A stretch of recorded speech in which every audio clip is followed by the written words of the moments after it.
This is truly the worst luck ever. I inexplicably crossed over to the Marvel universe, and on top of that, I became a vampire. In that dimly lit room with the windows tightly covered, Boat Wang, stared blankly at the poster of Tony Stark on the wall. His head pounding as though it had been struck by a heavy hammer. Although he loved Marvel movies, he certainly did not want to be transported to this precarious world that felt like the apocalypse, especially not as a vampire at the lowest rung of society.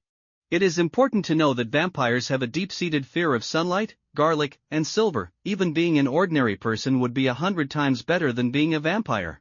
At least ordinary people could enjoy the sun, beautiful women, and those charming bikinis on the beach. As for that so-called immortality, to him, it was no different from living like a rat. I have to find a way to change all this. I don't want to live my life like a rat. Wang Boat's gaze gradually sharpened as he fixed his eyes on the poster on the wall, plunging into deep thought. Tony Stark looks just like in the movies. It seems this Marvel world is based on the films. The only vampire-related movie in the Marvel films is Blade, but now it's 2008, and that Blade era seems quite distant. Wang Boat was so clear about this because after the Marvel movies became a hit, he revisited the Blade trilogy, so he still had some recollection of the plot. If he remembered correctly, the second film even featured that action star, Ryan Reynolds. Just then, a sudden voice came from the doorway. Boat, you've been staring at Tony Stark's poster for a while. Do you have a thing for men? Wang Boat quickly turned his head to see a pale red-haired woman in a t-shirt and shorts standing at the door, a mocking smile on her face as she stared at him. Beside her stood a tall man, about 6'3", who glared menacingly at Wang Boat when he noticed him looking over. Seeing this, Wang Boat could only helplessly pretend to be timid and look away. It turned out that this man and woman were also vampires. The woman was named Jenny, and she was the one who turned Wang Boat into a vampire. This was before the crossover.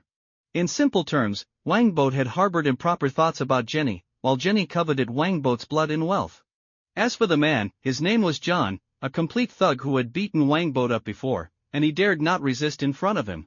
Wang Boat asked somewhat disgruntled, "Why are you two back again?" John replied irritably, "What, do you have a problem with our arrival? Don't forget, we turned you into a noble bloodline." Jenny chimed in, "Exactly. Do you know how many vampires long to become one but don't have the chance? It should be noted that it's not that simple for vampires to reproduce, just a single bite isn't enough, they also need to mix in their own blood."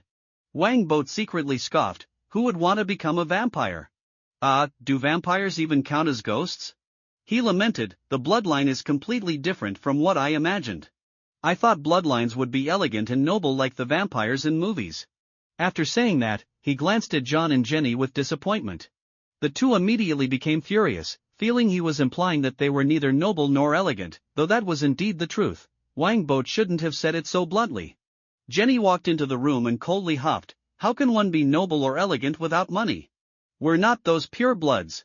She continued, "Those pureblood vampires live much better than the vampires in the movies. They not only have endless wealth but also access to an unlimited supply of blood, and they even keep many handsome men and beautiful women as blood slaves.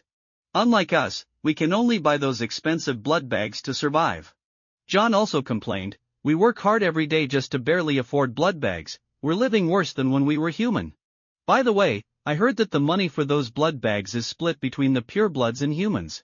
Wang Boat's eyes flashed, and he asked, "Since there's a contract, why did you dare to turn me into a vampire?"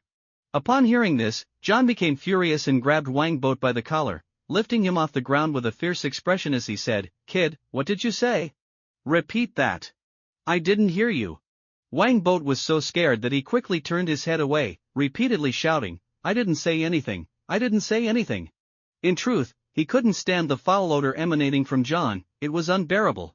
John snorted, throwing Wang Boat to the ground and impatiently saying, "Stop wasting time and hurry up and give me $20,000.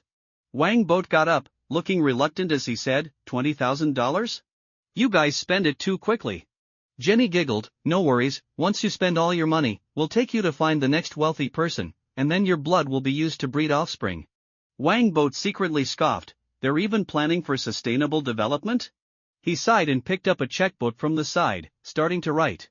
A large transaction in America usually involves credit cards or checks, and $20,000 is not a small sum.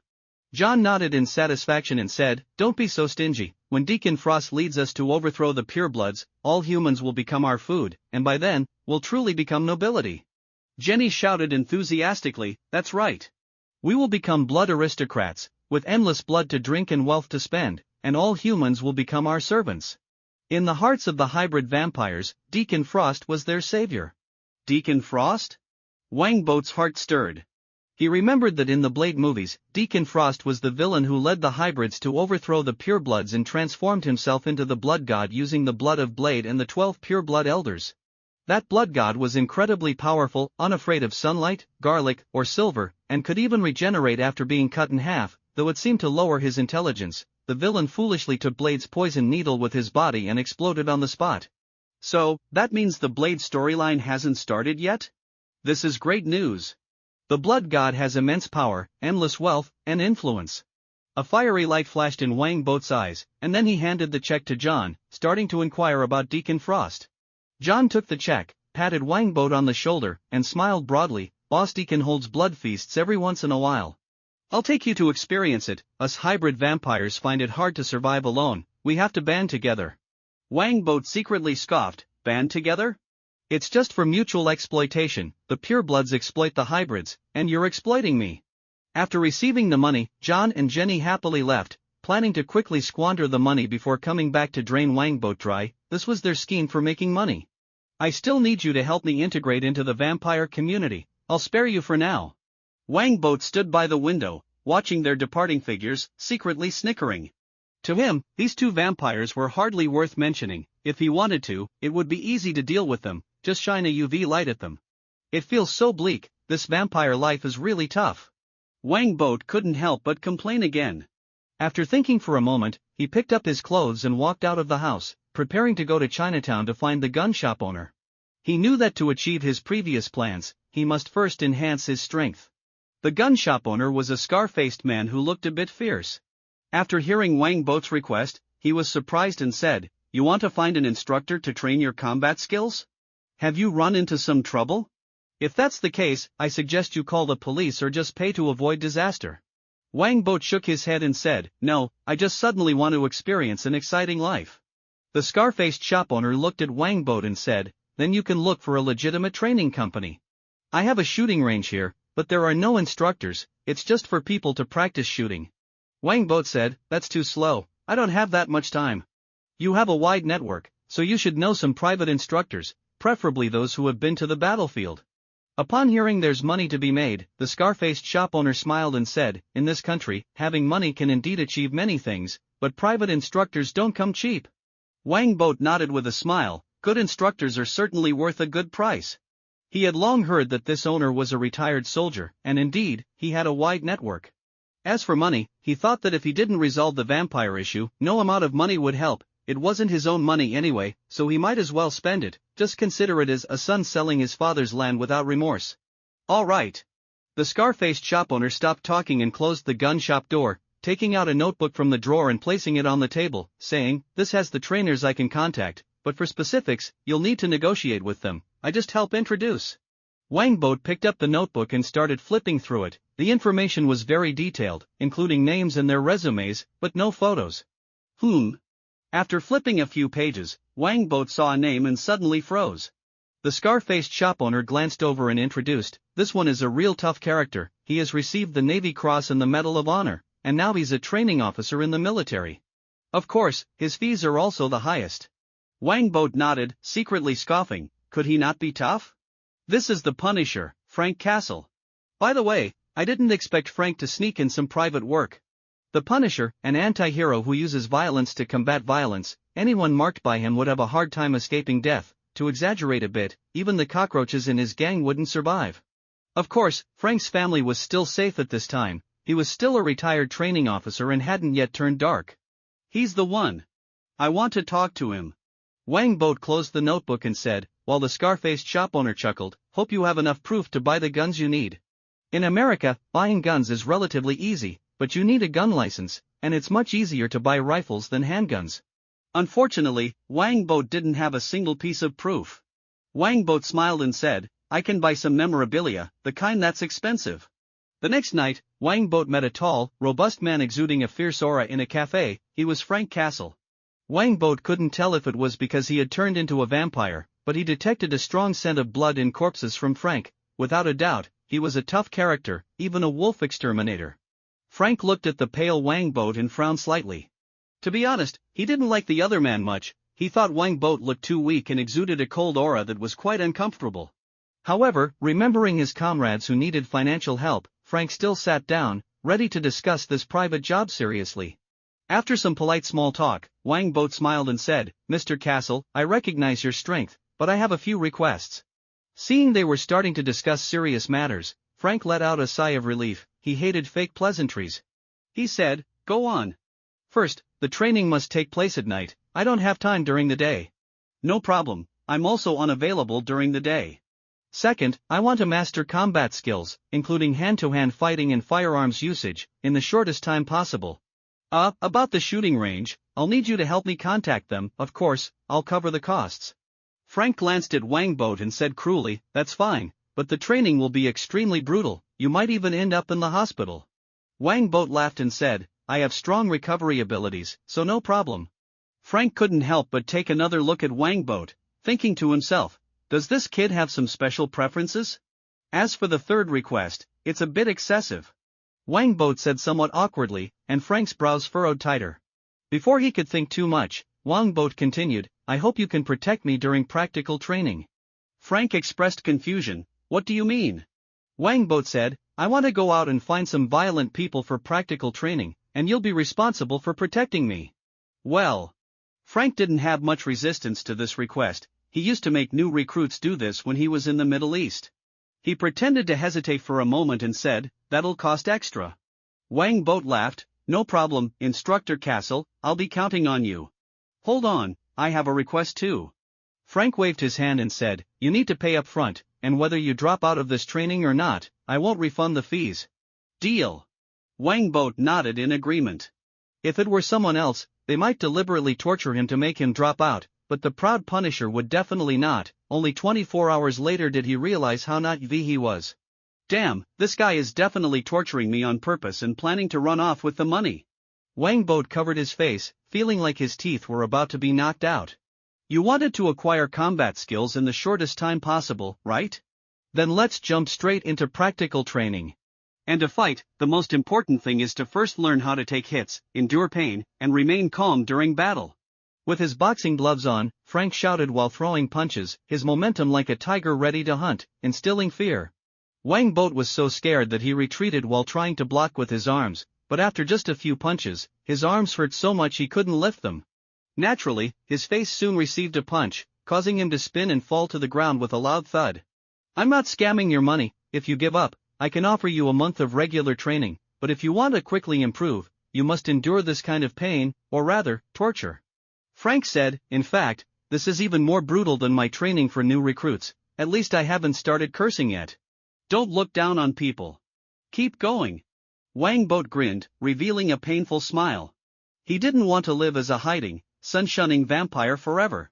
Since he had crossed into this Marvel world, regardless of whether he could survive, he wanted to live splendidly. Life should be as brilliant as summer flowers, and death should be as serene as autumn leaves. A flicker of appreciation crossed Frank's eyes as he shouted, "Then get up. Don't lie there like a coward." Wang Boat gritted his teeth and painfully got up, then said seriously, "Instructor, that could be seen as gender discrimination." "Still have time to talk nonsense, it seems your training intensity isn't enough." Frank snorted coldly and increased the training intensity. Consequently, Wang Boat nearly ended up in the hospital. Frank indeed wanted him to go to the hospital, but Wang Boat refused. He simply treated his wounds and went home to drink blood. Yes, drink blood. Being a vampire does have its benefits, as their recovery abilities are far superior to ordinary people. The only problem is that blood tastes awful. Wang Boat was considering making various dishes from blood, like blood sausage, blood porridge, and blood hot pot, to see if it could achieve the same effect. Am I training a bit too harshly? His physique is much weaker than those new recruits. Frank hesitated. Once he got into training mode, he easily got carried away. There had been cases where new recruits ended up in the hospital before, and not just a few. Tomorrow, no, the day after, I'll reduce the training intensity. As for tomorrow, he probably won't come. Frank thought to himself. However, to his surprise, the next night, Wang Boat came running as usual, looking energetic, asking eagerly, "What are we training today?" Frank was speechless. He confirmed two things. First, this guy's recovery ability was indeed incredibly strong, almost inhuman. Second, this guy definitely had some special preferences. Frank shouted, "Rookie, why are you still standing there? Hurry up and get out, today we're running 20 laps. Yes, instructor. Wang Boat responded loudly. Thus, for the next month or so, he trained with Frank at night while learning about this unfamiliar world online during the day. This world had quite a few differences from the movies. For instance, there was the Osborne Group, which was quite a large scale. The Osborne Group is a villain's haven, but that doesn't matter, I'm not a righteous person anyway. Fortunately, this world doesn't have mutants, otherwise, it would truly be a hassle, Wang Boat thought to himself. If mutants from the movies were also included, this world would really be lively. That night, Jenny visited again. She looked at Wang Boat at the door with surprise. How come you've completely changed? You're like a different person. A month ago, Wang Boat was weak, timid, and exuded a cold aura, but now he had clearly bulked up a lot, and even the cold aura around him had diminished significantly. I got into a fight and got swollen. Wang Boat casually replied. Why are you back again? Did you spend the $20,000 so quickly? Jenny said unhappily, am I the kind of woman who only comes to you for money? Wang Boat nodded seriously, yes. Jenny laughed heartily and said, don't worry, this time it won't be for nothing, I'm taking you to the blood feast hosted by Boss Deacon. Not only will there be plenty of blood, but there will also be live people for us to enjoy. Hey, you might even attract some beautiful women. Blood feasts can be quite chaotic. A blood feast? Wang Boat's eyes lit up as he asked, aren't we supposed to have a pact with humans that we can't hunt live people? Jenny giggled, Boss Deacon doesn't care about any pact. Of course, he won't go too far, he usually sends beautiful women to seduce men like you who get dizzy at the sight of a woman. Of course, they won't have the luck to become vampires, they'll just become our food. Bert, you should know I'm good to you, right? Wang Boat huffed and asked, when do we leave? Jenny replied, right now. John is waiting downstairs, we'll head out as soon as you're ready. All right. Wang Boat went back inside to grab what he needed, such as a Glock. Bite down? Indeed, Wang Boat brought Quinn here for only one purpose, to drink his blood and elevate himself to the status of an elite vampire. As for the so-called achievements, that was merely an excuse to deceive John and Jenny. In this world, what could be more important than power? However, facing this charred corpse, Wang Boat found it truly hard to speak. He hesitated for a moment, ultimately forcing down his discomfort. He revealed his sharp fangs and brought them close to Quinn's neck. I can never eat something bird like this again in my life. Wang Boat suppressed his discomfort and began to drink Quinn's blood as if he were consuming some bitter medicine. Vampire blood is cold, and so was Quinn's. But for some unknown reason, after drinking his blood, Wang Boat felt a warm sensation spread throughout his body, incredibly comfortable. This marvelous feeling compelled him to suck harder. As Wang Boat continued to drink, Quinn's body gradually shriveled. The looming threat of death jolted Quinn awake from his coma, and he struggled desperately, trying to break free from Wang Boat's grip. However, Wang Boat held him down like a rock, forcing Quinn to let out furious roars. But as time passed, his voice grew weaker until it completely vanished into the air. Wang Boat slowly raised his head, his mouth smeared with blood, letting out a thunderous roar. He felt as if he possessed infinite power. He even thought he could take down a few tigers. The sensation of gaining strength was simply marvelous. Just then, heavy footsteps approached, and a figure slowly walked in. He looked at the shriveled Quinn on the ground and coldly said, I never expected Quinn to die at your hands. Wang Boat's body froze instantly. He turned slowly to see the stoic Blade gazing at him expressionlessly. Damn it, I was just a little too pleased with myself, and suddenly Blade shows up to slap my face? Wang Boat silently criticized himself but showed no signs of fear. He first plunged the dagger into Quinn's heart, reducing him to ashes, then stood up slowly. Next, Wang Boat wiped the blood from his mouth and said to Blade, you should thank me, I just got rid of a major enemy for you. Blade slowly drew the sword from his back and replied, no problem, I'll help you find peace now. Wang Boat couldn't help but scoff, is this how you thank someone? Blade coldly responded, being a vampire is a tragic existence, helping you find peace is my greatest gratitude. You do have a point there. Wang Boat shook his head helplessly. If he remembered correctly, in the movie, Blade killed his mother for the same reason she became a vampire. Wang Boat said, hold on, don't be too hasty. You want to kill me because I'm a vampire, right? Then why don't you kill yourself? You're a vampire too. Blade replied, I'm human. Wang Boat countered, so you mean your body is that of a vampire, but your heart is human? By your reasoning, I'm also human, so you shouldn't kill me. Blade said, you're not. How am I not human? Since becoming a vampire, I've never drunk human blood nor had the thought of it. In comparison, you've sucked human blood before, right? Wang Boat said coldly, Blade, it seems justice is on my side. Blade fell silent. Before meeting Whistler, he indeed had drunk human blood. He said, you may not drink now, but you might in the future. By that reasoning, couldn't anyone on the street be deemed guilty? After all, just because they haven't committed a crime now doesn't mean they won't in the future. Wang Boat scoffed, you should know there's a presumption of innocence in law, which applies here too. Blade fell silent again. After hesitating for a moment, he said, if you truly don't drink human blood, I can spare you, but on one condition, you must accept my supervision. It seems Blade isn't as cold-hearted as the legends say. Wang Boat smiled and reached into his jacket pocket, asking, can I ask you 2 questions? Blade coolly replied, what questions? Wang Boat asked, how did you find your way here? I thought I left no traces. Blade answered, you were indeed cautious, but I did some tricks with Quinn. I see, Wang Boat said, enlightened. He then asked, for the second question, why are you still wearing sunglasses at night? Is the sunglasses your true form? Question mark. Blade looked puzzled. Just then, Wang Boat suddenly threw 2 homemade smoke bombs on the ground, and immediately, smoke quickly spread, engulfing the area in a thick fog. Blade dashed into the smoke but couldn't find Wang Boat at all. As he hesitated for a moment, the smoke grew even thicker. After a while, Wang Boat's voice came from the window, Blade, Deacon Frost is plotting a grand scheme, and I need to infiltrate them to investigate. We will meet again someday. Don't drink human blood, or I won't spare you. Remember, Blade is always watching you. Blade sheathed his sword and said coolly. Wang Boat laughed softly but didn't respond. Instead, he leaped from the 2nd floor, quickly got into John's car, and left the place. Blade is quite interesting. But speaking of which, if Blade didn't go to the hospital, does that mean he won't meet the female lead? Wang Boat blinked and then brushed the thought aside. What did it matter to him? Blade stood on the upper floor, watching the departing car, unable to resist touching his sunglasses. Wearing sunglasses at night did seem a bit silly, didn't it? Then, Blade shook his head, who cares if it looks silly? Being cool is what matters. Blade charged into the bar, but Quinn has disappeared? Hearing the report from his subordinate, Deacon Frost, dressed in a shirt with unbuttoned cuffs, immediately flew into a rage. He shouted, quickly send someone to search, we must find Quinn. Also, notify those bloodsuckers to keep an eye on the hospitals to see if any strange bodies are brought in. Quinn won't die so easily. Yes, Boss Deacon. Upon receiving the order, the vampires quickly left the building to carry out their tasks.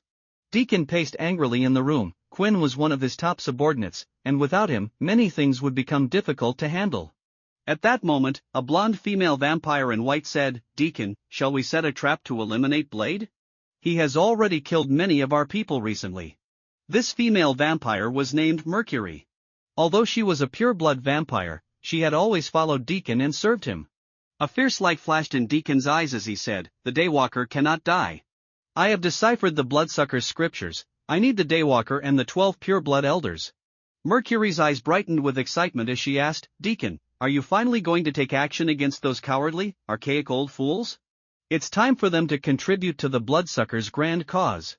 Deacon said, I have a way to deal with Blade, I hold a trump card. Catching him will be as easy as catching a chick.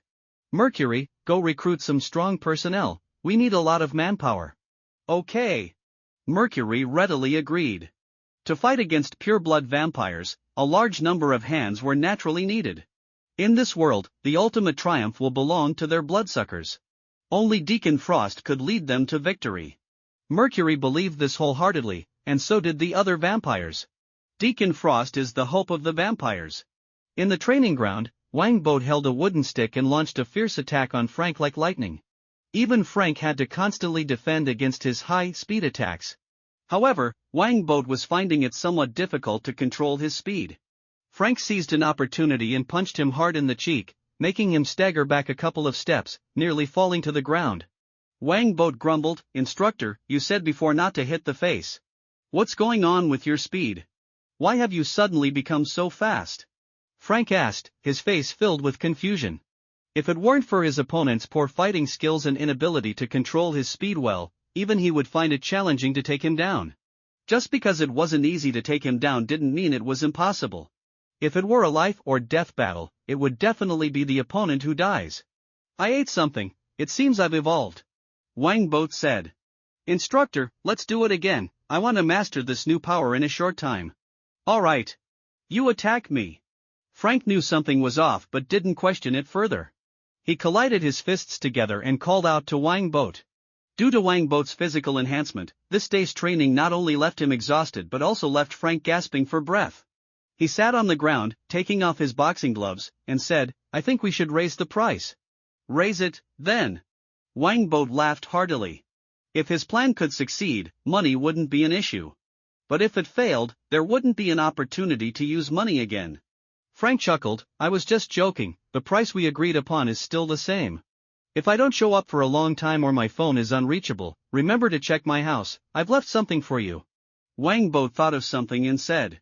He planned to leave some belongings behind so that Frank wouldn't turn into the Punisher after he left. Frank glanced at Wang Bo and reminded him, if you have money, you can hire some special individuals to do things for you. In this country, as long as you have money, almost nothing is impossible. At this point, Frank secretly sighed. Even a military hero like him had to take side jobs for money. To be honest, he felt a little ashamed of that. The things I want to do, others can't interfere. Wang Bo shook his head. He thought of something and asked Frank, Instructor, if I want to modify some special weapons, who should I look for? Frank frowned and asked, what kind of special weapons? Wang Bo replied, for example, ultraviolet grenades, and installing ultraviolet lamps on firearms and the like. Ultraviolet? Are you planning to kill vampires? Frank couldn't help but scoff, these things wouldn't be much use if modified. Perhaps it's for killing vampires. Wang Bo laughed again. He said, Instructor, do you have a connection for that? Both of those things require development, which takes time. Frank said, I know some people in the logistics department, I can ask if anyone is willing to take side jobs. Why are there so many people in the military taking side jobs? America is surely going to go down. Wang Bo silently scoffed. He said, then please help me inquire, money isn't an issue. By the way, I also need a suit that can resist ultraviolet rays but doesn't hinder my movement, preferably something like a bodysuit. Frank couldn't help but say, I know I shouldn't ask, but I'm really curious, what exactly do you plan to do? Wang Bo honestly replied, I'm going to fight vampires and save the world. Watch fewer popcorn movies, be careful not to ruin your brain. Frank stood up and said, are you rested? If you are, let's go practice shooting. It's hard to make significant progress in close combat in a short time, but with enough bullets fired in shooting practice, improvement will come very quickly. Alright, let's go practice shooting. Wang Bo stood up as well. He still had some confidence in shooting. After becoming an elite vampire, his vision and reaction abilities had improved significantly. In a warehouse of a bar, a cowboy-clad boss looked at Wang Bo and asked, Boat Wang? I remember you're John's ATM. Where's John? A few days ago, he took me to the blood feast, and then Blade showed up. Wang Bo replied expressionlessly. Recently, he had met many vampires through John, which was also why he had kept John and Jenny alive for a while longer. Really unfortunate, hopefully, there's no Blade in hell, the cowboy boss said insincerely, then asked, do you want to join Deacon Frost's team? We don't take in useless people, we need real talents. We have a big operation coming up. Wang Bo glanced at the cowboy boss and suddenly drew his Glock pistol, firing a shot at the decorative wolf head in the warehouse. The bullet accurately struck the center of the wolf's forehead, leaving a smoking hole. The cowboy boss jumped in surprise, glaring at Wang Bo in displeasure. How could this young man be so unreliable? Doesn't he know old people can't handle such scares? Doesn't he believe I could just lie down and let him pay for emotional damages? But on another note, this kid's shooting skills were quick, he could be considered a quick shooter. Wang Bo shrugged, holstered his pistol like a cowboy, and said, I thought you really were a cowboy. I was 50 years ago, but I'm not anymore, the cowboy boss said irritably. The wolf head is $1,000, is that fine? In America, it seems money truly is the most important thing. Wang Bo silently scoffed. He asked, can I join Deacon Frost's team? As long as you can pay, you can join. The cowboy boss said. He thought of something and asked in confusion, with your shooting skills, why would you let John and Jenny, those useless people, bully you? Wang Boat replied, without them, I couldn't integrate into the vampire society. You're quite smart. The cowboy boss said, fine, stay here in the bar for now. Once we recruit more people, I'll take you to meet Miss Mercury. Wang Boat asked in confusion, Miss Mercury? Isn't it Deacon Frost? The cowboy boss said with admiration, Miss Mercury is in charge of recruiting newcomers, she's a pure-blood vampire. Only Deacon Frost has the ability to make pure-blood vampires serve him. So we must follow him. Wang Boat laughed. Thus, he successfully blended into Deacon Frost's team, currently as a trivial foot soldier under Miss Mercury. Being a foot soldier doesn't matter, the key is being able to mix in with the altar for the ceremony. By the way, will Deacon's betrayal be as easy as in the movies? Bite down? Indeed, Wang Boat brought Quinn here for only one purpose, to drink his blood and elevate himself to the status of an elite vampire. As for the so-called achievements, that was merely an excuse to deceive John and Jenny. In this world, what could be more important than power? However, facing this charred corpse, Wang Boat found it truly hard to speak. He hesitated for a moment, ultimately forcing down his discomfort. He revealed his sharp fangs and brought them close to Quinn's neck. I can never eat something bird like this again in my life. Wang Boat suppressed his discomfort and began to drink Quinn's blood as if he were consuming some bitter medicine. Vampire blood is cold, and so was Quinn's. But for some unknown reason, after drinking his blood, Wang Boat felt a warm sensation spread throughout his body, incredibly comfortable. This marvelous feeling compelled him to suck harder. As Wang Boat continued to drink, Quinn's body gradually shriveled. The looming threat of death jolted Quinn awake from his coma, and he struggled desperately, trying to break free from Wang Boat's grip. However, Wang Boat held him down like a rock, forcing Quinn to let out furious roars. But as time passed, his voice grew weaker until it completely vanished into the air. Wang Boat slowly raised his head, his mouth smeared with blood, letting out a thunderous roar. He felt as if he possessed infinite power. He even thought he could take down a few tigers. The sensation of gaining strength was simply marvelous. Just then, heavy footsteps approached, and a figure slowly walked in. He looked at the shriveled Quinn on the ground and coldly said, I never expected Quinn to die at your hands. Wang Boat's body froze instantly. He turned slowly to see the stoic Blade gazing at him expressionlessly. Damn it, I was just a little too pleased with myself, and suddenly Blade shows up to slap my face? Wang Boat silently criticized himself but showed no signs of fear. He first plunged the dagger into Quinn's heart, reducing him to ashes, then stood up slowly. Next, Wang Boat wiped the blood from his mouth and said to Blade, you should thank me, I just got rid of a major enemy for you. Blade slowly drew the sword from his back and replied, no problem, I'll help you find peace now. Wang Boat couldn't help but scoff, is this how you thank someone? Blade coldly responded, being a vampire is a tragic existence, helping you find peace is my greatest gratitude. You do have a point there. Wang Boat shook his head helplessly. If he remembered correctly, in the movie, Blade killed his mother for the same reason she became a vampire. Wang Boat said, hold on, don't be too hasty. You want to kill me because I'm a vampire, right? Then why don't you kill yourself? You're a vampire too.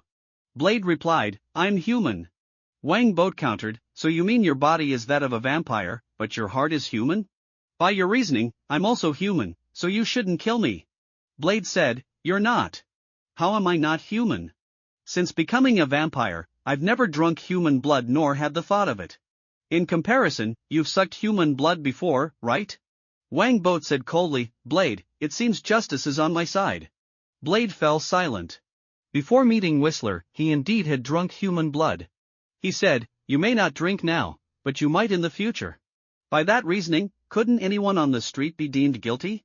After all, just because they haven't committed a crime now doesn't mean they won't in the future. Wang Boat scoffed, you should know there's a presumption of innocence in law, which applies here too.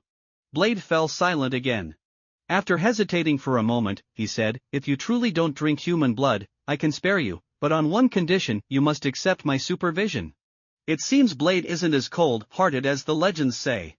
Wang Boat smiled and reached into his jacket pocket, asking, can I ask you 2 questions? Blade coolly replied, what questions? Wang Boat asked, how did you find your way here? I thought I left no traces. Blade answered, you were indeed cautious, but I did some tricks with Quinn. I see, Wang Boat said, enlightened. He then asked, for the second question, why are you still wearing sunglasses at night? Is the sunglasses your true form? Question mark. Blade looked puzzled. Just then, Wang Boat suddenly threw 2 homemade smoke bombs on the ground, and immediately, smoke quickly spread, engulfing the area in a thick fog. Blade dashed into the smoke but couldn't find Wang Boat at all. As he hesitated for a moment, the smoke grew even thicker. After a while, Wang Boat's voice came from the window, Blade, Deacon Frost is plotting a grand scheme, and I need to infiltrate them to investigate. We will meet again someday. Don't drink human blood, or I won't spare you. Remember, Blade is always watching you. Blade sheathed his sword and said coolly. Wang Boat laughed softly but didn't respond. Instead, he leaped from the second floor, quickly got into John's car, and left the place. Blade is quite interesting. But speaking of which, if Blade didn't go to the hospital, does that mean he won't meet the female lead? Wang Boat blinked and then brushed the thought aside. What did it matter to him? Blade stood on the upper floor, watching the departing car, unable to resist touching his sunglasses.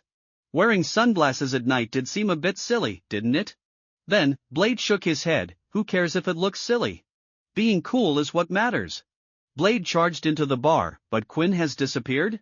Hearing the report from his subordinate, Deacon Frost, dressed in a shirt with unbuttoned cuffs, immediately flew into a rage. He shouted, quickly send someone to search, we must find Quinn. Also, notify those bloodsuckers to keep an eye on the hospitals to see if any strange bodies are brought in. Quinn won't die so easily. Yes, Boss Deacon. Upon receiving the order, the vampires quickly left the building to carry out their tasks. Deacon paced angrily in the room. Quinn was one of his top subordinates. At that moment, a blonde female vampire in white said, Deacon, shall we set a trap to eliminate Blade? He has already killed many of our people recently. This female vampire was named Mercury. Although she was a pure-blood vampire, she had always followed Deacon and served him. A fierce light flashed in Deacon's eyes as he said, the Daywalker cannot die. I have deciphered the bloodsucker's scriptures, I need the Daywalker and the 12 pure-blood elders. Mercury's eyes brightened with excitement as she asked, Deacon, are you finally going to take action against those cowardly, archaic old fools? It's time for them to contribute to the bloodsucker's grand cause. Deacon said, I have a way to deal with Blade, I hold a trump card. Catching him will be as easy as catching a chick. Mercury, go recruit some strong personnel, we need a lot of manpower. Okay. Mercury readily agreed. To fight against pure-blood vampires, a large number of hands were naturally needed. In this world, the ultimate triumph will belong to their bloodsuckers. Only Deacon Frost could lead them to victory. Mercury believed this wholeheartedly, and so did the other vampires. In the training ground, Wang Boat held a wooden stick and launched a fierce attack on Frank like lightning. Even Frank had to constantly defend against his high-speed attacks. However, Wang Boat was finding it somewhat difficult to control his speed. Frank seized an opportunity and punched him hard in the cheek, making him stagger back a couple of steps, nearly falling to the ground. Wang Boat grumbled, Instructor, you said before not to hit the face. What's going on with your speed? Why have you suddenly become so fast? Frank asked, his face filled with confusion. If it weren't for his opponent's poor fighting skills and inability to control his speed well, even he would find it challenging to take him down. Just because it wasn't easy to take him down didn't mean it was impossible. If it were a life or death battle, it would definitely be the opponent who dies. I ate something, it seems I've evolved. Wang Boat said. Instructor, let's do it again, I want to master this new power in a short time. Alright. You attack me. Frank knew something was off but didn't question it further. He collided his fists together and called out to Wang Boat. Due to Wang Boat's physical enhancement, this day's training not only left him exhausted but also left Frank gasping for breath. He sat on the ground, taking off his boxing gloves, and said, I think we should raise the price. Raise it, then. Wang Boat laughed heartily. If his plan could succeed, money wouldn't be an issue. But if it failed, there wouldn't be an opportunity to use money again. Frank chuckled, I was just joking, the price we agreed upon is still the same. If I don't show up for a long time or my phone is unreachable, remember to check my house, I've left something for you. Wang Boat thought of something and said. He planned to leave some belongings behind so that Frank wouldn't turn into the Punisher after he left. Frank glanced at Wang Boat and reminded him, if you have money, you can hire some special individuals to do things for you. In this country, as long as you have money, almost nothing is impossible. At this point, Frank secretly sighed. Even a military hero like him had to take side jobs for money. To be honest, he felt a little ashamed of that. The things I want to do, others can't interfere. Wangbot shook his head. He thought of something and asked Frank, instructor, if I want to modify some special weapons, who should I look for? Frank frowned and asked, what kind of special weapons? Wangbot replied, for example, ultraviolet grenades, and installing ultraviolet lamps on firearms and the like. Ultraviolet? Are you planning to kill vampires? Frank couldn't help but scoff. These things wouldn't be much use if modified. Perhaps it's for killing vampires. Wangbot laughed again. He said, instructor, do you have a connection for that? Both of those things require development, which takes time. Frank said, I know some people in the logistics department. I can ask if anyone is willing to take side jobs. Why are there so many people in the military taking side jobs? America is surely going to go down. Wangbot silently scoffed. He said, then please help me inquire, money isn't an issue.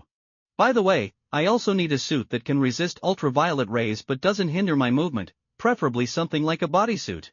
Frank couldn't help but say, I know I shouldn't ask, but I'm really curious, what exactly do you plan to do? Wangbot honestly replied, I'm going to fight vampires and save the world.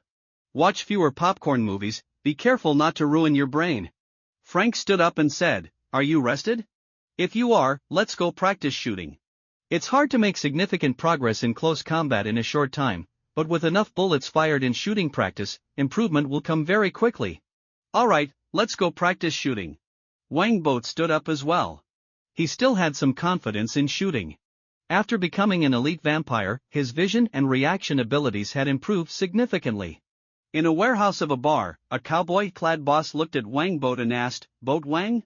I remember you're John's ATM. Where's John? A few days ago, he took me to the blood feast, and then Blade showed up. Wangbot replied expressionlessly. Recently, he had met many vampires through John. He then asked, do you want to join Deacon Frost's team? We don't take in useless people, we need real talents. We have a big operation coming up. Wangbot glanced at the cowboy boss and suddenly drew his Glock pistol, firing a shot at the decorative wolf head in the warehouse.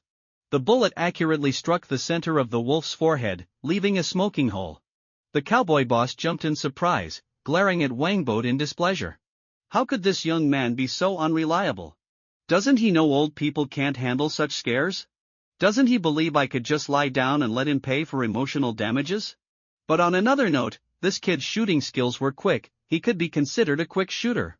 Wangbot shrugged, holstered his pistol like a cowboy, and said, I thought you really were a cowboy.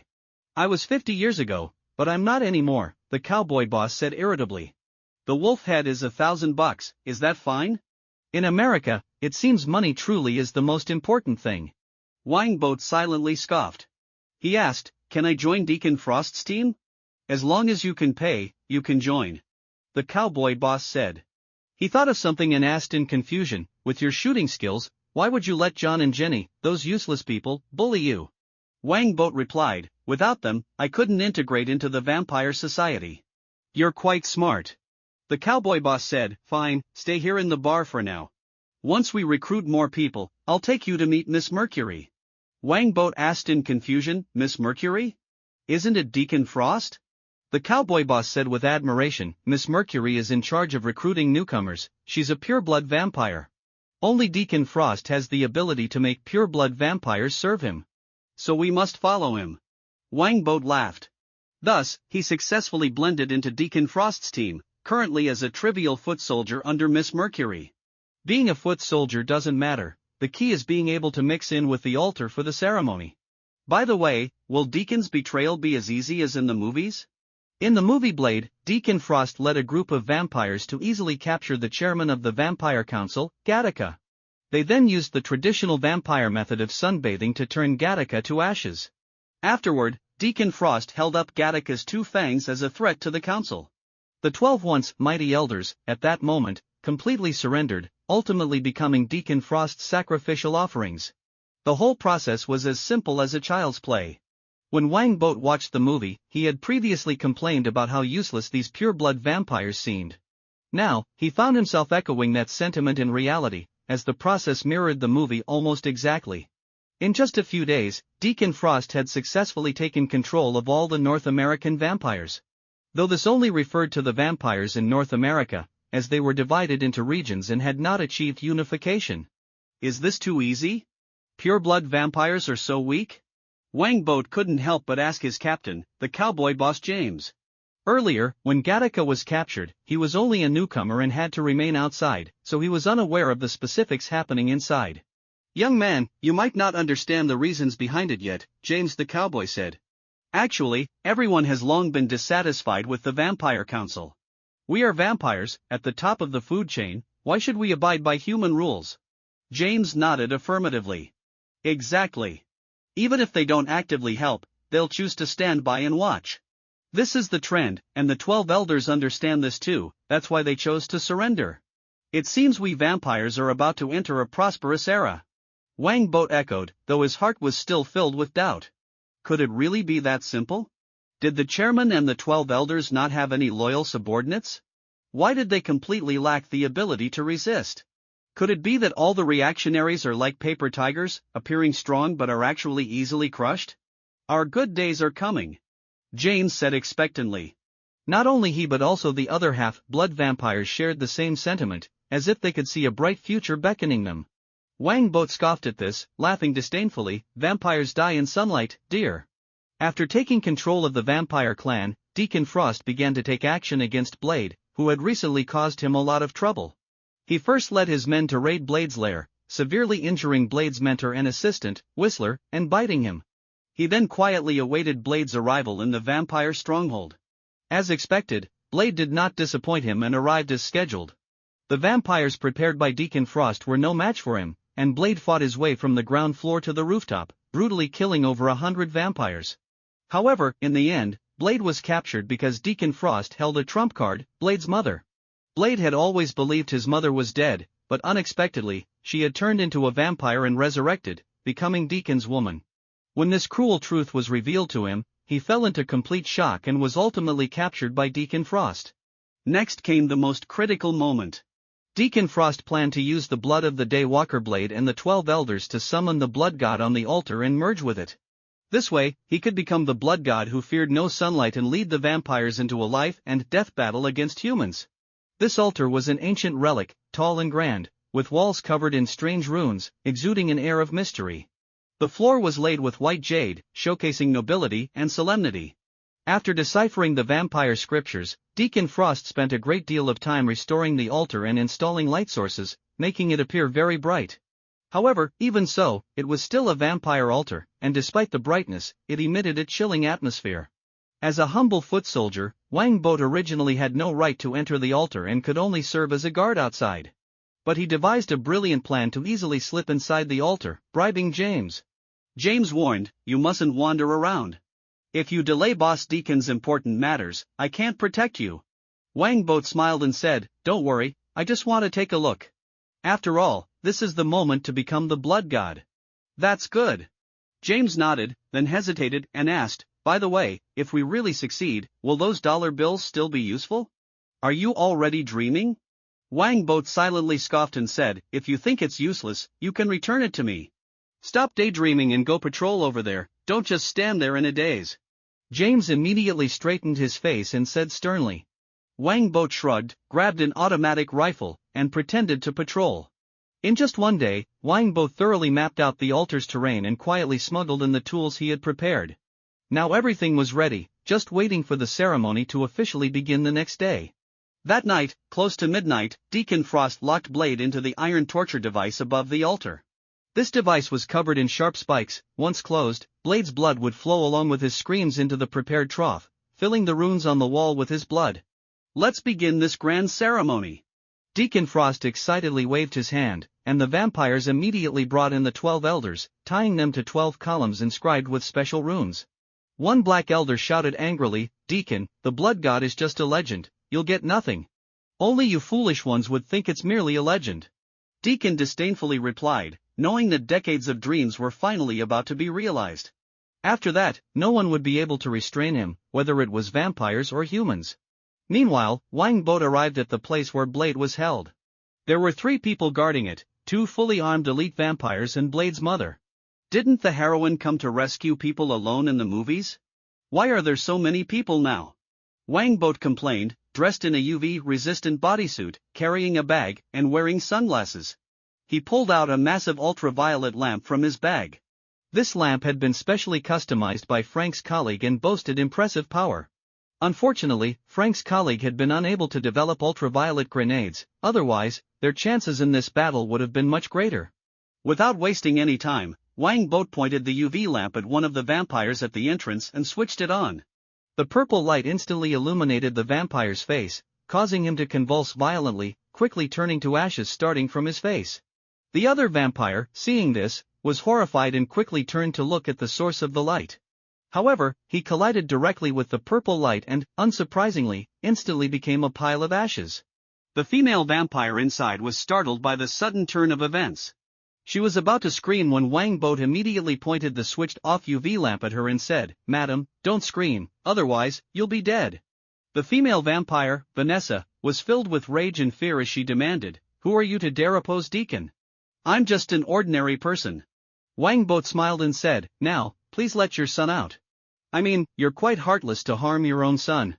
I'm helping him. He's a vampire, not a human, and so are you." Vanessa shouted. "Once Deacon becomes the blood god, the three of us can be a family again." A family reunion? Well, in a way, Deacon can indeed be considered Blade's stepfather. Wang Boat didn't know how to respond. Marvel movies always love to play with familial betrayals, just like Star-Lord and Thor had once killed their own kin.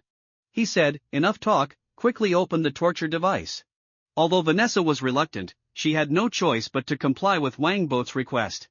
After all, the threat of the UV lamp in his hands was too great, and even with her speed, she might not be able to dodge it. Under Wang Boat's watchful gaze, Vanessa turned the mechanism of the torture device and opened the door.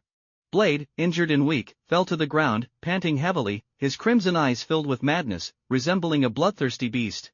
This was due to Blade's blood addiction, which Wang Boat had anticipated. He threw several blood bags from his bag, shouting, "Blade, drink up quickly, we have a tough battle ahead."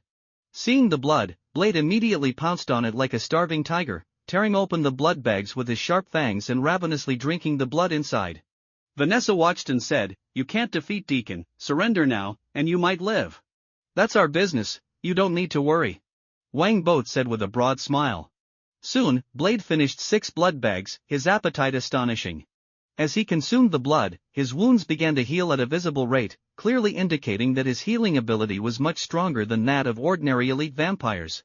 Once his blood addiction was satisfied, the madness in Blade's eyes gradually faded. He wiped the blood from his mouth, stood up, and asked Wang Boat, "Who are you? I told you, we would meet again." Wang Boat smiled slightly, pulling out a micro-submachine gun and a short knife from his bag, saying, "I made these myself, both the bullets and the short knife are coated with silver." "It's you?" Blade recognized Wang Boat. He caught the micro-sub and short knife, involuntarily glancing at Wang Boat's sunglasses.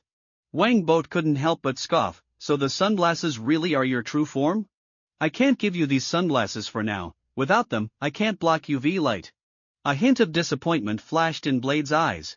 He placed the micro-sub at his waist, flicked the short knife a couple of times, and said, "This knife is mediocre, I want to reclaim my own." Wang Boat rolled his eyes and said, "You really don't know how to choose your words, how have you not been killed yet?" "Because the only one I can talk to normally is an even worse old man." Thinking of Whistler, who had been bitten by Deacon, a trace of sadness crossed Blade's eyes, but it quickly turned into determination.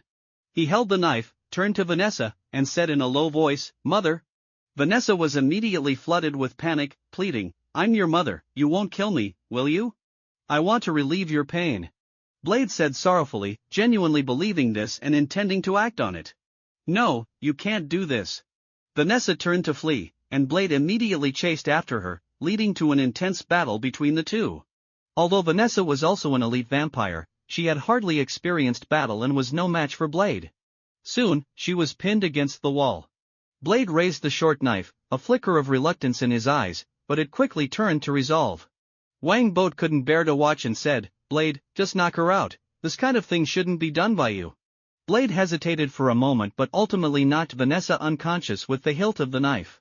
In truth, he wasn't really that cold-hearted.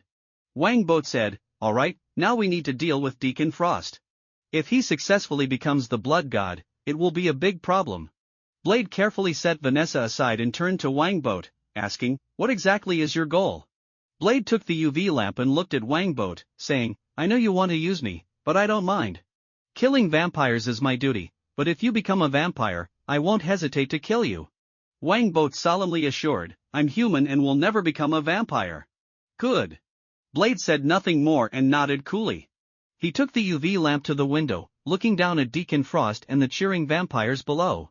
He switched the UV lamp to bulb mode, holding it in his left hand and the micro sub in his right, then pushed off the railing with his feet, leaping down.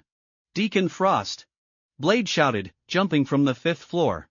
The purple light instantly illuminated the entire hall, causing over a dozen ordinary vampires to scream in agony as their bodies dissolved into ashes as if splashed with acid. Even the elite vampires and the 12 elders showed signs of melting on their faces, looking especially tragic. "Blade! Kill him, smash the lamp!" Deacon shouted angrily, and the 4 remaining elite vampires, still able to move, immediately grabbed their handguns and shot upwards, enduring the pain. The ordinary vampires, meanwhile, had already turned to ashes under the UV light and could not fire a shot. Though the 4 vampires fired, they couldn't accurately aim at their target due to the interference of the purple light. Blade landed unharmed, rolling once before stopping. Next, Blade threw the UV lamp upwards and raised the micro sub, shooting towards Deacon's direction. Deacon and his men immediately ducked for cover, appearing quite disheveled. One vampire was shot in the calf, instantly creating a hole. Meanwhile, the ordinary vampires had all turned to ashes under the purple light, their rifles clattering to the ground. 2 elite vampires rolled over to grab the rifles and began shooting at Blade. Blade skillfully rolled to evade, firing a few shots at one of the armed elite vampires. That elite vampire was unfortunately hit in the heart, screaming as he turned to ashes. "Damn it, put out the lamp!" Deacon shouted from behind a pillar, while the pureblood vampire Mercury next to him immediately raised her hand and shot, shattering the fallen UV lamp. Without the UV lamp's illumination, the vampires breathed a sigh of relief, no longer subjected to harm. "Deacon, the 12 elders are injured, we can't continue fighting here, otherwise, they might be hit by stray bullets and die." Mercury fired 2 shots at Blade, then turned to shout at Deacon. Deacon gritted his teeth and said, "Get out of here, gather the others and come back to eliminate Blade." "Yes." The remaining vampires immediately protected Deacon as they fled, and Blade naturally wouldn't let them go, chasing after them. Now, the altar was left empty, with only the 12 injured vampire elders remaining. "This is easier than I imagined." Wangbot jumped down from the 5th floor, and when the 12 injured elders saw someone coming, they hurriedly said, "Save us. Whatever you want, we can give you." Wangbot ignored these elders, who were about to become sacrifices, and stood in the middle of the altar, looking up at the ceiling. "It seems like there will be lightning coming down next." Wangbot was recalling the movie's plot when suddenly, several vampires rushed in from the side. Deacon's guess was indeed correct. Besides Blade, there are others who have infiltrated here. "Who are you to dare disrupt Deacon's grand plans?" The vampire who burst in was led by the somewhat disfigured pureblood vampire Mercury. Upon seeing the masked Wangbot, she immediately shouted angrily. Wangbot slowly took off his sunglasses and put them into his jacket pocket, then pulled down his mask and sighed helplessly. "Miss Mercury, it's truly disappointing that you don't recognize me. I'm one of your subordinates." "Boat." James, who was behind Mercury, exclaimed in disbelief. Mercury turned her head, frowning as she asked, "You know him?" I. James stammered, unable to articulate his words. He thought to himself that if he admitted to knowing Wangbot, he'd probably be doomed. "What are you hesitating for, James? You brought me into Deacon's fold, you let me, someone who could only guard outside, enter the altar. Do you think they would let you off? Hurry up and act." Wangbot said, swiftly pulling out his micro submachine gun and shooting at the group. 2 vampires were hit by the bullets and instantly turned to ashes. Seeing this, Mercury crossed her sword and deflected one of the incoming bullets. Then, like a phantom, she appeared right in front of Wangbot, swinging her sword towards his neck in a swift motion. Truly impressive speed for a pureblood vampire. Wangbot didn't evade, instead, he pulled the trigger of his micro submachine gun, adopting a posture that suggested mutual destruction. This was a principle Frank had taught him: the more one fears death on the battlefield, the more likely one is to die. Mercury had to sidestep to avoid Wangbot's bullets, causing her blade to miss its mark and graze Wangboat's clothing and chest, leaving a long gash. The wound wasn't serious for Wangboat since Mercury was using an ordinary knife, not a silver blade that could harm him. This was quite normal. Which vampire would carry a weapon that could harm themselves? Of course, Wangboat and Blade were exceptions. Though the wound stung, Wangboat endured the pain, clenched his left fist, and raised it towards Mercury. Instantly, silver powder sprinkled over her, and she let out a piercing scream as her body began to dissolve, starting from her skin. Who told you to wear so little? Wangboat ruthlessly pulled the trigger, and bullets rained down on Mercury. She screamed as she was sent flying, but since she wasn't hit in a vital spot, she didn't die, merely fainting on the ground. During Wangboat's confrontation with Mercury, James swiftly drew his gun and shot down the other two vampires, severing their arms in the process. However, those two vampires didn't die, they cursed loudly in the blood pooling around them. Hurry up and deal with them! James shouted. Wangboat casually fired 2 shots, taking down the 2 vampires. Just as he was about to speak, blood suddenly dripped onto his forehead from above. Meanwhile, the outside sky quickly darkened with clouds, signaling that the ritual was about to begin. Wangboat took off his hood and shouted, "James, keep watch around. After I become the blood god, I won't treat you poorly. Whatever you want, it's yours." "Do I have any other choice?" James replied with a bitter smile. He was the one who let Boat into the altar. Deacon Frost wouldn't let him off easily. So, he could only stick with Wangboat, hoping to preserve his life rather than aspire for greatness. Wangboat had no time to consider James further. As the ritual commenced, the altar was filled with chilling winds, sending shivers down his spine. At that moment, a massive lightning bolt suddenly struck the sky. The lightning coursed down through the altar's apparatus, illuminating the runes on the walls one by one. At the same time, the bulbs set up around shattered with a series of pops. The lightning soon reached the 12 pillars, and the runes atop them lit up simultaneously. The runes intertwined with the lightning, striking the bound 12 elders. The 12 elders let out horrifying screams as their bodies turned to ashes amidst the lightning and runes, leaving behind 12 blood-red bats. These bats emitted eerie cries, flitting around the hall and occasionally passing through Wangboat's body, creating an exceptionally bizarre and sinister scene. "Come on, I want to become the blood god. I want to live splendidly, basking in the sun while wearing a bikini." Wangboat spread his arms wide and shouted. James, beside him, shook his head helplessly, thinking, "Is that all you're aiming for? Did I follow the wrong person? No, that belongs to Deacon." Mercury, waking up, looked at Wangboat in the middle and roared in frustration, but she couldn't stop what was happening. "No, it's mine!" Wangboat shouted. The 12 blood-red bats flew into his body, merging with him. He let out a painful roar as his entire being expanded crazily but didn't explode. Instead, he transformed into a swirling mass of blood, looking incredibly mystical. In a corner of the altar, Deacon, who was being hunted, sensed the ritual's initiation and anxiously shouted to Blade, "Blade, the ritual has started, we need to hurry over, or someone will soon become the blood god." So that kid's goal is to become the blood god. Blade realized, but he didn't retreat, still swinging his short knife at Deacon, saying, "That's none of my business, I just want to kill you." Deacon, while fending off Blade's attacks with Blade's own weapon, which he had previously confiscated, shouted, "That guy becomes the blood god, and he'll be invincible. You'll be doomed too, he won't spare you." Blade stubbornly replied, "So what? I'll kill you first and then handle other matters. Why are you so stubborn?" Deacon nearly spat blood in frustration. He gritted his teeth and shouted, "Blade, I'm actually an undercover agent for S.H.I.E.L.D. My mission is to become the blood god and investigate whether the vampire clan is hiding nuclear weapons. If we don't hurry, humanity is doomed." Deacon's words surprised Blade, but he still didn't stop attacking, saying, "I don't know what you're talking about, besides, I've never heard of S.H.I.E.L.D. S.H.I.E.L.D. was a secret organization under the World Security Council, responsible for managing global extraordinary events. It was very covert, and it was understandable that Blade didn't know about it."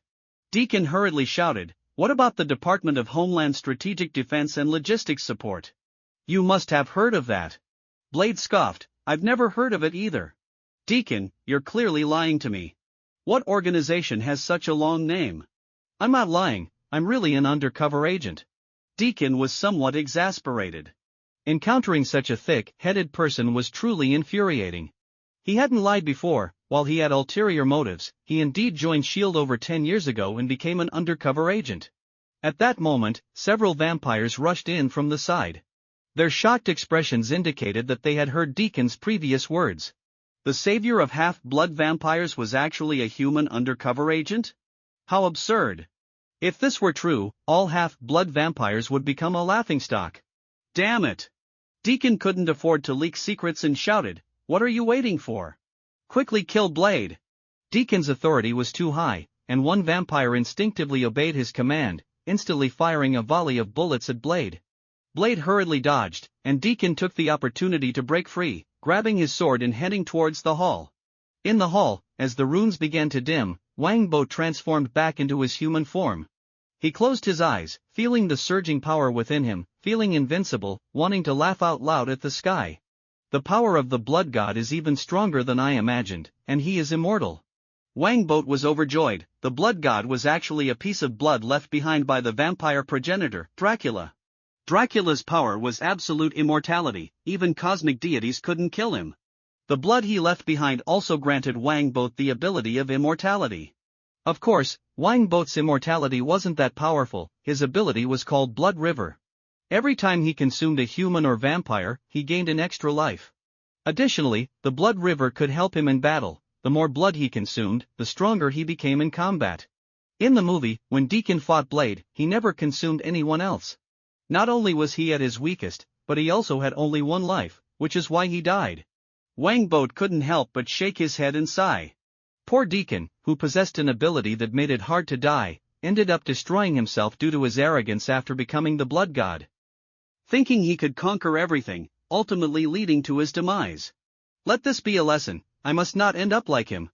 Wangbo's head, once heated by his newfound power, quickly cooled down. After all, he didn't want to become the second Deacon.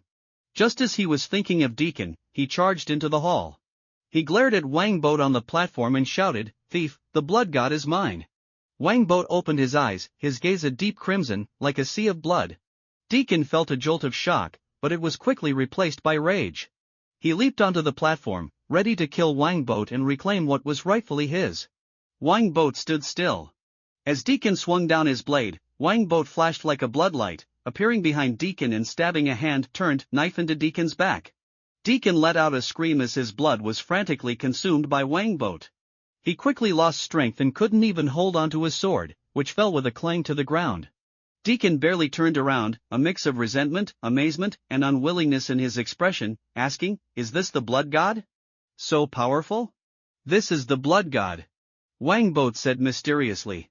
In reality, that high-speed movement was very draining. Given his current state, he could hardly use it many times. The blood god was indeed strong, but he needed to consume enough blood to unleash his maximum power. What a pity! Deacon left behind this unwilling remark, as the blood in his body was completely devoured by Wangbo, leaving only a dry corpse carelessly dropped on the ground. Deacon! Mercury, initially in disbelief, then broke down in tears.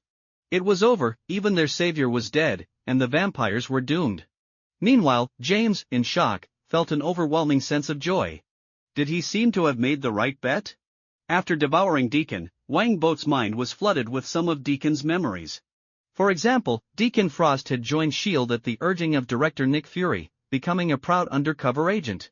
This was one of the blood god's abilities, to gain the memories of those consumed. The stronger the individual, the more memories he could access. Right now, Wangbo could only acquire a small amount of profound memories, which was a good thing for him because if he absorbed too many, he would surely suffer a mental breakdown. This guy was actually an undercover agent for S.H.I.E.L.D.? No wonder no one stopped him from hosting blood feasts. If I'm not mistaken, the reason he could overthrow the pureblood so easily was that S.H.I.E.L.D. was assisting him from the shadows. Wangbo realized. Feeling the power swelling within him, he nodded to himself. Devouring Deacon not only enhanced his strength but also granted him an extra life. At that moment, Blade's voice rang out, "Is this your goal, to become the blood god?" Wangbo turned to see Blade watching him warily, clearly having witnessed the scene of him devouring Deacon. Yes. Wangbo didn't deny it, pulling out the sunglasses from his pocket and tossing them to Blade, saying, "But I'm still human, unchanged, and I won't change." Blade took the sunglasses, put them on, and coolly said, "I hope so. Otherwise, I will have to kill you." "You won't get that chance, and you're no longer my opponent," Wangbo said with a smug smile. Let's not talk about that. Blade, Shield has hidden soldiers outside, come with me through the secret passage. James, you come along too? Blade asked. Shield? That Deacon said he was an undercover agent for Shield. What kind of organization is that? Deacon is an undercover agent for Shield?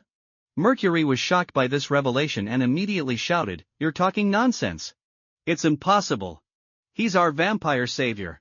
Just a savior propped up by Shield. Otherwise, how do you think a half-blood could achieve such great accomplishments?" Wang Boat scoffed. "There's no time to argue with you. Blade, go get your mother, we need to leave. Although Shield is a human defense organization, they probably won't be too friendly towards us, otherwise, they wouldn't have let Deacon clean you up." "Alright." Blade nodded, picking up his sword, pushing off with his feet, jumping to the second floor, then using his momentum to leap across, quickly reaching the fifth floor. Moments later, he jumped down with Vanessa. "Let's go." Wang Boat led Blade and James toward the secret passage. This passage had been secretly arranged by Deacon. He had long harbored ulterior motives and didn't want to continue being their pawn. He wanted to become a god, the god of the bloodsuckers. In fact, this was also the reason Shield hadn't stormed in yet.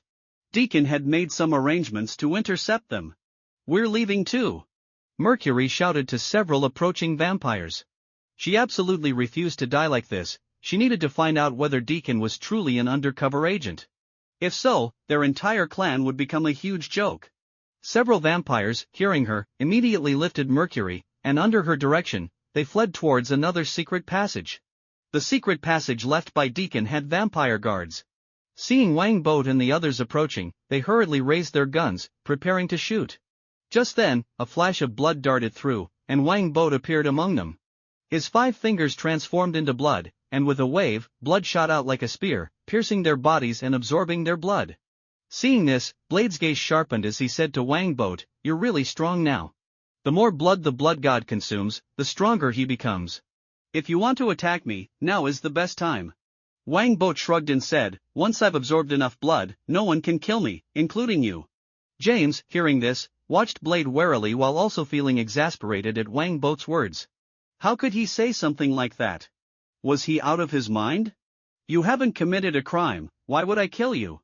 Just because you're a threat?" Blade shook his head and said, "When you truly commit a crime, I'll kill you, no matter how strong you become. I'm Blade, a vampire hunter.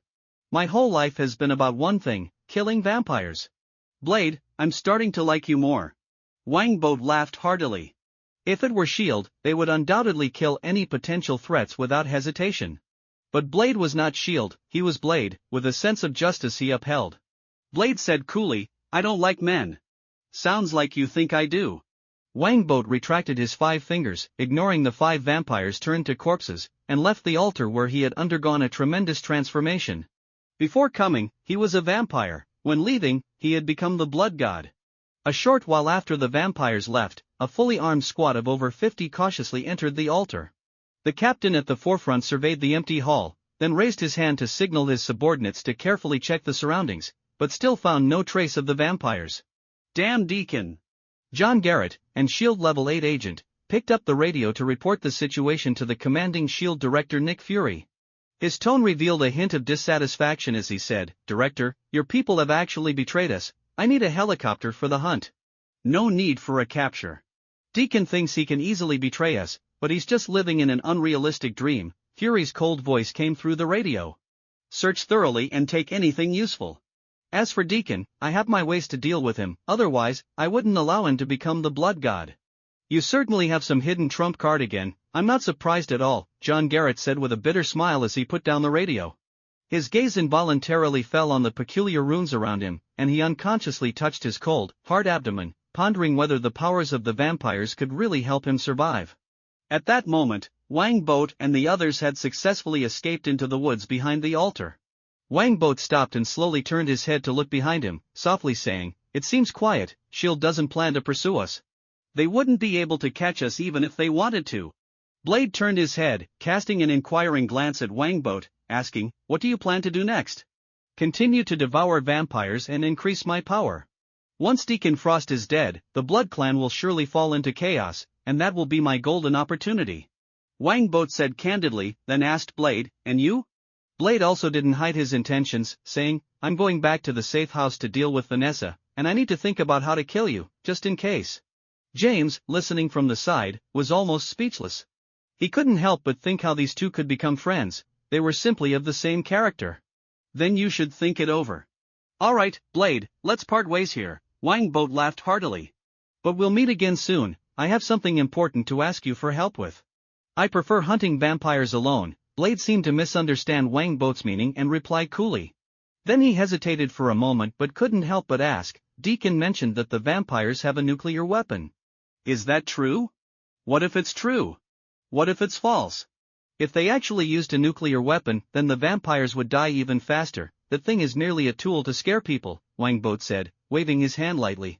The best solution is to keep it buried underground. Blade suddenly understood. He nodded at Wangboat, shouldered Vanessa, and quickly left the place. James looked at Blade's receding figure and couldn't help but ask, Boat, why don't you just kill him? With your current strength, that shouldn't be a problem, right? I never thought of killing him, and he isn't that easy to kill. After all, he is Blade. Wangboat shook his head and said, James, do you have a suitable place to hide me? I need some time to familiarize myself with my powers, at least to cure this red eye condition first. James glanced at Wangboat's still slightly red eyes and chuckled inwardly. He said, I have a safe house, but Boat, you're already the blood god, there's no need to hide anymore, right? With your identity, you're more than capable of leading the entire blood clan. Don't get ahead of yourself. To the blood clan, I'm just a complete stranger. Even if I have the identity of the blood god, they won't easily recognize me. I have no regal aura I can release at will, Wangboat scoffed. If I want them to submit, there's only one way. James asked eagerly, what way? By beating them into submission, making them kneel before me and beg me to become their king. Wangboat said solemnly. After hearing this, James couldn't help but ask, can you really do that? Of course. I am the blood god. Wangboat replied confidently. In the afternoon on Manhattan Island, it seemed somewhat deserted compared to usual. In the past month, New York had seen dozens of fierce gunfights, resulting in numerous casualties, causing the entire city to be on edge, and almost no one dared to walk the streets anymore. Our director George Stacy is going to get criticized again. It's really pitiful. It seems he just took office 2 months ago? In an indoor cafe, Wangboat said with a laugh, flipping through a newspaper. A month had passed, and he had been able to control his powers well, with his eyes returning to normal. James, mostly hidden in the shadows, couldn't help but retort, Blood God, weren't 3 of those gunfights caused by you? Wangboat put down the newspaper, took a sip of coffee, and said nonchalantly, the gunfights I initiated ended very quickly, and no innocent people were harmed, so you can't blame me for everything. That's true, to those vampires, you're practically an instant kill. James looked at Wangboat in awe. He had witnessed the incredible power of the Blood God firsthand and was silently amazed. He then asked, Blood God, besides us and Blade, seems there's another force secretly targeting the vampires? If I'm not mistaken, it should be S.H.I.E.L.D. taking the opportunity to carry out a large-scale extermination of the vampires. Their methods are much more ruthless than ours, Wangboat said slowly. However, this isn't a bad thing. The harsher S.H.I.E.L.D. is in exterminating them, the faster the Blood Clan will surrender. James couldn't help but ask, Blood God, when do you think the Blood Clan will surrender? Soon. The Blood Clan situation is already very dangerous. As long as we eliminate the radical elements among them, the remaining conservatives will surrender voluntarily. A hint of determination flashed in Wangboat's eyes as he said, that day isn't far off, because those radicals have always wanted to kill me, they will definitely take the initiative to strike. James said, then they're really asking for death, Blood God, you're now invincible. Indeed, I am invincible to the vampires. Wangboat smiled slightly and said, let's settle the bill, after I finish at this stronghold, I'll come find you. Okay, Blood God. James respectfully watched Wangboat leave, feeling more and more that choosing to follow Wangboat was an incredibly wise decision. What? You say he was forced? Of course not. The first time he saw Wangboat, he felt that the latter possessed an extraordinary aura, so he took the initiative to come under his command. That's right. There was no bribery or anything, that was complete nonsense. Wangboat naturally had no idea what James was thinking. He followed the entrance into an abandoned subway station. According to the information provided by James, this was a vampire stronghold where they lured adventure seekers or those seeking clandestine meetings by spreading messages online and then drained their blood completely. Logically, with so many deaths, no one should dare to come anymore. But in reality, the more deaths there were, the more people came. This is just how some foreigners like to tempt fate. As soon as Wang Boat entered the subway station, he sensed something was off. He stopped, his eyes narrowing with vigilance, saying, "You're counterattacking faster than I expected." The surroundings were silent, with no one responding to him. After a while, over 20 figures slowly emerged from the dark corners of the subway station. Following that, dozens of fully armed figures surged in from the surrounding entrances, aiming their assault rifles directly at Wang Boat. Compared to those who appeared calm, the latter group was clearly much more anxious. After all, they were facing the dreaded blood god, under whom hundreds of vampires had reportedly met their end. Notably, these vampires were wrapped tightly, evidently guarding against Wang Boat's use of ultraviolet tactics. Vampires are not fools, they are well aware of their weaknesses. Over 20 pure-blood vampires? This is quite a lineup. Wang Boat glanced at the vampires with a smile, saying, "Are you preparing to serve me a feast?" Boat Wang, the power of the blood god is not something a lowly and despicable half-blood like you can possess. Today, we will drain your blood and reduce you to ashes, a middle-aged pure-blood vampire, holding an ancient box, shouted arrogantly. They opposed Wang Boat both due to disbelief in his strength and a desire to obtain his powers. The reason these pure-blood vampires ignored Deacon's actions also stemmed from this factor. Lowly? A bunch of disgusting bat freaks dare to say that to me? Wang Boat's figure suddenly appeared like a ghost in front of the pure-blood vampire, and his hand instantly transformed into a sharp sword, stabbing towards the vampire's chest. The pure-blood vampire was taken aback and hurriedly slammed the bottom of the box. With a loud bang, the box exploded, and a blood-red chain shot out from within, wrapping around Wang Boat's body, immobilizing him completely. "What the hell is this?" Wang Boat frowned, his body instantly morphing into a river of blood, attempting to break free from the binding. Yet, to his astonishment, even as a river of blood, he could not escape this blood-red rune chain, which held him firmly in mid-air. "This is a treasure of our blood clan, Vlad's blood chain." Although the North American blood clan's heritage is not as deep as that of the European blood clan, you, a so-called blood god, cannot be so arrogant. The middle-aged vampire laughed triumphantly, then took out a knife and cut his wrist, letting his blood drip onto the chain. The other pure-blood vampires followed suit. The blood chain was indeed powerful, but it required pure-blood blood to activate, and the consumption was immense. If it weren't for the urgent situation, it wouldn't have been used for so long. Wang Boat did not panic at being trapped. He quickly returned to human form, ignoring the tightening blood chain, still wearing a smile as he said, "Good stuff. Since you're so enthusiastic, I'll gladly accept it. Dream on. Your blood will soon become our delicacy," the middle-aged vampire sneered, and the other vampires echoed, their eyes filled with greed and hatred. "You, a filthy half-blood, are worthy to be called a blood god? Today, we will show you that the blood clan always belongs to the pure-bloods." "That's right, filthy half-blood, die," the vampires cursed, their voices filled with malice. Hearing their ugly curses, Wang Boat's eyes gradually turned icy. Tired of wasting words with these vampires, he felt a surge in his heart, and suddenly, a mass of blood fell from the ceiling, rapidly transforming into the shape of a spear, piercing through the arrogant middle-aged vampire and beginning to crazily absorb his blood. "Don't kill me, I surrender. I've lived for hundreds of years, I don't want to die here." The middle-aged vampire lost all his previous arrogance and began to plead for mercy. What a disgusting bunch of higher beings. Wang Boat's eyes were filled with disdain as he controlled the blood to drain the middle-aged vampire dry, leaving him a withered corpse, and the blood shot like lightning toward another pure-blood vampire. "Stop him." The pure-blood vampires finally panicked, shouting loudly. The half-blood vampires immediately opened fire on the mass of blood, which suddenly sank and dodged most of the bullets, then dropped 9 silver metal balls onto the ground. Before the vampires could even see what those balls were, the 9 metal balls exploded simultaneously, sending silver needles shooting out like a torrential rain, hitting the vampires' calves and thighs. Although these vampires were fully armed, even wearing bulletproof vests, the vests mainly protected the chest and back, their legs had no protection whatsoever. So, they were all struck by these densely packed silver needles. The power of these needles wasn't too great, as they were merely a product designed based on Wang Boat's ideas by Frank's colleague. For ordinary people, it would only cause minor injuries. However, for these vampires, the situation was entirely different, as these needles were silver-plated.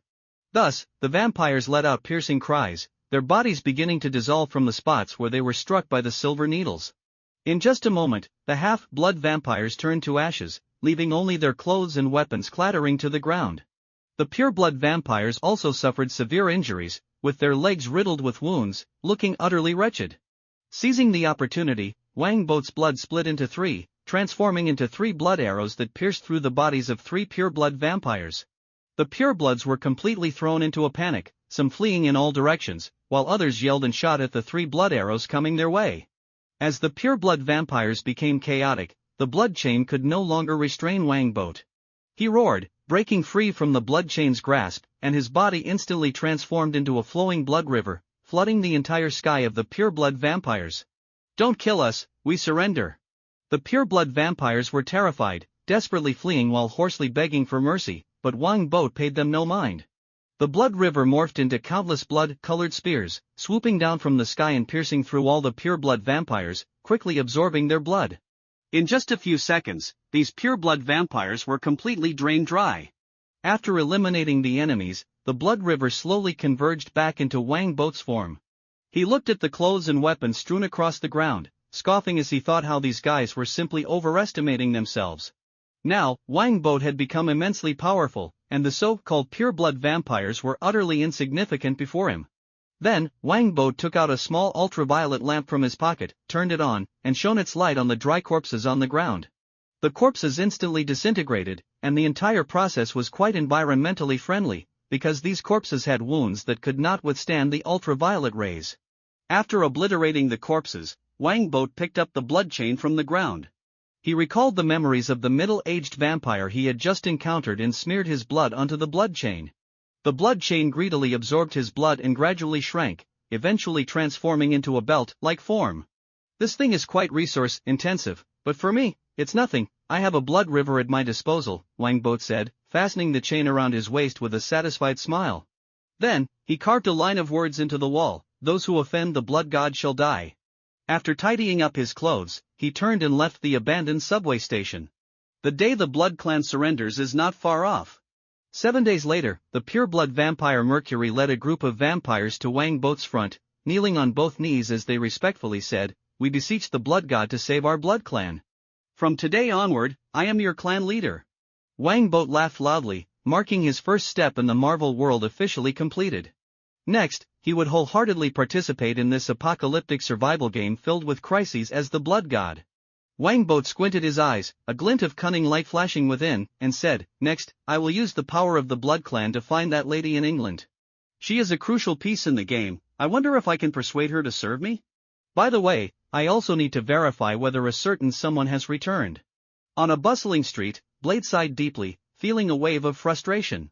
Since leaving the altar, he had felt unwell. First, he returned to his lair only to find Whistler, whom he had bitten, missing, and then had daily arguments with his mother, Vanessa. Vanessa always blamed Blade for Deacon's death and insisted on drinking human blood as a noble. Blade wished he could drag Deacon out of hell and kill him again. Now, the only thing that brought Blade joy was hunting vampires. During this time of turmoil within the Blood Clan, he had been killing them with great satisfaction. Now, he was heading toward his next vampire hunting destination. Suddenly, a police car came to a halt in front of Blade. An officer got out and walked toward him. Blade frowned slightly. His relationship with the police was not good. Accurately, he was currently a wanted felon. The officer stopped in front of Blade, a hint of fear on his face, and handed him a phone, saying, "Mr. Blade, the blood god is looking for you." "You are with the Blood Clan?" Blade was taken aback. The blood god was involved with the Blood Clan? That was not good news. The officer said ingratiatingly, "Yes, I've always aspired to become a noble vampire. When you truly become a vampire, I'll come looking for you," Blade said, disregarding the officer's stiff expression, and picked up the phone to answer. The call connected quickly after he dialed, and Wang Boat's deep voice came through. "Blade, I'm sorry, they're offering too much." "Blade, I'm truly sorry, they offered too much, making it hard for me to refuse." Wang Boat's words made Blade's heart sink instantly. Just as he was about to say something, Wang Boat suddenly burst into laughter. Don't be angry, Blade. Come visit my estate, I have a surprise for you." Blade rolled his eyes helplessly. He paused for a moment before asking, "Are you human or vampire now?" Wang Boat raised his chin slightly, a hint of pride flashing in his eyes as he replied, "I'm definitely human, a human who was revered as a king by vampires and possesses one of the top 3 fortunes in the world. Alright, I'll head over now. Blade put down his phone and turned to the half-blood police officer, saying, "Take me there." "Yes, Mr. Blade, please follow me." The officer smiled ingratiatingly and drove Blade to a large estate on the outskirts. Looking at the mansion worth hundreds of millions, the officer's eyes were filled with envy as he said to Blade, "Mr. Blade, I can't go in, I can only take you here." Blade ignored the half-blood officer and directly opened the car door to step out. At the entrance, a familiar figure holding an umbrella was quietly waiting for him. It was James. "Blade, the blood god is waiting for you inside. By the way, couldn't you come at night? It's too sunny during the day, and it's quite uncomfortable." James wore a radiant smile, and from his expression, it was clear he had been enjoying himself lately. Blade looked James up and down through his sunglasses and remarked, "Nice outfit." "Not just nice. This is a top-tier suit I had custom-made for over $100,000, and it even has high-tech UV protection," James boasted proudly. It was something he had never even dreamed of wearing before, and now it was on him. Blade shook his head helplessly, saying, $100,000? Just a small matter. After the chairman and the 12 pureblood elders died, most of their assets, apart from what S.H.I.E.L.D. took, are now owned by the blood god. James gestured for Blade to get into the patrol car, and as he drove in, he added, "On the first day the blood god moved in, he bought over a dozen luxury cars and even had a bunch of models come for a party." "Hey, Blade, I heard the blood god can control any part of his body at will, any part." Blade looked at James with a blank expression, thinking to himself, is it really a good idea to embellish the boss like this? But then again, that ability was indeed both enviable and somewhat grotesque. It took over 10 minutes of driving for the patrol car to arrive at the villa's door. To Blade's surprise, Boat was actually waiting at the entrance. He quickly walked up, hugged Blade, and said with a smile, "Blade, it's been a while." "Not really, I was just thinking about how to kill you," Blade replied expressionlessly. The butler and maid nearby were shocked by his boldness. How dare he speak to the blood god like that? Didn't he fear for his life? Take your time thinking, no rush. Let's go inside and chat." Boat laughed heartily and then said, "James, we have another group of guests coming. You work hard and welcome them outside." "Understood, blood god," James respectfully replied, but his heart was filled with doubt. He wondered who these guests might be that the blood god wanted to personally welcome. They certainly weren't ordinary people. Boat led Blade into the villa, saying, "Let me give you a surprise first, and then we'll talk about other matters." "It's not a trap with a bunch of vampires lying in wait, is it?" Blade asked warily. Hearing this, Boat couldn't help but chuckle. "To deal with you, I'm enough on my own, no need for an ambush." "Enough talk, let's see this surprise. You'll definitely be pleased." With that, Boat pushed open the grand door. Inside, an elderly man was sitting on the sofa, gulping down red wine, some spilling onto his clothes. If a normal person saw this scene, they would think it was a cheap bottle of wine, but in reality, the wine the old man was drinking was worth tens of thousands of dollars. "Whistler!" Blade exclaimed upon seeing the old man. Whistler turned his head and, upon seeing Blade, laughed heartily. "Blade, you finally made it. I knew they would definitely come looking for you." Blade looked at Whistler, a complex emotion flashing in his eyes. Since Whistler was still alive, he must have turned into a vampire, right? "Don't worry, he's still human." Boat patted Blade's shoulder and said, "When you went to deal with Deacon, he was captured by a group of vampires. They froze him and tortured him day and night. I saved him and used medicine to turn him back into a human." This is based on the storyline from Blade 2, where a person bitten can be saved before turning into a vampire with medicine. "That's right, I'm human now. After this guy saved me, he provided me with the best food and fine wine every day, even inviting a few models to keep me company. I'm living like a god." Whistler laughed, but the next moment, he suddenly smashed the precious wine on the ground, shattering the glass everywhere, and shouted, "Does he think that will buy me off? He's wrong. Blade, don't worry about me, just kill these vampires." Blade shook his head helplessly, but warmth surged in his heart. Whistler was still the familiar Whistler, as stubborn and straightforward as ever. "Whistler, don't waste it, that wine is precious." Boat said with some displeasure, "By the way, one of those models is pregnant." "Ah?" Whistler, who had been so cocky, suddenly froze. Boat then burst into laughter, saying, "Just kidding. Someone, clean this mess up, we have guests coming later." Immediately, a maid came to clean up the mess. These maids were carefully selected humans, specifically for vampire service, and vampires could do whatever they wanted with them, including feeding on them. Blade couldn't help but ask, "Boat, what exactly do you want to do?" "I'll let you know shortly." "Blade, we're friends, I won't harm you. If you want, you can take Whistler and leave anytime, I won't stop you." Wang Boat said seriously, "However, I hope you'll stay. Today, we'll decide the fate of the North American vampires." Blade looked at Wang Boat and nodded, saying, "Alright, I trust you. You won't be disappointed. Have a seat." Wang Boat smiled, while Whistler coldly remarked, "Let's see what kind of tricks you're up to. By the way, about that wine earlier, bring me a few more bottles to rinse my mouth." "Of course, but don't break it again, I don't like waste." Wang Boat clapped his hands, signaling for a few bottles to be brought over. He understood that having money and wasting it were two different matters. Having money didn't mean one should waste it freely. "Whistler, drink less wine, it's not good for your health." Blade sat down. He surveyed his surroundings and saw that the furniture was all valuable items, the cashmere carpet was incredibly expensive, and the genuine artworks hanging on the walls were each worth a fortune. Truly extravagant. Wang Boat nodded in agreement, saying, "With just one phone call, a Michelin chef will come to cook for us immediately, with all the ingredients airlifted in. By the way, the butler also gave me a list of many celebrities and beautiful women with noble bloodlines. Whenever I need, they'll come immediately, allowing me to taste their blood." Disgusting. Whistler couldn't help but curse, and Blade shook his head repeatedly. Half-blood vampires couldn't even have a blood bag, while purebloods could casually choose their blood to drink. No wonder the half-bloods were incited by Deacon. Moreover, the practice of keeping blood slaves was truly repulsive.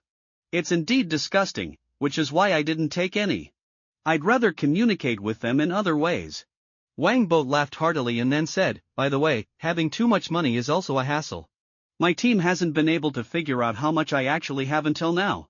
Plus, I'm probably going to have to pay quite a bit in taxes. The tax bureau isn't to be trifled with." "Are you bragging?" Blade couldn't help but scoff. Just then, the butler walked in and respectfully said, "Blood God, Senator Stern and Director Nick Fury have arrived." "Okay, I'll go welcome them." Wang Boat nodded and then said to Blade, "Blade, let's have a meeting in a bit. Whistler, you should step aside, your mouth is too foul and might offend people." Whistler gave Wang Boat the middle finger and then limped away with the wine bottle. As he passed by Blade, he whispered, "Blade, don't believe a word from the vampires." Blade nodded coolly. Although Wang Boat heard this, he didn't care. He walked towards the entrance, preparing to welcome the senator and Nick Fury. One-eyed Nick Fury wore a grim expression. He felt incredibly unlucky. After spending over a decade meticulously arranging a blood god plan, he originally thought that once it succeeded, the vampire clan would no longer pose a threat to humanity. However, unexpectedly, a wild card appeared, intercepting the blood god, and even Deacon was killed by that guy. This not only derailed his plan but also turned all his arrangements and contingencies into a joke. What frustrated him even more was that Director Fury only learned about this recently, so he couldn't alter the plan in time. Moreover, his original plan inadvertently helped that guy. Precisely because of the pressure from S.H.I.E.L.D., the vampire clan quickly surrendered to him. If they didn't surrender soon, they would be wiped out by the Blood God, Blade, and S.H.I.E.L.D. After the vampire clan surrendered, the Blood God stabilized the chaotic situation quickly, then led the vampires to raid S.H.I.E.L.D's stronghold, taking away level 8 agent John Garrett and a large group of elite agents. This was why Nick Fury had come personally today, to negotiate. Of course, Nick Fury didn't worry about his safety. Senator Stern was also invited. Unless the vampires wanted to wage an all-out war against humanity, they wouldn't dare act out of line in such a formal setting. Aside from this matter, Nick Fury had another headache. Captain America's girlfriend, S.H.I.E.L.D's founding elder Peggy Carter, had gone missing a few days ago. He had deployed a lot of manpower to search for her, but there were no clues at all. In contrast, Senator Stern was in a good mood. Vampires were quite generous, although he didn't lack money. Who would complain about having less? Director Fury, Senator Stern, welcome, Wang Boat said as he walked out of the villa, extending his hand to the two. I'm the new leader of the vampire clan, you can call me Boat. Senator Stern shook Wang Boat's hand, saying, Leader Boat is indeed young and promising. There has never been a leader among vampires. Where does this title come from? Director Fury stared hard at Wang Boat, a glint of coldness flashing in his eyes. He had recently investigated a lot of information about Wang Boat. To be honest, he still couldn't understand why such an ordinary kid could defeat Deacon and become the blood god. This kid had nothing special about him in the 22 years before becoming a vampire, but once he became a vampire, he had been on a roll, and now he had become the leader of the vampire clan. Even he had to come personally to negotiate with him. There wasn't one before, but there is now. By the way, I have to thank you, Director Fury. If it weren't for the 12 elders and the chairman still being around, no one could unify the vampire clan. Wang Boat smiled and said, by the way, should I write a thank you letter to S.H.I.E.L.D.? Director Fury's face grew even darker. Everything he had done had become a stepping stone for this kid. It could be said that without him, this kid wouldn't have had such a smooth journey. Senator Stern quickly chimed in, alright, let's go inside and discuss further. Leader Boat wouldn't let us drink the wind out here, would he? Of course not. Please, both of you, Wang Boat smiled as he invited them into the meeting room. Upon seeing Blade, both men were momentarily taken aback. Wang Boat introduced, this is the famous vampire hunter Blade, the #1 enemy of the vampire clan.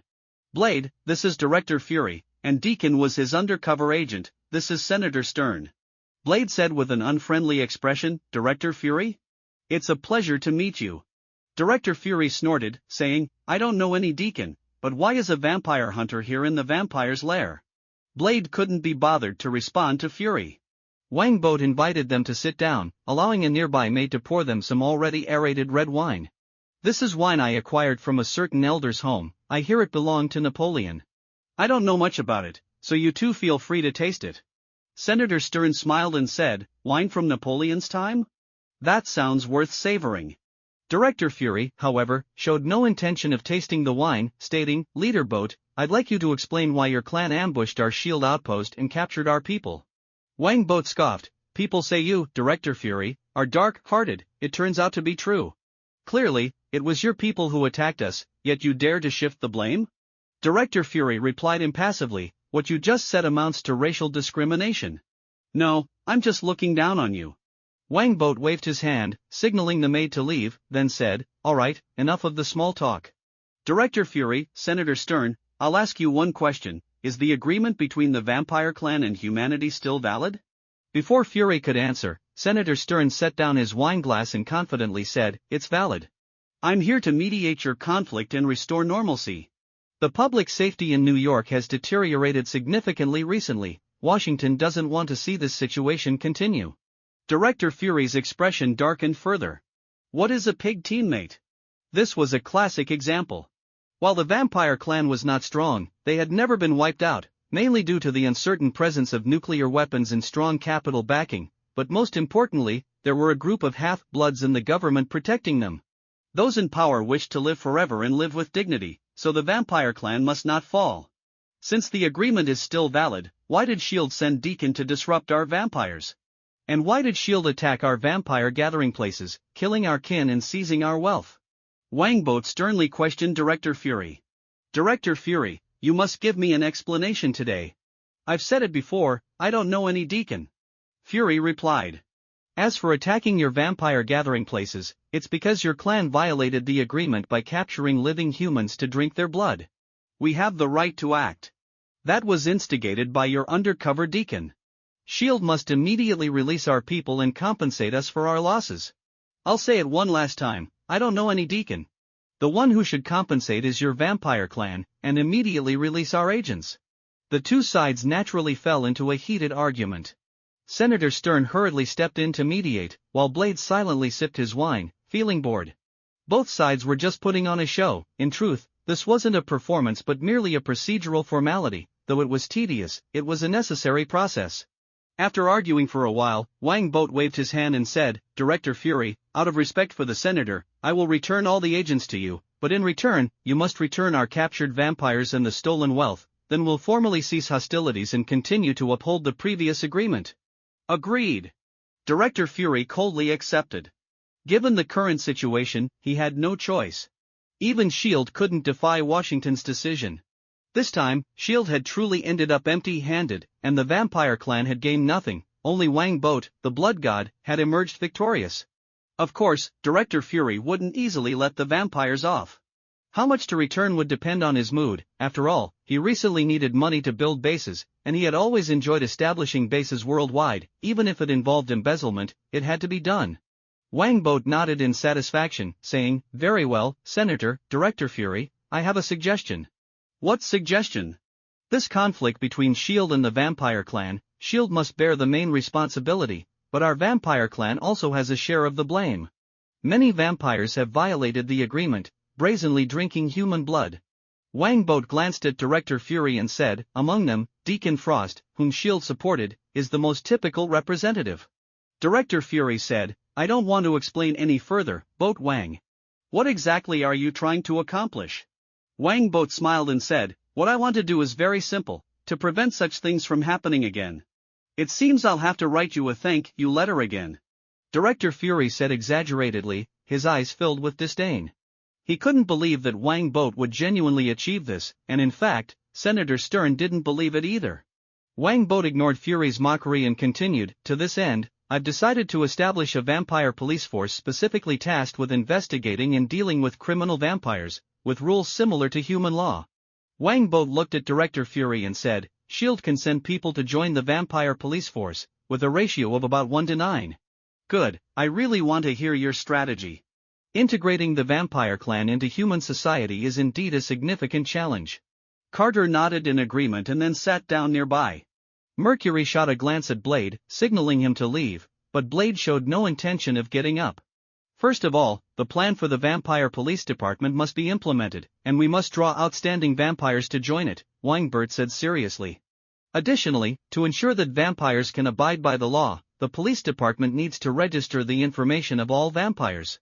In simple terms, we need to conduct a ghost population survey registration." "That's simply unrealistic." Mercury immediately opposed. "Vampires have always revered freedom, no one wants to be registered. Moreover, once registered, the information will fall into the hands of S.H.I.E.L.D., which would be disastrous."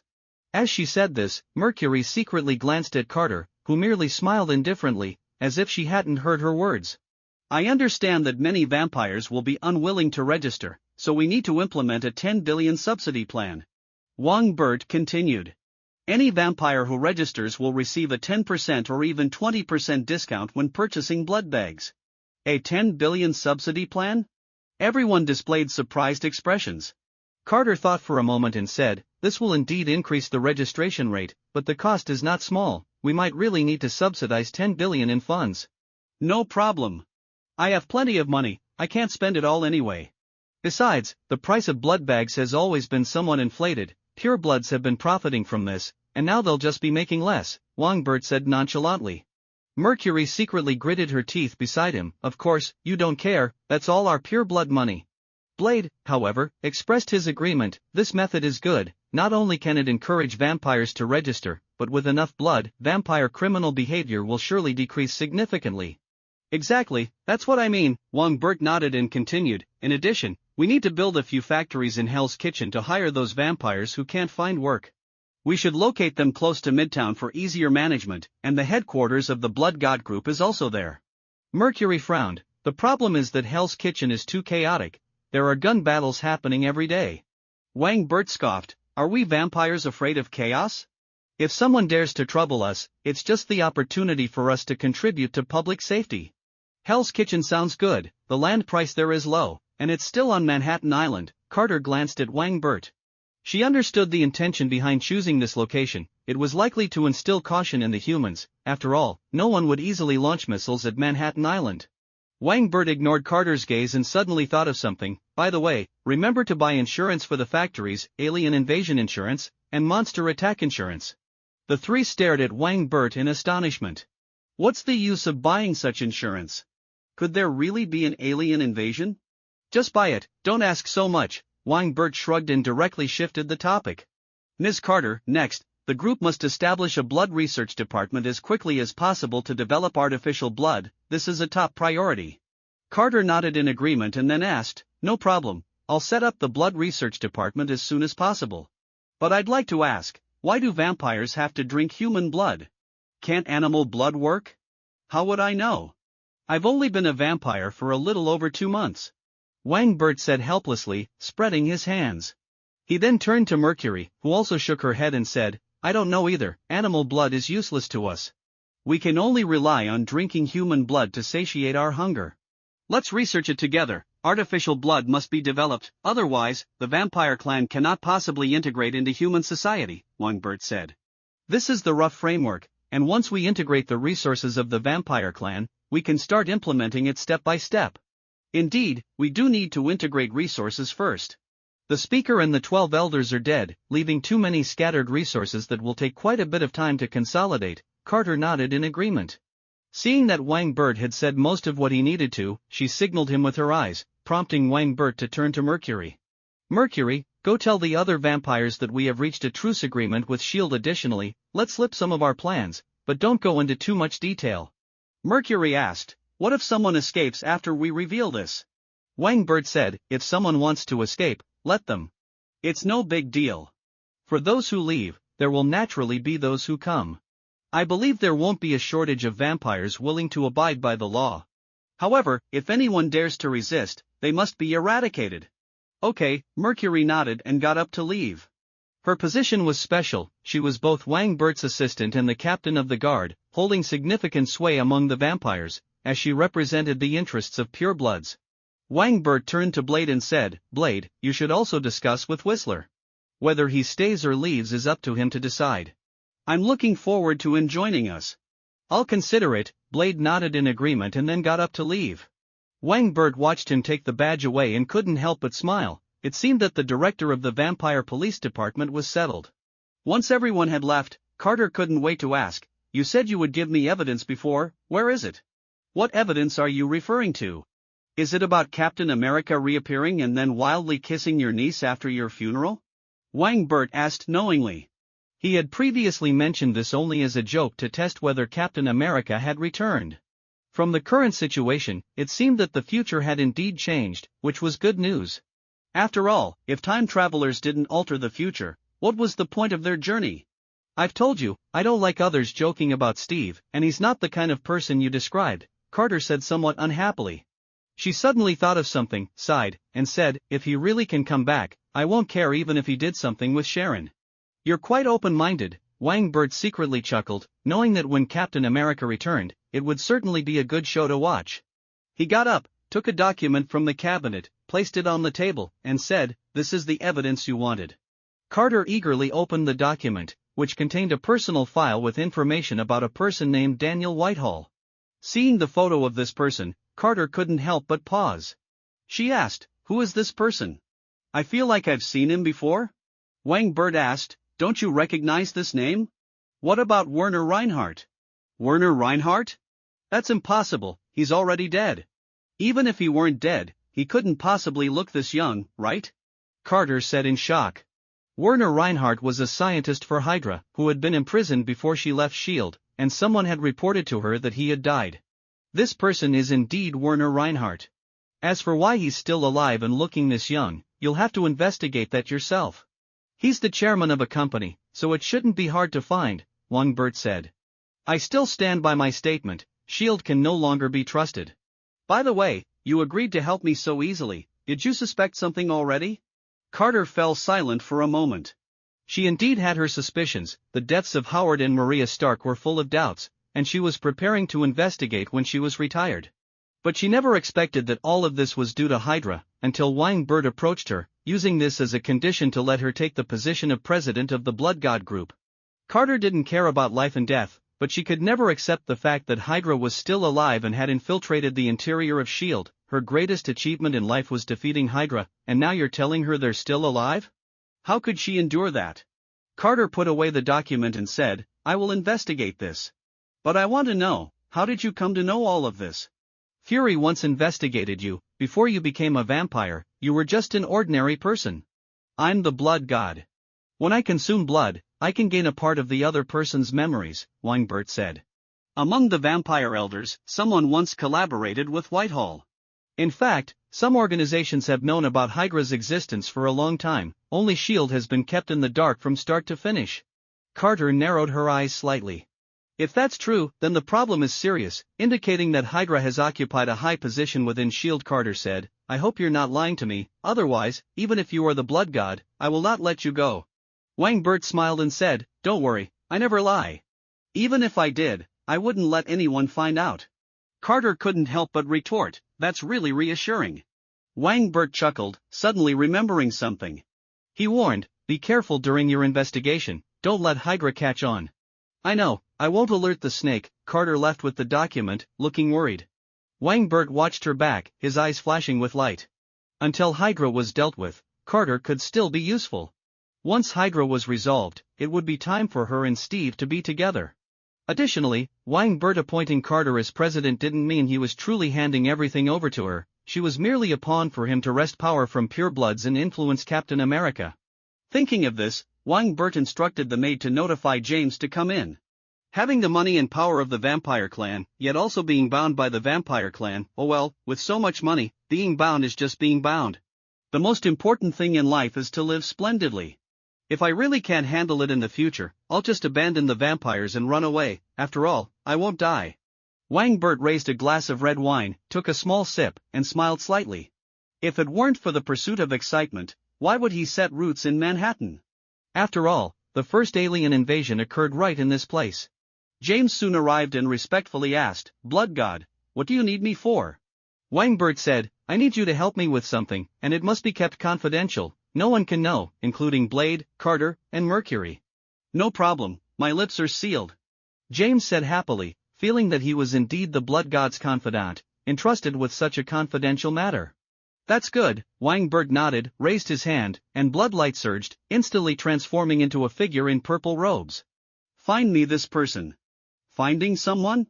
James felt a bit disappointed, he had thought it would be something very important, but he didn't dare to refuse and quickly asked, Blood God, where is he? Any other information? Wang Bert said, his name is Kilgrave, and he should be in the city. You should look around first. If you can't find him, keep an eye on Jessica Jones, he has a lot of entanglements with her. James complained, Kilgrave? Who would give themselves such a name? Of course, it's a weirdo. Wang Bert copied the blood shadows of Kilgrave and Jessica Jones onto a nearby A4 sheet, then said seriously, James, what I'm about to say, make sure you listen clearly, not a single word should be missed.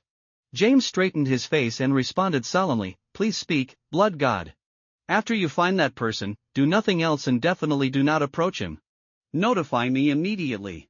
Remember, you must notify me immediately.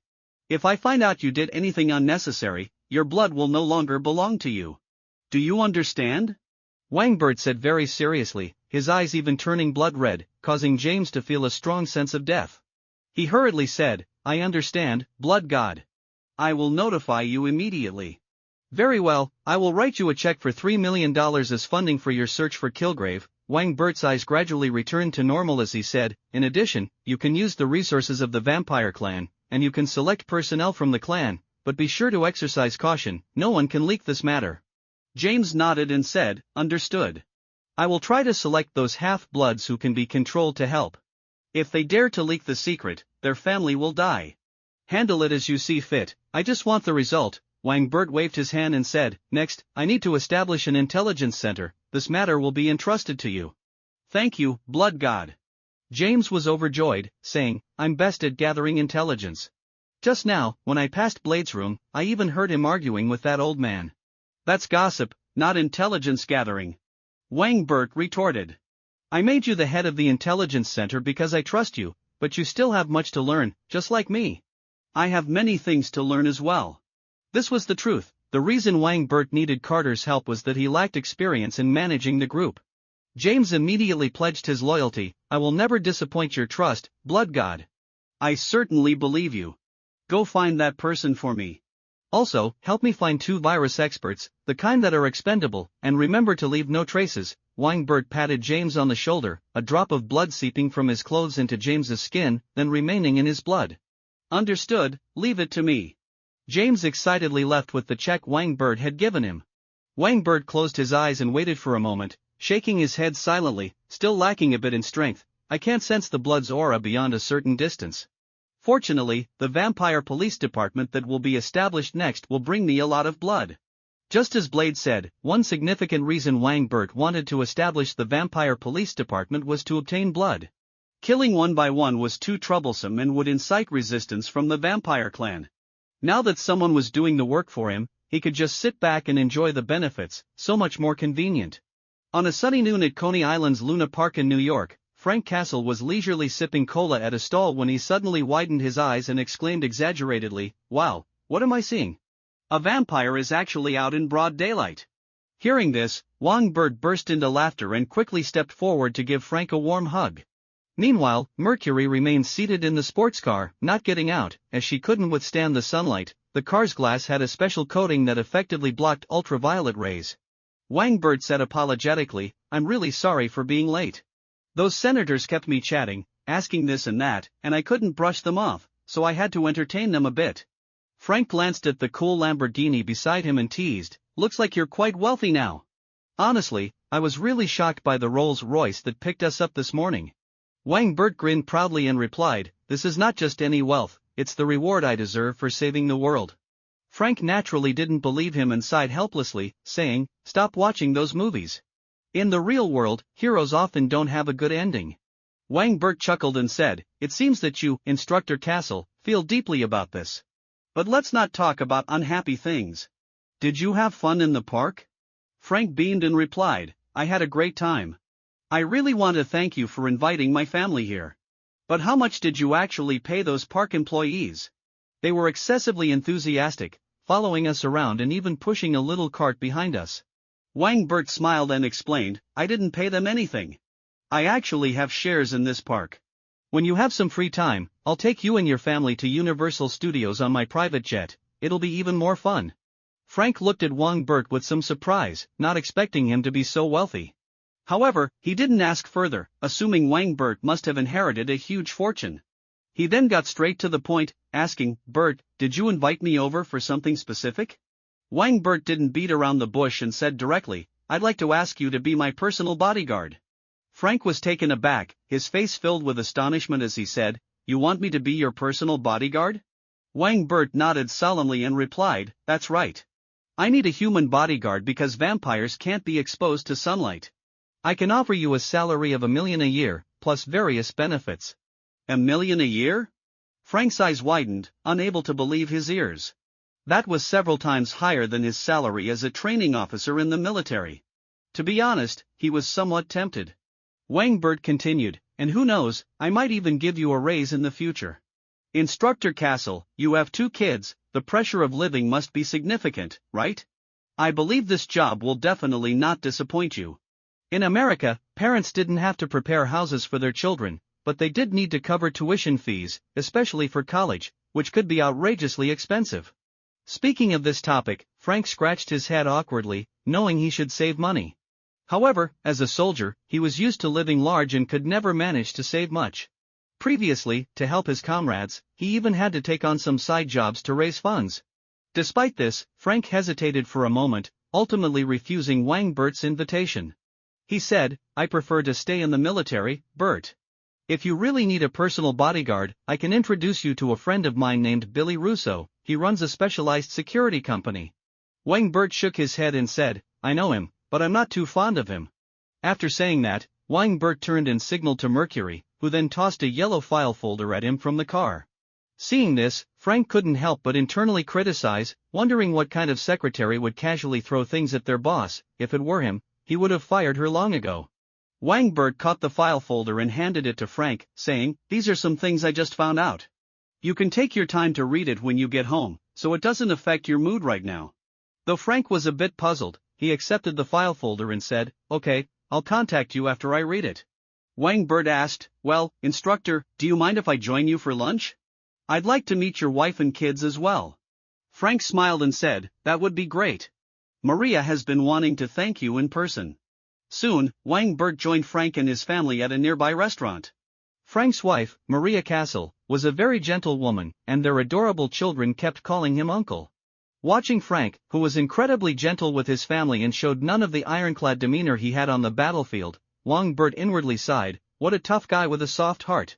It's precisely because Frank loves his family so deeply that he became the Punisher after their deaths. Fortunately, such a tragedy won't repeat in this life. Before long, lunch ended in a joyful and harmonious atmosphere. Wang Bert had other matters to attend to in the afternoon, so he took his leave early. He waved goodbye to Frank's children and started the sports car, roaring away and disappearing from the Castle family's sight. Maria turned her head, curiosity sparkling in her eyes, and asked Frank, "Frank, you actually know such a wealthy friend?" Frank thought for a moment and then shared Wang Bert's offer to be his personal bodyguard. Maria was surprised and exclaimed, "$1 million a year? I didn't expect our Frank to be worth so much." Feigning dissatisfaction, Frank replied, "Are you underestimating me?" He hesitated for a moment before telling Maria about his decision to decline the offer.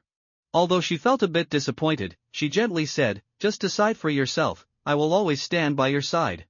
Frank hugged Maria gratefully, silently vowing that as long as he had her and the kids, he possessed the whole world.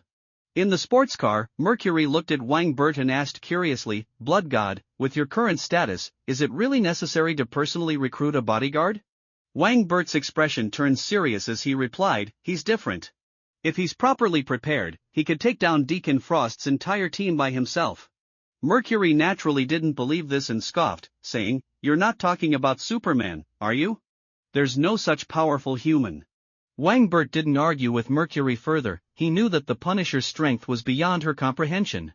The Punisher's power wasn't just in his combat ability but also in his command skills, which was why Wang Bert wanted to hire him. He needed not just a bodyguard but a commander.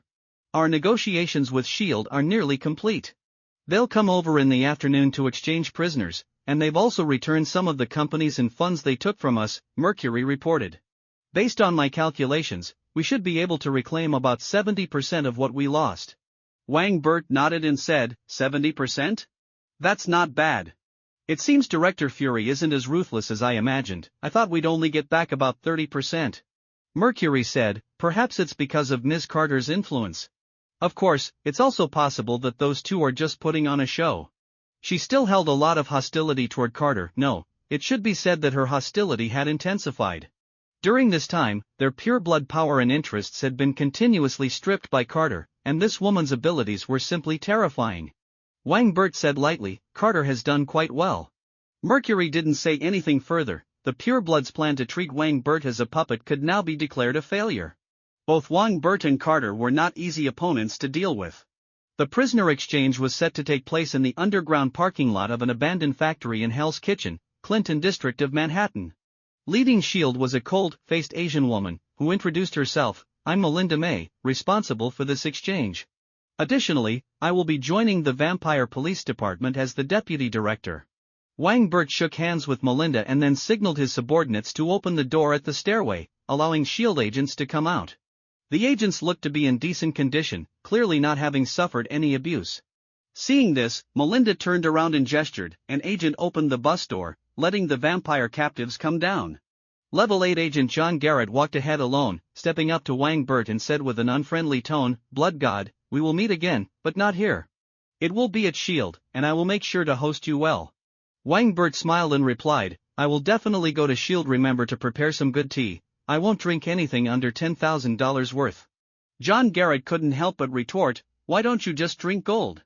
He seemed quite displeased with Wang Bert, but in a moment when no one was watching, he and Wang Bert exchanged a glance, conveying unspoken understanding. Melinda's expression turned stern as she said, "Agent Garrett, Director Fury has requested you to return to S.H.I.E.L.D. immediately to report." John Garrett cursed under his breath in dissatisfaction, leading the group of captives towards the S.H.I.E.L.D. bus. Meanwhile, the vampire captives approached Wang Bert and the others with expressions of confusion and surprise.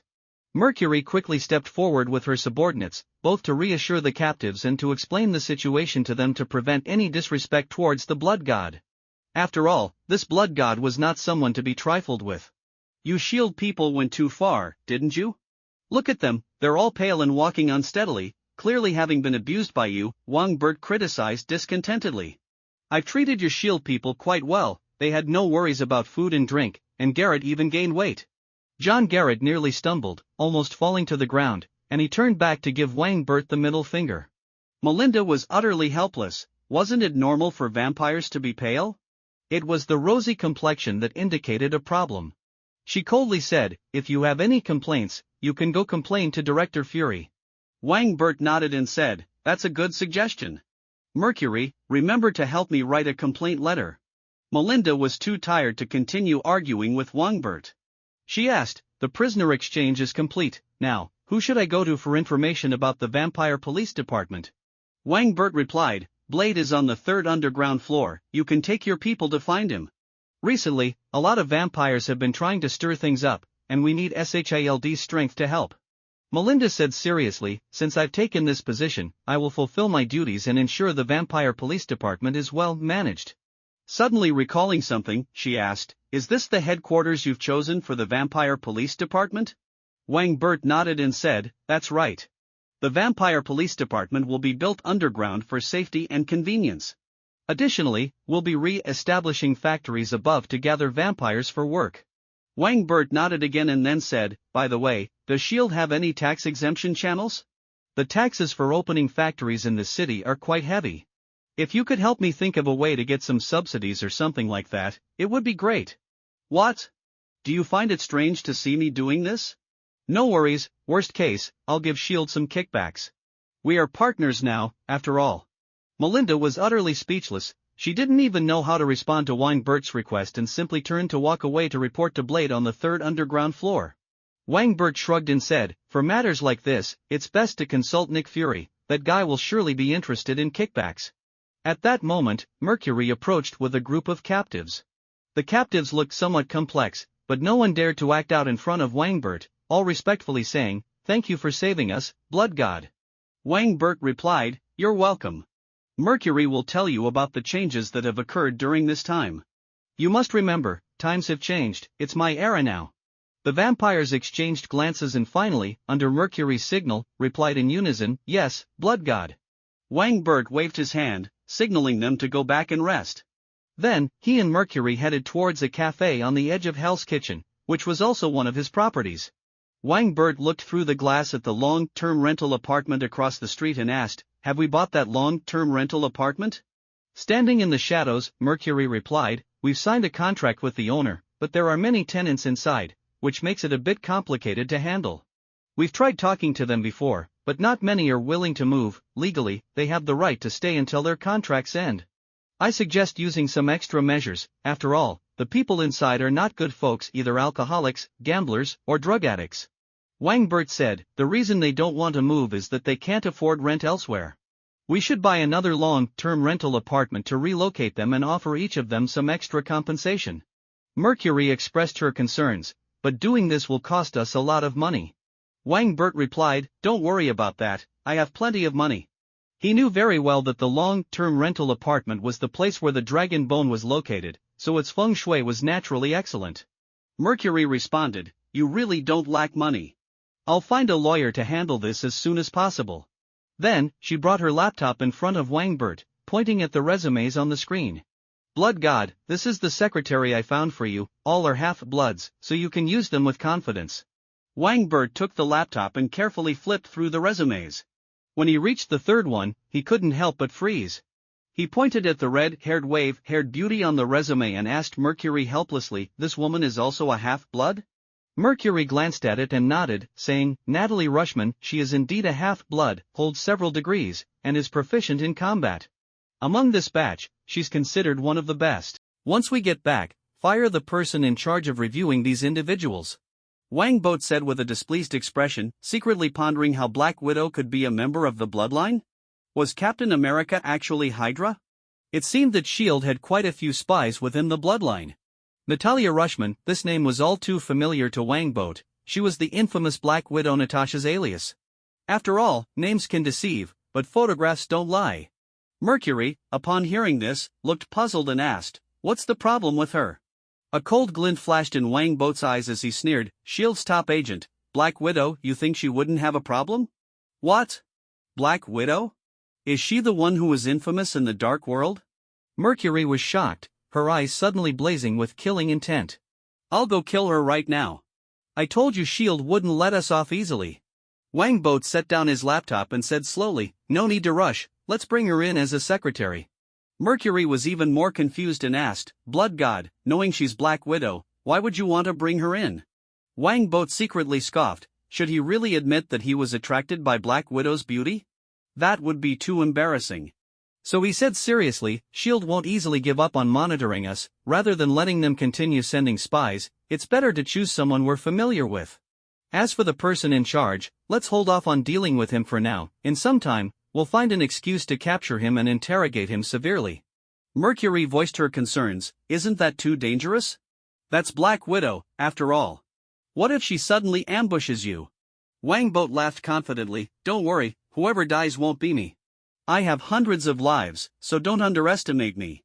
Although Mercury still had her doubts, she could only nod in agreement. Then she suddenly thought of an idea and suggested, Blood God, why don't we use this to test Ms. Carter?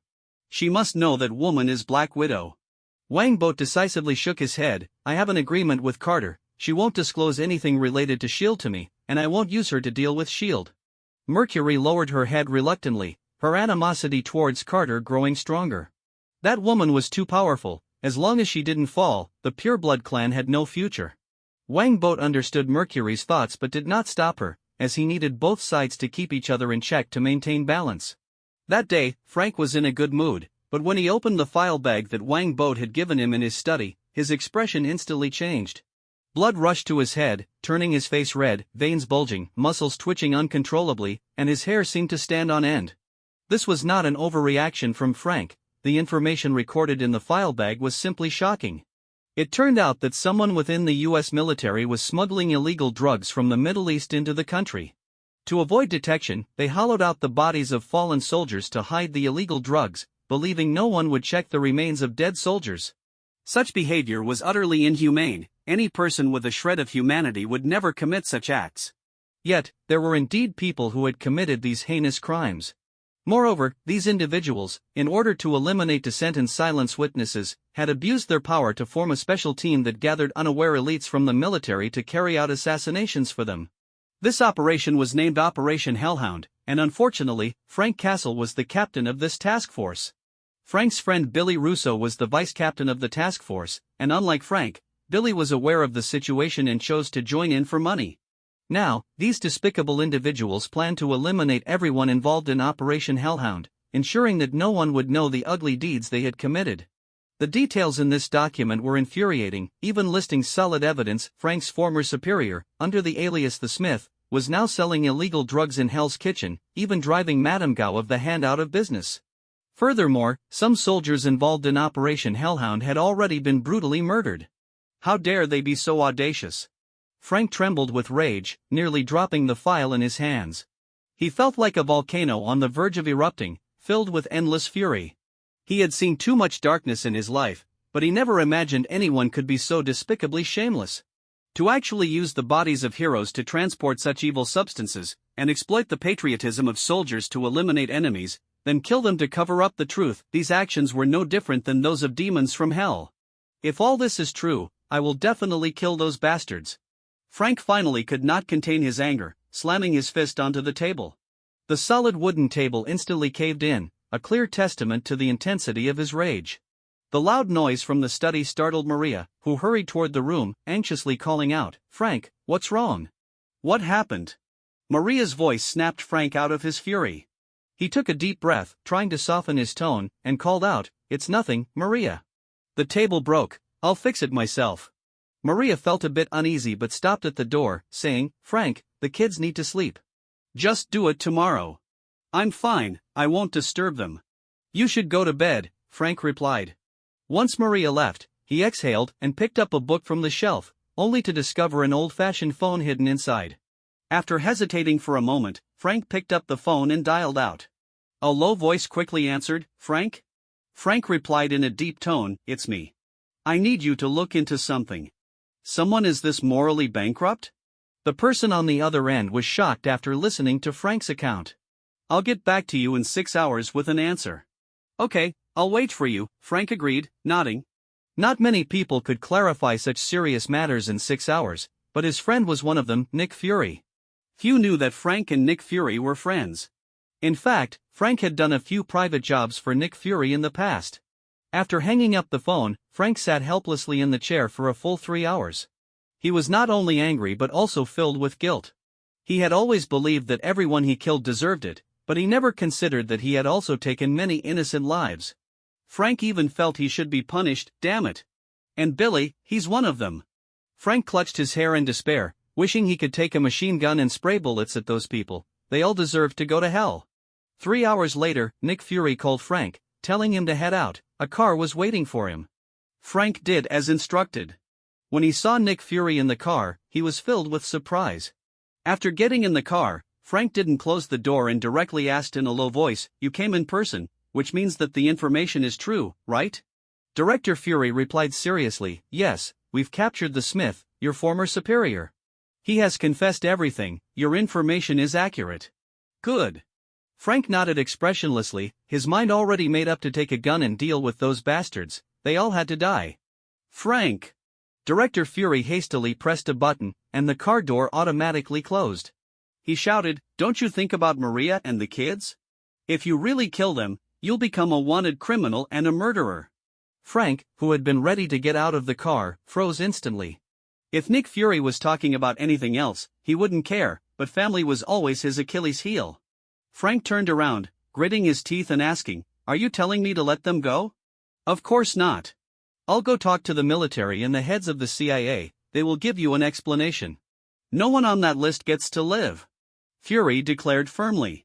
"However, this matter won't be made public. I trust you understand, if it goes public, it will turn into a huge scandal." Frank shouted angrily, "If I force the issue to go public, will you kill me too?" Fury patted Frank on the shoulder and said, "There are many shameless people in this world, but there are also many people with faith. Frank, don't think of the world as too dark."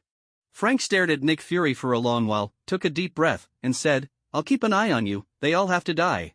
"They will all die," Fury assured him confidently. Frank nodded and was about to get out of the car when Fury stopped him again. Facing Frank's puzzled look, Fury said, "Frank, I want to ask you for a favor." Frank asked with confusion, "What favor?" "Go ahead."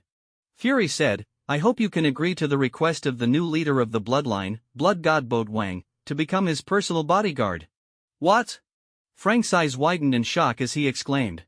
"The new leader of the bloodline? Blood God? What kind of nonsense was this?" Fury pulled out a document from a nearby compartment and handed it to Frank.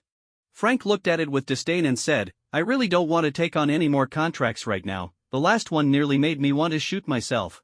"Huh? Why do you always like staying in the dark? Can you please turn on the lights?" Fury turned on the lights while saying, "This adds to the mystery and intimidates people. Your appearance is already scary enough." "Huh? Is that kid really a vampire?" Frank asked, staring blankly at the document. What was happening in this world? Vampires were coming out and looking for him to learn combat skills? Fury said, "He is indeed a vampire and has now become the leader of the vampires. You really know how to teach students." Frank set the document down and asked, "Looks like I should charge him more tuition. By the way, he said he saved the world, is that true?" "Saved the world?" Fury secretly scoffed. If Boat were present, he would definitely spray him with disdain. Without him, the bloodline would have been settled long ago, there wouldn't be so much trouble. How dare he say he saved the world? How thick-skinned could a person be? Fury said with a dark expression, "His threat is significant, Frank. I hope you can help me." Frank immediately refused without hesitation, "Sorry, I can't help you. I never betray friends." "When did he become your friend?" Fury asked, puzzled. Frank replied, "From the moment he gave me that document, he became my friend. I owe him a truth and a life." Seeing that he couldn't persuade Frank, Fury threw out his last card, "Frank, he's very dangerous, you know? He has a nuclear bomb." Frank was startled, "A nuclear bomb? Isn't that a bit too exaggerated?" Fury said seriously, "Not exaggerated, Frank. I need you to help me save this world. This world is really fragile, someone has to come to its rescue every day." Frank said irritably, "Boat isn't the kind of person who would use a nuclear bomb to destroy the world, he's not that insane. But we must be prepared for any eventuality, that's my job, to prevent crises before they occur," Fury stated. Moreover, vampires have always wanted to turn humanity back into their slaves. Although Boat Wang currently shows no signs of this, we must be ready. Frank snorted in disdain, slamming the car door with a loud bang. Why did he always have to deal with such messy situations? After thinking for a moment, Frank said, "I won't pass on any information to you, but if he really wants to destroy the world, I will stop him. That's fine, that's enough, Fury said with a sigh of relief, finally planting a safety pin next to Boat.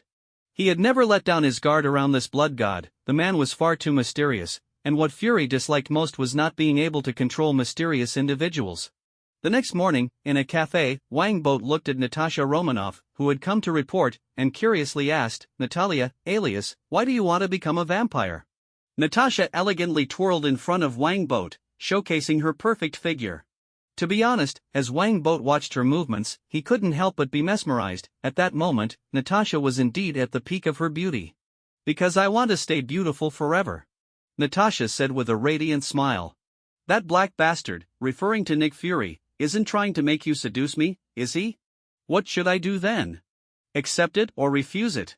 Wang Boat secretly thought, but his face showed a smile.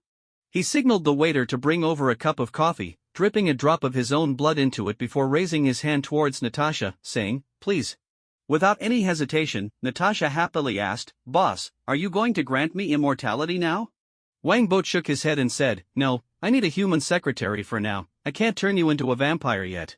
However, this drop of blood will merge with your blood, and when I need it, it will transform you into a vampire. It will also ensure your safety. If you die unexpectedly, it will bring you back to life. Thank you, boss. Natasha joyfully raised her coffee cup and drank its contents in one go. Yet, deep down, she secretly prayed to find an antidote to prevent herself from becoming a vampire. Being too excellent wasn't always a good thing. She always received the hardest tasks. Alas, what could she do? After all, she was both wise and beautiful. Very well, from now on we're on the same side. You can call me blood god or clan leader, Wang Boat said, sensing his blood successfully merging with Natasha's. He nodded in satisfaction and continued, I need you to help me with my first task. Natasha put down her cup, her expression turning sharp and competent as she said, Blood god, please command me. Wang Boat took out a copy of Maxim magazine and said, help me set up a date with the cover girl from Maxim magazine, I want to go out with her this afternoon. Ah? Natasha was utterly stunned, secretly thinking, didn't Fury say this guy was very calculating? How come he now seems like a playboy? And here I am, a stunning beauty standing in front of him, yet he doesn't try to win me over first but instead has me help him hook up with another woman? What kind of thinking is that? He should at least secure me first. Just as Natasha was about to speak, a man walked into the cafe accompanied by Mercury. The man smiled and said, I didn't expect you to have the same taste as Tony Stark, liking the cover girl from Maxim magazine. The newcomer was Frank Castle. Tony Stark is the wealthiest man I know, so I want to learn about his lifestyle and see if it suits me, Wang Boat said, standing up to shake Frank's hand with a smile. Instructor Castle, please don't tell me you're actually going to accept my invitation. If you do, I'll be overjoyed. Frank said with some emotion, Boat, I never dreamed that everything you told me was true. You finally realized it, ha ha ha. Too bad I didn't see your expression at that time, I've been waiting for it. Wang Boat laughed heartily, then formally introduced himself, I am the new leader of the bloodline, Blood God Boat Wang. Frank said, someone mentioned you to me, a big shot who can help me deal with those bastards. Wang Boat was somewhat surprised and asked, big shot? I was planning to help you deal with those guys. No need, they won't have a good ending. Mentioning those bastards darkened Frank's expression, then he shook his head and said, Boat, you told me the truth and saved my life. I can agree to become your bodyguard, but I want to ask you one question first. Do you have plans to destroy the world? And do you want to turn all humanity into slaves? Natasha listened attentively as Wang Boat laughed and said, Frank, do you know which kind of people wish the world wouldn't end the most? What kind? Frank asked curiously. Rich people, those who have everything they want, Wang Boat replied proudly. I'm that kind of rich person now, one of the top few in the world. I just have to make a phone call, and more than half of the Hollywood actresses will come to me willingly. Just a word from me can determine the jobs of tens of thousands or even hundreds of thousands of people. If my shoes are dirty, there will be countless people fighting to clean them. Most men in the world wish they could be as rich as I am, and countless beauties wish to become my women, like our world-class beautiful secretary here. Wang Boat pointed at Natasha. She cursed inwardly but had no choice but to step forward and kiss Wang Boat on the cheek, then said excitedly, Blood God, everything I have belongs to you. Frank whistled, even he had to admit that Natasha was a top-tier beauty, even more beautiful than Hollywood stars. Of course, compared to his Maria, she still fell a little short. In his heart, Maria was the most beautiful woman in the world, not just in this world, but in the entire universe. Wangbot hugged Natasha and laughed heartily, saying, "Frank, under such circumstances, how many times do you think I'd have to be kicked in the head by a donkey before I'd want to destroy the world?" Frank laughed. "Probably if your head got smashed, you still wouldn't think that way." "Of course not."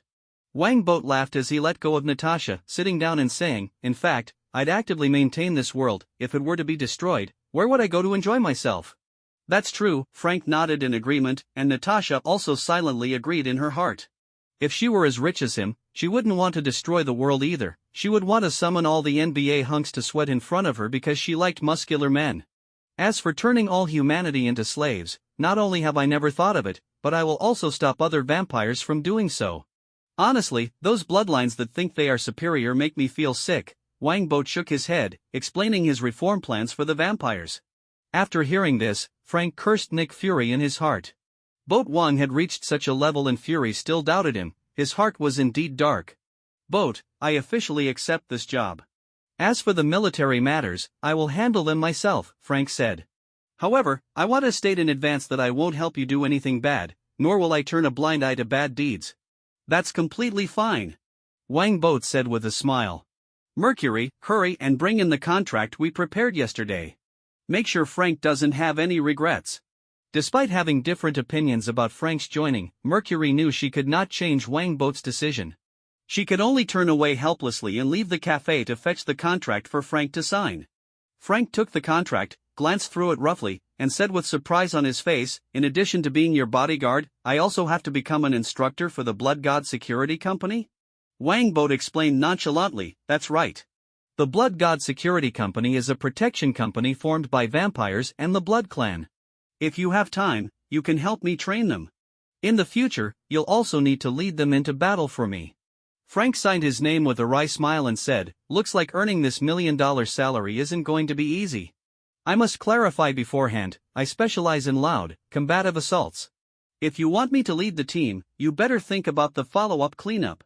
Wangbot laughed heartily. "Don't worry, generally, you won't need to take action yourself." He then instructed, "Mercury, go get Snowman and have him take Frank to tour the security company and meet the team. Natalie, take this contract to the legal department." "Understood, Blood God." Natasha and Mercury replied in unison. Mercury then made a call to summon someone, while Natasha took the contract to the temporary legal department upstairs. After completing her task of delivering the contract, Natasha went to the restroom. She took out a syringe from her makeup box. Don't get her wrong, she only extracted a bit of her own blood. Boat Wang, you can't imagine, can you? Nick Fury has long been drooling over my blood. Natasha smiled slightly, a smirk playing at the corner of her lips.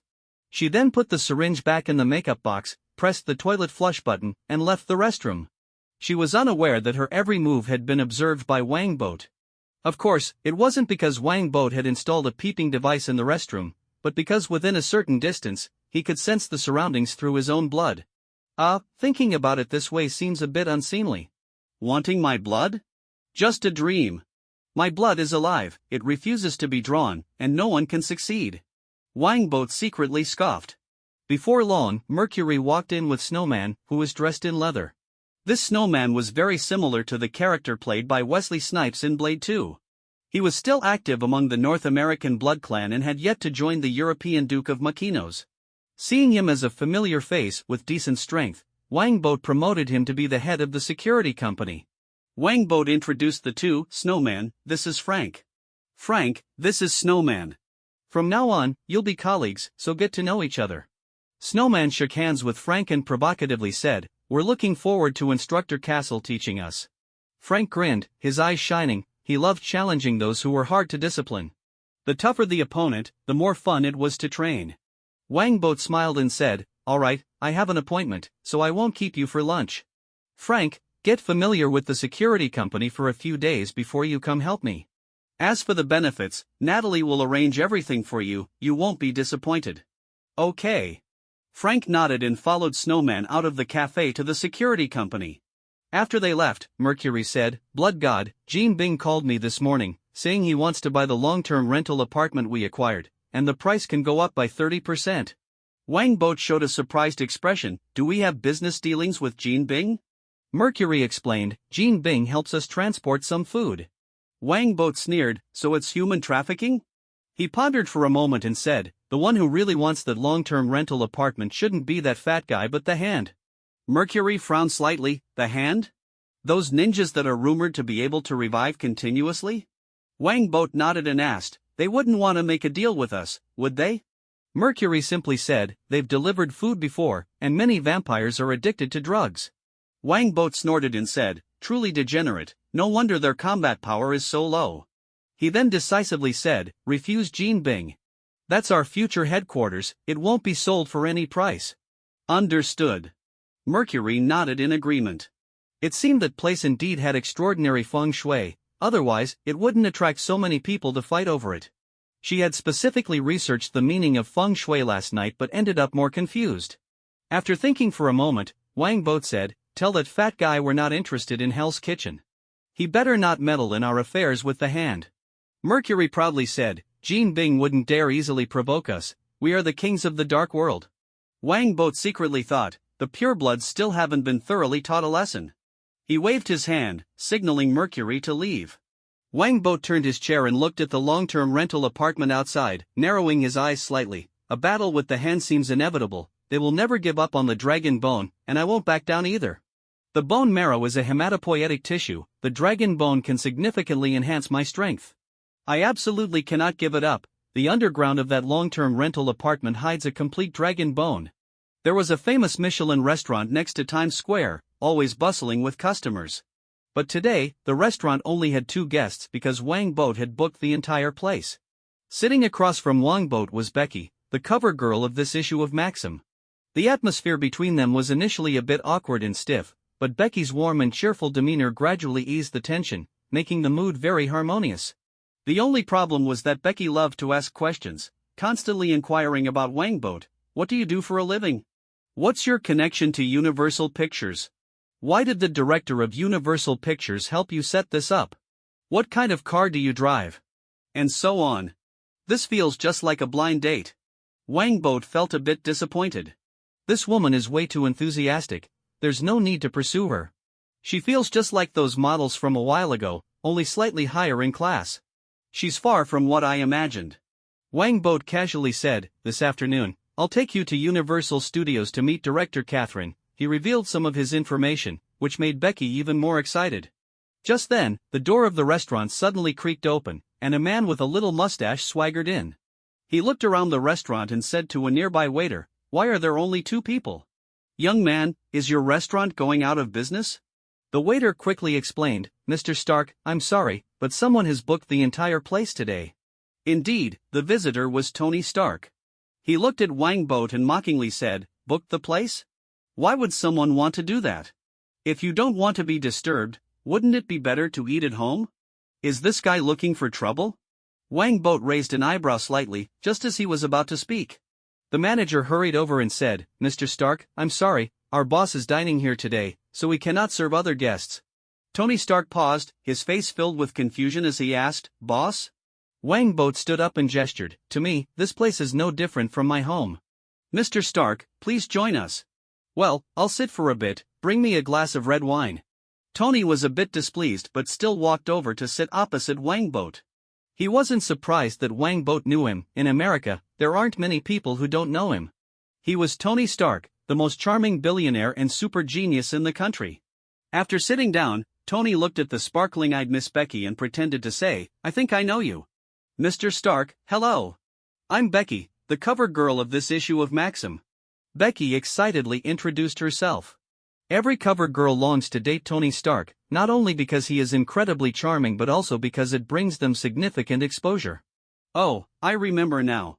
Tony shook hands with Becky and then turned to Wang Boat, asking, Sir, I'm really curious, you brought a cover girl here and booked the whole place. Isn't that like buying $1 million watch and not letting anyone see it? Becky nodded repeatedly, expressing her agreement. In her view, a cover girl should live under the spotlight. Wang Boat smiled while signaling the waiter to pour wine for Tony, saying, You specifically came here to ask me this question? Did I come here for that? I wasn't aware. I was just passing by. Tony quickly denied it. In truth, he had indeed come specifically to see. Who didn't know he liked the cover girls from Maxim? Now someone dared to get in front of him, how could he not come and see for himself? He was Tony Stark. If he had time, he might allow others to steal a cover girl, but as long as he had time, the cover girl would definitely be his because he was Tony Stark. Perhaps. Wang Boat didn't expose Tony's lie and said, I mainly wanted to see what your lifestyle is like. However, I'm a person who prefers to keep a low profile and doesn't like being watched, which is why I booked the whole place. Tony mocked, are you trying to imitate me? There are many people in this world who try to mimic me, but clearly, you are the worst one. You don't even know that I enjoy being in the spotlight. Right now, Tony Stark is indeed acting like a pompous fool. The term asking for a beating is tailor-made for him, Wang Boat secretly scoffed. He sneered, you just like to show off. Tony proudly said, no, the spotlight likes to find me. I, Tony Stark, never need to deliberately seek attention. Exactly, Mr. Stark. Wherever you go, that's news. Becky said admiringly, while Tony cast a smug glance at Wang Boat and began chatting warmly with Becky. One couldn't deny that although Tony Stark's tone was annoying, he was indeed a very humorous guy who was good at making girls laugh. In just a short time, his witty remarks had already made Becky laugh several times. Wang Boat quietly sat aside, watching Tony Stark perform without reacting, as he felt it unnecessary. Seeing the other party successfully stealing the spotlight, Tony Stark felt immensely proud. How dare someone compete with him for a cover girl? They were truly ignorant of their own limitations. Becky, are you free this afternoon? I know several directors who will be playing golf with me. Tony extended an invitation. He knew cover girls could hardly resist such temptations. Clearly, Tony wanted to steal Becky away from Wang Boat. In his view, he was already guaranteed to win, even provocatively glancing at Wang Boat. However, to his surprise, Becky hesitated a bit. She glanced at Wang Boat and then apologetically told Tony, I'm sorry, Mr. Stark, but Mr. Boat has already made plans for me to meet director Catherine. Tony was taken aback, his face filled with confusion as he asked, Director Catherine? Which one? A female director.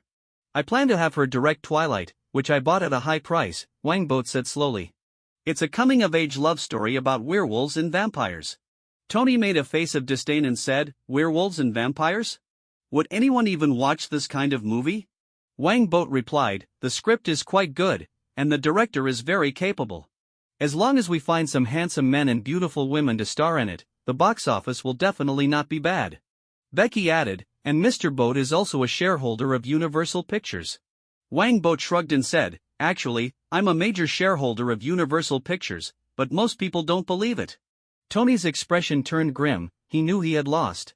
Although he was handsome, charming, and humorous, the fact that the other guy could get Becky a major female role was an irresistible temptation for a cover girl like her, and even he, Tony Stark, couldn't compete, especially since he changed women as frequently as changing clothes. Wang Boat looked at Tony with a broad smile, and Tony clearly felt the mockery in his eyes. How dare you compete with me for a woman with such limited skills? Kid, you're finished. Tony was instantly furious. How could he, Tony Stark, be outdone by a country bumpkin? Tony said, meeting the director can wait until tomorrow. Boat, didn't you say you admired me? I'll take you to Atlantic City to show you how to enjoy life there. Wang Boat thought for a moment and said, although I don't admire you, I do want to see how you indulge in pleasure. I just became wealthy and am not very familiar with the lifestyle of the rich. Tony exaggeratedly said, looks like you're a lucky guy who inherited a fortune. Wang Boat replied, aren't you the same? Stark Industries was also inherited by you. No, I made it thrive. Tony stood up, eagerly saying, what are we waiting for? Let's take the sports car, hurry, my car doesn't wait for anyone. Wang Boat said, don't worry, my sports car will wait. I'm someone who understands how to give an elder face. Elder? Tony's eyes widened as he fixed his gaze on Wang Boat. How dare this guy call him, a super genius adored by countless beauties, an elder? Was he looking for death? He definitely was. If he didn't teach the other party a harsh lesson, it would be an insult to himself. When we get to the gambling city, this kid will be in for a show. With Jarvis helping me in the casino, I will be invincible. Tony secretly scoffed. What? Cheating? No, cheating that hasn't been discovered is not cheating. This guy is really petty, but he dares to go to the casino with me. Is he looking for a beating? Wang Bo chuckled. Tony Stark's reputation for pettiness was well known throughout America. He was like this before becoming Iron Man, and he remained unchanged afterward. Speaking of which, he should soon become Iron Man, which means the era of superheroes is about to begin. I'd better speed up my own plans, a glint flashed in Wang Bo's eyes. He gently flicked his finger under the table, and a drop of blood flew from his fingertip, landing in Tony Stark's palm and quickly seeping in. Tony was completely oblivious to all this. He stood up and said, "Let's go to Atlantic City." Where am I? What am I doing? Who am I? In the bright casino hall, Tony Stark stared blankly at the poker on the table, his mind a complete mess. He shook his head and looked around in confusion, only to see the people around him shouting something in unison. Tony shook his head again and finally heard what the crowd was chanting, "Take it off, take it off. Why do they want me to take my clothes off?" Tony blinked in confusion. After a moment, he suddenly came to his senses and gritted his teeth as he looked up at the smug face of Boatwang across from him. It dawned on him that he had been set up by this guy. The situation was actually quite simple. Tony Stark had brought Boatwang and Becky to a casino in Atlantic City. At first, they were just placing simple bets and playing games like dice and pai gow. As a regular at the casino, Tony quickly realized that Boatwang was a novice with no experience. So, he seized the opportunity to play a game of Texas Hold'em with Boatwang. In the first 3 rounds, Tony Stark easily won. But starting from the 4th round, he began to lose continuously. Even with the analytical capabilities of Jarvis, he was unable to turn the tide. Normally, Tony would never cheat in a casino, he didn't need the money. But occasionally using a little cheating wouldn't hurt. He just never expected that even cheating, he couldn't beat someone who seemed like merely a beginner. How could Tony accept this? He felt like a gambler who had lost all sense of reason, continuously raising the stakes, determined to outdo his opponent. This was no longer about money, it was about face. He could lose everything, but he could never lose face because he was Tony Stark. However, just like those gamblers who are stubborn and want to recover their losses but end up with nothing, Tony had completely lost. Of course, what he lost was not his fortune, but a condition he could absolutely not accept. He had to take off his clothes and run around the casino once. If he really did that, he would probably never be able to show his face in public again. Moreover, tomorrow's newspapers across America would publish pictures of his charming body. In America, there were countless people interested in his physique, just like those gamblers around him. That was why they were chanting so loudly. "You're not a novice." Tony ground his teeth and said. He had been too caught up in his losing streak to notice anything unusual. But now that he was sober, how could he not realize he had been tricked by that guy across from him? Tony felt utterly humiliated to have been deceived by such a simple trick. "I really am just a novice. I've played Texas Hold'em online, but in real life, I haven't played much," Boatwang said calmly. He wasn't lying, he was indeed a novice. But what did that matter?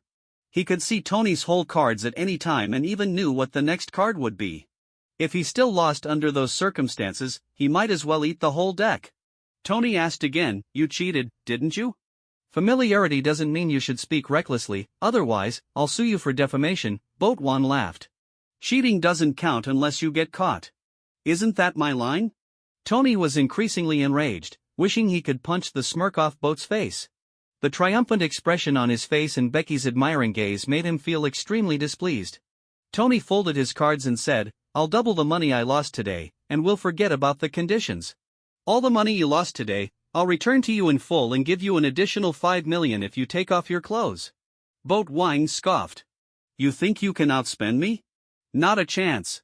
The gamblers went wild, shouting loudly, "Take it off, take it off." Tony was red with shame and anger. He looked around, and before he had time to react, Boatwang said, "Tony, if you try to run, I'll have the people here strip you down." "I'm sure they would be more than happy to do it." "Very happy." The one who shouted that was Becky, and the other gamblers cheered as well, clearly eager to try stripping a billionaire. Tony's face turned bright red, like a pig's liver. He couldn't stand the thought of being stripped by others, especially in front of a bunch of men. Who knew if someone would take the opportunity to take advantage of him?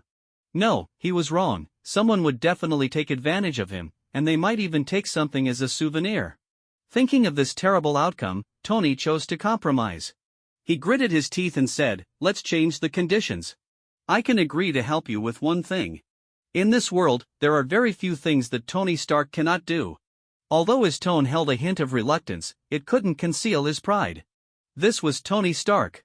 If Boat Wang didn't agree, he could simply call the police and say he was being kidnapped. In this country, no one could force him to do something he didn't want to do. Boat Wang looked at Tony, and just as he began to feel a bit nervous, he nodded and said, "All right." Tony breathed a huge sigh of relief, while the gamblers booed, thinking they were about to see a good show, only for it to end like this? Boat Wang pushed the chips forward and shouted, "These chips are for you. Whoever grabs them gets them." The surroundings instantly fell silent. This was millions in chips. Just like that, he was giving them away? In the next moment, the gamblers' eyes went wide with greed as they all lunged for the table. The first few people successfully grabbed a handful of chips, but before they could celebrate, those behind them ruthlessly attacked, stealing the chips from their hands. Thus, a massive brawl broke out. Boat Wang, Tony, and the startled Becky quickly backed out of the chaos.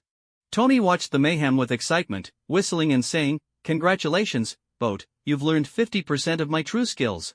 Furthermore, starting today, you'll be blacklisted at all the casinos in Atlantic City." "I don't care, I don't like gambling," Boat Wang shrugged casually.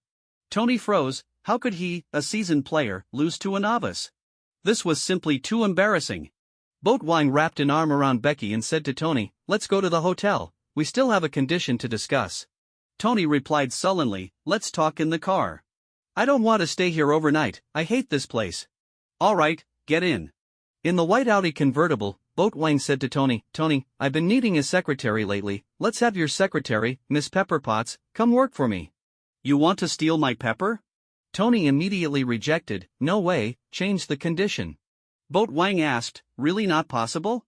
She's just a secretary with you, with me, she could be a CEO." "No way, absolutely not." Tony glared at Boat Wang. This guy actually wanted to poach his secretary? Without Pepper, he wouldn't even remember his social security number. Not possible? Then let's change the condition. Boat Wang didn't take it too seriously. After all, he was mainly interested in Pepper's work capabilities. He said, "Do you know about vampires?" Tony scoffed loudly, "Dude, stop watching those movies. There are no such things as vampires in this world. Just pretend they exist." Boat Wang shrugged and said, "Vampires are afraid of ultraviolet rays and sunlight, so unless they wrap themselves up like a dumpling, they can't move in the daytime." Tony impatiently said, "Are you going to give me a lecture on vampire knowledge? Please, you're talking to a man who knows everything." Boat Wang chuckled, "Then do you know you're going to lose money gambling tonight?" Tony's face immediately darkened, and he grumbled, "Get to the point, don't waste my time. I want to ask you to design something that allows vampires to function like normal people during the day," Boat Wang said. "In simple terms, it's to create something that blocks ultraviolet rays, but it can't look suspicious. The more unnoticeable it is, the better." Tony thought for a moment, then suspiciously asked, "This isn't hard to make, but why do you need something like this?" Boat Wang looked surprised. "Not hard to make? As far as I know, vampires have studied for hundreds of years and still haven't figured it out." Tony arrogantly said, "I don't know if vampires exist, but there's only one Tony Stark in this world. I can design this thing in just 3 days. Then design it for me to see," Boat Wang said. "By the way, the patent for this thing must belong to me because I want to mass produce it." "You can set the price." Tony asked, "I can give you the patent, but I want to know how you cheated." Boat Wang laughed, "I have X-ray vision, I can see what your cards are." "You think I'll believe that?" Tony scoffed, "Do you know how high my IQ is? You're trying to fool me with something only a child would believe? I stopped believing that when I was 2 years old. Boat Wang laughed, pulling out a still-sealed deck of cards and letting Tony draw a few. After Tony drew, Boat Wang pointed at the cards and said, 7 of diamonds, 8 of spades, 9 of hearts. Right? Tony was a bit surprised. He put down the cards and took out his wallet, asking, "I still don't believe it. How much money is in there?" Boat Wang glanced and commented, "Not a single bill. By the way, why do you buy a wallet if you don't put money in it?" "It's a gift from Pepper." That's not the point. You really can see through things? Hey, wait, have you ever peeked at my body?" Tony suddenly covered himself and shouted in alarm. Boat Wang gave him the finger, opened the door, got out, and turned back to shout, "Bring the product to me in 3 days. Deal. I'll make sure to have little." "Wait, you little punk are trying to make a move on Pepper, aren't you?"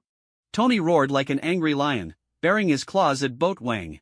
Boat Wang ignored him, slammed the car door shut, and walked briskly to his own sports car. Kid, you better explain yourself. Tony stood on his seat, shouting at Boat Wang, who was getting into the sports car. Boat Wang turned back and gave him the finger, started the car, and sped off with Becky like a flash of lightning, leaving Tony in the dust. Cough, cough, cough. Tony coughed and hurriedly jumped out of the car to avoid the exhaust. He glared in the direction Boat Wang had left, thinking furiously, that bastard, I will definitely not let him off. No, I must research a way to prevent being seen through.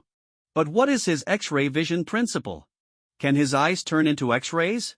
That's just not scientific. That night, while resting, Boat Wang suddenly received a call from James. James excitedly said, Blood God, we've found Kilgrave. What?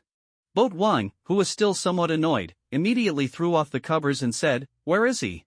James replied, He's shopping with Jessica Jones. I've been keeping an eye on him. You didn't get close to him, did you? Boat Wang asked while getting dressed. James quickly responded, No, I'm keeping my distance. He definitely won't notice me. Boat Wang excitedly said, Good, keep watching. I'll fly over immediately. Also, get some biohazard suits and tranquilizer guns, we might need them. Yes, Blood God. James nodded repeatedly, fully aware that a significant achievement was about to be made. Boat Wang's movements woke Becky, who turned her head, barely opening her eyes, and tiredly asked, Boat, where are you going? I have something to do, someone will take you to meet Director Catherine tomorrow, Boat Wang said before rushing out. Kilgrave was too important for him to have time to care about Becky. Who exactly is Kilgrave? He is the main villain in the TV series Jessica Jones, known for wearing purple and called the Purple Man. Kilgrave possesses a nearly supernatural ability. He can control others with a virus, TV version. Once controlled, whatever he commands, you will do. If he tells you to run into a wall, you will keep running into it until you die. If he tells you to pull a gun and kill someone at a specific time, you will pull a gun and do it at that very time. This ability is terrifying. However, while Kilgrave can control people, he is no different from an ordinary person himself. This is unlike Jessica Jones, who is a superpowered woman and future superhero. Additionally, Kilgrave's control has a time limit, specifically how long, Boat Wang couldn't quite remember, but it should be within 12 hours. After that time, the control would wear off. Boat Wang was very eager to obtain Kilgrave's ability, so he immediately asked James to find him. James didn't disappoint him and quickly located the target. If I can transfer this virus to myself, it will make things much easier in the future, Boat Wang thought excitedly as he contacted the hotel to arrange a helicopter to return to New York at the fastest speed. Atlantic City is only a little over 100 kilometers from New York, so it didn't take long for Boat Wang to arrive at the restaurant where James was. Blood God, they're eating in that restaurant over there. James pointed to a pasta restaurant across the street and said hesitantly, Blood God, that guy is a bit strange. Boat Wang asked, What do you mean by strange? That restaurant was originally closed, but he said one sentence, and the owner opened the door for him, even calling the chef and staff back to make him a late-night meal, James said. While you can do that with money, I didn't see him pay. It seems he hasn't paid for anything he bought before. Someone like him doesn't need money to buy things. Boat Wang secretly scoffed. This guy was so ostentatious, it seemed that even without Jessica Jones, James would easily find him. Such a powerful ability being wasted on eating for free was truly a shame. Let him have that ability, I'll gladly accept it. Boat Wang turned his head, a serious expression on his face as he asked James, Have the biohazard suits and tranquilizer guns I asked you to prepare been ready? James nodded eagerly, his face filled with excitement. They're all ready, specially customized, and extremely effective. He quickly used the intercom to call in the 3 half-blood underlings, instructing them to bring the boxes containing the biohazard suits. When the 3 underlings saw Boat Wang, their faces immediately reflected a mix of excitement and fear. They understood that the person before them was the blood god they could only look up to. With a grave demeanor, Boat Wang instructed, Put on these biohazard suits. Once we enter the restaurant, don't speak unnecessarily, just act according to my orders. James expressed some concern, saying, Blood God, are you really going in yourself? That guy looks strange, we can handle it. A look of determination flashed in Boat Wang's eyes as he replied, Don't worry, he can't hurt me. But as the saying goes, 1,000 gold pieces son shouldn't sit in a dirty place. I have billions at stake, and I can't take unnecessary risks. If something happens, it would be a huge loss. After saying that, he promptly donned the biohazard suit without hesitation. Once everything was ready, Boat Wang immediately led James and the three underlings downstairs and rushed into the restaurant across the street. At that moment, Kilgrave was excitedly dining with Jessica, enthusiastically introducing her to his hobbies, seemingly oblivious to the impending crisis. This excitement was something Kilgrave hadn't felt in a long time. For him, women were incredibly easy to obtain. If he saw a beautiful woman on the street and said a few words, she would immediately go with him to a hotel, no challenge at all. In contrast, Jessica Jones was filled with despair. She had never imagined that such a terrifying ability existed in the world. With just a word, she would do his bidding, completely unable to resist. Indeed, being a superhero is not a good thing. Once caught up in such matters, it leads to endless troubles. Jessica silently lamented in her heart. She had previously seen someone being robbed and, driven by a sense of justice, tossed the robber several meters away. Little did she know that Kilgrave had witnessed it, and since then, her life had descended into hell. Who will save me? Jessica prayed silently, wanting to cry but unable to shed tears due to Kilgrave's control. At that moment, Jessica was horrified to see several people in yellow biohazard suits suddenly rush into the restaurant, raising their tranquilizer guns and aiming at Kilgrave's back. Kilgrave was completely unaware of the commotion. Before he could turn his head, he was hit in the back by 3 tranquilizer darts. These darts were specially made, powerful enough that Kilgrave's head drooped, and he collapsed into his pasta. Excellent, the operation is going smoothly, Boat Wang nodded in satisfaction, just about to instruct James to capture Kilgrave when suddenly, the other customers in the restaurant grabbed their weapons and charged at them. They were there to protect Kilgrave, as he had previously given them orders. He was terrified of death and always set up various contingencies in advance. Shoot them down. Boat Wang coldly commanded. James and the others immediately raised their tranquilizer guns and fired at the incoming people. These were just ordinary customers with no combat ability and were quickly taken down one by one, falling into unconsciousness. The only one with any fighting capability was Jessica Jones, who furiously lifted a nearby iron table and swung it at Boat Wang with all her strength. If it had been anyone else, they would have been incapacitated by the table, but Boat Wang merely smiled lightly, seemingly teleporting behind Jessica, then delivered a swift chop to the back of her neck. Jessica's vision went black, and her body slumped down. James, carry Kilgrave, let's go, Boat Wang ordered while lifting Jessica. The others secure this place and bind everyone on the ground. If they wake up, give them another shot, and let them go free after 12 hours. Also, send for some police to help, but under no circumstances should anyone reveal a word about this, understood? Understood. The 3 underlings nodded repeatedly, their eyes sparkling with excitement. Being personally commanded by the blood god meant they would never have to worry about their futures. All right, let's leave quickly. Without hesitation, Boat Wang and James, who was carrying Kilgrave, swiftly exited the restaurant, where a car was already waiting outside. They quickly placed both of them in the back seat and drove back home at top speed. Once at home, Boat Wang casually tossed Jessica to a maid and turned to the butler, instructing, lock her up. After 12 hours, if she wants to leave, let her go, if she doesn't, treat her as a guest. Yes, blood god. The elderly butler asked no further questions. In his view, this kind of confinement game was nothing compared to the previous generation of masters. After all, vampires had various methods, and those who didn't listen often met grim fates. After dealing with Jessica, Boat Wang and James carefully brought Kilgrave to the secret room behind the study. Inside the secret room was a small laboratory for viruses. There were 2 virus experts in the lab, brought in at great expense by James. Upon seeing the 3 of them enter, they immediately greeted them respectfully. Boat Wang nodded at them, saying nothing more. He knew these 2 had poor character and deserved their fate. He had no intention of letting them leave. Boat Wang said seriously, James, you go handle the matters I instructed earlier, then go find Mercury. She'll hand over the affairs of the intelligence center to you. Yes, blood god. Although James was filled with curiosity about what Boat Wang was going to do next, he knew he couldn't defy his orders, otherwise, it would mean death. Thinking about how he had finally climbed to a higher position and would have a better life, he was filled with excitement. He silently vowed to serve the blood god well. After James left, Boat Wang half-truthfully informed the 2 virus experts about Kilgrave's ability. In simple terms, he can release a virus with just a word, causing people to become weak and lose their ability to act. After listening, both virus experts shook their heads repeatedly. One bald virus expert said, "Boss, it's not that we don't believe you, but a human cannot possess such an ability." A flicker of displeasure crossed Boat Wang's eyes as he firmly stated, "This ability indeed exists. Enough chatter, you need to start examining immediately and analyze which organ in the body produces this virus." Although the two virus experts still doubted, they understood that money could make the world go round. The boss was like a god, and they could only follow his orders. The equipment here was very complete.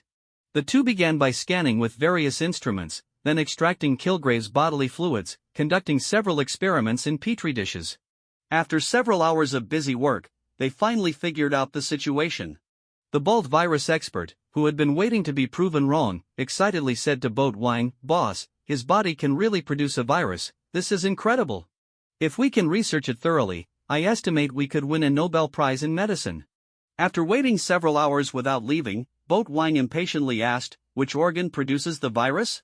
The other short-haired virus expert held up the scanned image of Kilgrave's brain and said, "Boss, there's a mutated tissue in his brain, and the virus originates from here." A spark of excitement glimmered in Boat Wang's eyes as he eagerly asked, "Can this mutated tissue be extracted intact? And once extracted, can it continue to produce the virus?" The short-haired virus expert replied, "Extraction is possible, but if done forcibly, this person will die. Once the mutated tissue is extracted, as long as it remains alive, it can continue to produce the virus, but its vitality isn't strong, it cannot reproduce within him." The bald virus expert also chimed in, "Boss, I don't recommend extraction, it's too wasteful. It's like killing a hen that lays eggs. We should let it remain in that person's brain and extract a little for experiments, allowing us to replicate this virus completely and clarify its production mechanism." The short-haired virus expert nodded repeatedly, saying, "Yes, boss, give me some time, and I will definitely." Boat Wang abruptly interrupted their conversation with a sharp wave of his hand, a cold glint in his eyes as he said, "Extract that mutated tissue completely, and it must be alive." "Boss." The two virus experts wanted to object, but seeing Boat Wang's determined gaze, they could only lower their heads in resignation. They felt a deep sense of reluctance, believing that this was too wasteful, but they dared not defy Boat Wang's orders. Though these two virus experts had poor character, their professional abilities were quite proficient. They first administered full anesthesia to Kilgrave, then carefully opened his skull and began extracting the mutated tissue from his brain. Boat Wang silently observed everything, feeling no guilt. He knew that Kilgrave was a heinous criminal who deserved to die. Quietly letting him pass away was already a mercy. If it weren't for the circumstances, such a person should be subjected to 1,000 cuts. The evil he had committed could be described as too numerous to enumerate. Because he didn't have to worry about Kilgrave's life or death, the surgery proceeded very smoothly. Before long, the bald virus expert successfully extracted a small lump of mutated tissue, placing it in a petri dish. What a waste! Such a good thing is just being wasted like this. It could have won a Nobel Prize in medicine, the bald virus expert sighed, casting an unhappy glance at Boat Wang as if blaming him for not understanding science. Boat Wang didn't care about the virus expert's thoughts. He stared intently at the mutated tissue in the petri dish, excitement flashing in his eyes as he said, "Step back." Though the two virus experts didn't understand Boat Wang's intentions, they obediently stepped back a few paces. However, the next scene terrified them. Boat Wang's right hand suddenly transformed into a mass of blood that wriggled and danced in the air as if it were alive. The two stepped back in fright, filled with terror. Boat Wang ignored their reactions. He controlled the blood to completely drain Kilgrave's blood, then wrapped the mutated tissue in the petri dish with the blood, providing it with nutrients. Normally, extracting this lump of mutated tissue would be incredibly difficult, requiring years of experimental research to succeed. But Boat Wang was not an ordinary person. He was the blood god, possessing extraordinary abilities that allowed him to accomplish this seemingly impossible task in a unique manner. His method involved consuming Kilgrave's blood and using the blood god's power, which contained Kilgrave's life essence, to merge with the mutated tissue. As long as there was no rejection reaction, the transplantation could be done easily. Time passed second by second, and the mutated tissue wrapped in blood not only did not weaken but gradually grew stronger. Boat Wang felt delighted and laughed heartily. "My idea is correct, this ability finally belongs to me."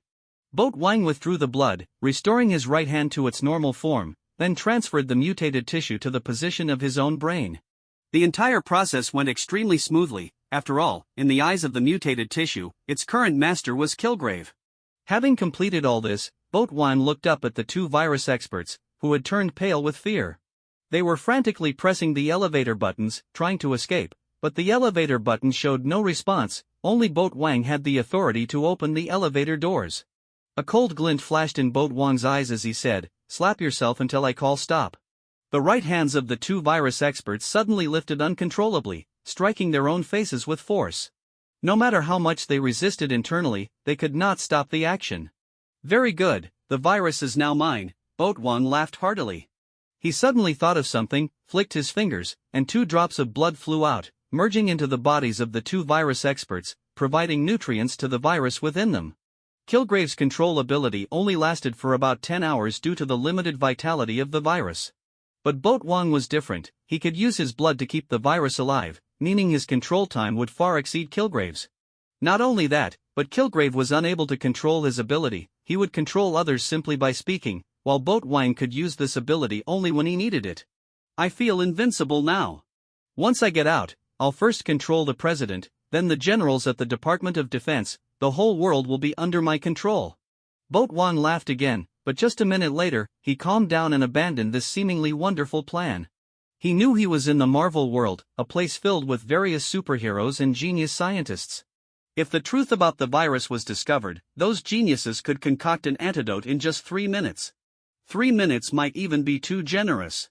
Moreover, this virus wasn't something everyone could control. In the original storyline, Jessica Jones later became immune to it, and there were many superheroes far stronger than her.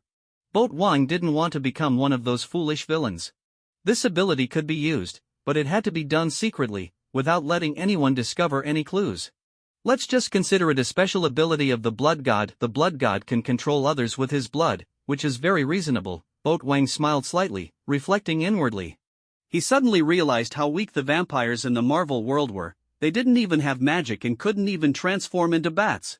But it doesn't matter, this is how it is in North America. I'm not too clear about the situation in Europa, but I must visit there one day when I get the chance, Boatwang said to the 2 virus experts still slapping themselves. "Stop now. You'll stay here and focus on researching the virus and enhancing its abilities." The 2 virus experts naturally did not wish to accept such a fate, but they had no choice but to obey Boatwang's orders. To ensure that the virus wouldn't encounter any accidents, Boatwang didn't leave immediately but stayed to conduct some tests. He knew how important this ability was and had to be cautious to avoid any mistakes, otherwise, the losses would be incalculable. On a night in the Big Apple, it was difficult to maintain peace and tranquility, as there were always some people trying to stir up trouble. In the basement of a church located in Queens, a group of vampires was roaring at the top of their lungs, cursing at a so-called false god. Boatwang is just a damn half-blood. How can he be the blood god? Only the noble purebloods have the right to take on this title. Boatwang actually forbids the Blood Clan from drinking human blood. It's utterly ridiculous. We, the vampires, are at the top of the food chain. Humans are just our food. Boatwang has already become a lapdog of S.H.I.E.L.D. He claims that Deacon Frost is a S.H.I.E.L.D. undercover agent, but he himself is the real one. The vampires were cursing indiscriminately, consisting of both purebloods and more half-bloods, those who desired to drink human blood and considered themselves superior to humans. "We must get rid of Boatwang. Drain every drop of blood from him." A pureblood vampire shouted, and the others responded loudly in agreement. Just then, the door was suddenly burst open, and rows of fully armed police officers wearing goggles rushed in, aiming their tranquilizer guns at the vampires. Daredevil, wearing sunglasses, walked in with a cold expression and shouted, "VPD, Vampire Anti-Police Department, you are suspected of treason and drinking human blood. Surrender immediately, or under the orders of the Blood God, you will be killed on sight." "It's Daredevil. It's the Vampire Police Department." The vampires panicked instantly, and the previously shouting pureblood vampire yelled, "Don't be afraid of Boatwang's lackeys, kill them. Attack!" Before the pureblood vampire could finish, Daredevil gave the command. It was clear he was eager to take action. He was simply going through the motions, as he was also a public servant and had to ensure the process was fair. As soon as Daredevil shouted attack, the first 2 officers turned on their ultraviolet lights. The vampires screamed in horror, frantically retreating.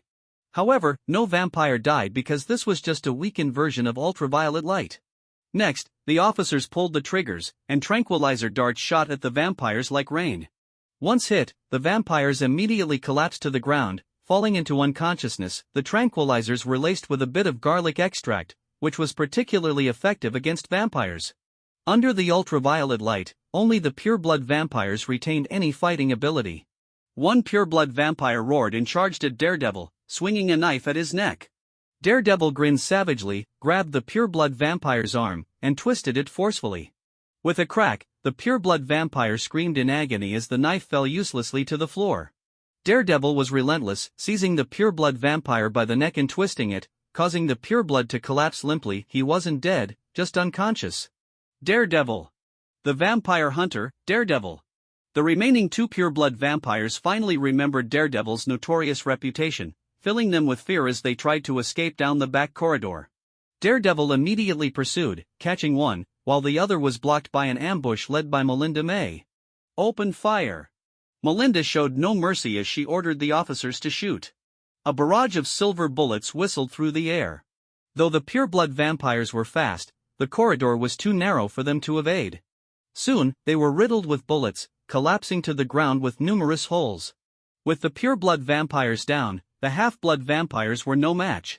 Before long, the battle concluded. The police threw the unconscious vampires one by one into the police cars. Melinda approached, looking puzzled as she asked Daredevil, "I don't understand, why use tranquilizers? Just shoot them dead." Daredevil coolly replied, "These vampires are to return to the embrace of the blood god." Melinda was baffled, "Huh?" Daredevil explained, "The blood god wants to consume their blood." "What?" Melinda was stunned, frowning as she asked, "Daredevil, aren't you afraid that after the blood god becomes stronger, he won't be controllable?" Daredevil glanced at Melinda and retorted, "Why control him? What crime has he committed? Or what has he done to wrong humanity?" Melinda replied, "What if? There's an old saying in the East, don't fear 10,000, just fear one. As police officers, we only look at the current situation, and everything Boat is doing now is beneficial to humanity," Daredevil stated firmly. "Presumption of innocence is the principle we should follow, Deputy Director May." Melinda responded, "S.H.I.E.L.D. operates on the presumption of guilt, Director. Boat said that we are in a period of severe crackdowns, so all must be dealt with harshly. Only then can we quickly resolve the problem and establish a new order." Daredevil continued. "Once the crackdown ends, those guilty vampires will be sent to labor reform, and the wealth they created will be used to subsidize the law-abiding vampires." Severe crackdown, labor reform? Melinda was dumbfounded. These terms seemed unique to the East. Wasn't Boat Wong a native-born second-generation Chinese? Daredevil said, "All right, let's not waste time. We need to eliminate these rebels in the shortest time possible, then begin the next step, registering the vampires and implementing a multi-billion subsidy." Melinda asked, "Do you really believe Boat Wong's new order can be achieved?" Daredevil grinned, showing his white teeth, "Of course it can. Just kill all the opposing vampires, and I'm a professional at killing vampires." Melinda was taken aback. Was Daredevil joking or being serious? Daredevil was of course serious, his conviction had never changed. Vampires that drank human blood deserved to die. In a coastal mansion in Malibu, Obadiah Stane, a shareholder and CEO of the Stark Group, was looking displeased as he asked Pepper Potts, "What is Tony up to again? He skips the military meeting and doesn't attend the Summit Awards?" Pepper patiently explained, "He's working on a new project. You know, once he gets into research, he disregards everything else." The bald, bearded Obadiah frowned and asked, "What is he researching? Shouldn't he be focused on the Jericho missile? He's scheduled to present it to the military in the Middle East tomorrow, and if anything goes wrong, it could severely impact Stark Industries' reputation." Pepper said, "I'm not entirely sure, but it seems to be something about preventing X-ray vision."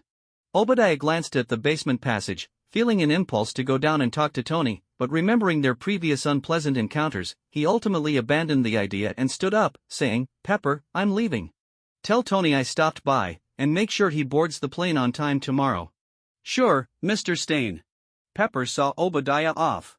As Obadiah got into his car, he looked back at the mansion, a cold glint flashing in his eyes. Tony Stark was indeed like a goose that laid golden eggs, but he was becoming increasingly defiant and uncontrollable. More importantly, Tony had no respect for him, he treated him like a butler. Obadiah had endured this for too long, and this time, he decided he would not tolerate it any longer. Stark Industries belonged to him, not the Stark family. Goodbye, Tony. The next day, under Pepper's urging, Tony prepared to board the plane, holding a box and reminding her, "This is the thing I promised that guy Boat Wang. Have someone help me deliver it. Remember, don't go yourself, that guy is a jerk." Pepper took the box and couldn't help but retort, "Is there anyone more of a jerk than you in this world, boss?" Tony helplessly replied, "Pepper, that's a bit excessive. I did get you a birthday gift earlier." Pepper rolled her eyes and said, "Yeah, even though I picked it out myself, at least the bill was on you." Anyway, don't go by yourself," Tony reiterated, sounding like an overbearing mother. Pepper found it particularly amusing. She had never seen this side of Tony before. What kind of person is Boat Wang that he can make Tony behave like this? Pepper wondered, but after thinking it over, she decided to let someone else deliver the box to avoid Tony getting angry with her. A little brat in a rage could be quite terrifying. Yes, in Pepper's eyes, Tony Stark was just a little brat. In the morning, in a luxurious mansion in Manhattan, an old man with graying hair looked around the empty house, revealing a hint of loneliness in his eyes. He silently went to the bathroom to attend to his personal hygiene, then sat alone to prepare breakfast, eating it in solitude. An air of desolation filled the entire room. The old man seemed to think of something, softly sighing. Just then, a teasing voice suddenly came from behind him, "Caring for empty nesters starts with you and me, Hank Pym, what do you think?" "Who?" Hank Pym exclaimed in shock, wanting to turn around, but the voice behind him spoke again, "Don't turn around. And don't touch any alarms or defenses, just sit there quietly." As soon as the voice sounded, Hank Pym's neck went stiff, unable to turn back. Not only that, but his hand resting under the table also felt as if it were frozen, unable to touch the defense button. He shouted in panic, "Who are you? What do you want? My daughter will be home soon. Didn't your daughter betray you long ago?" "As far as I know, she and your apprentice kicked you out of Pym Technologies." The mysterious person, who was none other than Boat Wang, smiled and said, "By the way, you can call me the professor." Hank Pym was the previous Ant-Man, possessing talents comparable to Iron Man's father. Unfortunately, his volatile personality and solitary nature had led all his friends to sever ties with him, and eventually even his apprentice and daughter betrayed him, leaving him alone. Hank Pym's expression grew increasingly grim as the intruder had clearly researched him so thoroughly. He asked, "What do you want?" "I want the Pym particles and the Ant-Man suit," Boat Wang declared. He had come here specifically to obtain the Pym particles, which were extraordinary and could be considered a divine artifact in any world. Hank Pym was startled and said, "I don't know what Pym particles are, and I don't know anything about Ant-Man." Boat Wang smiled and said, "Give me the formula for the Pym particles, the Ant-Man suit, and all the Pym particles you currently possess." Hank Pym struggled internally. He didn't want to give these things to the intruder, but his body uncontrollably retrieved the Ant-Man suit and Pym particles from the basement, then proceeded to narrate the formula completely, leaving not a single word out. How could this happen? Hank Pym despaired. He had guarded the formula for so many years, and even S.H.I.E.L.D. couldn't obtain it, yet he had willingly handed it to a self-proclaimed thief? Very good. Boat Wang was satisfied as he collected the Ant-Man suit and Pym particles, then continued, "Mr. Pym, I feel a bit bad taking your things like this. As a return, I'll tell you some news. The Wasp is not dead, she is still in the quantum realm." "What?" Hank Pym's eyes widened in disbelief. The Wasp was his wife, who had to shrink down to a molecular state using Pym particles to save the world, then disappeared. Hank Pym had always thought the Wasp was dead, but now this thief was telling him she was in the quantum realm. "I'm telling the truth, whether you believe it or not is up to you," Boat Wang said casually. "All right, Mr. Pym, I must leave now. After I leave, all previous restrictions on you will be lifted. Also, you can call your daughter and tell her about the Wasp when she returns." "An empty nester is simply too pitiful, Pym. Who the hell are you?" Hank Pym was stunned and shouted loudly, but received no response. After about a minute, he found he could finally turn back, quickly spinning around, only to discover the room was empty. Hank Pym wanted to check the surveillance, but his body inexplicably walked over to the phone, dialing a call to his daughter, Hope Pym, urging her to come home quickly. Though Hope had betrayed Hank Pym before, she still had some concern for her father. Hearing that something was off in his voice, she immediately agreed to come. After hanging up, Hank Pym quickly went to check the surveillance, but he only saw a blank screen. The surveillance had been sabotaged by that thief. Damn it! Hank Pym cursed angrily, but as he thought about what the thief had said earlier, his breath quickened. If that was true, he might have a chance to see Janet again. It seems I must clarify things with Hope. Whether to find that thief or go to the quantum realm, I'll need her help.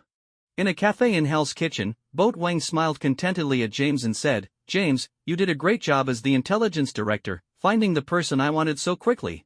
Hank Pym is a celebrity, his address isn't hard to find. That black female doctor, Dr. Jankel, is also easy to locate," James said. "The only one that's somewhat challenging to find is that university professor. We only know what he looks like but not his name. Dr. Jankel, the black female doctor, is the protagonist from Blade, a blood expert." Boat Wang wanted to find her to help him research artificial blood and also to reconnect her with Daredevil, so that he wouldn't be working overtime, which even the police had begun to complain about. As for that university professor, he is Mr. Blue from The Incredible Hulk. Boat Wang didn't remember his name, but there was no doubt he was also a genius, and more importantly, he had plenty of Hulk's blood. Boat Wang knew where the Hulk was currently located, but he didn't want to find him for now. He wanted to get some blood first for experimentation. "Have your men look for him, there aren't that many universities in Manhattan, so it shouldn't be difficult," Boat Wang said. "You go to Moscow and help me find 2 people. Looking for people again?" James felt a bit speechless. He felt more like a people finder than an intelligence director now. He asked, "Blood God, who are the 2 people you want to find?" "Anton Vanko and Ivan Vanko, they are a father-son duo. Anton Vanko should be on his deathbed now, while Ivan Vanko has been to prison." Boat Wang used blood to conjure the images of the 2. Ivan Vanko's appearance was relatively clear, while Anton Vanko's was quite vague. After all, Ivan Vanko was the villain in Iron Man 2, and he was more prominently etched in his memory. "Find them as soon as possible, and don't hesitate to spend money. If they are unwilling to come, forcibly bring them over without harming them. Of course, that's a last resort, so try to negotiate first." Boat Wang nodded. "Go, and remember to keep it secret. Rest assured, Blood God, no one can get any information from my mouth." James left happily, and outside, he encountered his former boss, Mercury, with a proud expression on his face as he greeted her. What did it matter if they were pure bloods? Now he was the favored one in front of the Blood God. "Humph, that little brat is getting ahead of himself," Mercury muttered under her breath, her face filled with disdain as she watched James leave. She recalled the days when James didn't even have the qualifications to look up to her, yet now he was able to stand on equal footing with her, which infuriated her. Natasha observed everything quietly, fully aware of the conflict between purebloods and half-bloods. The Blood God Boat Wang's choice to appoint Peggy Carter as CEO was precisely to suppress the influence of the purebloods.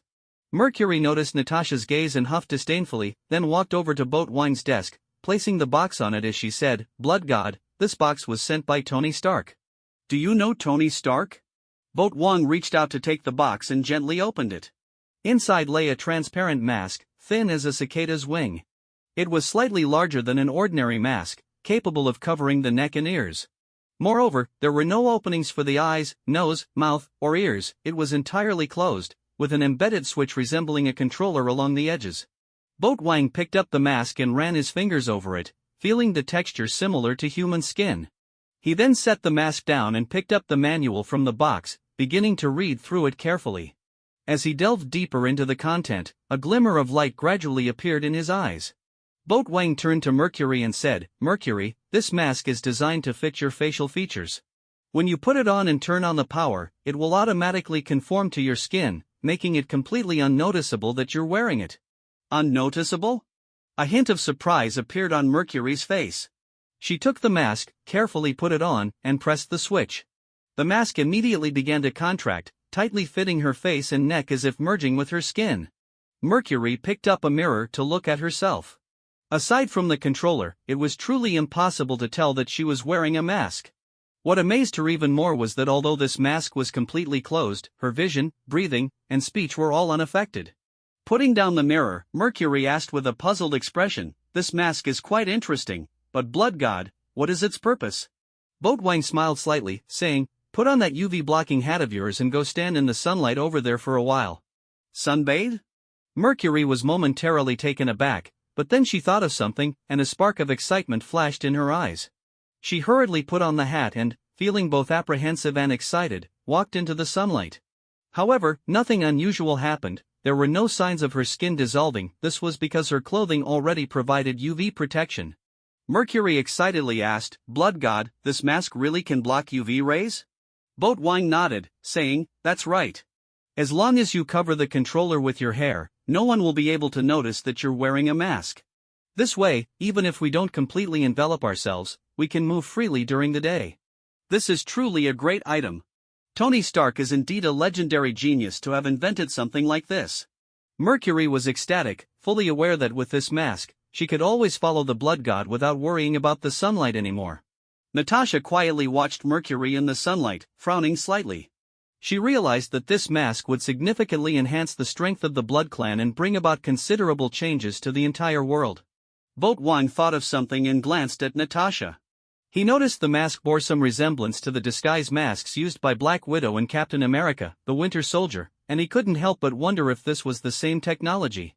If we continue to develop this mask, perhaps it could really be turned into a full disguise mask. Genius is indeed genius. In just a few days, he can invent things that others couldn't even dream of in a lifetime. Boat Wang mused to himself, then picked up the authorization letter from the box, calling out to Natasha, "Natalie, help me check this authorization letter to see if there are any issues. If everything is fine, we'll find a way to start mass production." "Sure, Blood God." Natasha efficiently took the authorization letter and began examining it closely. After a while, she said, "Blood God, there's something off.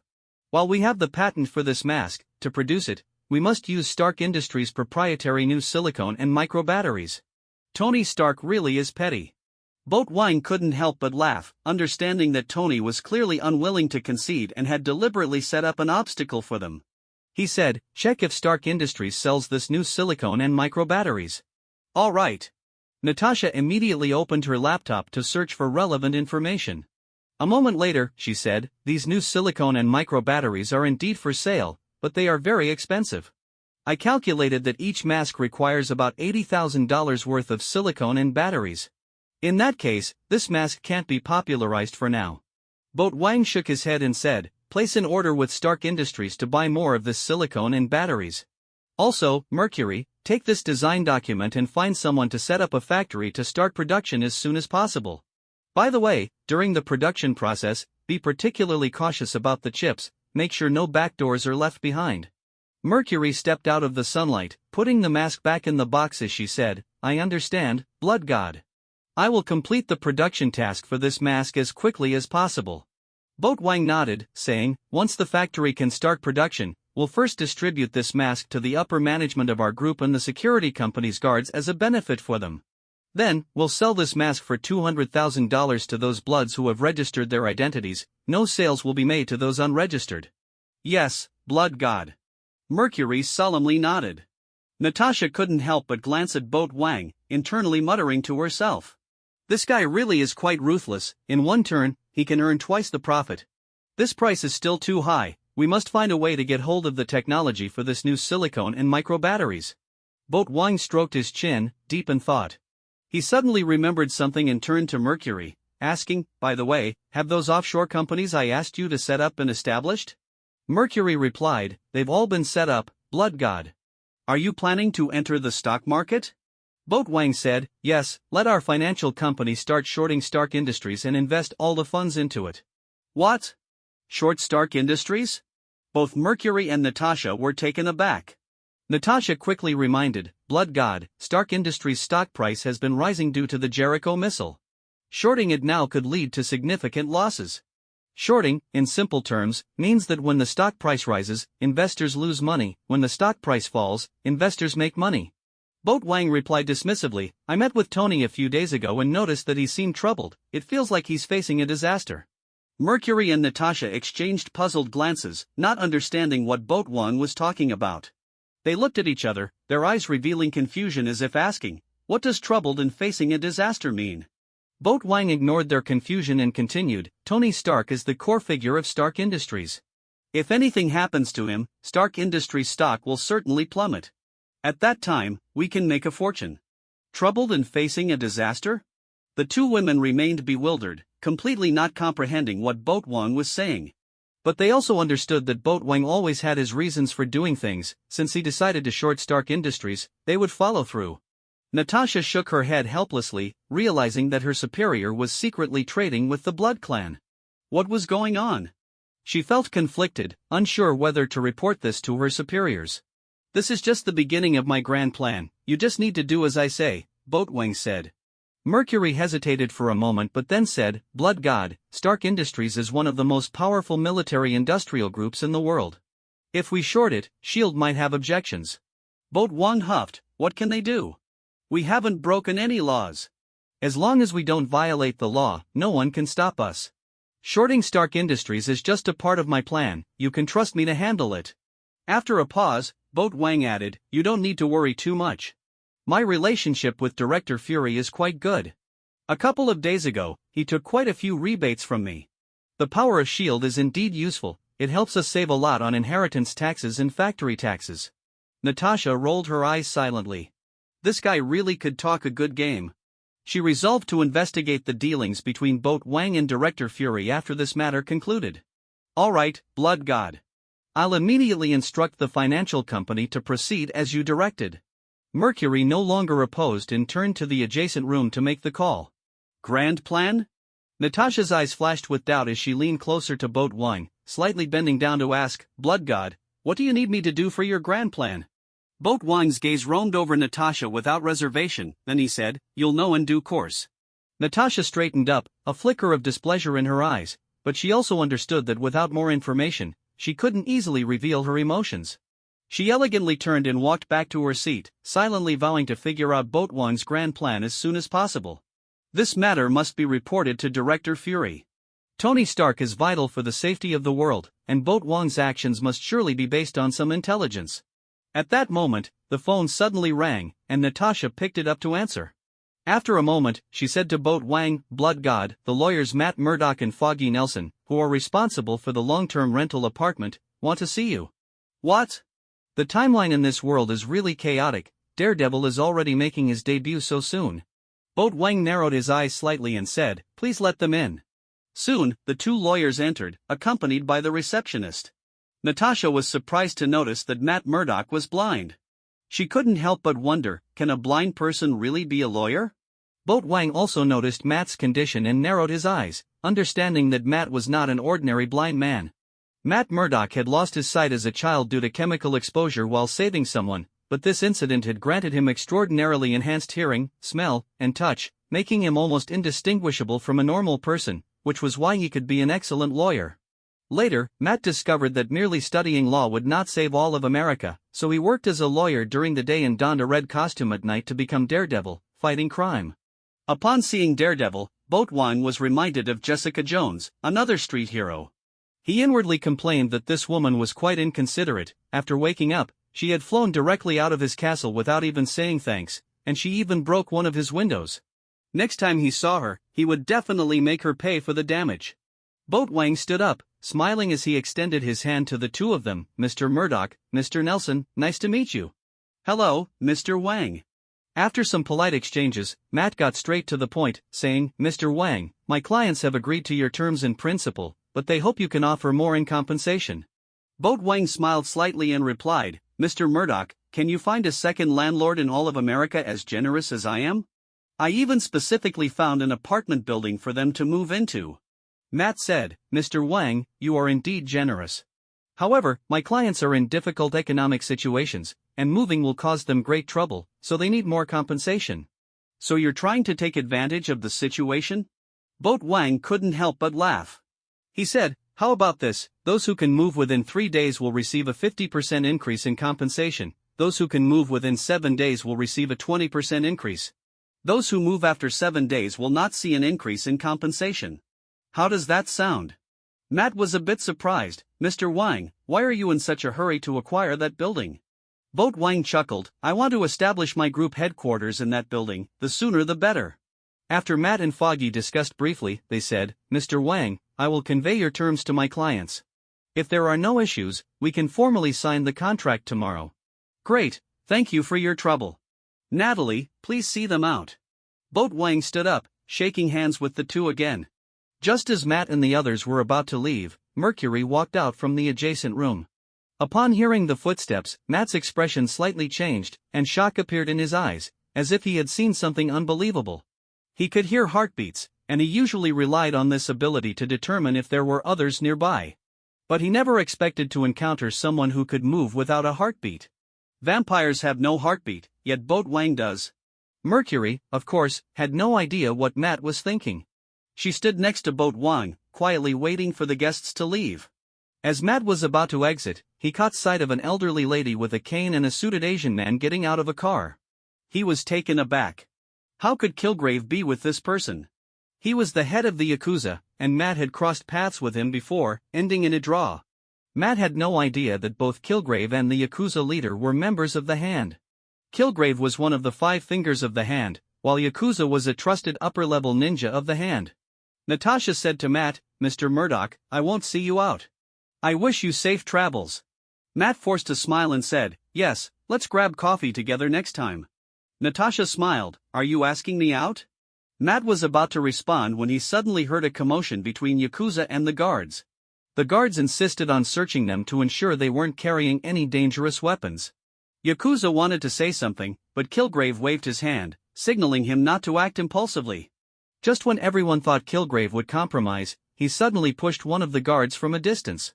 The force hit the guard like a hammer, sending him crashing into the wall and then falling to the ground. "Let's go." Kilgrave, leaning on his cane, walked unsteadily into the establishment. If one didn't see it with their own eyes, no one could imagine that such a seemingly frail old lady was actually a master. It seems trouble is coming. Natasha's heart tightened. She ignored Matt and quickly headed toward the training arena. Matt also sensed something was off.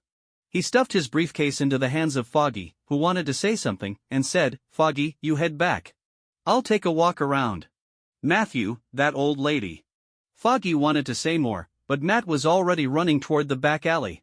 He knew that a fierce confrontation was about to unfold, and he didn't want his friend to get caught up in it. In fact, it wasn't just Foggy and Matt who witnessed that scene, 2 other women also saw it. They were Trish Walker and Jessica Jones, a pair of non-biological sisters. They were out shopping when they unexpectedly witnessed this dramatic scene unfold. Trish Walker's eyes sparkled with excitement as she loudly exclaimed to Jessica Jones, "Jessica, did you see that? That old lady actually has some kind of chi power. I have to go ask her to be my master. I told you, Kung Fu really exists." Jessica, however, looked utterly disinterested, her dark circles under her eyes evident. She replied wearily, "You must have seen it wrong. If you faced that old lady alone, you could easily take down 10 of her." Trish, puzzled, asked, "It's not even noon yet, and you're already going to drink?" "Jessica, what happened a few days ago? You disappeared for an entire night and came back as a complete alcoholic." The mention of recent events caused a deep fear to flash in Jessica's eyes. Whether it was the mysterious purple man who could control others or the yellow man who easily knocked her out and kept her restrained for over 10 hours, both filled her with dread. In frustration, she stomped her foot and turned to leave. "If you're not going, I'll go by myself." "Jessica!" Trish hurriedly chased after her. Along the way, she couldn't help but glance back at the cafe, committing its name to memory. She thought to herself that she would definitely come back here to find that old lady to learn martial arts, as she was too fascinated by Kung Fu. Meanwhile, after entering the cafe, Madame Gao and Yakuza Shin saw Mercury waiting for them with a katana in hand. With a cold expression, Mercury said, "The blood god is waiting for you in the underground dojo." Madame Gao smiled slightly and led Yakuza Shin towards the underground dojo. Mercury blocked Natasha, who tried to follow, and whispered in her ear, "Natalie, the blood god says that lawyer Matt is lost in the back alley. You should take him out of this street." Natasha was taken aback, wanting to ask for clarification, but Mercury had already followed behind Madame Gao and Shin. Internally, Natasha mused, is this a deliberate diversion, or does Matt really have a problem? Frowning, she turned and walked toward the back alley to find Matt. When she located Matt, she found him eavesdropping on something in the back alley, clearly having issues. A cold smile crept across Natasha's face. "Looks like I need to have a good chat with him." In the underground dojo, Boat Wang sized up Madame Gao as she entered, a hint of coldness in his voice as he said, "Madame Gao, you injuring my people is a provocation against me?" Madame Gao slightly inclined her body in greeting, then said, "Blood god, I did not injure your people, I merely pushed him aside gently." Boat Wang snorted, signaling Mercury to close the door behind them, then continued, "Madame Gao, what exactly do you want from me?" Madame Gao replied, I'm willing to pay double for that building your blood god group acquired. Additionally, we can provide you with 100 living humans free of charge. One couldn't deny that Madame Gao's sincerity was quite strong this time. Mercury couldn't help but glance at her, wondering what was so special about that building that it attracted so many people to fight over it. Boat Wang did not respond immediately. He said slowly, Madame Gao, as a Chinese, I am very interested in your chi power. I wonder if you could introduce me to it. Madame Gao said, this is the Kunlun Chi, and only disciples of Kunlun can cultivate it. I'm afraid I cannot say much, as I am already a traitor to Kunlun. Boat Wan laughed coldly, if a traitor like you can cultivate it, why can't I? You must know that all 5 fingers of your hand are traitors from Kunlun. They stole dragon bones and defected from Kunlun in pursuit of immortality. Madame Gao's expression darkened as she shouted, what do you know? Not many people are aware that I am a traitor to Kunlun. Boat Wang shook his head and said, it seems this issue must be resolved with force. Madame Gao, if you can defeat me, that building is yours. But if you lose, your fate won't be pleasant. Madame Gao replied, I don't wish to fight you, but since you're interested, I can play along. Boat Wang waved his hand, saying, then let's begin. Mercury, go greet that ninja over there. Mercury nodded, holding her katana as she walked over to the open area with Yakuza Shin. Looking at Yakuza Shin, Mercury asked, I've heard that your ninjas are extremely fast? Yakuza Shin proudly replied, our ninjas are much faster than your vampires. Mercury sneered, then let's have a race. As she spoke the first word, she was still over 10 meters away, but by the time she finished her last word, she had instantly appeared in front of Yakuza Shin. With a swift draw of her blade, the light glinted like a shining ribbon as she slashed horizontally at Shin's waist. Yakuza Shin was slightly startled, but his reflexes were incredibly quick. With a move called Cicada shedding its shell, he instantly appeared behind her, leaving only a torn outer garment in place. Then, dressed in his red ninja outfit, Yakuza Shin hurled 3 throwing knives at Mercury. She quickly deflected them, but just as she did, Shin appeared behind her like a ghost, swinging a chain hook sickle toward her back. Mercury reacted swiftly, raising her blade to block Shin's sickle, then twisting her wrist to deflect it while aiming to slash at his wrist. Yakuza Shin quickly used the chain to block Mercury's katana before rapidly retreating, attempting to create distance between them. Mercury immediately chased after him, launching a continuous barrage of attacks. As they fought, both of them halted, warily watching each other. It was clear that both possessed formidable strength. Moments later, they rushed towards each other, engaging in fierce combat at incredible speeds, far exceeding normal human capabilities, as if they had activated some kind of acceleration mode. Boat Wang watched the battle unfold, unabashedly saying to Madame Gao, your hand is stronger than I imagined. This ninja, as one of your 5 fingers, can match my head guard. It seems I need to re-evaluate your strength. Madame Gao replied, Shin is the top expert under Murakami. Your head guard being able to match him is already quite impressive. Clearly, Madame Gao regarded herself as being on the same level as Boat Wang, which was one of the reasons she dared to challenge him alone. Hearing the conversation between Boat Wang and Madame Gao, Mercury and Yakuza Shin became even more furious, their battle intensifying as they both aimed to prove they were stronger than the other. Boat Wang raised his hand, his 5 fingers transforming into blood, which then shot out like long spears at high speed. Madame Gao appeared frail, but her speed was surprisingly fast. As Boat Wang's blood spears were launched, she sidestepped effortlessly, avoiding the attack. Boat Wang coldly smiled, controlling the blood spears to curve in the air, launching an assault from behind Madame Gao. Not bothering to dodge again, she retaliated with a backhanded slap, producing a loud bang as the blood spears snapped and fell to the ground. Good move, empty palm. Boat Wang's eyes gleamed with excitement. Both of his hands transformed into blood again, becoming countless blood spears that shot toward Madame Gao. While moving, Madame Gao taunted, you've watched too many martial arts movies. Her movements appeared slow and stiff, resembling a frail elder, yet she accurately dodged each blood spear, even managing to get in front of Boat Wang. Then, with one powerful stomp, she transmitted force from the ground through her body and slammed her palm toward Boat Wang's chest. The force behind her strike was tremendous, resembling the sound of thunder, making it hard to imagine that such an attack could come from an old lady. Boat Wang's expression grew serious as his body suddenly transformed into blood and split in 2, skillfully dodging Madame Gao's palm strike. He then reformed, directing his blood to invade Madame Gao's arms, merging with her blood. Madame Gao was shocked and shouted, channeling a powerful energy into her arms, sending Boat Wang's blood flying. Seeing this, Boat Wang decided to control the blood into two large hands to envelop Madame Gao. She attempted to retreat but found her feet ensnared by a puddle of blood that had appeared beneath her blood that had fallen to the ground earlier. Madame Gao unleashed her energy again, blasting Boat Wang's blood away, but the delay allowed him to capture her with his blood hands. Boat Wang's blood quickly seeped into her skin, merging with her blood. Madame Gao's expression changed dramatically as she concentrated her energy into a spear-like shape, attempting to break free from the encirclement. However, to her shock, her hands and feet were no longer under her control. The reason was simple: Boat Wang had controlled the muscles in her hands and feet with his blood. It's that blood. Madame Gao thought to herself, quickly trying to force the invading blood out of her body, but it had already integrated with her blood, making it impossible to expel. She could only use her energy to seal it within her limbs, preventing it from further invading other areas. Boat Wang's laughter echoed through the air. Madame Gao, how do you like my blood shadow magic? Madame Gao couldn't help but retort, I told you to stop watching those martial arts movies. This is clearly a vampire ability, not some martial arts technique. Boat Wang replied, if I say it's blood shadow magic, then it is. Surrender, you've already lost. Madame Gao knew she had indeed lost. She had underestimated the blood god's strength. But she had no intention of giving up, saying, I may have lost, but don't think I'll surrender. We can take each other down together. She recognized that she couldn't realistically execute a mutual destruction plan now because all her energy was being used to fend off Boat Wang's viral attack. After struggling for a while, her energy finally depleted, allowing Boat Wang's purple man virus to invade her brain, controlling her. Madame Gao, stand there obediently, don't move or resist.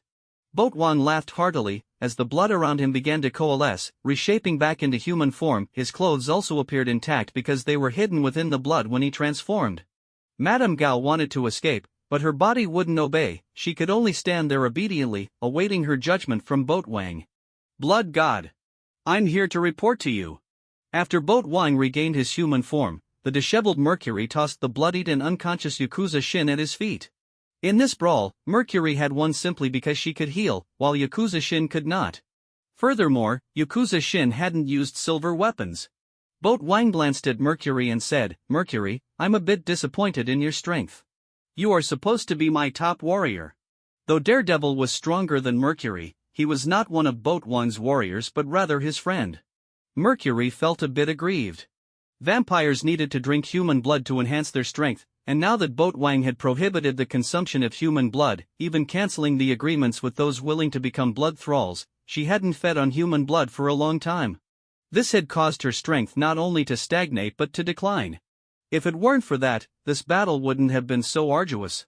Boat Wang understood Mercury's thoughts and said, there are many ways to enhance one's strength besides drinking blood. Mercury retorted, we vampires can only enhance our strength through blood, and it must be human blood. Boat Wang asserted, I will change all of this, there's a great opportunity right before us. He looked at Madame Gao and asked directly, Madame Gao, can you tell me how to cultivate your Kunlun Qi? Madame Gao was reluctant to speak, yet she found herself unable to control her mouth, involuntarily explaining, to cultivate Kunlun Qi, one must first train their body and mind. Once certain conditions are met, after a ceremony by the Elder Council, the practitioner can fuse with dragon bone fragments. With dragon bone fragments, one can convert their energy into Qi and store it within their body. Initially, Qi can only be used to enhance oneself. Only by reaching a high level of cultivation can it be released from the body to attack others.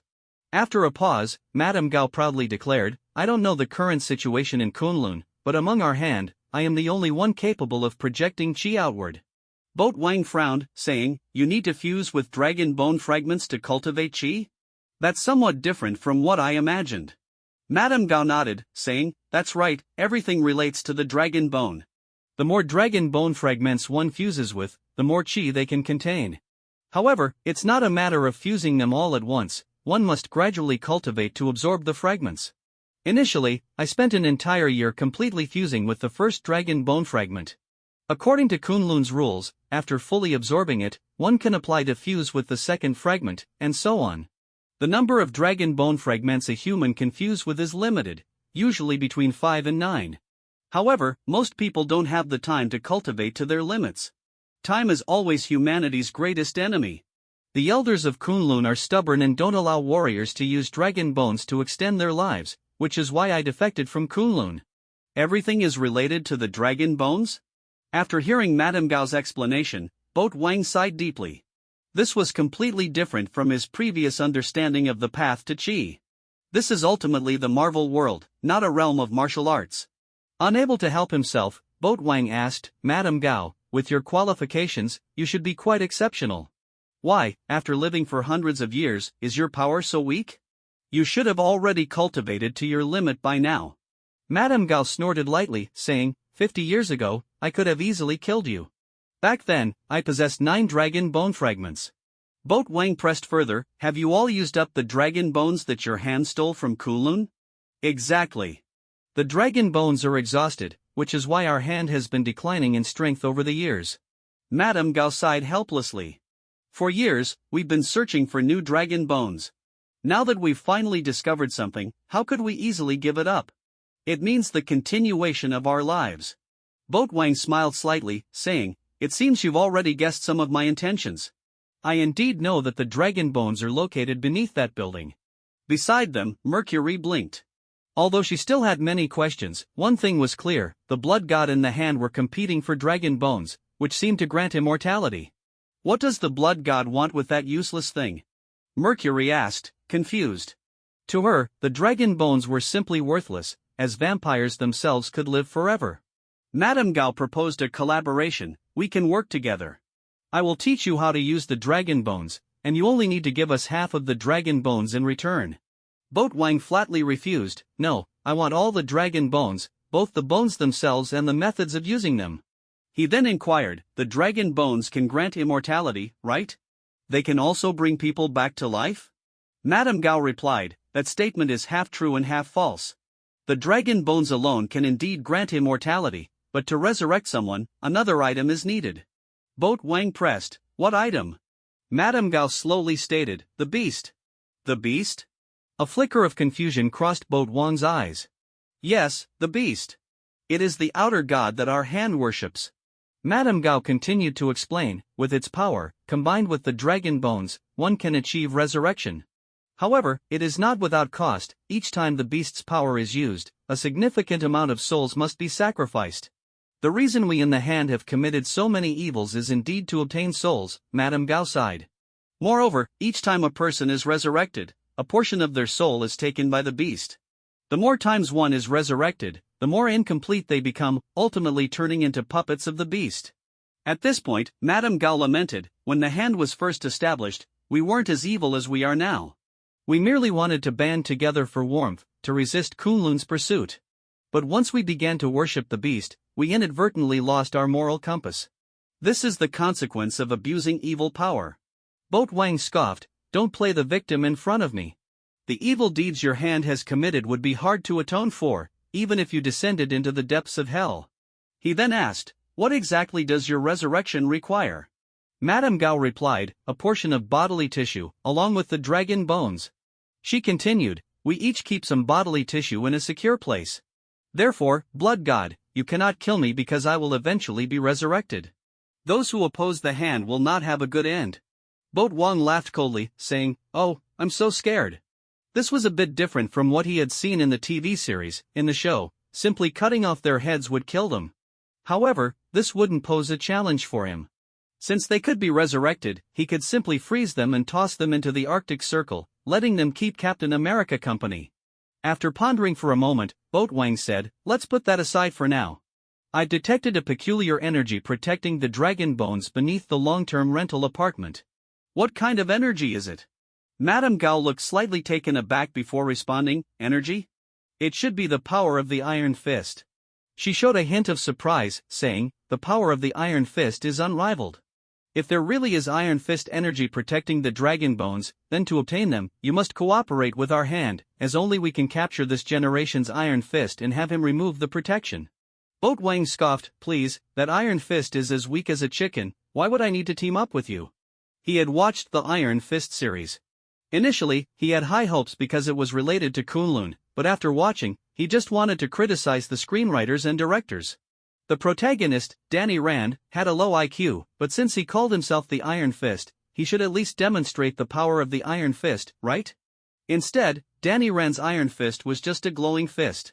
To put it bluntly, Frank could easily defeat Danny Rand with one hand. Madame Gao was both astonished and angry as she shouted, "How could the iron fist be weak?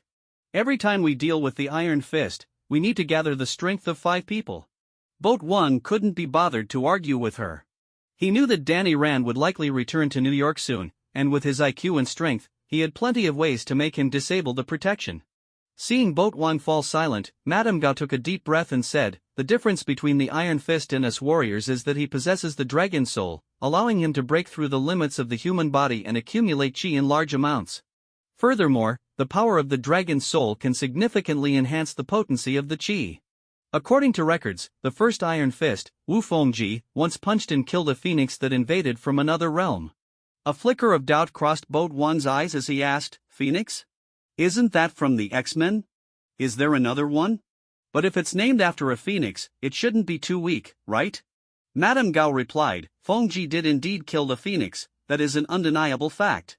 With each inheritance of the dragon soul, it becomes slightly weaker. Thus, the strength of each successive Iron Fist diminishes, but even weakened, there is a limit. This generation's Iron Fist should be emerging soon. If you want to obtain the dragon bones, you must cooperate with our hand." Boat Wang scoffed, not interested. He thought for a moment and then asked, "Is there no other way to open the protection of the Iron Fist?" Madame Gao unexpectedly nodded, saying, "There is dragon bones." She explained, "The dragon bones can counteract the power of the Iron Fist. If you possess a large amount of dragon bones, you can create an opening in the protection. However, this is almost impossible unless Kunlun is willing to hand over the dragon bones to you." Boat Wang narrowed his eyes and asked, "Can dragon bones really open the protection? Does your hand still have dragon bones? Or can the dragon bones be extracted from you?" Madame Gao replied, "The absorbed dragon bones cannot be extracted." She continued, "Our hand currently only has one last small dragon bone fragment left, which we reserved for finding the black sky.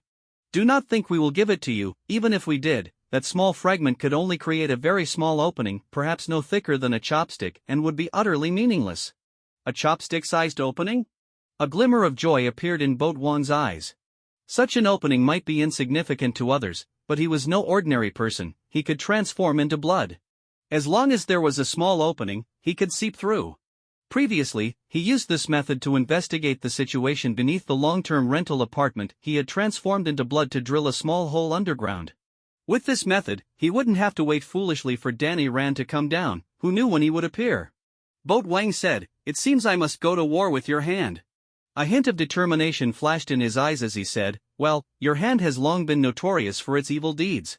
I'll take this opportunity to act on behalf of justice." Madame Gao couldn't help but scoff, "I've told you to stop watching those martial arts novels. Besides, you are a vampire, you're inherently a villain." She continued, "Your blood clan has undergone a significant transformation. With your current strength, you cannot wipe out our hand. Even if you could, it would only result in mutual destruction, and many forces would want to devour your flesh afterward. Blood God, cooperation is the best way for us to coexist. When humanity wants to annihilate you, our hand can stand shoulder to shoulder with you to resist." Boat Wang couldn't be bothered to argue with her. The hand was indeed formidable, but for him, destroying a hand wouldn't bring him much damage. Mercury was equally unfazed, stepping forward to declare, "Blood God, I'm willing to be the vanguard and fight for you." Boat Wang smiled, saying, "Your contribution will not go unnoticed." He then turned to Madame Gao and instructed, "Madame Gao, tell me the methods of cultivating qi and all the intelligence of the hand, without missing a single detail." Madame Gao felt a surge of helplessness but found herself unable to resist. Under the influence of the purple man virus, she obediently revealed everything to Boat Wang. Mercury couldn't help but look at Boat Wang, secretly admiring how powerful his ability was. On the street next to the cafe, Black Widow Natasha smiled at Matt Murdock, saying, "Mr. Murdock, let's meet again tomorrow." Matt politely turned to leave, feeling a hint of disappointment. Due to Natasha's intervention, he hadn't heard the conversation between Madame Gao and Mr. Wang, leaving him feeling a bit troubled. What's the connection between Madame Gao and that Mr. Wang? Is he a good or bad person? Moreover, when Natalie lied, her heartbeat didn't change at all. Who is she really? Matt frowned, deciding he would spend more time observing the actions of Mr. Wang and Madame Gao. After Matt left, Natasha found a secluded spot and called Director Fury, reporting on the conflict between the Blood Clan and the Hand. Director Fury responded, "Just keep a close watch on their movements. After all, the Hand is not a good group either. We can use this opportunity to observe the Blood God's methods." Natasha said, "I can't see through him." She continued, "By the way, he's also planning to short Stark Industries." Director Fury was taken aback, quickly asking, "What? Short Stark Industries?" Natasha was somewhat surprised by his reaction, asking, "Director, why are you so shocked?" After a moment of silence, Director Fury said, "Earlier during the day, Tony was attacked in the Middle East and is now missing. He has likely fallen into the hands of terrorists." Natasha was also startled and asked, "Could it be the Blood God's doing?" Director Fury pondered for a moment and shook his head, saying, "It shouldn't be him. He has no deep-seated enmity with Tony, and if it were him, he wouldn't be so conspicuous. However, he must know some insider information." Natasha said, "That makes sense. The Blood God still needs Tony Stark to help him design things, so he wouldn't easily kill him." Director Fury said, "I'll have Peggy Carter inquire about the relevant situation. She has a close relationship with the Stark family and won't sit idly by regarding Tony's safety." Natasha said, "Then I'll continue being my secretary. By the way, how many rebates have you received from the Blood Clan?" Director Fury replied sternly, "How could I, Nick Fury, take rebates from the Blood Clan? Am I that kind of person?" After saying that, he hung up the phone. Natasha snorted, thinking to herself, "This guy not only took them, but he probably took quite a bit." She shook her head, pondering, "Director Fury, with all that money you've embezzled, what are you planning to do?" After listening to Madame Gao's narrative, Boat Wang stepped aside and dialed Frank's number. Once the call connected, he said, "Frank, get ready. In a few days, there might be a hard battle to fight. I need you to lead all security company personnel into action." Frank excitedly asked, "All hands on deck? That's quite a scale." He inquired, "What's the intel on the opponent? I need detailed information to formulate a battle plan." Boat Wang was surprised, asking, "Aren't you going to ask who we're fighting against?" Frank firmly replied, "I trust you." He wasn't flattering, he genuinely trusted Boat Wang, as he had saved his family's lives. Nick Fury had sent over the intel on Frank's former boss, and after reading it, Frank was furious, nearly spitting blood. That group of bastards planned to stage an accident to murder his entire family. Frank truly wished he could grab a Gatling gun and wipe out those bastards, as they not only wanted to kill him but also his entire family. Was that even human? Thus, Frank was deeply grateful to Boat Wang. If it weren't for him, his family would have been finished. Because of this, Frank decided to forego the idea of forgiving Billy Russo because he wasn't worth saving. "You can kill me, but if you dare touch my family, I'll make sure you don't get away with it." Feeling a warmth in his heart at Frank's words, Boat Wang said, "Your words truly make me happy. Don't worry, this time we are up against a thoroughly wicked organization, and their evil deeds are comparable to those of demons." He continued, "I'll bring the information this afternoon. You can inform Snowman in advance, and we'll discuss the details then." Frank nodded, saying, "All right." After hanging up, Boat Wang turned to Madame Gao and instructed, "Call the other fingers of the Hand and tell them you've been defeated. The Blood God has learned about the dragon bones, and he intends to take half of them." Madame Gao felt a chill in her heart as she said, "You want to gather us all together and take us down in one swoop?" Boat Wang sneered, "So what? Make the call, you know how to say it without me teaching you, right?" Madame Gao had no choice but to pick up the phone, dialing a number and activating the speakerphone. Soon, the call connected, and the voice of the Hand's leader, Alexandra, came through. After hearing Madame Gao's explanation, Alexandra laughed, saying, "Blood God, I can give you the dragon bones, but I hope to have a formal meeting and negotiation with you." Boat Wang replied, "No problem, let's meet at a neutral location. By the way, Madame Gao must stay here as my guest." Alexandra said, "All right, Madame Gao can stay with you. However, you must return Shin to me, he should still be alive, right?" Boat Wang glanced at the unconscious Yakuza Shin on the floor and said, "He's still breathing. I'll return him to you. The Hand should not underestimate my sincerity." Alexandra laughed, "Rest assured, we in the Hand are also very sincere. Is it all just about the dragon bones?" After hearing Madame Gao's narrative, Boat Wang sighed deeply. This was completely different from what he had previously imagined about the path of Qi. This is indeed the Marvel world, not a realm of martial arts.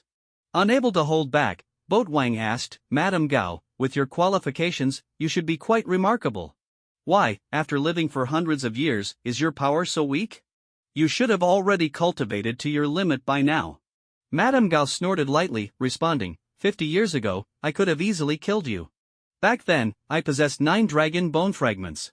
Boat Wang pressed further, have you all used up the dragon bones that your hand stole from Kunlun? Exactly. The dragon bones are exhausted, which is why our hand has been declining in strength over the years. Madame Gao sighed helplessly.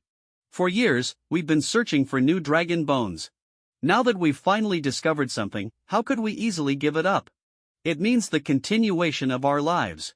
Boat Wang smiled slightly, saying, it seems you've already guessed some of my intentions.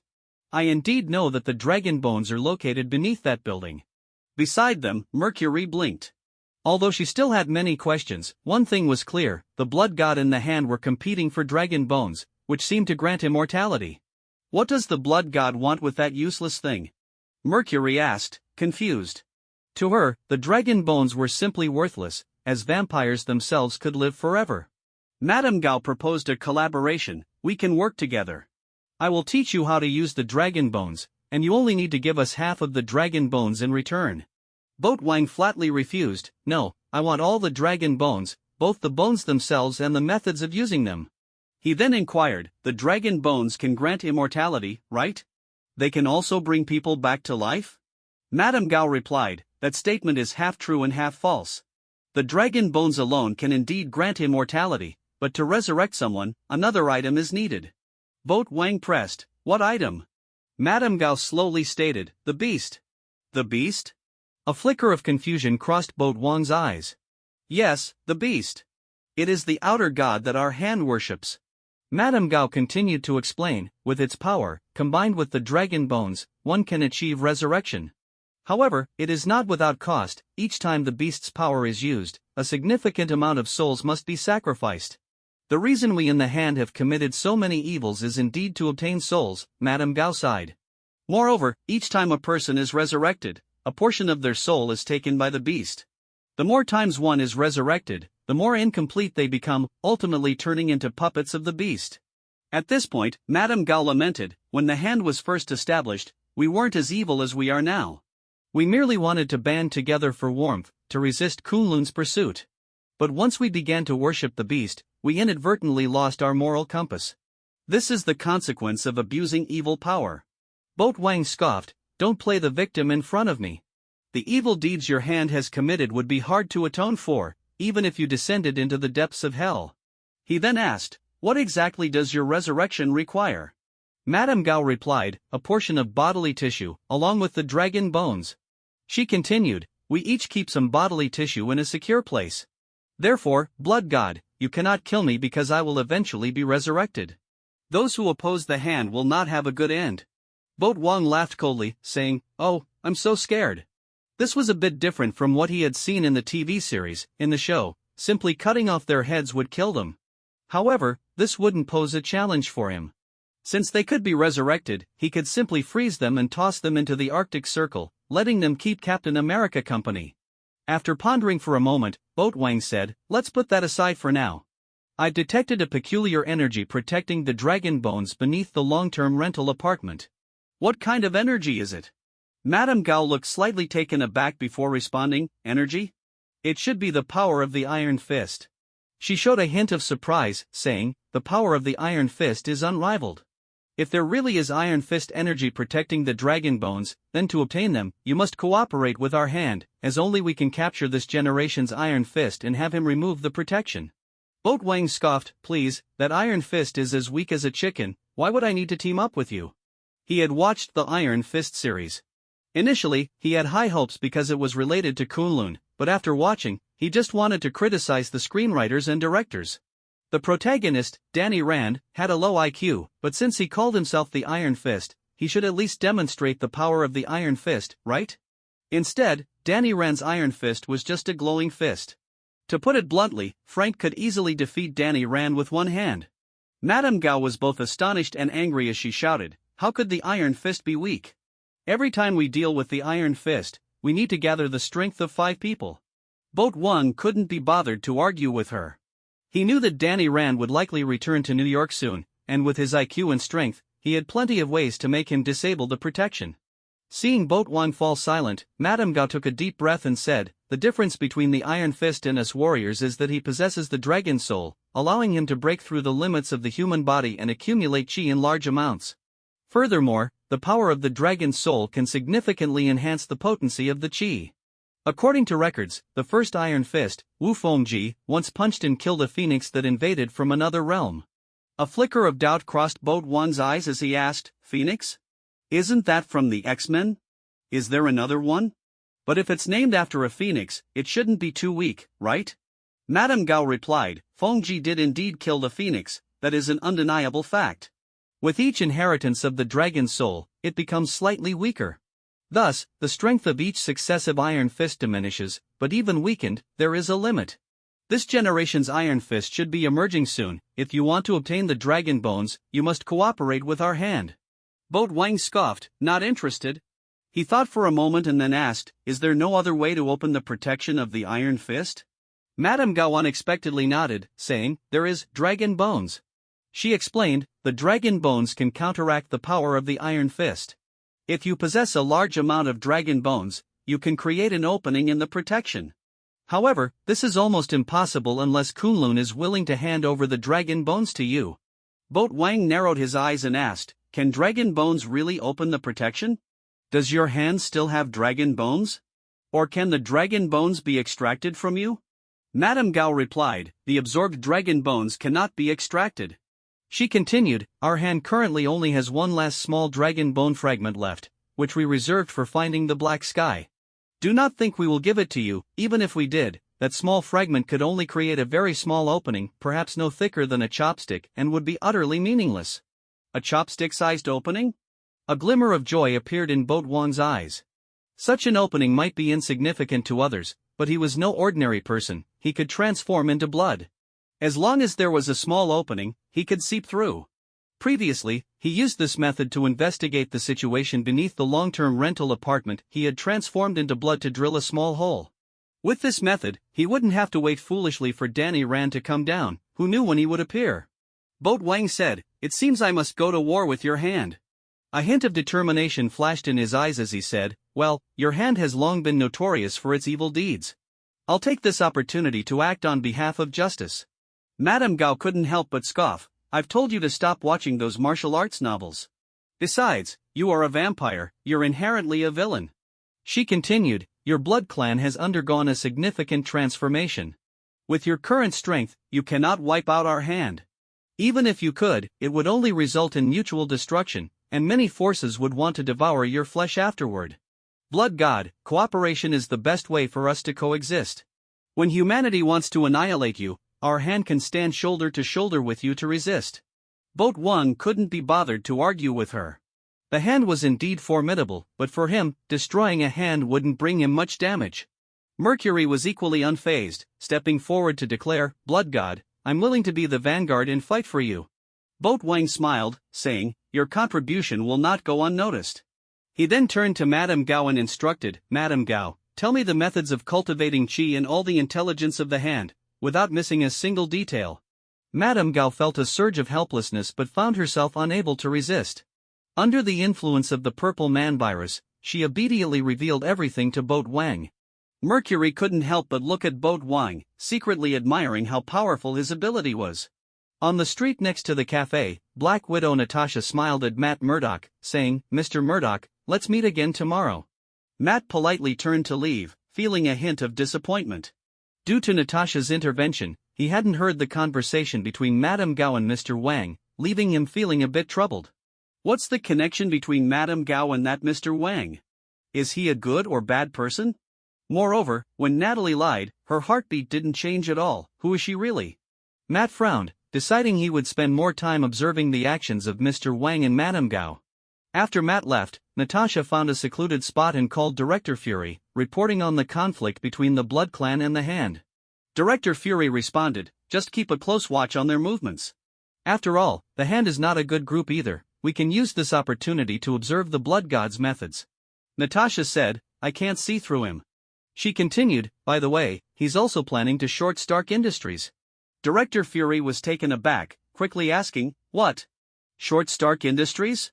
Natasha was somewhat surprised by his reaction, asking, Director, why are you so shocked? After a moment of silence, Director Fury said, earlier during the day, Tony was attacked in the Middle East and is now missing. He has likely fallen into the hands of terrorists. Natasha was also startled and asked, could it be the blood god's doing? Director Fury pondered for a moment and shook his head, saying, it shouldn't be him. He has no deep-seated enmity with Tony, and if it were him, he wouldn't be so conspicuous. However, he must know some insider information. Natasha said, that makes sense. The blood god still needs Tony Stark to help him design things, so he wouldn't easily kill him. Director Fury said, I'll have Peggy Carter inquire about the relevant situation. She has a close relationship with the Stark family and won't sit idly by regarding Tony's safety. Natasha said, then I'll continue being my secretary. By the way, how many rebates have you received from the Blood Clan? Director Fury replied sternly, how could I, Nick Fury, take rebates from the Blood Clan? Am I that kind of person? After saying that, he hung up the phone. Natasha snorted, thinking to herself, this guy not only took them, but he probably took quite a bit. She shook her head, pondering, Director Fury, with all that money you've embezzled, what are you planning to do? After listening to Madame Gao's narrative, Boat Wang stepped aside and dialed Frank's number. Once the call connected, he said, Frank, get ready. In a few days, there might be a hard battle to fight. I need you to lead all security company personnel into action. Frank excitedly asked, all hands on deck? That's quite a scale. He inquired, what's the intel on the opponent? I need detailed information to formulate a battle plan. Boat Wang was surprised, asking, aren't you going to ask who we're fighting against? Frank firmly replied, I trust you. He wasn't flattering, he genuinely trusted Boat Wang, as he had saved his family's lives. Nick Fury had sent over the intel on Frank's former boss, and after reading it, Frank was furious, nearly spitting blood. That group of bastards planned to stage an accident to murder his entire family. Frank truly wished he could grab a Gatling gun and wipe out those bastards, as they not only wanted to kill him but also his entire family. Was that even human? Thus, Frank was deeply grateful to Boat Wang. If it weren't for him, his family would have been finished. Because of this, Frank decided to forego the idea of forgiving Billy Russo because he wasn't worth saving. You can kill me, but if you dare touch my family, I'll make sure you don't get away with it. Feeling a warmth in his heart at Frank's words, Boat Wang said, your words truly make me happy. Don't worry, this time we are up against a thoroughly wicked organization, and their evil deeds are comparable to those of demons. He continued, I'll bring the information this afternoon. You can inform Snowman in advance, and we'll discuss the details then. Frank nodded, saying, all right. After hanging up, Boat Wang turned to Madame Gao and instructed, call the other fingers of the hand and tell them you've been defeated. The blood god has learned about the dragon bones, and he intends to take half of them. Madame Gao felt a chill in her heart as she said, you want to gather us all together and take us down in one swoop? Boat Wang sneered, so what? Make the call, you know how to say it without me teaching you, right? Madame Gao had no choice but to pick up the phone, dialing a number and activating the speakerphone. Soon, the call connected, and the voice of the hand's leader, Alexandra, came through. After hearing Madame Gao's explanation, Alexandra laughed, saying, blood god, I can give you the dragon bones, but I hope to have a formal meeting and negotiation with you. Boat Wang replied, no problem, let's meet at a neutral location. By the way, Madame Gao must stay here as my guest. Alexandra said, all right, Madame Gao can stay with you. However, you must return Shin to me, he should still be alive, right?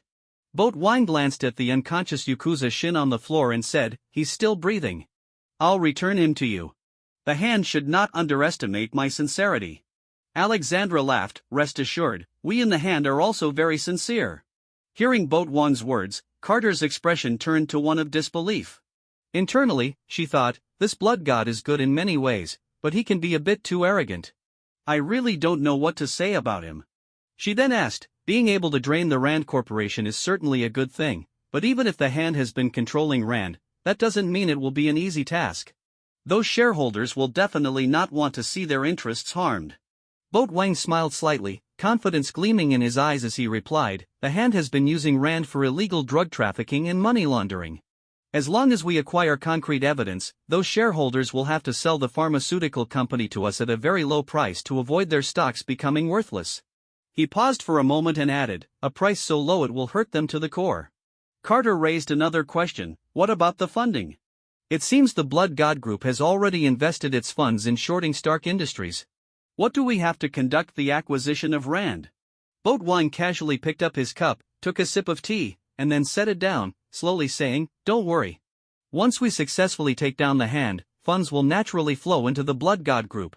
We won't be short on money, you can rest assured about that." Carter understood that Boat Wang was hinting that she could leave now. She stood up, pondering, "It seems I won't be able to extract more information today. I should go back and prepare the plan to drain the Rand Corporation." She nodded at Boat Wang and turned to leave, while Boat Wang gestured for Natasha to escort Carter out. He then raised his head to look at the television in front of him, which was broadcasting news about Oscorp. Oscorp's renovation of the city's power grid is officially complete. Starting tomorrow, Oscorp will provide power to the entire city using bioelectric technology. Bioelectricity is not only cost-effective but also highly environmentally friendly. Watching Norman Osborn smiling on the television, Boat Wang shook his head slightly, thinking to himself, "Once Iron Man returns, Oscorp's good days will come to an end." He muttered, "Osborn." 2 nights later, the sky was exceptionally clear, with bright moonlight and twinkling stars. At the Rand Corporation's dock in Hell's Kitchen, 2 groups of people were cautiously inspecting every corner of the dock, fearing any ambush. On the Blood Clan side, Snowman led 50 fully armed elite subordinates, each serious and vigilant. On the Hand side, the bandaged ninja Yakuza Shin also led 50 armed ninjas, their appearance strange, as if they hailed from another world. After a while, both groups completed their inspections. They stood guard, facing each other while reporting the safety of the situation to their respective bosses via radio.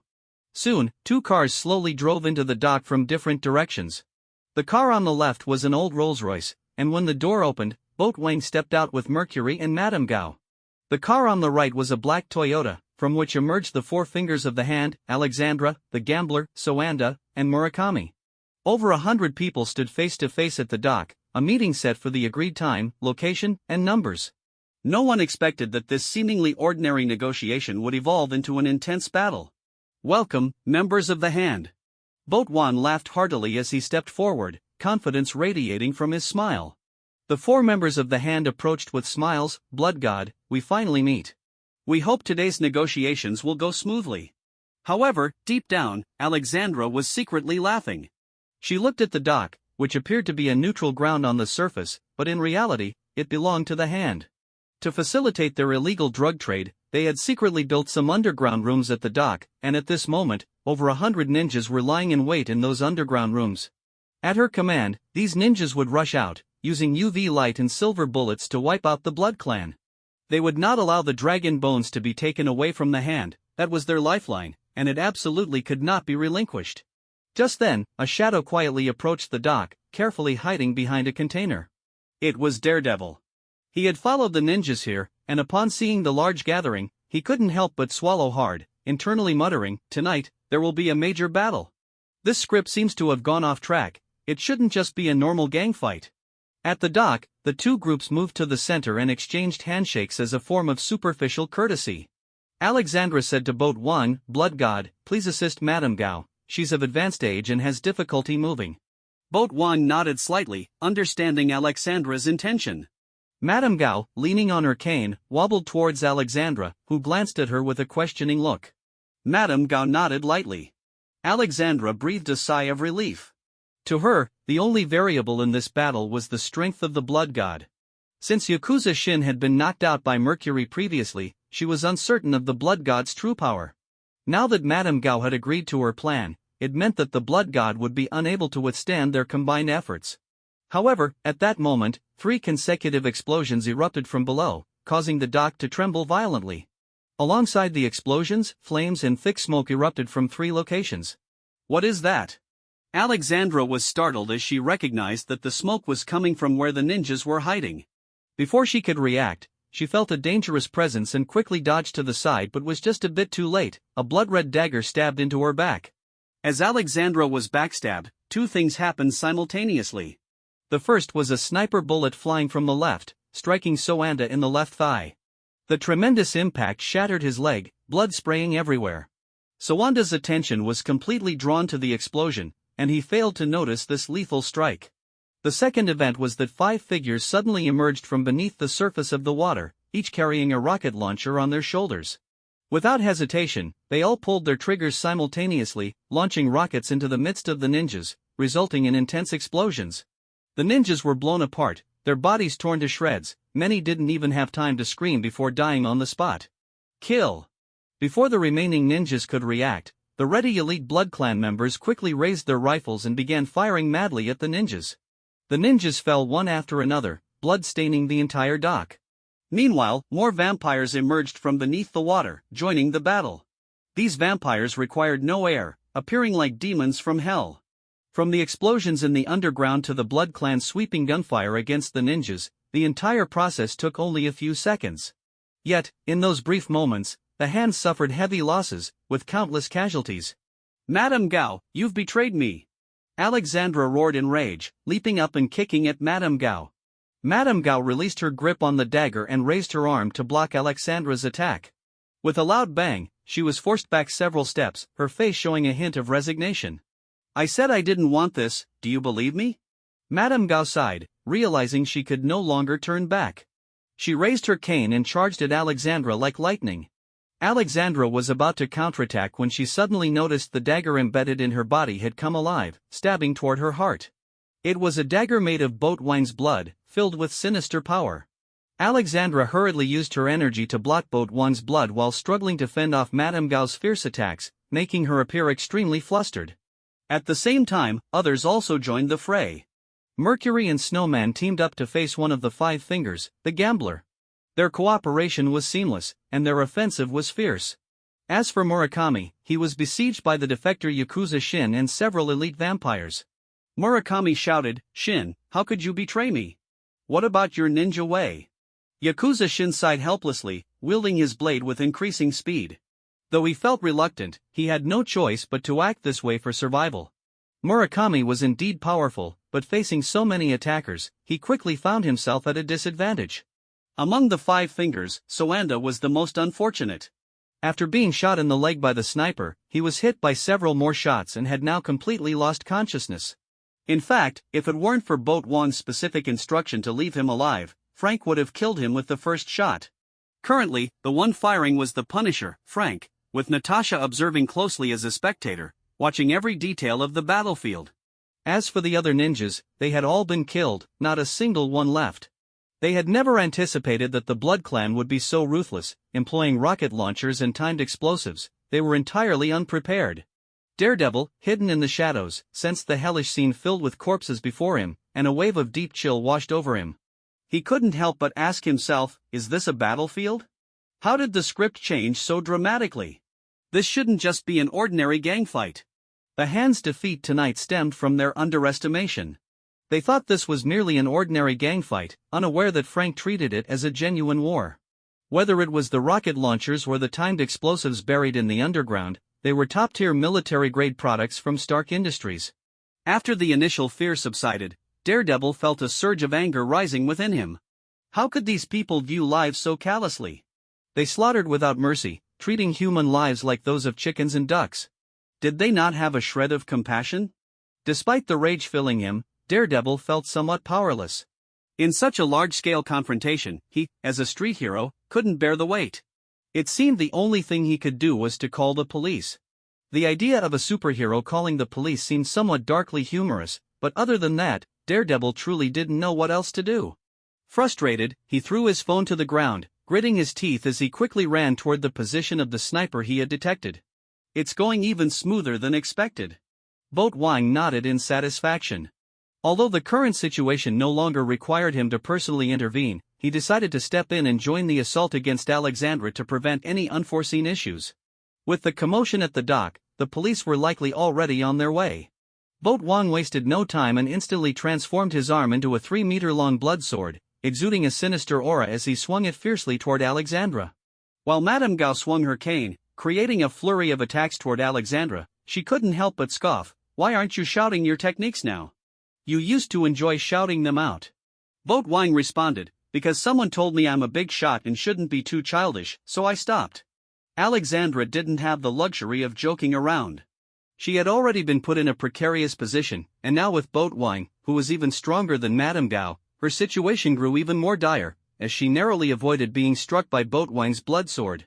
In fact, had Boat Wang's combat skills been a bit more refined, Alexandra would have likely already lost. Just as Alexandra was struggling to resist, Boat Wang's blood sword suddenly exploded, transforming into countless blood arrows that shot toward her. Alexandra was immediately pierced, becoming a bloody mess, much like a hedgehog. What was even more terrifying was that these blood arrows, upon hitting Alexandra's body, began to burrow into her wounds like blood snakes, causing her to scream in agony. Seeing this, Madame Gao struck Alexandra's knee with her cane, causing her to fall to the ground while screaming in pain. She lamented, "Your ability is far more impressive than martial arts." Boat Wang extended his fingers, and 3 of them shot out, transforming into 3 short swords that instantly pierced Alexandra's hands and right leg, pinning her firmly to the ground, rendering her immobile. Alexandra let out a piercing scream. The elegant image she previously held as a wealthy woman had vanished completely. Struggling against the blood inside her, she shouted, "Blood God, Madame Gao, you will pay for this." Boat Wang shrugged, saying, "Indeed, there will be a price to pay, but when we claim the legacy of your hand, I suspect I'll be too busy to worry about it. I might even have to work overtime." The onlookers burst into laughter at this. At this point, the battle was nearing its conclusion. Murakami had met the same fate as Soanda, heavily injured and unconscious. Although his strength was impressive, the relentless assault from Yakuza Shin led to both of their downfalls. The gambler was defeated by Mercury and Snowman, bleeding profusely from a wound in his chest, his face pale as paper. Mercury and Snowman, on the other hand, appeared quite exhilarated, having proven their worth through action. As for the other ninjas, they had all been killed, not a single one remaining. It could be said that this battle had gone exceptionally smoothly, just as Frank had predicted in his tactical simulations. However, it hadn't been without surprises. Daredevil had confronted Frank, and the two were now engaged in a fierce battle. Daredevil shouted, "What do you think you're doing with human lives? They're people too, you butchers." Frank looked disdainful, wielding his tactical knife as he clashed with Daredevil. The two were well matched, one with keen hearing and remarkable anticipation, the other a battle-hardened veteran with ingrained combat skills, resulting in an escalating confrontation. Black Widow watched silently from the side, taken aback by the Blood Clan's audacity. They were using landmines and rocket launchers in the heart of Manhattan. Didn't they fear repercussions from Washington? However, Boat Wang was unbothered, thinking, "What's there to fear? If anything, we can throw money at the problem. After all, it's the Hans people who are dying, not American citizens." Seems there's an unexpected situation over there? "Snowman, take a few people over to check it out," Boat Wang instructed, glancing in Frank's direction. Snowman nodded and swiftly led a few subordinates toward Frank and Daredevil, ready to help resolve that side's troubles. Boat Wang shifted his attention back to Alexandra, vigorously pushing the purple man virus, hoping to control her as quickly as possible. Alexandra, in a fierce tone, shouted, "Do you really think you've won?" Boat Wang shrugged and replied, "Did we lose? You certainly have lost. The hand will not be defeated. Beast, please accept my sacrifice." Alexandra shouted to the sky, her body suddenly glowing with a blood-red light. Instantly, she began to swell and turn red, causing the blood spears on the ground to shatter and revert to mere blood. Not only that, the blood Boat Wang had placed inside Alexandra was also being forced out bit by bit. "What's happening? Madame Gao, you didn't say it would be like this." Boat Wang exclaimed in shock, quickly controlling his blood to hide within Alexandra's organs to avoid being expelled. "I've never seen this before." Madame Gao was equally astonished. A thought flashed through her mind, and she cried out, "I understand now. Alexandra has sacrificed the souls of the fallen ninjas to the beast to gain power." How could she dare do that? It would prevent those ninjas from being resurrected, and she would face terrifying consequences herself. The Hand Association is about to go down. Who still cares about that? You're dead, ha ha ha. The gambler on the ground let out a sinister laugh. The Hand Association had never suffered such a heavy blow, but in his heart, no one could defeat them because they had beasts as their backing. "The person who can make me die hasn't been born yet." Wang Boat snorted disdainfully, pointing at Alexandra with his finger and shouting loudly, "Attack!" A group of subordinates immediately raised their guns and opened fire on Alexandra, who was on the ground. But shockingly, all the bullets were deflected by the dazzling red light. It's useless, Blood Clan, today is the day of your extermination. Alexandra struggled to get up from the ground, her face twisted with a fierce expression.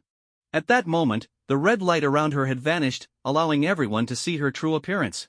The previous Alexandra had looked like a noblewoman, but now she had transformed into a demon, a nearly 3-meter-tall creature covered in crimson scales, with evil, frenzied, and cruel glimmers in her eyes. I will kill you. The power of the beast was extremely violent, and Alexandra could not control her emotions at all. She forcefully pushed off with her feet, shattering the concrete floor beneath her, and with the reaction force, she leaped high like a gorilla, smashing down towards Wangbot. Is this a bootleg version of the Red Giant? Wangbot ghosted away to a spot more than 10 meters away in an instant. Alexandra crashed down hard, creating 2 massive craters in the ground. Seeing that she hadn't hit Wangbot, Alexandra became even angrier. She charged at Wangbot recklessly, leaving a trail of shattered ground in her wake. Shoot, stop her from getting close to the blood god. Shuayin shouted anxiously. Once again, the subordinates pulled the trigger, but just like before, all the bullets were easily deflected, unable to cause Alexandra any harm, which only fueled her rage further. Her fists swung like 2 massive hammers as she attacked Wangbot fiercely. Frank noticed the changes below and, not caring to continue fighting Night Demon, quickly grabbed the nearby Barrett M82A1 sniper rifle, preparing to take aim at Alexandra. Night Demon sensed the terrifying monster and couldn't help but hesitate, murmuring to himself, everything tonight is so strange. It's completely out of the ordinary. Wangbot evaded Alexandra's attacks with astonishing speed time and time again. As Alexandra grew more violent, she saw that she couldn't hit Wangbot and turned to deal with others. In her eyes, only blood could soothe her inner rage. That won't do, my subordinates are extremely precious. Seeing Alexandra change her target, Wangbot shook his head helplessly and said, Alexandra, please go die. Just you? Alexandra roared in anger, but the next moment, she fell to the ground in pain. Then, with a loud bang, her body suddenly exploded, and amidst the fire and smoke, her flesh splattered everywhere like raindrops. In this situation, Alexandra was undoubtedly dead beyond dead. Everyone was dumbfounded, their faces filled with shock. How could such a terrifying monster suddenly explode? Lady Gao turned her head, shocked, and asked, Blood God, what on earth did you do? Wangbot casually replied, I didn't do anything, maybe she just went berserk. Lady Gao said helplessly, this isn't a martial arts novel, and cultivating chi doesn't even have the concept of going berserk. Wangbot shrugged and didn't elaborate further. In fact, it was quite simple. The dagger he had given Lady Gao contained not only blood but also a hidden special C4 explosive produced by Stark Industries. You might wonder how such a large explosive could fit inside the dagger. Haven't you heard of a magical thing called PIM particles? Just now, Wangbot had done 2 things, lifted the constraints of the PIM particles and detonated the explosives. Although he had paid a slight price in blood, he successfully solved this troublesome problem. No! Seeing Alexandra turn into a monster and die on the spot, the gambler realized that the Han Association was utterly defeated today. His eyes filled with despair, and he fainted on the spot. Wangbot was about to mock him when suddenly, a pitch-black rift tore open in the sky. An aura of anger, brutality, and evil surged out from the rift. Everyone at the dock felt an icy chill and couldn't help but shiver, as if a rabbit had suddenly encountered a ferocious tiger. Moreover, all kinds of crazy thoughts flooded everyone's minds, those things they had thought of but never dared to do, like grabbing a beautiful woman and taking her home, causing many to flush with excitement, their faces twisted, almost going mad. And this was merely the impact of a single aura. Wangbot's situation was much better than the others. He suppressed the evil thoughts of wanting to control the world and looked up at the rift, where he saw a creature indescribable in words, emanating an incredibly mad, brutal, and evil aura. At this moment, the unknown creature was filled with rage. It seemed to want to force its way into this world and kill everyone. Wangbot couldn't help but swallow, alert in his heart. Before he could come up with a countermeasure, suddenly, a magnificent golden magic circle composed of many complex patterns appeared out of nowhere at the location of the rift, firmly blocking the evil aura from across the way, even generating golden threads that began to repair the rift. The previously aggressive unknown creature seemed to see a cat and mouse, instantly retracting all its aura and retreating while using its mental power to shout, Ancient One, I was just passing by. Although he knew he shouldn't be laughing at this moment, Wangbot couldn't help but want to chuckle. This guy was too cowardly. Sorry, passing through this world requires a toll. Accompanied by this voice, a colorful sword light almost filling the entire world shone brightly, crossing space and crashing heavily onto the unknown creature, which let out a heartbreaking scream.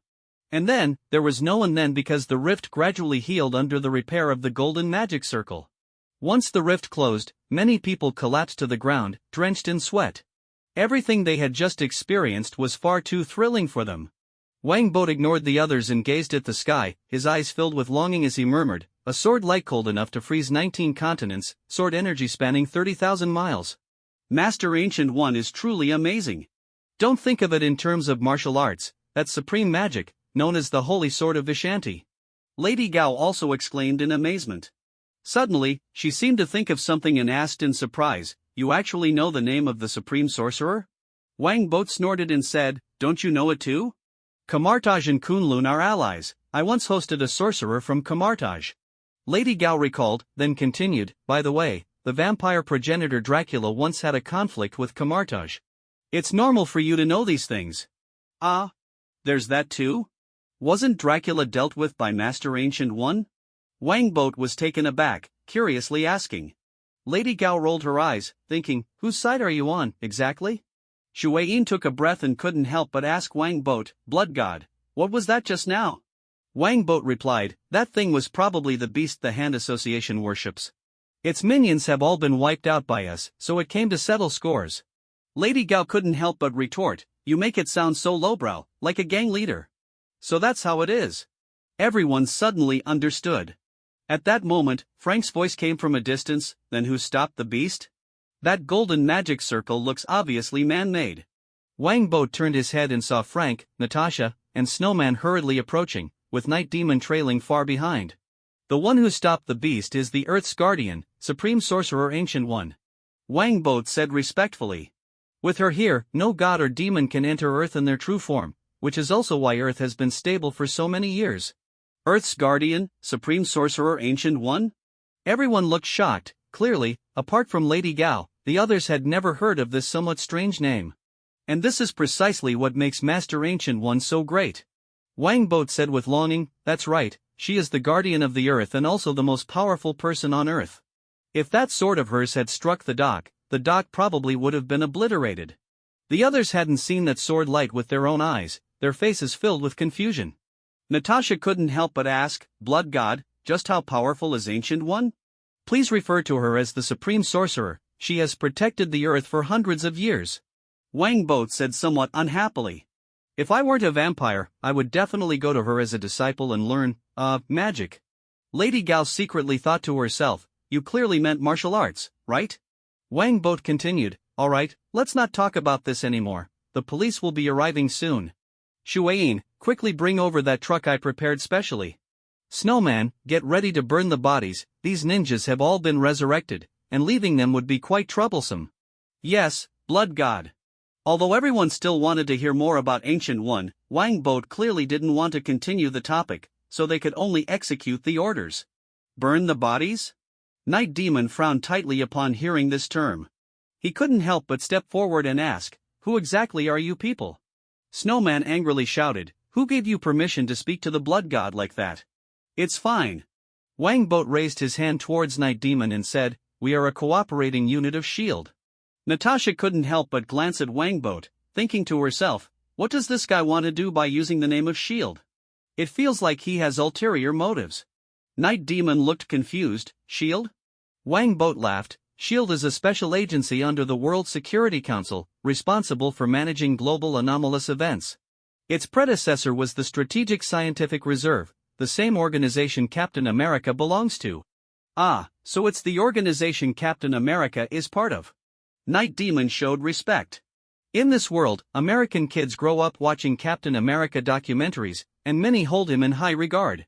The Hand Association is an evil organization that worships evil gods. Our mission this time is to completely eradicate it."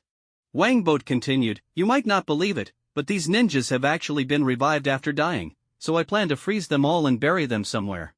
This way, no matter who they worship, they won't be able to resurrect again." "Humph, trying to threaten me? I'll crush you with money." This statement was directed at Lady Gao, who wore a bitter smile, never expecting that the resurrection of the Hand Association could be solved in this manner. No wonder you didn't let us kill them earlier. Everyone suddenly understood. Frank reminded, Boat, their leader seems to have already died. That's unavoidable. Luckily, only one leader died, and reviving them takes quite some time. Wang Boat said, during this time, the Hand Association will be leaderless, and if we spread this news, many people will definitely want to trouble them. The Hand Association has countless enemies, this time, they're really going to have bad luck. Lady Gao sighed, however, the Hand Association won't be so easily eradicated.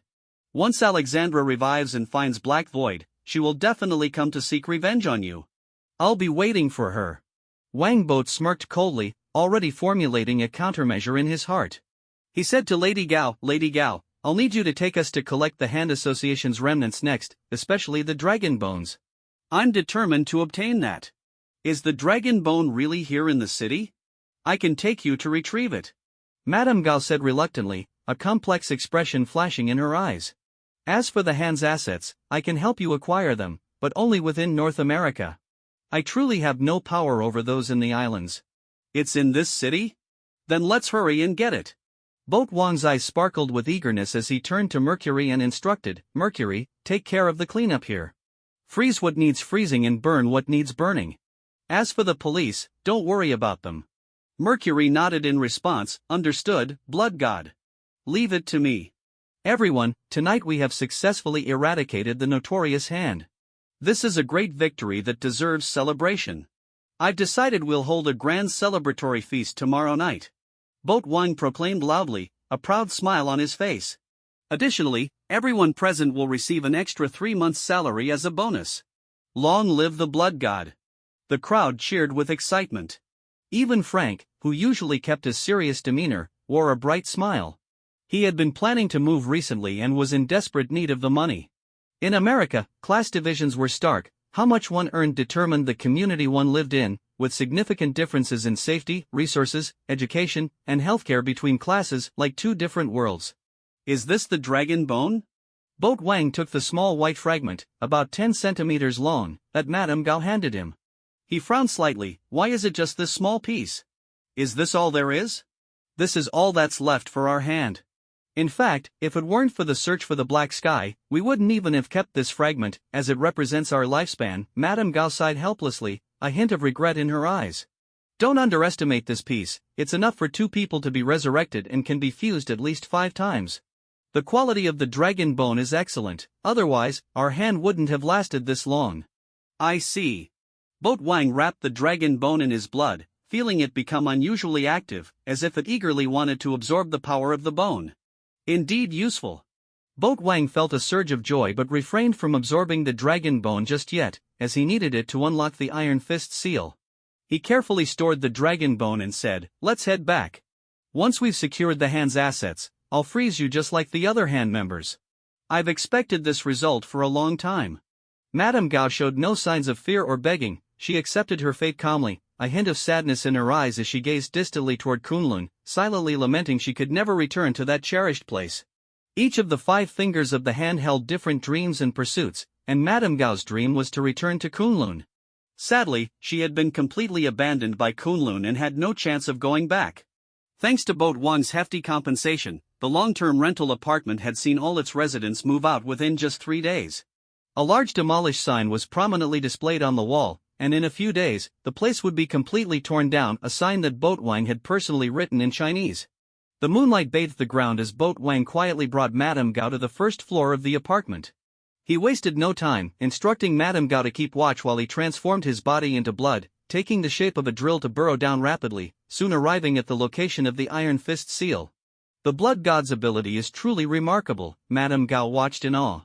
If it had been any of the Hand members, reaching this point would have required organizing a construction team, spending a lot of time and effort digging down, a tedious process. But Boat Wang could arrive here with such ease and silence, it felt almost magical. Upon reaching the seal of the Iron Fist, Boat Wang expanded the surrounding space slightly, then restored the shrunk dragon bone fragment to its normal size. He gently touched the shimmering, energy-like glassy Iron Fist seal with the dragon bone fragment. This must succeed, otherwise, I'll have to find a way to capture that foolish Iron Fist. Boat Wang anxiously watched as the dragon bone made contact with the seal, praying silently. Under his intense gaze, the dragon bone and the iron fist seal began to merge, similar to a red-hot iron rod plunging into snow, rapidly melting away. Boat Wang felt immense joy. It seemed to be working. He increased the force, pushing the dragon bone forward, gradually making the iron fist seal dissolve as it continued to vanish. When the dragon bone had consumed a significant amount, the resistance ahead suddenly disappeared, and the iron fist seal was successfully opened. Though it left a hole no thicker than a chopstick, it was sufficient for Boat Wang. Excited, he slipped through the small opening into the sealed space. Contrary to his expectations, it wasn't dark. A complete dragon skeleton emanated a faint red glow, dreamlike and magical. Indeed, it was a complete dragon skeleton, and its size was enormous. After returning to his human form, Boat Wang stood before it, barely reaching the height of one of its ribs. A complete dragon bone that even glows? This raises its prestige significantly. Boat Wang couldn't help but laugh heartily. This dragon bone would not only greatly enhance his strength but also allow him to cultivate many warriors. In the Marvel universe, strength was never too much. From now on, you will fight alongside me. Boat Wang approached the dragon skull and gently patted its sharp fangs, smiling as he spoke. As fate would have it, just then, Boat Wang suddenly found himself in a world engulfed in flames, where a 100-meter-long eastern dragon soared through the sky. The overwhelming presence of the dragon cast his shadow over the entire world, invoking a desire to worship it. What the hell? Is this dragon still alive? Boat Wang was shocked. Just as he was stunned, the enormous dragon flew closer, its crimson eyes locking onto him as if he were a delicious meal.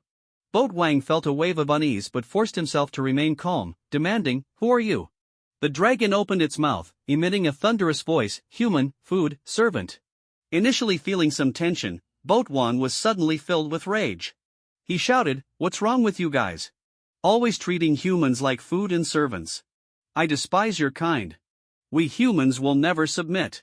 The dragon seemed infuriated by his words, letting out a roar that shook the very earth. Boat Wang was sent flying, tumbling over 100 meters before finally coming to a stop. Is being loud impressive? You were still killed, weren't you? Humans are the strongest. Boat Wang refused to be intimidated by the dragon's presence, instead cursing back.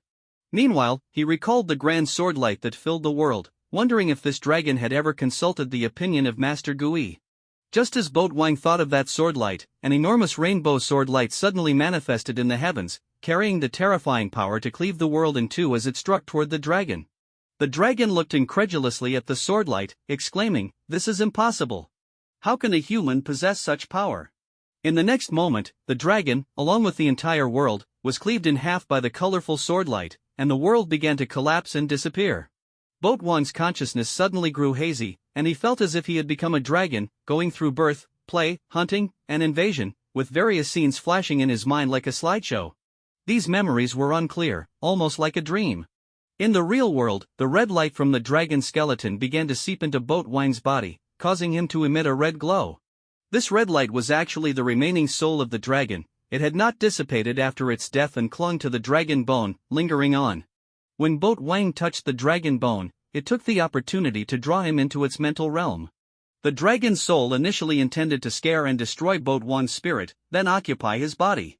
However, Boat Wang not only was not frightened but also felt enraged, causing his anger to manifest as the strongest attack he had ever seen, the sacred sword of Vishanti, which shattered the remaining consciousness of the dragon's soul. After all, this was merely a remnant thought. If Boat Wang hadn't come along, it would have dissipated in a few years on its own. Once the dragon's soul's consciousness shattered, it naturally entered Boat Wang's body, which explained everything that had just occurred. After an unknown amount of time, Boat Wang slowly opened his eyes. His eyes were no longer human, they had transformed into fiery red dragon pupils. Simultaneously, the red light on his body gathered behind him, evolving into a massive, lifelike fire dragon silhouette, as if it were a real fire dragon. Then, Boat Wang felt a surge of power throughout his body. He and the fire dragon behind him opened their mouths simultaneously, letting out a deafening roar that shook the entire Manhattan Island. Countless windows shattered, and car alarms went off in a frenzy. But that was not the end. The once brightly lit Manhattan Island suddenly plunged into darkness. The power had gone out, and this city that never sleeps was completely shrouded in black. Is this an earthquake? The people on the island were first taken aback, then fell into panic. Some, seeing the surrounding darkness, couldn't help but harbor malicious thoughts. Soon, chaos erupted throughout Manhattan. While all of this was happening, Madame Gao sensed the immense wave of energy and widened her eyes in shock, exclaiming, "Iron Fist." Yes, it was the Iron Fist. With the Dragon Soul, Boat Wang was now qualified to be called the Iron Fist. To clarify, while an earthquake had indeed occurred in Manhattan, it didn't mean that Boat Wang had become powerful enough to induce earthquakes at will. The earthquake in Manhattan resulted from Boat Wang resonating with the dragon's power buried deep within the earth. This true dragon skeleton had been buried underground for thousands of years, and its power had long since merged with Manhattan. Manhattan was a place of great people and great spirits, and this earth spirit was due to the true dragon skeleton. The story told in the Defenders series revolved around the hand wanting to excavate the dragon bones.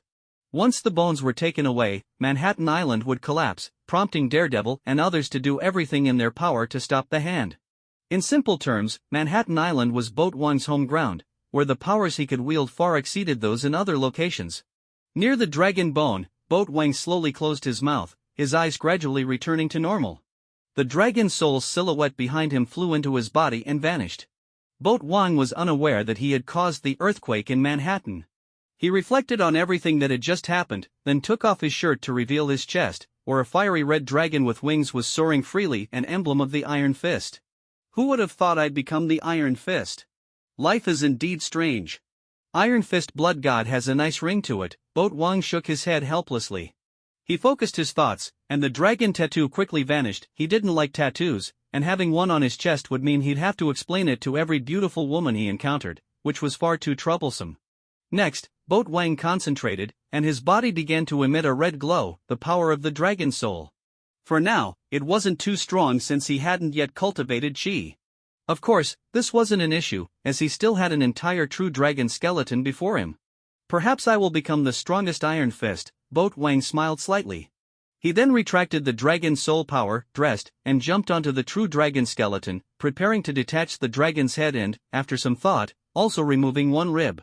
I'll refine the dragon head myself and turn the rib into fragments for others to fuse with. Using PIM particles, he shrank the dragon head and rib, then exited through the hole he had previously drilled. He didn't take all the dragon bones because he was concerned about causing a larger earthquake. Besides, he wasn't worried about anyone stealing the bones. While the Iron Fist could break the seal, it would first have to dig out the ground, which was currently Boat Wang's territory and would eventually become the base of the Blood God group. No one would dare to dig in his domain without his permission. Upon returning to the surface, Boat Wang resumed his human form. He saw darkness surrounding him, and the air was filled with distant roars, leading him to ask Madame Gao in surprise, "What happened?" Madame Gao looked at Boat Wang with a complex expression, responding, "An earthquake just occurred." "An earthquake? I didn't take all the dragon bones. Could it be because of the dragon soul?" Boat Wang was astounded, realizing he seemed to have gained the ability to cause earthquakes in Manhattan. Madame Gao didn't care about the earthquake. Her eyes shimmered with hope as she asked, "Blood God, have you become the Iron Fist?" Boat Wang raised his hand, his fist glowing faintly red. Madame Gao immediately grew excited. Yes, this was indeed the fluctuation of the dragon soul. The Blood God had truly become the Iron Fist. Madame Gao released her cane and knelt on the ground before Boat Wang, saying, "Blood God, I am willing to serve you as my master, as long as you promise to take me back to Kunlun in the future." Through the purple man virus, Boat Wang could sense Madame Gao's sincerity. She wasn't merely fearing being frozen, but truly wished to return to Kunlun. He questioned her, "Why do you want to go back to Kunlun so badly? Didn't you betray Kunlun before?" Madame Gao earnestly replied, "Because Kunlun is my home. From the moment I defected, I have longed to return. The longer I live, the stronger this desire becomes. Even if the people of Kunlun do not accept me, as long as I can be buried in Kunlun, I will be content." Boat Wang retracted the Iron Fist and said lightly, "I've taken the dragon bones, which means I am now in a hostile relationship with Kunlun. This means that to enter Kunlun, I will have to fight." Madame Gao replied, "That's fine. I just want to return to Kunlun. As for the people of Kunlun, all those I knew have long since passed away. The only one who could live for hundreds of years is Shou Lao, the dragon of Kunlun." Boat Wang was surprised. Kunlun has a dragon? Yes, but it has never revealed itself to the world. The dragon soul of the Iron Fist belongs to Shou Lao. A true dragon has its dragon soul attached to a human? Boat Wang furrowed his brows and asked, how much do you know about Shou Lao? I don't know much, only the Iron Fist truly understands Shou Lao, as the inheritance of the dragon soul requires Shou Lao to conduct it personally. I see. Boat Wang fell into contemplation. He could feel that Madame Gao wasn't lying, but the many wrongs she had committed in the past were simply too numerous to forgive. Madame Gao anxiously awaited Boat Wang's judgment, knowing this was her closest opportunity to Kunlun. With Boat Wang becoming the blood god, a clash with Kunlun was inevitable. At that moment, the lights around them suddenly brightened up, and the power on Manhattan Island was restored, accompanied by cheers from the surrounding crowd. Boat Wang felt a sense of fulfillment and said to Madame Gao, I cannot easily forgive you, but I can take you back to Kunlun. Wang Boat's words left Lady Gao confused. You can't forgive me, yet you want to take me back to Kunlun? Blood god, what does this mean? Wang Boat replied seriously, the crimes you've committed are far too many for me to easily forgive you. However, I can propose a deal. You will serve as the instructor for the Blood Clan, responsible for teaching the elite how to cultivate their chi, and I promise to take you back to Kunlun in the future. But during this process, I will not lift my control over you, and you may only stay in specific areas, as if you are imprisoned. Lady Gao was deeply moved. Without hesitation, she prostrated herself, her eyes filled with gratitude. Thank you, Blood God. I am willing to accept such punishment, as long as I can return to Kunlun. I am ready to give everything. Wang Boat waved his hand and said, no need for such grand gestures in this day and age. Besides, this is just a transaction between us. Then, as if recalling something, he asked with concern, has your soul been taken by the beast? Lady Gao stood up straight, picked up her cane, and steadily replied, no, I have always been cautious and have never been resurrected, and I do not worship the beast. Wang Boat nodded and said, that's good. Lady Gao, I will trouble you from now on. I want Qi to become the regular strength of the Blood Clan. Lady Gao replied solemnly, teaching them is not difficult, but it requires a large amount of dragon bones. Wang Boat smiled slightly, reached into his chest, and pulled out a rib that was taller than a person. This complete rib, do you know how much dragon bone lies beneath it? Lady Gao's eyes widened in shock. She forgot Wang Boat's otherworldly physique. The amount of dragon bone they had stolen from Kunlun back in the day didn't even compare to this single rib. The durability of dragon bone is extremely strong. This one would be enough for the Blood Clan to use for decades. Wang Boat propped the rib against the ground and thought for a moment before dialing Shuayin, convert the cafe into a tea house. The front half will be for tea drinking, while the back half will be used for training. Also, put up a sign that says Dragon Subduing Tea House in Chinese. After hanging up the phone, Wang Bo turned to Lady Gao and said, from now on, you will stay in the Dragon Subduing Tea House. Without my orders, you are not allowed to leave on your own. Lady Gao respectfully replied, yes, Blood God. Seismologists state that the earthquake in Manhattan is not a precursor to a major quake. Citizens need not worry, Natasha secretly scoffed. Originally, everyone was not too worried, but after this report, people began to feel anxious. By this time, 7 or 8 hours had passed since the earthquake, and the chaos it caused had mostly subsided. After all, this was Manhattan, where a large number of police were maintaining order. Just then, Natasha's secret phone suddenly vibrated. She looked around cautiously, and after confirming everything was fine, she took the call. Natasha, we've identified the epicenter of the earthquake, it's right in Hell's Kitchen. Nick Fury's voice came through the phone. The long-term rental apartment purchased by Boat Wang is located right in the epicenter area. Natasha was surprised and said, you suspect that this earthquake was caused by the blood god? Director, knowing him, he doesn't have that capability and wouldn't do such a thing. Director Fury replied firmly, that apartment definitely has issues, otherwise, the Blood Clan and the Hand Association would never fight so fiercely over it. He continued, Natasha, I am now formally changing your mission from a short-term observation to a long-term infiltration. Natasha asked in confusion, long-term infiltration? Director, isn't that a waste of resources? I am the top agent, one of SHALD's best field operatives. Director Fury said sternly, this is not a waste. Besides finding out whether the earthquake is related to the blood god, you also need to investigate something else. Natasha inquired, what is it? Director Fury replied, find out everything about Ancient One. Natasha suddenly understood, I see. She smiled and said, Director Fury, remember to use respectful titles, she is the guardian of Earth. Director Fury responded coldly, we at S.H.I.E.L.D. are the guardians of Earth. We must monitor anyone who could pose a threat to it and at least gather intelligence on them. Frankly speaking, the existence of Ancient One made Director Fury deeply uneasy, as he knew very little about her. What if she suddenly decided to destroy the world? What then? S.H.I.E.L.D. was just that kind of organization filled with paranoia. Natasha understood Director Fury's character. She said, "It won't be easy to obtain information about Master Ancient One. The Blood God respects her greatly, and it's genuine respect, despite him being a vampire."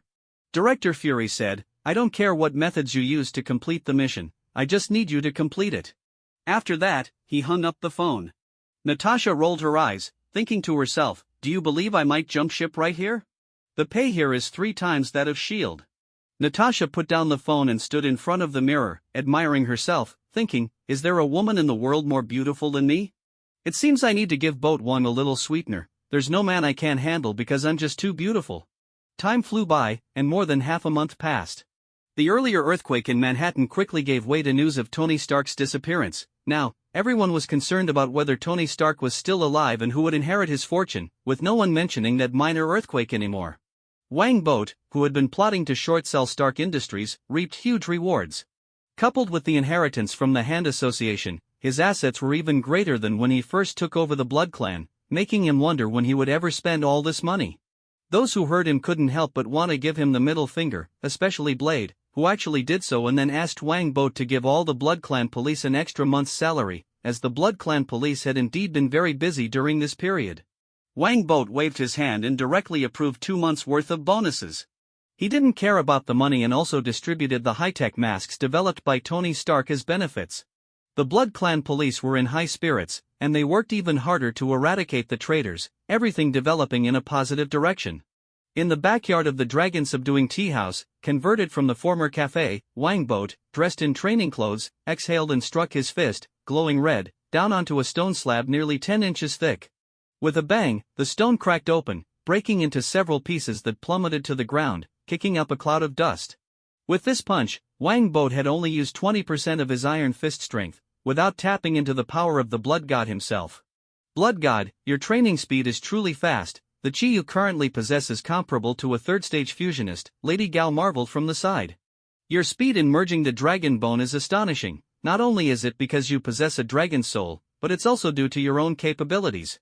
Others might take years to fully integrate dragon bone, but you accomplished it in a month." Wang Boat, however, was not satisfied. He said, "I still have some issues with control. I exerted too much force just now. I only wanted to break the stone, not scatter it everywhere." Lady Gao laughed and said, "Your thinking is correct. The West pursues greater and better power, while we in the East value control. A force that can be controlled is far more important than a force that cannot." Wang Boat replied, "I can't rush this, I can only diligently practice every day. Once I can strike an egg with my iron fist without breaking it, then I'll consider it an achievement." Lady Gao remarked, "Where have you read that from? That sounds like something from a martial arts novel." She then added, "Blood God, besides your control ability, you also need to continue honing your chi practice, striving to reach the realm of thought to chi to action. This is the foundation of cultivation."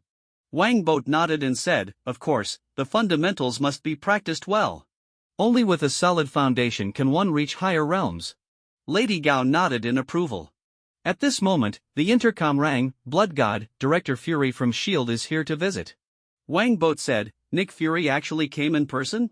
It seems he has something important to discuss. Let him wait for me in the reception room." He quickly washed up and headed to the reception room to meet Director Fury. Wang Boat shook hands with Director Fury and said, "Director Fury, it's a rare visit." Director Fury replied, "Indeed, it's quite rare. I've seen many clubs that require membership cards, but this is the first time I've seen a tea house that requires one. Aren't you afraid it might close down?" Wang Boat smiled and said, "It won't close down. I bought this place, so I don't need to pay rent." Then, he invited Director Fury to sit down and asked, "What brings you here today, Director Fury?" Director Fury got straight to the point, "I hope you can go save Tony, he is crucial to the safety of the world." Wang Boat replied, "I can go save him, but I don't want to. I'm a vampire, I can't stand the sunlight." Director Fury's eyes flashed with disdain. "This guy plays on the beach with beautiful women every day and dares to say he can't stand sunlight?" Director Fury threw down his chips. "I've heard you're in the process of acquiring Rand Corporation's medical division. I can make the acquisition process smoother for you." Wang Boat's expression turned slightly cold as he asked, "Are you implying that if I refuse to save Tony, you won't allow us to smoothly acquire Rand Corporation? Director Fury felt as if he was being eyed by a giant beast, sensing a threat of death at any moment. He calmly said, I said it would be smoother, your bid is very low, and you are buying the most important medical division of Rand Corporation. There are many speculations from the outside. I can ensure that your acquisition process is completely unaffected by external influences. Wang Boat retracted his earlier imposing aura, took a sip of the freshly brewed tea, and said, I can help you save Tony, but I hope we can reach a consensus. Director Fury asked, what kind of consensus? Wang Boat replied, in the coming months, I plan to conduct large-scale operations on Stark Industries stock, even purchasing a significant amount of Stark Industries stocks. Director Fury's gaze sharpened as he said loudly, Boat Wang, that is absolutely impossible. If you really do that, it will only lead to one result, war, a war to the death. No matter how foolish humanity is, they won't allow a vampire to control their strongest military-industrial group. Even foreigners understand that it's not right to hold the sword in reverse. Wang Boat said, I know, I don't plan to acquire Stark Industries. I just want to take this opportunity to make a large sum of money.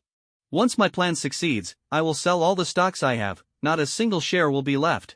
Director Fury pressed on, what is your plan? Wang Boat said, I plan to acquire another company valued at over 100 billion. To gain control of this large company, I need to prepare at least 500 billion in funds. Although I currently have this capability, it would affect the normal operations of the Blood God Group, so I plan to raise the funds from the stock market. Director Fury frowned and said, a large group valued over 100 billion? Blood God, that's a bit excessive. Wang Boat laughed, just a bit excessive. If we can provide enough benefits, you should still agree, right? Director Fury said, Blood God, what you're doing will increase our wariness. Wang Boat replied, I will make amends afterward. My blood clan will never be enemies with humanity. Director Fury looked at Wang Boat expressionlessly, while Wang Boat leisurely sipped his tea, making Nick Fury understand that regardless of his agreement or disagreement, the other party would proceed with their plans. The other party was merely informing him, not seeking his consent. After a moment, Director Fury spoke, acquisition is possible, but it must comply with the law. You cannot use excessive means, such as assassinating the opposing chairman or turning their executives into vampires. Wang Boat smiled and said, don't worry, I understand the rules of the game. By the way, Director Fury, would you like to invest? I can promise you double the returns. Director Fury shook his head directly, I won't divert SHIELD's funds to gamble. Wang Boat looked at Director Fury in surprise. This old corrupt official is surprisingly upright? Director Fury did not explain, nor did he deem it necessary. His corruption wasn't for himself but to build bases to protect the world. This was entirely different from diverting SHIELD's funds to gamble. In the eyes of an old-fashioned figure like Director Fury, the stock market was a gamble. Director Fury said, this consensus can be agreed upon by SHIELD, but I want a 10% return. Wang Boat firmly rejected, dream on. At most 1%, don't forget, you still need my help to save Tony. Director Fury said, 1% is too little, at least 9%. Wang Boat replied, you're dreaming, it's 1%. Director Fury angrily said, is this how you negotiate? Wang Boat said, you still want 5%? Dream on. Do you know that every percentage point is calculated in billions? Take it or leave it, it's 1%. Don't think I don't know, you'll definitely pocket this money. Director Fury huffed and said, you're slandering me. Wang Boat said, 1% is 1%, but you must immediately have the US military prepare an armed helicopter for me at the base in the Middle East. I want to take a private jet there. Also, help me apply for a flight route, this is too troublesome. Director Fury stood up and said, okay, you must ensure that Tony is safely rescued. Wang Boat said insincerely, do your best. After sending off the grim-faced Nick Fury, Wang Boat picked up his phone and called Frank, you can fly a helicopter, right? Great. I plan to take a trip to the Middle East, so hurry up and get your things ready, we're leaving together. After hanging up the phone, Wang Boat summoned Shuayin and instructed, use all the remaining funds we have to short-sell Stark Group stocks. Shuayin looked puzzled, Blood God, didn't you say you were going to save Tony Stark? Why are you short-selling his group? Wang Boat replied expressionlessly, just do as I say. By the way, have you finished investigating what I asked you to? Shuayin quickly responded, I've found out. Obadiah Stane has 2 sons, and if something unfortunate happens to him, his shares in Stark Group will be jointly inherited by those two sons. And they are both useless guys who only know how to indulge in pleasure. Obadiah is very disappointed in them, and their father-son relationship is terrible. A sly glimmer flashed in Wang Boat's eyes as he said, then let's set a trap to catch them in something compromising, and make sure they end up in deep debt. We must ensure that after Obadiah Stane dies, they will willingly transfer the shares to us. Xu Yin's eyes widened in shock. This is a small matter, but blood god, are you really sure that Obadiah Stane will die? Isn't Tony Stark the one in danger? Wang Boat's lips curled into a confident smile as he stood up and said, I'm personally involved, how could he still be in danger? He then began to pack his bags, preparing to head to the Middle East. If it weren't for the awkwardness of his identity as a vampire, he would truly be confident in buying the entire Stark Group. Of course, having Tony work for him was out of the question. Tony Stark would never work for anyone, not in this lifetime. In a dim cave in the Middle East, a scruffy, ragged man was staring blankly at the glowing arc reactor embedded in his chest, a dazed look in his eyes. He was Tony Stark, once the dream of every beautiful woman in America, now reduced to such a state. About a month ago, Tony had struck a deal with the military for a $1 billion Jericho missile agreement. Afterward, he happily drove back to the base in a cheerful jeep, chatting and laughing with several soldiers, enjoying their admiration. Who would have thought that at that moment, a missile would suddenly fall from the sky and severely injure him? Even more frustrating was that the missile had been produced by his own Stark Group. When Tony woke up, he found himself captured by a group of terrorists, with a large hole in his chest containing a makeshift electromagnet powered by car batteries and extremely rudimentary setup. To make matters worse, without this electromagnet, the shrapnel from the missile lodged in his blood would flow into his heart, threatening his life. The terrorists demanded that Tony build them Jericho missiles, which he naturally refused. As a result, they shoved his head into a water tank, forcing him to drink water. Tony had never been so humiliated. In desperation, he had to temporarily comply. But this was only temporary. Tony Stark was not one to easily give up. With the help of Dr. Ethan, another captive, Tony used the materials provided by the terrorists to create a mini arc reactor, then replaced the electromagnet and battery with it, instantly elevating the device to a whole new level. This arc reactor was no ordinary item. It was a cold fusion reactor created by Tony's father, Howard, and Anton Vanko. However, their previous product was an enormous reactor with little practical significance. Stark Industries had spent decades trying to miniaturize the arc reactor, while Tony Stark had accomplished this daunting task in a shabby cave with a pile of scrap materials. This was the power of genius, a talent capable of impacting the entire world. The arc reactor could release 3 billion joules of energy per second. Tony didn't just create it to replace the electromagnet, he had a much bigger plan. In 2 more days, I'll be finished. Then you'll all know that a true genius cannot be humiliated, especially one who has charmed countless women and possesses billions in assets. Tony clenched his teeth, filled with determination. Just then, he caught a glimpse of the water tank vibrating beside him, and turned to look, utterly astonished. What was happening? The water in the tank had formed a line of English letters. Tony, I am Boat Wang, more charming and richer than you. Tony couldn't help but rub his eyes, confirming that the letters were still there, his astonishment hard to express. What was going on? Why did the water suddenly form words? And what did it mean to be more charming and richer? Could such a person really exist? Boat Wang, that annoying, perverted guy? Tony secretly glanced at the monitor and noticed he was blocking its view, unable to see what was happening in the water tank, which made him sigh in relief. He thought for a moment and quietly asked, cheating brat? The water in the tank shook again, reforming into another line of words, the cheater is you. And you had the audacity to set me up in the mask and sell silicone and batteries at such high prices? A smug smile appeared on Tony's face. He was now fairly certain that the water in the tank was indeed controlled by that brat. By the way, that brat could see through things and control water. That was a bit too far-fetched scientifically, wasn't it? The water in the tank changed again. Enough chatter. Someone is coming to rescue you. I'll bring the army over tomorrow, so you'd better protect yourself. Rescue me? Tony was taken aback. If someone had said they would come to rescue him a few days ago, he would have been overjoyed. But now, his plan was almost complete, and he didn't need anyone else to save him. Tony didn't want to owe anyone a favor, especially not that guy he always disliked. No need, I can escape myself.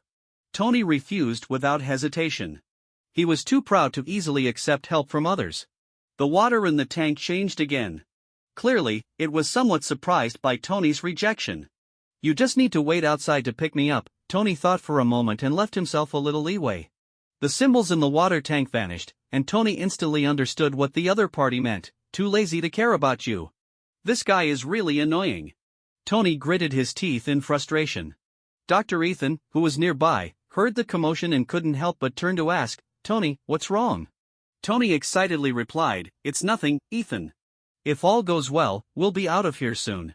Let's hope so, Ethan said. However, misfortune struck quickly. The components they had painstakingly created didn't look like Jericho missiles at all. The terrorist leader, Raza, quickly saw through the ruse, bursting in with his men to threaten and coerce them, demanding that they produce the missile by tomorrow or face dire consequences. Tony wore a disgruntled expression. He couldn't bring himself to ask Boat Wong for help and could only work overtime with Ethan to try and complete his armor by tomorrow. That's right, it was armor, specifically, the first suit of Iron Man armor, Mark I. On a hillside near the base, Wang Boat sat in an armed helicopter, a cold smile flashing in his eyes as he thought, let you continue to bask, now you know what's tough, huh? That Raza is wearing a 10 rings ring, which means there really is a Mandarin in this world? Wang Boat squinted, sinking into thought. In the movies, Mandarin was just an actor, but in the comics, he was a real character and Iron Man's arch-nemesis, wielding 10 powerful rings and commanding a large portion of the terrorists in the Middle East.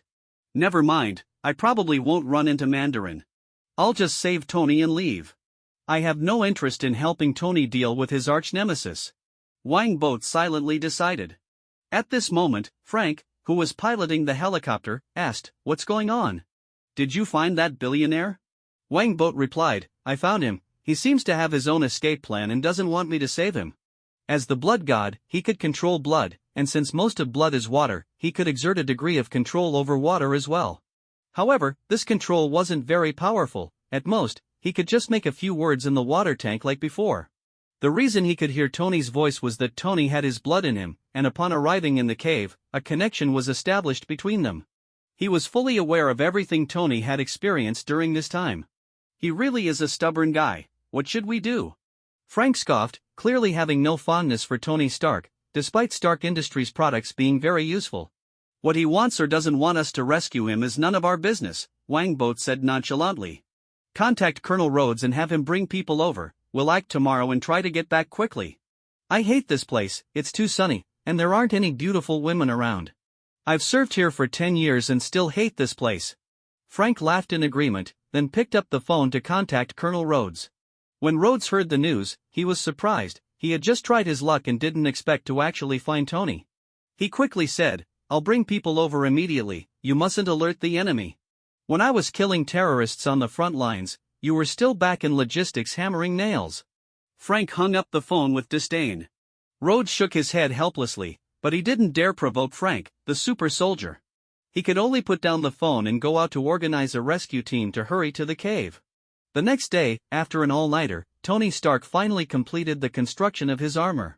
He donned leather and had Dr. Ethan help him install the various components of the armor one by one. The progress was smooth at first, but soon the terrorists noticed that Tony and Ethan were missing from the monitor. They were hiding behind a wooden board, and immediately sent someone to investigate. Seeing Ethan's nervousness, Tony smiled to reassure him, don't worry, everything will be fine. We just need to start the power system. Ethan, drenched in sweat, asked, how do we start it? First, press F11. Ethan followed Tony's instructions to operate the computer, and soon a progress bar appeared, making him breathe a sigh of relief as he turned back to help Tony tighten the screws. Just then, the door was suddenly smashed open, and the bomb strapped to it exploded, killing several terrorists on the spot. There's no time. Ethan looked at the door with despair in his eyes. He put down the wrench and said to Tony, Tony, I'll go out and buy you some time.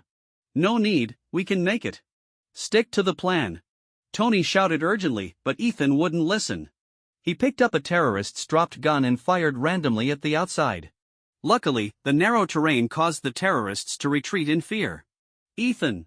Tony shouted anxiously, feeling regret for the first time. If he had known this, he would have waited for someone to come to save him.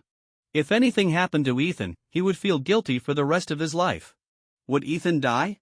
Normally, the answer would be yes. In fact, not long after, he ran out of bullets and was shot into a sieve by the terrorists, collapsing in a pool of blood. Am I finally going to die? Ethan felt no fear in his heart, only relief, as his family had long been killed by the terrorists. Just as Ethan was gradually sinking into darkness, a voice suddenly rang in his mind. Do you want to know the meaning of life? Sorry, I misspoke. A good person like you shouldn't die. Ethan didn't quite catch what the other party was saying before losing consciousness.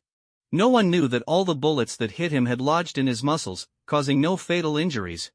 On the helicopter, Wangbot smiled slightly. He had already transferred some of his blood into Ethan's body. A good person like him shouldn't just die like that. The terrorists thought they had killed Ethan and rushed in to find Tony. At that moment, the lights in the cave suddenly went out. All the electricity had been diverted to power up Mark I. Next came Tony's time to shine. Angered, he piloted the rough and simple Mark I out, and the terrorists were unable to stop him, being slaughtered in droves, bodies strewn everywhere. Ethan! Tony looked at the blood-soaked Ethan on the ground, feeling both fury and guilt. He charged out of the cave, only to be met by a barrage of bullets that made the armor ring out with clangs. Tony was unafraid, as the bullets couldn't penetrate his armor, all bouncing off. He raised his arms, and the flamethrowers ignited, sending flames shooting out to the sides. The terrorists cried out in panic as they were engulfed in flames. Their leader, Raza, grew anxious. Losing a few terrorists was nothing, as they could recruit more at any time. But their arms were piled outside, and if set ablaze, it would be a huge problem. By the way, this batch of arms had all been produced by Stark Industries. Seeing that firearms had no effect on Tony, Raza gritted his teeth and took out a bottle of red serum from his pocket, downing it. As the serum hit his stomach, Raza's muscles swelled slightly, and he felt surging strength. He drew his curved blade and swiftly charged to the front of Mark I, slashing down and severing the gas line on the right side of the armor. So fast? Tony was somewhat surprised and hurriedly aimed the flames to the left at Raza, but Raza was very agile, maneuvering around behind Tony to the left and slashing again, destroying all of Tony's flamethrowers. At this moment, Tony hadn't undergone combat training yet, appearing somewhat foolish as he controlled the armor to charge at Raza, who easily dodged. Raza then crouched down, stabbing the curved blade into the gap of Tony's left leg connector, causing him to kneel on one knee with a thud. Mark I was far too rudimentary, and the connection areas weren't armored, making it easy for Raza to strike. Seeing Raza succeed, the terrorists cheered, and Raza, taking advantage of the situation, picked up the fallen curved blade and began to strike at the gaps in Tony's armor. Tony quickly countered, but the heavy armor couldn't keep up with Raza's agility, and he was slashed several times. Fortunately, the leather provided some protection, so he didn't suffer any serious injuries. Damn it, this material is too poor. Tony cursed inwardly. Realizing the situation was dire, he planned to blow up the arms cache and escape. After all, Mark I was capable of flight. As long as he could fly out, he would have a chance to shake off these terrorists. Just then, a helicopter suddenly flew out from behind the mountain, and then a figure leaped out of the sky, landing on one knee with a thud, kicking up a cloud of dust. This perfect superhero landing looked cool but seemed a bit hard on the knees. The person who landed was, of course, Wangbot. He slowly stood up and mercilessly mocked the disheveled Tony. Tony, is this what you call a self-rescue method? It's simply a joke. Tony was immediately filled with frustration and anger, his face turning red as he shouted, "Why didn't you come sooner? If you had come earlier, I wouldn't have fallen to such a state." Wangbot looked at him with a mocking expression and said, "Because someone wouldn't let me. Now that you've messed things up, you want to blame others? You're quite selfish." Tony was left speechless by his words, filled with regret and shame. At that moment, the terrorist leader, Raza, looked at Wangbot with wary eyes, a glint of menace flashing in them as he shouted, "Who are you? How dare you come to ruin our plans?" Wangbot slightly tilted his head, a hint of disdain in his eyes as he replied, "I'm the one here to rescue Tony Stark. You terrorists should stop your futile struggles." Raza was furious, roaring, "If you want to save him, dream on. Kill him." With that, he gave the order, and the terrorists raised their guns, preparing to shoot Wangbot. Inside the armed helicopter, Frank's eyes lit up with excitement. Without hesitation, he pulled the trigger on the machine gun, unleashing a torrential downpour of bullets that swept down like a rainstorm. Several terrorists were instantly turned into sieves, shocking the others into frenzy as they desperately fired back while seeking cover. At that moment, two more armed helicopters roared in from the sky, joining the fierce battle. Below, the sounds of the US military launching an attack echoed, plunging the base into chaos as gunfire and explosions intertwined in a deafening cacophony. Raza looked on in terror, shouting, "You're US military? Do you want to go against us, the Ten Rings?" Wang Bo coldly laughed and replied, "Don't overestimate yourselves, we're just here to eliminate you terrorists." As he spoke, he sidestepped Raza's attacking curved blade and retaliated with a powerful punch aimed at Raza's elbow. Raza quickly raised his arm to block, and the two engaged in a fierce melee, their movements so fast it seemed they were accelerating. Tony, inside the armor, couldn't help but complain, why did it suddenly turn from a sci-fi movie into a kung fu film? This is absurd. He struggled to get up, but the armor was too heavy, and with one of his legs incapacitated, he barely managed to rise before falling back down with a thud, looking utterly pathetic, eliciting laughter from those around him. Frustrated, Tony cursed, "I have to destroy this defective product afterward, it's so embarrassing." After exchanging several blows with Wang Bo, Raza quickly realized his strength. He smirked coldly and attacked Wang Bo with his blade like lightning, the speed dazzling to behold. Although Wang Bo managed to block a few attacks, he left openings, and Raza seized the opportunity to slash ruthlessly at his chest. In that critical moment, Wang Bo's right fist suddenly glowed with brilliant red light. Then, with the force of a thunderclap, he punched forward, sending Raza's blade flying back and pinning it against his chest. Raza screamed, spitting out blood as he was thrown backward, crashing into the mountainside, causing dirt to rain down. Wang Bo shook his head slightly, a hint of regret in his eyes as he remarked, "Still can't control my strength, otherwise, I could have driven the blade straight into his body." Struggling to rise, Raza pulled the blade from his chest, ignoring the bleeding wound, and angrily shouted at Wang Bo, "Who are you? How do you have such immense power?" Wang Bo placed his hands behind his back, exuding the air of a master, and calmly replied, "I am Iron Fist. Just so you know, I only used 20% of my Iron Fist strength just now." What he said was entirely true, he was indeed Iron Fist, and whether the other party would connect him to Kunlun Iron Fist was not his concern. Raza clearly made the connection, roaring, "Kunlun Iron Fist? Are you from Kunlun trying to oppose us, the Ten Rings?" Wang Bo sneered, as if Kunlun would be afraid of you Ten Rings. His tone was filled with disdain and confidence, as if to say that the Ten Rings were insignificant in his eyes. Raza gritted his teeth in anger, glancing around at the terrorists being besieged by helicopters and US military forces. After weighing his options, he shouted in the local language, "Blow up the munitions depot, we'll escape through the secret passage." Upon hearing this, the terrorists immediately halted their actions, retreating into the cave while tossing torches into the Stark munitions depot. It turned out that Tony Stark had previously stored a large amount of explosives here, which were now coming in handy. Seeing this, Tony was alarmed and shouted, "Crap, boat, get on my back quickly, everyone else, retreat now." Wang Bo glanced at the crude Markai armor with a look of disdain and said, "It's too ugly, I'm not getting on." Tony was furious and yelled, "Now's not the time for this. If you don't get up here quickly, we'll all die here." Wang Bo remained unfazed, turning to rush into the cave, picking up Ethan's seemingly dead body, and then returning outside. With a powerful push off the ground, he left 2 deep footprints before soaring into the air, grabbing the rope ladder lowered from the helicopter, hanging in midair. Seeing Wang Bo on board, the helicopter quickly flew away. At the same time, the US military, under Colonel Rhodes's command, rapidly retreated. Tony cursed from inside his armor, "I hate guys who know Kung Fu." He activated the flight system, flames and smoke billowing from the feet of Mark I as it slowly ascended into the sky. However, just as Mark I took flight, the Stark munitions depot erupted in a violent explosion. Amidst the deafening blast, massive clouds of flame shot up into the sky, with numerous columns of air rising, creating a spectacular scene. Compared to Wang Bo, who had the time to appreciate this blockbuster, Tony was in a much worse situation. His Mark I was violently tossed by the shockwave and crashed to the ground like a meteor, kicking up a large cloud of dust and sand. As the dust settled, Mark I had disintegrated, leaving Tony buried messily in sand and debris. The helicopter flew directly above Tony, and Wang Bo released his grip, jumping down with Ethan. Looking at Tony's miserable state, he couldn't help but chuckle, "Is this the quality of your Stark group?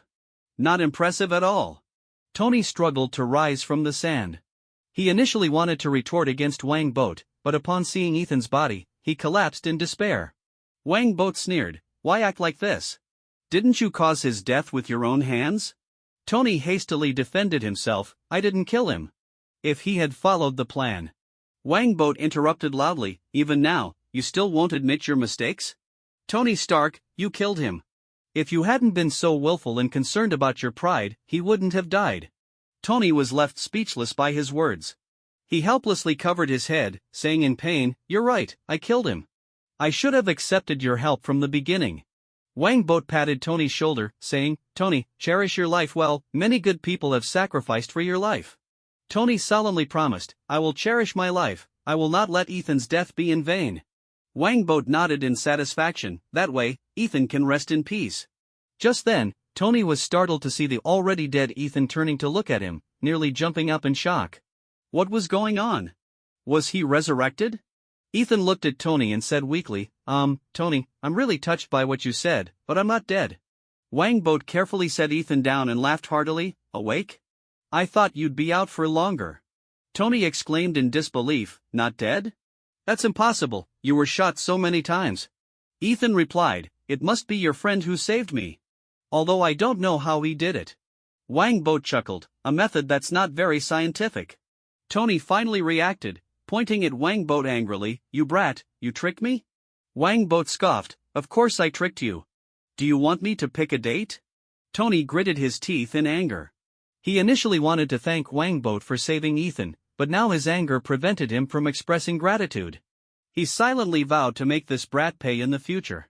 Of course, regardless of the lack of thanks, Tony remembered this favor, knowing that he would repay it someday. However, given that brat's personality and wealth, it might not be easy to repay. In the past, Tony would directly throw money at people to thank them, but now, that approach clearly wouldn't work. At that moment, the U.S. military helicopter arrived, and Colonel Rhodes was the first to jump out.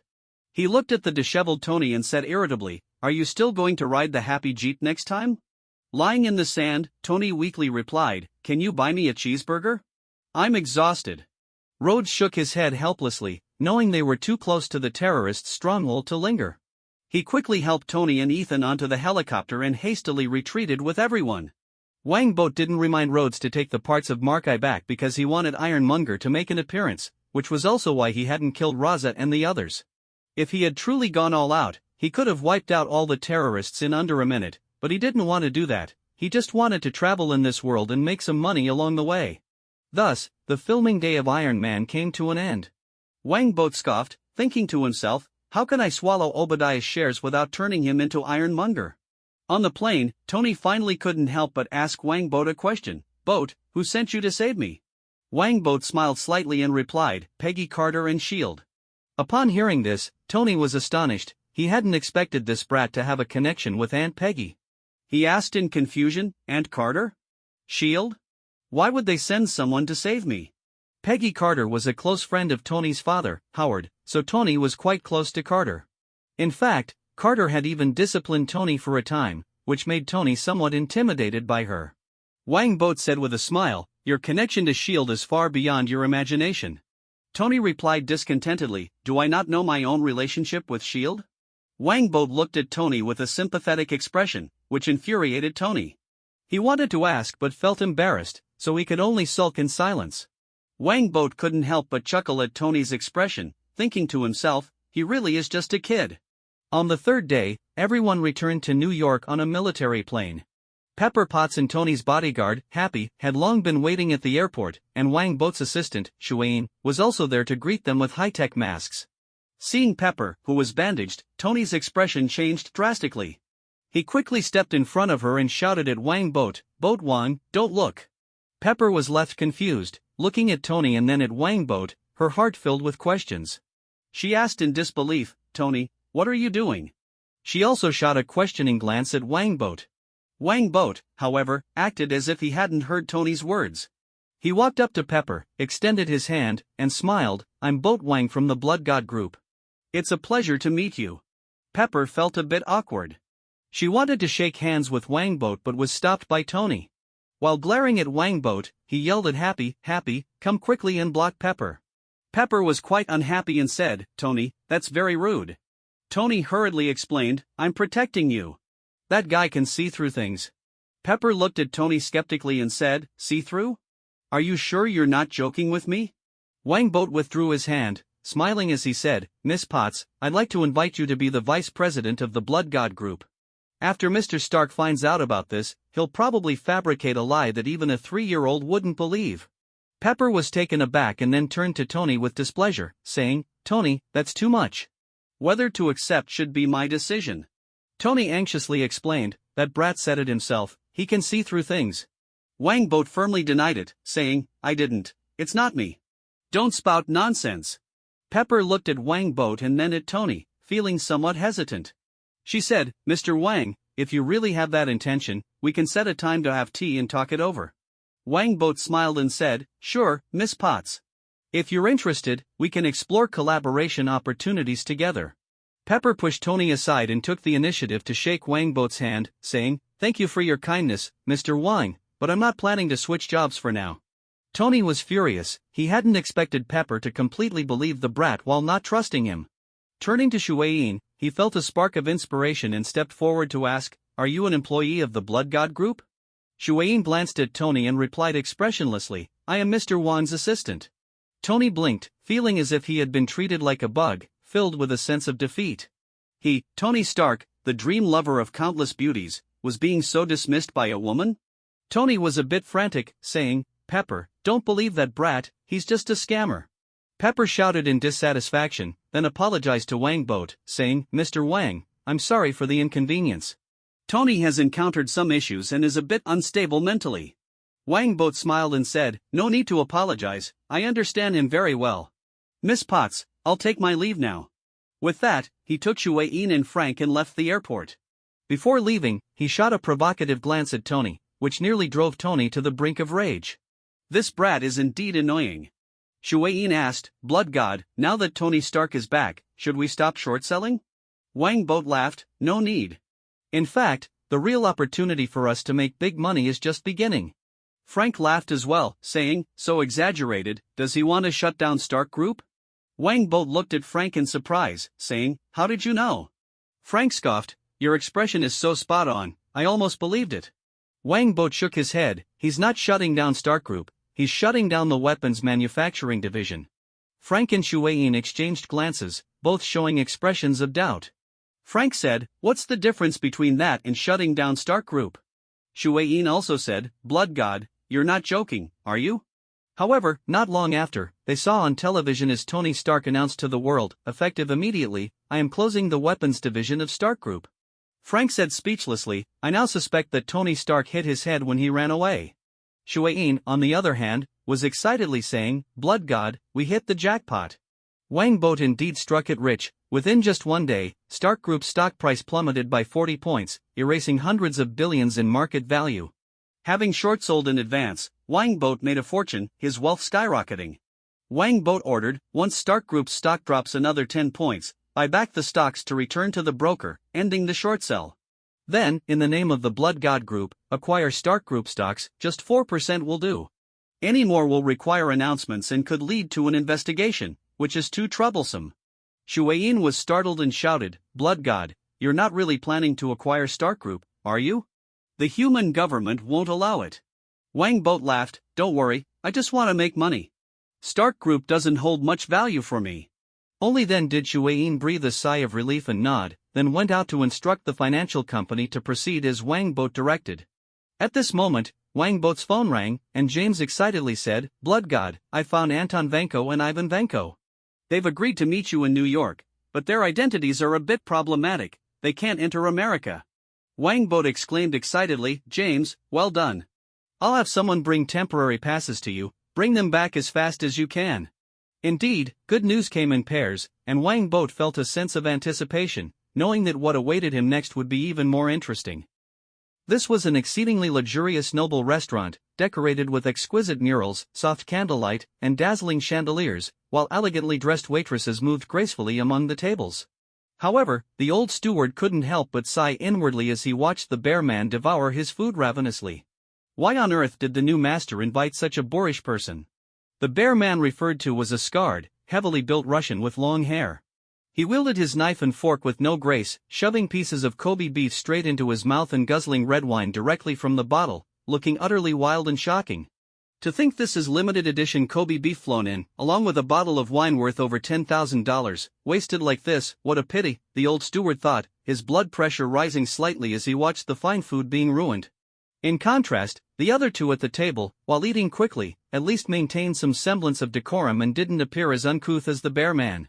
One was Blade, who, though his pace was slightly faster, still displayed a certain level of etiquette. The other was the Blood Clan leader, Wineboat, whose steak was unusually covered in chili peppers, making it stand out distinctly. Though this eating method is a bit strange, it's certainly better than that barbarian, the old steward mused to himself. He had been dedicated to grooming Wangbot to become a noble like the previous master, but regrettably, Wangbot showed no interest in such noble etiquette, thinking to himself, with this much money, can't I live freely? At that moment, the Russian, Ivan Vanko, shouted loudly at the old steward, "Bring me more steak, this beef tastes great. I want it medium rare." The old steward could only shake his head helplessly, instructing a waitress to clear the plates and then bring Ivan another steak. Seeing this, Wangbot smiled and said, "If it's not enough, feel free to order more. In our Eastern etiquette, we emphasize making sure guests eat and drink well." Ivan burped and replied, "I won't be polite, you're a pretty decent vampire. Those others who have dinner with me talk sweetly but look down on me with disdain in their eyes, treating me like a fool." Wangbot laughed heartily, "A wealthy person of my caliber doesn't need to wear a mask." He swallowed a melt-in-your-mouth, spicy steak and turned to Blade, saying, "Do you know what the greatest benefit of being the blood god is?" Blade, who still wore his sunglasses while eating, coolly replied, "Being able to control your body freely?" Wangbot chuckled, "That's one of the benefits, the other is that I can eat whatever I want without worrying about my health. For example, I can eat spicy food every day without worrying about any issues down there tomorrow." Ivan exclaimed, "Eat whatever you want? That's great. When I was a kid, I dreamed of not eating food and just drinking vodka." Wangbot curiously asked, "You started drinking at such a young age, only vodka? Didn't your father beat you?" Ivan shrugged and said, "Of course not. He was quite pleased, saying I had finally grown up. Then he locked all the vodka in a box, only letting me have a few sips when I got good grades." Wangbot and Blade exchanged glances, shaking their heads in disbelief. They hadn't expected anyone to use vodka to motivate a child to study. This was truly a reflection of the fighting spirit of the Russian people. Suddenly, Wangbot had a thought and said, "When you work for me in the future, you can't drink." Ivan asked, "How can I work without drinking? But can you really save my father?" Wangbot replied, "We'll discuss the details after dinner." Soon, the three finished their meal, and Wangbot signaled the old steward to take the dishes away and have James bring over Anton Vanko, who was receiving in 4 drip. Wangbot said, "Ivan, there are 2 ways to save your father.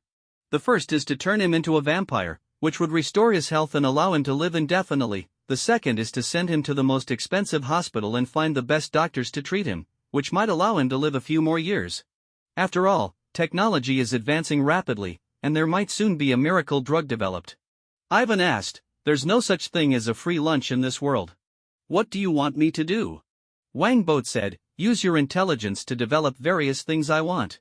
For instance, a miniaturized arc reactor." Anton stated firmly, "That thing can't be miniaturized." Ivan agreed, "That's right, no one can do that." Upon hearing this, Wangbot nodded at James, who picked up the remote and turned on the TV. The screen displayed scenes of Mark-I battling terrorists. Wangbot said lightly, "The things you deem impossible, Tony Stark managed to accomplish in a cave using scraps." Both Ivan and Anton were shocked, their eyes glued to the television. Once they confirmed that Tony had indeed completed the arc reactor miniaturization, they both burst into angry curses. "The Stark family is a bunch of thieves." "Exactly, they are butchers and liars, without an ounce of honor." Blade looked at the two in speechless disbelief, thinking to himself that this sounded like the lament of the defeated.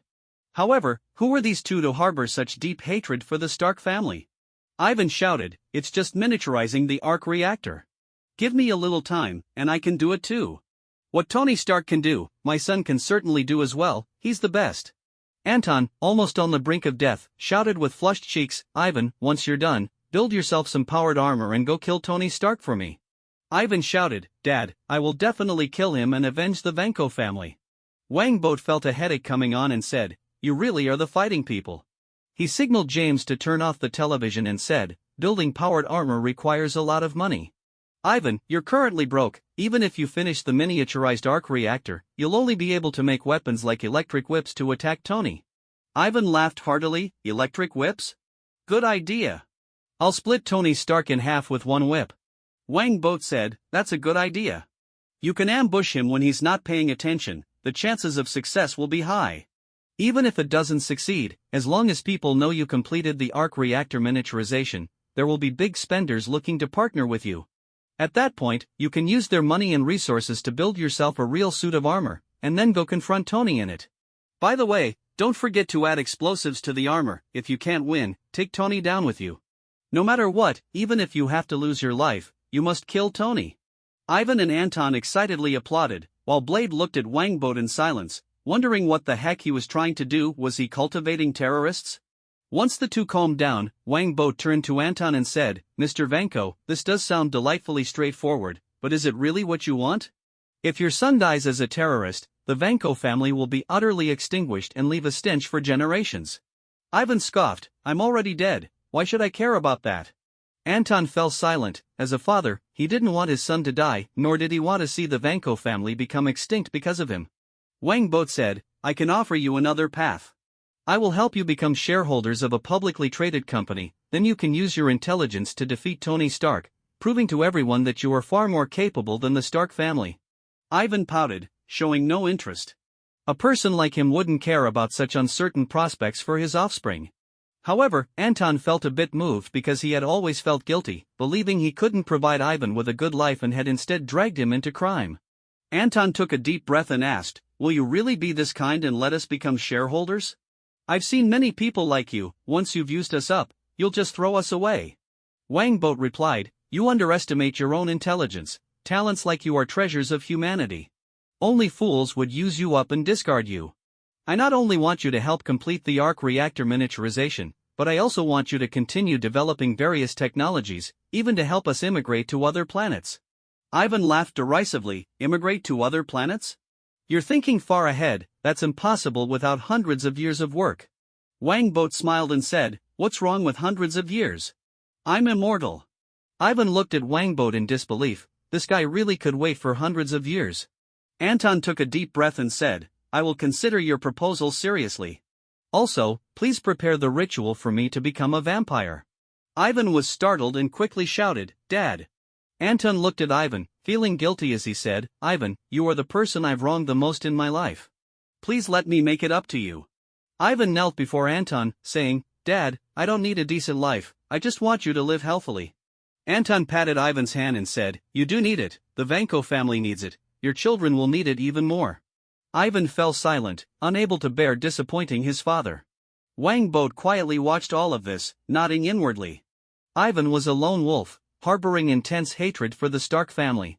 If it were just him alone, Wang Boat wouldn't use him, because there was no way this guy would obediently pledge loyalty to him. He didn't want to end up like Han Mo, trapped in jail by his own folly. But with Anton involved, everything changed. In this world, love was the only thing that could conquer hatred. Both a father's love for his son and a son's love for his father could transcend animosity. Wang Boat said, Mr. Vanko, Ivan, you may take your time to consider. Please trust my promises and your own wisdom. He signaled James to take them back to rest. Once they left, Blade, who had watched the entire scene, asked, are these two really worth you putting in so much effort to win over? Wang Boat replied, they are second only to Tony and are rare geniuses, so they are certainly valuable. In fact, Ivan's intelligence may not be inferior to Tony's, but his education and understanding of high-end technology are not as good as Tony's, so overall, he falls one level short of Tony. Blade asked again, do you really want to take the Blood Clan to immigrate to other planets? Wang Boat replied, that depends on the situation. If humanity can accept the Blood Clan, I won't leave. If humanity cannot accept us, I will take the Blood Clan to another planet. This way, it will be beneficial for both humanity and the Blood Clan. However, the prerequisite is to develop artificial blood. Without solving this problem, the Blood Clan will never escape humanity and will always be seen as part of the evil camp. Blade sighed, you really do think ahead. Wang Boat stated, I consider both the Blood Clan and humanity. He clinked glasses with Blade, then asked, why haven't you been home lately? You've been working overtime at the police station? Many people have already complained about you exploiting them. Blade sighed and said gloomily, Whistler has gotten together with my mom. Wang Boat was so shocked that he almost spat out his red wine, exclaiming, how is that possible? Just a while ago, weren't you complaining about them arguing all the time? Besides, isn't that old Whistler the one who hates vampires the most? Blade replied with irritation, how would I know? They started arguing and somehow ended up together. I'm about to lose my mind. Wang Boat laughed at his misfortune and, before Blade could explode, said, how about this? Give yourself a day off and help me with something. Blade asked, what is it? Wang Boat smiled and said, I've invited a blood expert named Jennifer, you go help me host her and tell her some things about vampires. Blade scoffed, I, Blade, am not the kind of vulgar man who would be swayed by a woman. The next day, Blade met Jennifer, and his heart started racing like never before, his mind left with just 2 words, so beautiful. Tony, Stark Group's stock has dropped more than 50 points. Are you sure you still want to stay underground without going out? Pepper asked helplessly. While eating pizza, Tony nonchalantly replied, it's no problem, the stock will definitely go up. I'm Tony Stark. Tony was indeed confident, as long as he announced the arc reactor, the stock would surge. But now was not the time, he was currently designing Mark II with Ethan, as the previous Mark I was just too ugly. He needed to create a perfect Iron Man suit. At that moment, Obadiah arrived, bringing bad news, since your incident, someone has been massively short-selling Stark Group. Who? Tony and Pepper immediately became alert, as this news sounded like someone was manipulating things behind the scenes. Obadiah said, according to my investigation, it's the Blood God Group. By the way, they seem to be aggressively acquiring Stark Group stocks. Blood God Group. Both Tony and Pepper were taken aback, realizing it was Boat Wang. How could that be? They had just received help from Boat Wang to escape danger.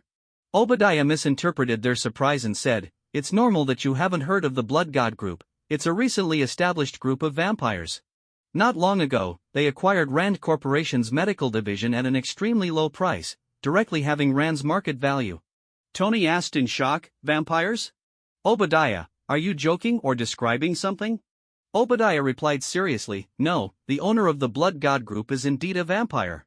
Vampires really exist, many high-ranking officials know this. They used to keep a low profile, but since that mysterious blood god has taken power, their actions have increased. This world really has vampires? Pepper exclaimed, her face filled with disbelief. That Boat Wang was actually a vampire? He didn't look it at all, his complexion wasn't pale, and he didn't exude a gloomy aura, instead, he was quite handsome. Tony frowned, his voice tinged with doubt as he said, it should be true. No wonder that guy has superpowers, no wonder he asked me to help design something to block ultraviolet rays. Obadiah looked astonished, who are you talking about? Tony briefly recounted the situation, it's the blood god you mentioned. I've met him before and even went to a casino with him. Obadiah replied irritably, that means he's had his eye on you for a long time. The vampire might be trying to take over Stark Group. He had always viewed Stark Group as his own possession, so naturally, he felt displeased at the sudden emergence of a competitor. Tony scoffed, that guy? No way. Obadiah warned seriously, don't underestimate the Blood Clan. The wealth they've accumulated over hundreds of years far surpasses what you and I have. Tony huffed, that guy is nothing but a nouveau riche. After pondering for a moment, he shook his head and said, but it shouldn't be that guy plotting against me, he knows Aunt Carter, and Aunt Carter wouldn't scheme against me. Peggy Carter? Obadiah hesitated for a moment before saying, there's been a rumor lately that Miss Carter has allied with vampires to exchange for eternal life and youth, and the president of the Blood God Group is her. Tony shook his head repeatedly, that's impossible.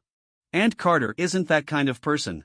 How could a woman who even my dad couldn't win over become a vampire just for eternal life? Pepper, however, had different thoughts. She asked in surprise, is it really possible to have eternal youth and life? Obadiah stood up and said, that's just a rumor, I'm not too sure. Tony, regardless of what the Blood God Group's intentions are, we're in a very dangerous situation. I need you to show the board some substantial evidence to boost their confidence in you, or they might kick you out. Tony stubbornly replied, Stark Group is mine. Who can kick me out? Don't pay attention to them. Obadiah tried to persuade him a few times but failed to convince Tony, leaving in anger with the determination to initiate a motion in the board to oust Tony from Stark Group. In his mind, Stark Group belonged solely to him, Obadiah. After Obadiah left, Pepper suggested, Tony, you're friends with Boat, why not call him and ask what's going on? Tony immediately denied, who's friends with him? But then he thought for a moment and said, however, I could invite him and Aunt Carter over to my place. I want to see Aunt Carter and ask her about the situation. Pepper nodded. All right, I'll call him. Okay, Miss Carter and I will be there on time, Wangbot said as he hung up the phone, turning to Carter. Tony invited us to his house. It seems our actions have been noticed. Carter said, this is all because of your actions. Many people have called me, asking what the Blood Clan plans to do. Wangbot shrugged and said, haven't I already reached a consensus with S.H.I.E.L.D.? Carter sighed, thanks to that consensus, we're quite secure now. Wangbot continued, however, those people have left warnings for us to understand our place. Wangbot smiled and said, don't worry, I won't purchase Stark Group stocks in the market anymore. Although I'm looking forward to Tony working for me, that's clearly impossible, he won't work for anyone. Carter remarked, Tony is prouder than anyone else. Carter then asked, Blood God, you should be able to tell me which company your target is now, right? Wangbot gestured to the television above, and Carter turned to see a report about Oscorp. Since Tony Stark closed the weapons division, all military-related stocks have been rising sharply, with Oscorp being a standout. Oscorp's chairman, Norman Osborn, recently stated that the high-tech weapons developed by Oscorp have received preliminary recognition from the Department of Defense. Carter was astonished. You want to acquire Oscorp? Oscorp was a large corporation focused on military, genetic engineering, and energy, valued at over $200 billion.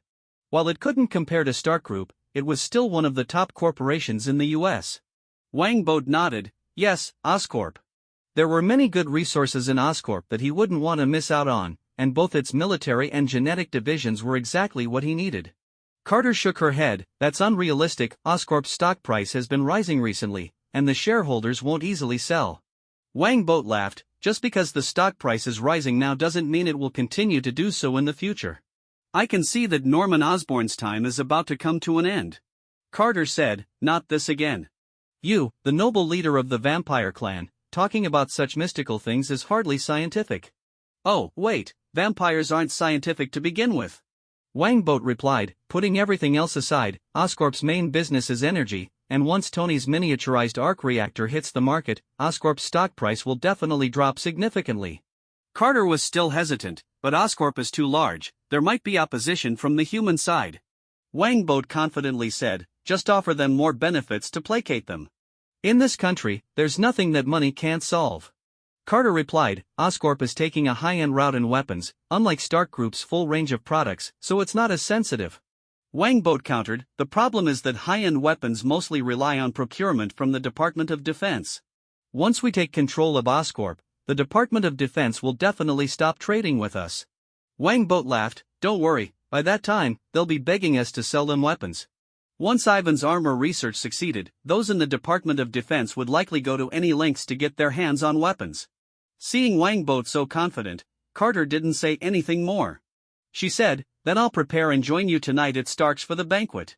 Wangbot replied, yes, the cost of the tuxedo will be covered by the company. Carter laughed, don't worry, I won't be polite with a rich guy like you.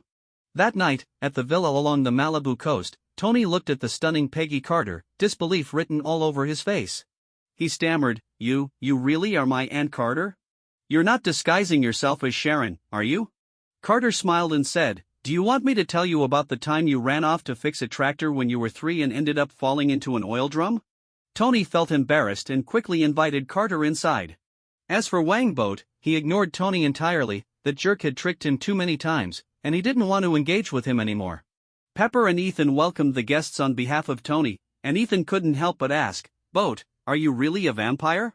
Wangbot placed the bottle of red wine he had brought as a gift aside and then opened his palm, which instantly transformed into blood, forming the word yes in the air. Both Pepper and Ethan gasped in surprise, and when Tony turned to see the scene, he couldn't help but exclaim that it was unscientific. Wangbot laughed and said, don't worry, vampires aren't as scary as you think. I'm currently cracking down on those who dare to suck living blood. Any vampire who dares to violate the rules will be captured by the Blood Clan police. Tony couldn't help but ask, the Blood Clan has police? Who issued your licenses? Is it the NYPD? Wangbot looked at him with pity, which immediately infuriated Tony. Once again, that look made him feel belittled. He, Tony Stark, billionaire and dream lover of countless beauties, didn't need anyone's pity. Wangbot ignored Tony's glare and turned to Pepper, saying, Miss Potts, my invitation still stands. If you're willing to join the Blood God group, I can give you a free set for eternal youth. Pepper's eyes lit up, while Tony was alarmed, quickly positioning himself in front of her, saying, he's definitely lying. Alright, Aunt Carter, I've prepared your favorite Wellington steak, you're going to love it. Carter smiled and said, that's sweet of you. Pepper secretly rolled her eyes but felt a bit pleased. Ever since Tony's incident, he had indeed been more caring towards her. Next, everyone took their seats, and the chef brought out the prepared dishes. They chatted and laughed, and the atmosphere was quite pleasant. After dinner, Pepper gave Tony a look, and he said, Boat, it was incredibly wise of you to short sell my stocks. Stark Group's stock price will rise soon. Wang Boat replied, of course, otherwise, I wouldn't have bought in. Pepper asked, Mr. Wang, are you buying Stark Group stocks to make money? Wang Boat candidly said, yes, including the short selling of Stark Group before. Tony, you can rest assured, I won't acquire your Stark Group, even though I have the capability. Tony snorted, who's worried? No one can acquire my Stark Group. However, he felt a sense of relief in his heart, only to feel a surge of annoyance at the thought that this brat was wealthier than him. Pepper couldn't help but ask again, Mr. Wang, how do you know Stark Group's stock price will plummet? Everyone turned to Wang Boat, who said, because I can read fortunes. The day I saw Tony, I noticed he had a dark aura, indicating a blood disaster, so I chose to short sell Stark Group. Dark aura, blood disaster? Tony, Pepper, and Ethan all looked puzzled. They recognized the words but had no idea what they meant when put together. Tony replied unhappily, I think you're messing with me. Wang Boat ignored Tony and turned to Pepper, saying, Miss Potts, would you mind if I read your fortune? Pepper asked curiously, is that okay? Will it be like tarot cards? Wang Boat looked at Pepper and said, something like that. Wang Boat continued, Miss Potts, you are a lucky person. Your long-held dreams will come true. That man will marry you, and he will treat his wife with the same dedication as his father did. Pepper exclaimed in surprise, really? Tony interjected anxiously, wait a minute, what dreams? Pepper, who is this man? You actually have someone you want to marry? I can't allow this. Pepper shyly replied, Tony, don't say that. Carter sighed and said, Tony, in this regard, you're much slower than your father. The moment he saw Maria, he cast aside all other women and pursued her wholeheartedly. Tony was bewildered, and even Ethan couldn't hold back anymore, saying, Tony, after all these years, Pepper has always been by your side, who else could it be? Realization dawned on Tony as he said, who is by my side? Of course, it's me. That man is me? Wang Boat laughed heartily, yes, that scoundrel is you. Everyone burst into laughter, except for Pepper, who was blushing furiously. However, being the strong-willed woman she was, she said to Tony, if you want to pursue me, you can't have other women around you. Compared to Pepper, the once playboy Tony was somewhat overexcited, nodding repeatedly, no problem. I definitely won't have other women around me, JARVIS, from now on, I won't answer calls from other women. Recording, JARVIS's voice chimed in. Tony paused, feeling a bit regretful, but seeing Pepper's happy expression, he felt there was nothing wrong with it. Pepper then remembered something and continued asking Wang Boat, Mr. Wang, what about afterward? Wang Boat replied, after that, you will become the president of Stark Group. Pepper shook her head repeatedly, that's impossible. I don't have that capability, and the president of Stark Group is either Tony or Mr. Stain, it won't be anyone else.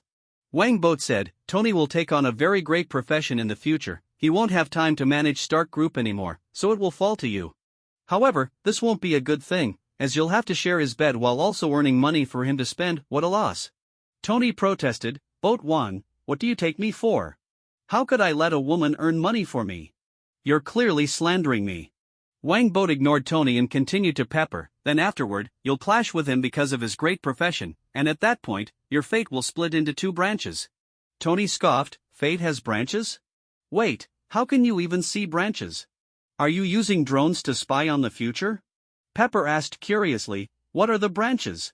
Wang Boat explained, the first branch is that you can't stand his profession any longer, so you run off with his driver. His driver? Happy? Pepper exclaimed in shock, while Tony was also taken aback, shouting, that guy Happy would dare to seduce you? I'll fire him. Pepper said exasperatedly, Tony. Carter asked, what's the second branch? Wang Boat replied, the second branch is that you accept his profession, marry him, and have a daughter, a very cute daughter who will shout I love you 3,000 times every day. Wow!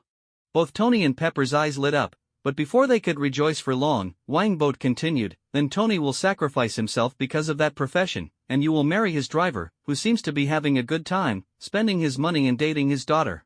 What? Tony will sacrifice himself? What? You want to run off with the driver? Both Tony and Pepper were stunned, but their reasons for shock were different. Tony shouted, Happy is not allowed to touch my daughter. Jarvis, call Happy, I'm firing him. Tony, it's just a joke. Why are you so worked up? You wouldn't. Tony, I'm about to get angry. Tony instantly shut his mouth, and Carter said, Boat, that joke was a bit over the line. Wangboat smiled blandly and said, If you don't believe it, then it's a joke. If you do believe it, then it's fate. He stood up and said, Tony, Miss Potts, I had a great time tonight. I'll take my leave now. You don't need to worry about Stark Group, I won't acquire it, even though I have that capability. As Wangboat was about to get up and leave, Pepper hurriedly stood up, her face filled with anticipation as she said, Mr. Wang, won't you stay to take a look? Tony has many amazing high-tech gadgets here. Upon hearing this, Tony felt a rush of anxiety. He absolutely did not want Wangboat to see the nearly completed Mark II. After all, it was Wangboat who had commented that his suit was ugly and useless, and if he didn't regain some face in this situation, he would no longer be Tony Stark. Wangboat seemed to sense Tony's thoughts, a hint of amusement flashing in his eyes, and slowly replied, Not for now, we can talk about it another time. Tony, we're leaving now. Thank you for the delicious Wellington steak you prepared. Carter also stood up, giving Tony a slight nod. Tony quickly got up and walked over, lightly embracing Carter. She whispered in his ear, Be careful of Obadiah. What? Tony's heart jolted at her words. Aunt Carter was warning him to be careful of Obadiah. What could that possibly mean? Was Obadiah planning something against him? It seemed unbelievable, as Obadiah had always cared for him and helped him. Tony had considered him a father figure. Admittedly, he often asked Obadiah to help clean up his messes, but isn't it natural for a father to help his son? Carter didn't say anything more, simply nodding slightly at Pepper before turning to leave with Wangboat. She hadn't driven over today, so she would share a ride with Wangboat. On the way, Carter turned to Wangboat and asked curiously, Blood God, do you really understand divination, or are you just putting on a show?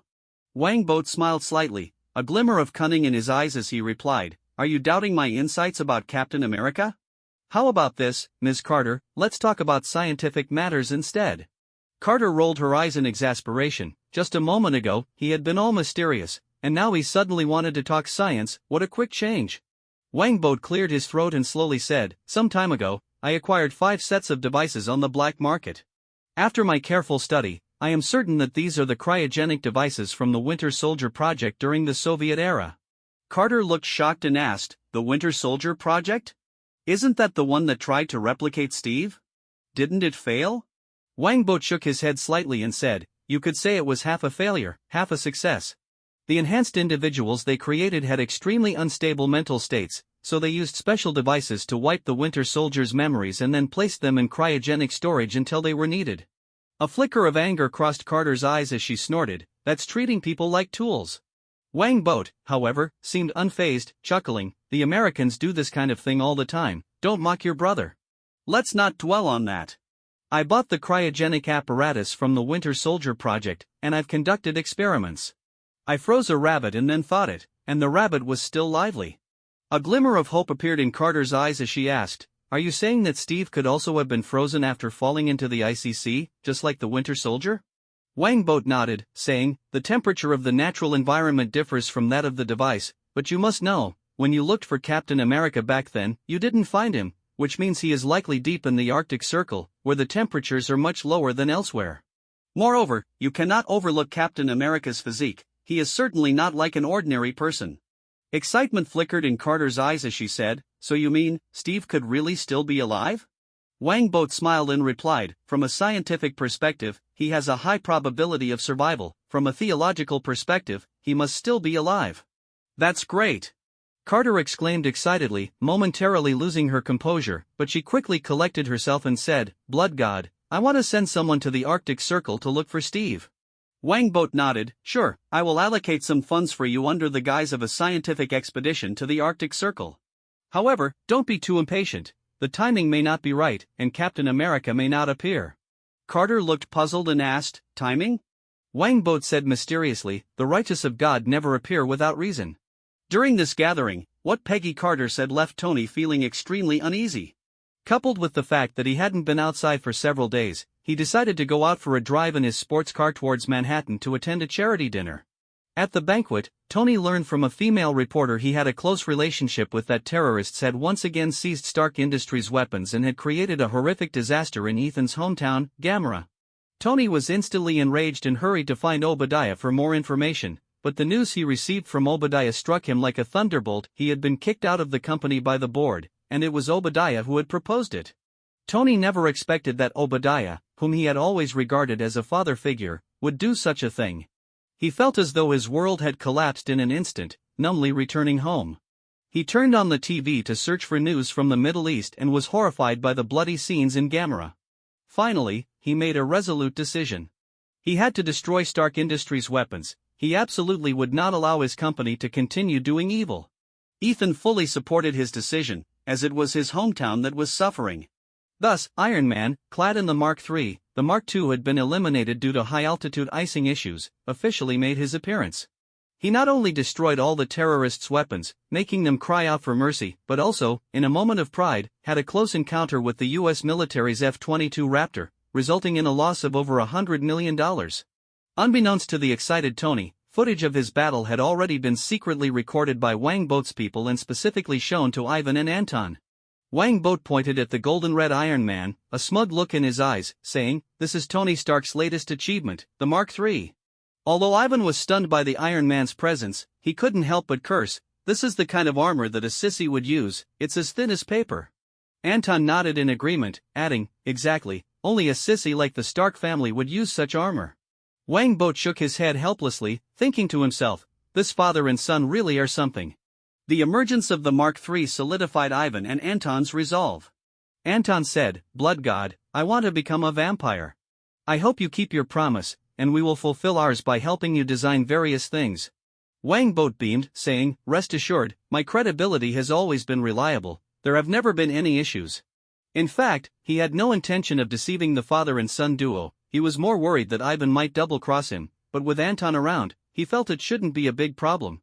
Plus, he had that mysterious blood hidden up his sleeve.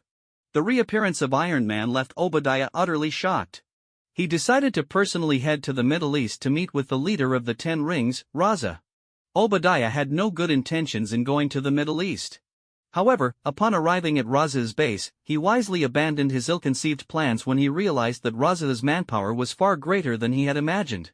He left a few mercenaries outside for protection and entered Raza's tent alone.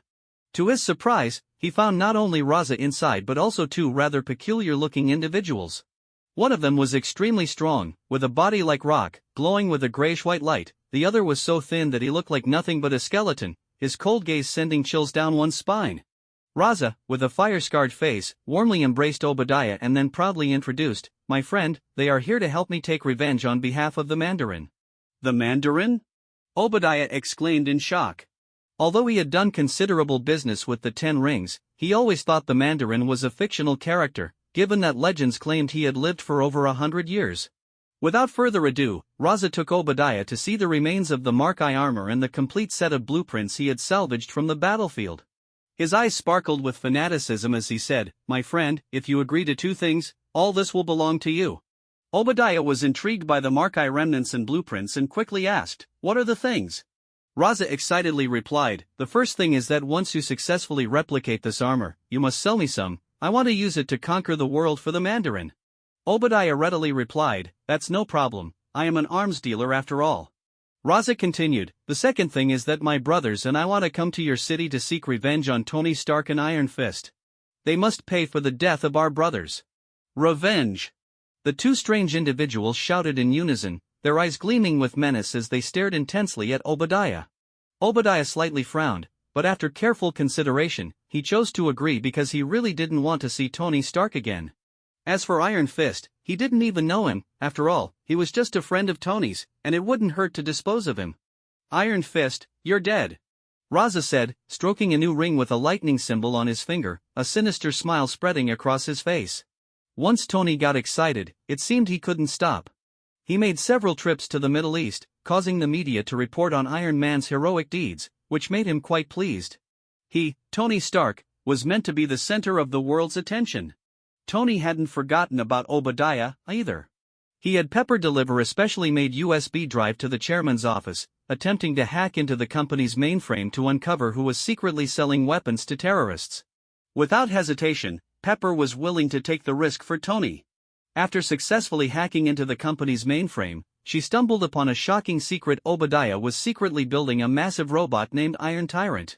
Pepper frowned slightly, continuing to search for clues in the mainframe. Soon, she discovered a disturbing video.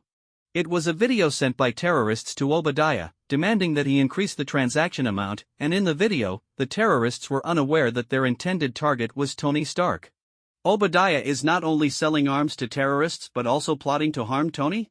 Pepper was stunned. She hurriedly copied all the important documents onto the USB drive. Just as she was busy, Obadiah suddenly appeared, startling Pepper so much that she nearly lost her composure. As the future CEO, Pepper maintained her cool in that critical moment, chatting casually with Obadiah while using the newspaper to cover the USB drive and setting the computer screen to screensaver mode. When she felt she had copied all the files, she carefully slipped the USB drive into a newspaper and left the office. The moment she closed the office door, she let out a long sigh of relief. The tense atmosphere had nearly suffocated her. Before Pepper could leave the company, Obadiah sensed something was off and quickly pursued her. Fortunately, Pepper encountered Agent Coulson from S.H.I.E.L.D. in the lobby, who had been trying to find Tony for details about the situation in the Middle East. Obadiah dared not act recklessly in front of the agent and could only watch helplessly as they left. At this point, I can only take a desperate gamble. Obadiah resolutely decided in his heart. He immediately drove to Tony's villa while calling Raza's group, who had already entered the US, instructing them to head to Stark Tower to deal with the incoming S.H.I.E.L.D. agents. Before long, Obadiah arrived at Tony's home. Unprepared, Tony was struck by a high-tech sonic weapon, instantly paralyzing him and rendering him immobile. Then, under Tony's furious gaze, Obadiah skillfully used the apparatus to extract the arc reactor from Tony's chest. Gazing at the exquisite arc reactor, Obadiah's eyes filled with obsession. Such a small object could make the entire world go mad, enough to make the military protect him at all costs. The military was not completely unaware of Obadiah's dealings with terrorists. They were simply weighing the benefits, as everything was just for profit. Tony, thank you for giving me the last golden egg. Just wait here to die. Unfortunately, you've dragged Pepper into this as well, Obadiah murmured in Tony's ear. Tony Stark, I am not your butler, I never was. Tony couldn't speak or move, only watching helplessly as Obadiah left, his heart filled with bitterness. In truth, he had never regarded Obadiah as a mere butler, he had always seen him as a father figure. Tony's blood contained missile fragments. Without the electromagnet, those fragments would quickly enter his heart and kill him. Fortunately, there was someone in the villa whom Obadiah didn't know: Ethan. Tony. Upon seeing that something had happened to Tony, Ethan quickly took out the previous generation arc reactor and inserted it into Tony's chest. This reactor was the crude one Tony had made in the cave. Though it was still operational, it had little power left and was originally meant to be discarded, but Pepper had kept it as a keepsake. Once Tony regained his ability to move, he immediately called Pepper, but there was no answer, and he nearly fell to the ground in anxiety. He couldn't spare much time to talk to Ethan, quickly suiting up in the Mark III and flying at full speed toward Stark Tower. Meanwhile, at Wang Boat's villa, Ivan looked at the beer, peanuts, and chips laid out on the table, puzzled as he asked, "You called us over, is it just to watch the game together?" Wang Boat chuckled, his eyes sparkling with expectation. "This is much more entertaining than a game Iron Man vs. Iron Tyrant. I've been waiting for this show for a long time." Saying this, he stood up, walked to the television, and turned it on. The screen displayed the entrance of Stark Industries, and he turned to Ivan, who was amusing a sunflower parrot, saying, "This footage is captured by drones. I deployed 3 drones, so it should fully record this battle. I know Iron Man, he's that sissy. Who's Iron Tyrant?" Upon hearing something related to Tony, Ivan and Anton were suddenly interested. It's worth mentioning that Anton had successfully transformed into a vampire, and his physical condition had significantly improved. He no longer looked sickly, though he still needed some time to fully recover. Wang Boat smiled and said, "You'll find out soon." Just then, his phone rang, and he answered it casually, hearing Nick Fury's voice on the line. "My agents have been captured by those terrorists in the Middle East. They specifically want you, Iron Fist, to go." Wangboat was taken aback, saying, "What does that have to do with me?" This is American soil, don't tell me you can't even handle a group of terrorists. If that's the case, I'd really look down on you. Director Fury replied sternly, our New York Division strike team has been wiped out. Bert, S.H.I.E.L.D. has taken a lot of pressure for you during this time, and I hope you can help save those agents and Tony. Wangboat suddenly understood, Fury's true purpose in contacting him was not for the agents but for Tony. He wanted Wangboat to help Tony deal with Obadiah. This black guy really likes to play these petty games. After thinking for a moment, Wangboat said, just one favor, how about that? Director Fury hesitated for a moment before replying, fine, but you need to know my bottom line. Wangboat snorted, saying, I'm a law-abiding citizen, you don't need to worry about that. After hanging up, he stood up, grumbling in dissatisfaction. I originally wanted to watch a show, but it turned into a personal performance instead, wasting all these peanuts and chips. This potato chip really tastes good, Ivan said, grabbing a handful of chips like a bear and stuffing them into his mouth. He then threw a camera at Wangboat, boasting, attach this to yourself, it'll give us a better view. Wangboat was instantly furious. Are you the boss here, or am I? Ivan, unfazed, leaned back on the sofa and arrogantly replied, the more I know, the stronger the armor I create. The stronger my armor, the more money you can make. It's a win-win situation. Wangboat rolled his eyes in resignation, thinking, this is what they call a tech genius, even the boss has to give him some face.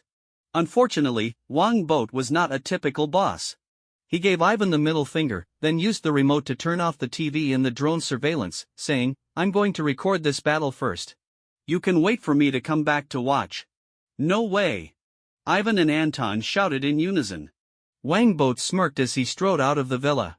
What a joke, he wasn't short on money, why should he placate them? Giving them face was one thing, but them stepping all over him was another. Once Wangboat left, the furious Ivan and Anton suddenly exchanged smiles. Ivan pulled out his phone and pressed a button, instantly bringing the TV screen back to life. He pressed another button, switching the view from the drone's perspective to Wangboat's, as the camera was attached to his chest. For a genius like Ivan, controlling surveillance was a piece of cake. He popped another handful of chips into his mouth, saying proudly, this temper of his shouldn't be too sinister, right? Anton added, I heard he's only 21. It's normal for someone with that much money to have a bit of a temper. Ivan, remember our family motto, repay kindness and settle scores.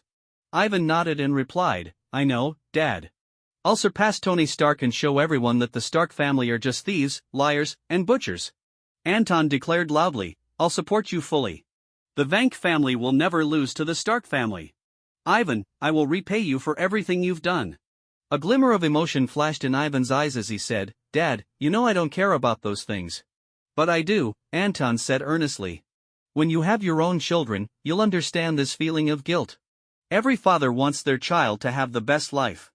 In the large arc reactor research lab in Area 16 of Stark Industries, Pepper Potts, Coulson, and others were bound hand and foot, thrown on the floor, surrounded by a group of terrorists pointing guns at them. Raza was getting impatient and turned to Coulson, asking, Are you sure he'll come? Will Iron Fist actually show up? Coulson glanced at Raza and then at the two peculiar-looking men beside him, a calm smile appearing on his face as he said, He will come, but that might not be good news for you. What? If he comes, don't expect to leave alive. Raza sneered, not believing that Iron Fist was much stronger than him. With his two brothers helping, if Iron Fist dared to show up today, he was doomed. Pepper shouted at Obadiah standing in front of Ironmonger, Tony won't let you get away with this. Obadiah scoffed and was about to urge Raza to act when suddenly, with a crash, the glass ceiling shattered, and a golden-red figure descended from the sky, landing on one knee with a mighty thud. Pepper excitedly shouted, Tony. Raza watched Iron Man land, a flicker of doubt in his eyes as he said, that landing position looks familiar. Tony's expression was grim, he felt as if something had been stolen from him. He stood up, pointing his glowing hands at Raza and Obadiah, saying, Surrender, or I won't be polite. Open fire. Kill him. Raza shouted, and the terrorists began shooting at Tony. Tony fired a pulse energy blast, sending several terrorists flying, then charged through the bullets, aiming to save Pepper.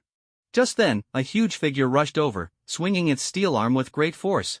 With a loud bang, Tony crashed through the wall and fell outside, rolling several times before coming to a stop. It was Obadiah who had taken the opportunity to don the Ironmonger suit. He thunderously broke through the wall and shouted, "Tony, I've built my own armor, let's see who's stronger." This is the kind of armor a man should have. Back in the villa, Ivan watched the ironmonger through the drone, excitedly shouting, "Go for it. Kill that wimp." The ironmonger, of course, had no idea Ivan was cheering him on. He wasn't interested in that at all. Right now, he just wanted to kill Tony. Tony got up and began to fight Ironmonger, but regardless of size, strength, or weaponry, he was no match for Obadiah, who had him on the ropes, sending him flying everywhere. Soon, they fought their way onto the street. Although it was nighttime, cars were still bustling about. Ironmonger didn't care about any of this and casually tossed a speeding car aside. The car flipped over as its owner screamed, crashing into another vehicle, causing both cars to spin wildly in the street. Several cars behind had no time to dodge, crashing into them with loud bangs. Before the occupants could escape, the two previous cars exploded, flames rapidly spreading and engulfing several surrounding vehicles. "Help! Somebody save me!" The people in the car couldn't escape, and they could only scream in terror and plead for help amidst the flames. Just like that, several people had lost their lives in an instant. This was the true Marvel world. The fairy tale in the movies where alien invasions hardly caused any casualties was simply impossible in reality. No! Tony wanted to rush in to save them, but he was kicked away by the ironmonger. Obadiah, not satisfied with just that, activated the Gatling gun on his armor and began firing wildly at Tony, completely indifferent to whether others would be harmed in the process. Meanwhile, outside, a terrorist was watching the scene when suddenly a silver sports car raced toward them at breakneck speed. "Someone's coming," the terrorist shouted, only to realize in horror that the car showed no signs of slowing down and was heading straight for the door. Terrified, the terrorists scrambled to escape. The next moment, with a loud crash, the glass door shattered as the car barreled through, sending door frames, glass, and handles flying everywhere. The car then made a sharp turn in the lobby and came to a screeching halt. Wang Boat stepped out of the car, visibly displeased, and shouted at the furious Raza across from him, "You called me here, have you figured out what price you're going to pay?" Raza stopped the terrorists from shooting and stepped forward with his brothers, seething, "The price is that Kunlun will no longer have Iron Fist." "Just you guys?" Wang Boat scoffed. The duo next to Raza, one tall and muscular and the other skinny, seemed a bit odd, but to him, they were nothing to worry about. Upon hearing Wang Boat's words, the muscular man, built like a rock, cracked his knuckles and provocatively challenged, "I heard your fists are tough, let's see if my body can match yours." Raza quickly shouted in Middle Eastern, "Aku, this guy is very strong, but lacks skill. We don't need to go head to head with him." "Head to head? What does that matter? The body granted to me by Masterman can withstand bullets." Aku had full confidence, and with a powerful swing of his fist, he charged at Wang Boat like a ferocious beast, shaking the ground. "Come on!" Wang Boat shouted, his right arm glowing with a brilliant red light, like a fire dragon coiling around it. He then unleashed a punch like thunder, and a dragon's roar seemed to resonate in the air. Seeing the situation unfold, Aku quickly crossed his arms to protect himself. The next moment, an unmatched force slammed into his arms, causing them to shatter instantly. His own fists then crashed into his chest, propelling him backward like a cannonball. With a loud thud, Aku smashed through the wall and fell outside. Raza rushed to the hole to check, only to find Aku lying in a pool of blood, lifeless like a deflated doll. "How is this possible? How can you be this strong?" Raza turned, incredulous, since last time, they seemed evenly matched. Wang Boat replied nonchalantly, "Last time, I only used 20% of my strength, now I'm at 50. Last time was just a bit of fun, this time, they had come to him, so he naturally had to take things seriously and teach them a lesson." "Is what you said true?" Raza felt a chill run down his spine. Wang Boat confirmed, "Of course it's true. To be honest, having too much strength isn't good, I'm afraid of killing someone, so I always have to hold back." Pepper and Coulson exchanged glances, speechless. Was this guy joking around? Having just been thinking about a duel, Raza immediately chose to retreat and shouted to the terrorists, "Open fire. Shoot him." The terrorists raised their AKs and began shooting at Wang Boat. He didn't dodge, instead, he spread his arms wide, and red light enveloped him, blocking all incoming bullets, which floated in midair. Then, with a push of his hand, the bullets flew back at an even faster speed, and the terrorists screamed in horror as they fell, riddled with holes. Both Raza and the captives were stunned. Pepper's jaw dropped in disbelief. Was this happening in a movie? This was too outrageous. With his hands behind his back, Wang Boat appeared nonchalant, like a master in the world. Iron Fist was no joke, especially not now that Wang Boat was an Iron Fist who could absorb dragon bones at an astonishing speed. Looking at the formidable Wang Boat, Raza felt a deep-seated fear, which quickly morphed into intense anger. He shouted at the skinny guy, "Distract him." The skinny guy gritted his teeth, drew two curved knives from his back, and charged at Wang Boat, but instead of attacking, he moved swiftly around him. His speed was incredible, creating multiple afterimages around Wang Boat. If it were anyone else in this situation, they would be shocked. But Wang Boat only wanted to laugh. Playing with speed against a vampire was like showing off an axe in front of Lu Ban. Is this a trick, trying to show off? Wang Boat sneered, stomping his red glowing right foot down hard. The ground trembled like waves, and the skinny guy stumbled, almost losing his balance. Before the skinny guy could steady himself, a fist that seemed to burn with flames loomed larger in his vision. He immediately fell into despair, knowing he was doomed. The skinny guy wasn't mistaken. The next moment, his head exploded like a watermelon, and his headless body staggered twice before crashing to the ground. "That's a bit disgusting. I'll try to avoid hitting heads in the future," Wang Boat said with a look of disdain. Just then, a brilliant flash of electricity lit up on Raza's side. He turned to see a large green lightning bolt zipping toward him. "Die, Iron Fist!" Raza shouted, his face twisted with rage. The sacrifice of the skinny guy hadn't been in vain. He had finally activated the ring granted by Masterman. Do young people today not follow the rules? We agreed to a duel, yet you use lightning? Wang Boat scolded in displeasure. His body suddenly split into streams of blood, allowing the lightning to pass through the middle and strike the wall behind, creating a massive hole. Wang Boat's blood reformed, and both Raza and the captives were left speechless. What kind of trick was this? No matter what kind of monster you are, I will kill you. Raza aimed the ring at Wang Boat and prepared to attack again, but Wang Boat appeared in front of him like teleportation. With a flash of bloodlight, Raza's arm fell off. As the arm hit the ground, Raza realized what had happened, letting out a horrific scream. Wang Boat grabbed his neck and with a swift twist, Raza's head lolled to the side, signaling his death. "Overestimating yourself," Wang Boat said, tossing Raza's body to the side. No one noticed he had quietly taken a vial of red potion from Raza. This item was definitely worth studying. Then, Wang Boat bent down to pick up Raza's hand, which bore two rings. One was an identity ring from the 10 Rings gang, and the other was the green lightning ring. The previous lightning must have come from it. Just as Wang Boat was about to remove the lightning ring, it suddenly transformed into light spots and vanished. Just a bit of power? Looks like Masterman is more formidable than I imagined. Wang Boat thought coldly, but so what? Am I not powerful? I'm incredibly strong. Tossing the hand aside, Wang Boat walked over to Pepper and helped her free her hands and feet. Pepper hurriedly said, "Mr. Wang, go save Tony. He's in danger." Wang Boat was about to respond when a gold-red figure fell through the broken glass ceiling. It was a battered Tony Stark. He lifted his helmet, defiantly stating, "Who's in danger? I can help." Tony indeed was no match for Ironmonger, but the Ironmonger had many flaws since it was a prototype, such as freezing at high altitudes. Tony used this to trick him into flying high, causing his suit to malfunction and crash down. "Tony!"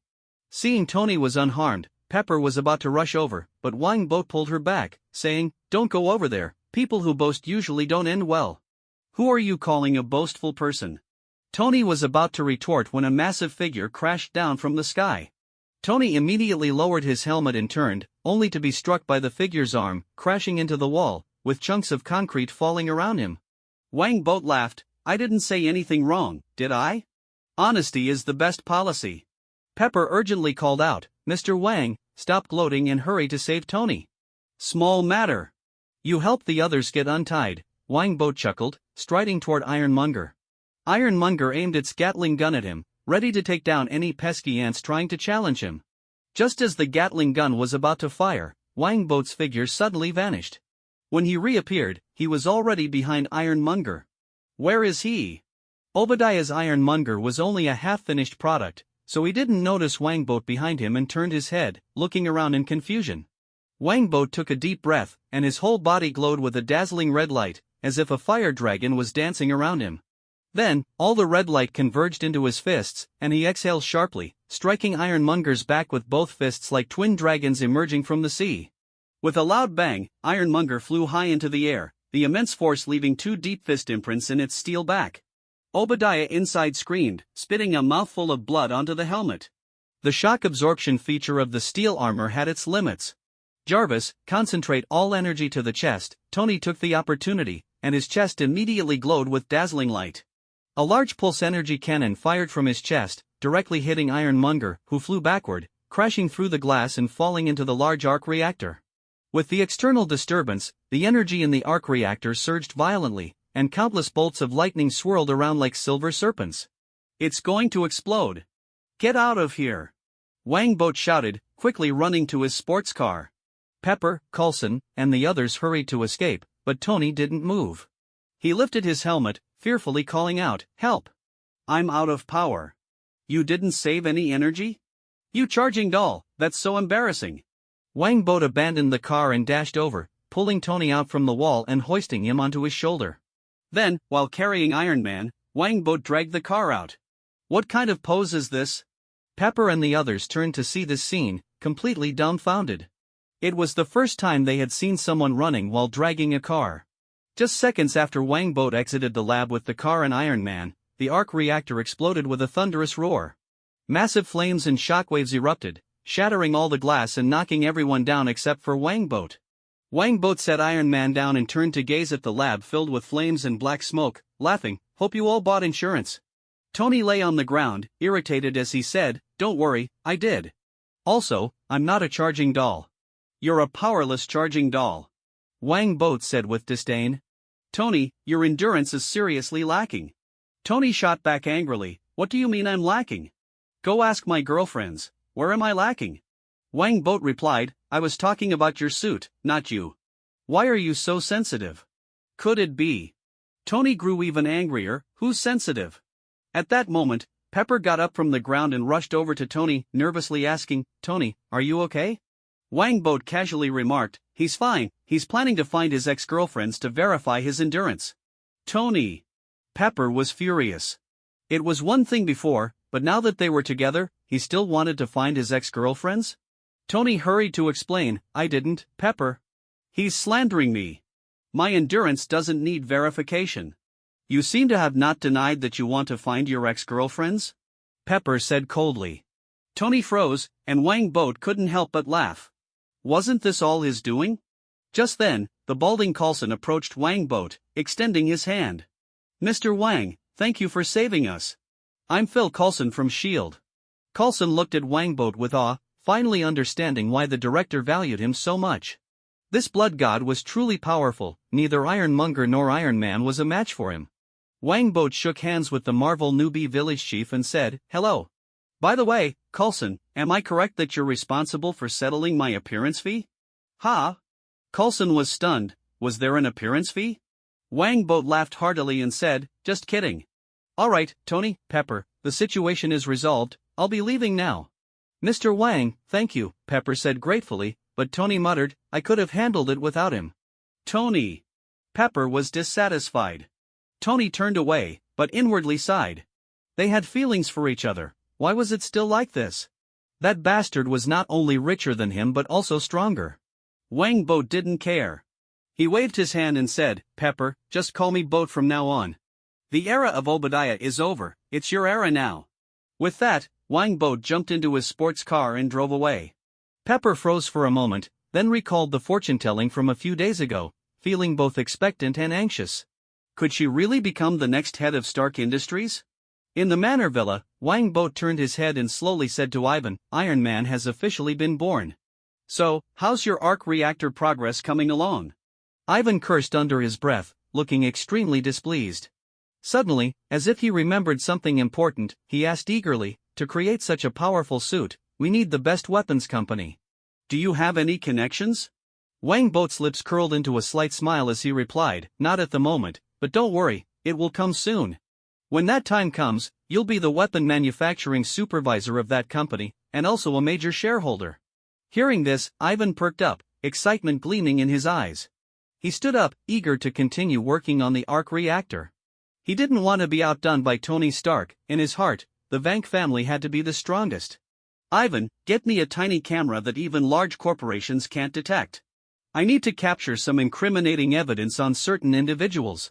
Wang Boat suddenly remembered something and shouted to Ivan, "It would be best if it could be controlled remotely. If not, I can always go and get the footage myself." Ivan waved his hand dismissively, saying, "What's the difficulty in that? I'll have it ready for you in no time. I just haven't had the time to deal with those flashy things lately. Otherwise, I could set up a virus to take over their surveillance. How convenient would that be?" Wang Bo chuckled and said, "A single camera will suffice, just make sure it's undetected." Ah, these geniuses, truly not something ordinary people can compare to. However, even geniuses have to obediently work for this tycoon. Ivan waved his hand and strode out, thinking to himself that this kind of small gadget was something he could design 800 of in a day. The storyline of Iron Man has come to a close. Next, it's time to acquire the Osborne Group. Wang Boat narrowed his eyes slightly, contemplating for a moment, then summoned Mercury. He took out a red vial from his pocket and handed it to Mercury, saying, "Deliver this to the blood department and have them study it carefully. I want a detailed report." Mercury nodded eagerly. Since draining Rand Corporation, the blood department of Blood God Corporation had been established, and they were now focusing on researching artificial blood. If they could succeed, it would have significant implications for both vampires and humans. Wang Boat continued, "Additionally, notify James to fully infiltrate the Osborne Group. Whether it involves sending spies in or bribing people, I want detailed intelligence on the Osborne Group, including shareholder information, departmental structure, research projects, and so forth. The more detailed, the better." Mercury replied, "He's already working on it since his return. I'll make sure he speeds up the progress." Wang Boat nodded in satisfaction, and just then, his phone rang. It was Pepper. "Hey, you said you'd be coming to my manor the day after tomorrow? You're welcome, welcome. Tony's coming too? Can I refuse?" Just kidding. You're both welcome to visit." Wang Boat smiled as he spoke, but inwardly he mused that there must be more to this visit than just a friendly call. It was likely about Stark Industries shares. "I checked with Obadiah's two sons. They told me they had previously promised to sell Stark Industries shares to you," Tony said, setting down his fork and knife and wiping his mouth casually, looking puzzled. "Boat, did you know Obadiah was going to die?" "Of course, I knew he was going to die," Wang Boat replied, looking at Tony and saying slowly, "As long as you could win that battle, he was doomed. He would either die by your hand or at the hands of those behind the scenes. They would surely find a way to silence him." This answer made Tony pause. He had expected Wang Boat to say something about divination. He sighed and said, "Yeah, as long as I win, he's definitely dead. To be honest, I really can't understand why he did that. Does he still need money?" Wang Boat shrugged and said, "Who wouldn't want more money?" Pepper smiled and asked, "Boat, Obadiah's shares are quite a lot. If you acquire them, you'll become a major shareholder in Stark Industries." Wang Boat knew Pepper was testing him, but he replied calmly, "Don't worry, I have no interest in Stark Industries. My goal is the Osborne Group. Once I'm ready, I'll use Stark Industries shares to exchange for the Osborne Group's shares." Upon hearing Wang Boat express disinterest in Stark Industries, Tony felt a sigh of relief. This guy's financial power was incredible. If he acquired Obadiah's shares, it would be too easy for him to replace Tony. Realizing that he couldn't compete financially with Wang Boat, Tony felt a bit annoyed and deliberately boasted, "The Osborne Group? That's the one whose stock price plummeted because of my comment, right?" Wang Boat replied with a smile, "Exactly. That's the Osborne Group, which tanked after you announced that Stark Industries would fully enter the energy sector. In fact, not just the Osborne Group, all energy-related companies saw their stock prices drop. The Osborne Group was just hit hardest because they had been rising too quickly recently," Wang Boat continued. "Investors know who the real king is." Tony puffed out his chest, saying, "Those investors who bought Stark Industries when the price dipped are cashing in now. The Stark family never disappoints." Wang Boat laughed along, saying, "Of course.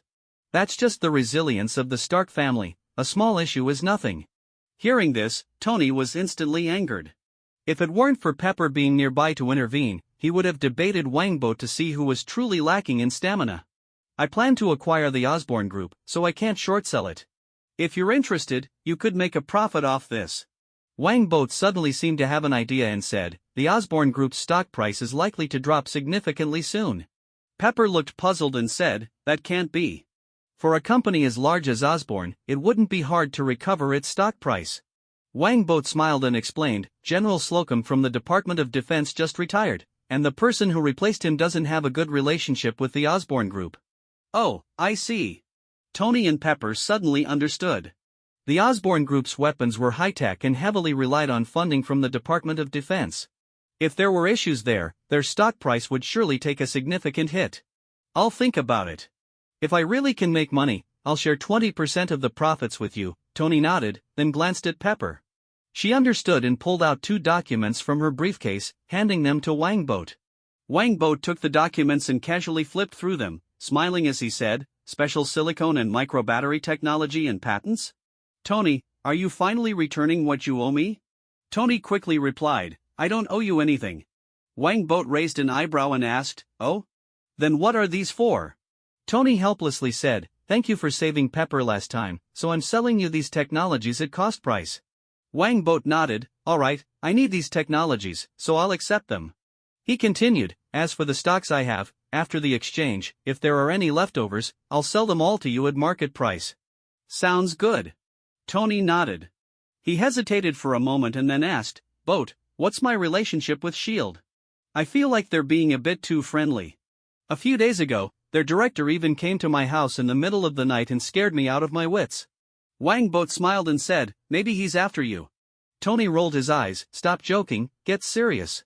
Wangbot finally became serious and said, "Your father used to work in the Strategic Scientific Reserve, you know that, right?" "Of course. That's his proudest experience. He always uses Captain America to educate me. Well, he's done that over 1,000 times." Tony complained, feeling resentful. In his mind, Captain America was like the perfect child, always making him feel inadequate. Wangbot said, "S.H.I.E.L.D. was developed from the Strategic Scientific Reserve. Your father, Howard, and Ms. Carter are all founders of S.H.I.E.L.D., Ms. Carter was even the first director." Tony looked shocked and said, "My dad was a founder of S.H.I.E.L.D.? How come I never knew about this?" Wangbot chuckled, "You have a lot to learn. Your father has many belongings stored at S.H.I.E.L.D. that they haven't returned to you. Speaking of which, isn't it ironic? A highly trained spy chief died in a car accident. It sounds almost like a joke." With intention behind his words, Tony caught the deeper meaning. His brows furrowed tightly. If his father were just an ordinary person, dying in a car accident could be seen as normal. But his father was a spy chief and a genius inventor. How could he so easily die in an accident? A spy chief, how could he not know how to modify his car? Even if he had an accident, he should have only been injured. How could he and his wife both die? There must be something wrong with this. Wangbot paused for effect. He raised his glass and said, "Come, toast to Iron Man." Tony absent-mindedly clinked glasses with Wangbot and then stood up, saying, "I need to go back and investigate the details of my parents' accident, and I want to look into S.H.I.E.L.D. too." Wangbot saw Tony and Pepper off and watched their car drive away, narrowing his eyes slightly. He knew that the era of superheroes had officially begun. With the emergence of superheroes, supervillains and world-threatening crises would soon follow. In the Marvel Universe, heroes were in heaven, civilians were in hell, but for the wealthy, it was paradise no matter where they were. The headquarters of the Osborne Group was also located in the bustling Manhattan. In the chairman's office, Norman Osborn, with a sinister face, stared intently at the group's stock price, which had been dropping over the past few days, and couldn't help but curse loudly. "Damn Tony, damn Iron Man." Tony Stark was recognized as a super genius, and now that he had become Iron Man, just a casual remark caused Stark Industries to fully commit to developing energy business, resulting in all energy companies' stock prices plummeting except for Stark Industries, which skyrocketed. But Norman's troubles didn't end there. There was also the newly appointed General Slocum from the Department of Defense, who had a poor relationship with his predecessor and was constantly suppressing projects led by the previous administration. Unfortunately, the Osborne Group's Human Enhancement Program was one of them. General Slocum had issued an ultimatum to see the Human Enhancement Serum's product in a short period, otherwise, he would divert funds to support the humanoid armor project of the Stark Industries. Since Iron Man's appearance, armored suits had become incredibly popular. Norman let out a heavy breath and summoned Dr. Storm, who was in charge of the Human Enhancement Program, frowning as he asked, "When can we start human experiments?" Dr. Storm shook his head repeatedly, looking helpless, and said, "Norman, we can't. In the last experiment with the white mice, one of them exhibited severe violent tendencies and was exceptionally aggressive. I think we should re-evaluate the formula." Norman, however, appeared impatient and said, "Only one mouse had a problem, the others are fine." Don't overthink it. Dr. Storm, hurry up and start the human experiments. I need to stabilize the stock price with this project. If it continues to drop, the board will have issues. Although the Osborne Group was founded by Norman, he didn't hold much stock. This was a common plight among many large companies. Fast development required constant financing, which diluted shares. Just like in Wang Boat's previous life with those internet giants, the chairman didn't hold many shares either. Dr. Storm continued to shake his head, saying, "Norman, the paperwork for the human experiments isn't fully processed yet, it takes time. Plus, we haven't even started recruiting test subjects." Norman paced back and forth anxiously, stating, "There's no time. You go out first and complete that paperwork as quickly as possible." Dr. Storm sighed in relief and quickly excused himself. Norman stared at the closed door, snorted heavily, and then called in his trusted subordinate, the Indian department head, Nels Van Adder. Norman ordered, "Find me a shell pharmaceutical company where we won't be detected, and conduct the human experiments there privately. As for the test subjects, just grab some homeless people off the street. No one will care about their lives, and their existence has no value." Nels nodded without a hint of doubt, saying, "I know what to do." Norman suddenly thought of something and asked, "By the way, how's Dr. Connor's lizard serum research progressing?" Nels replied, "He said he's almost there." Norman erupted in anger, exclaiming, "Almost there again? For over 10 years, he has been saying he's almost there.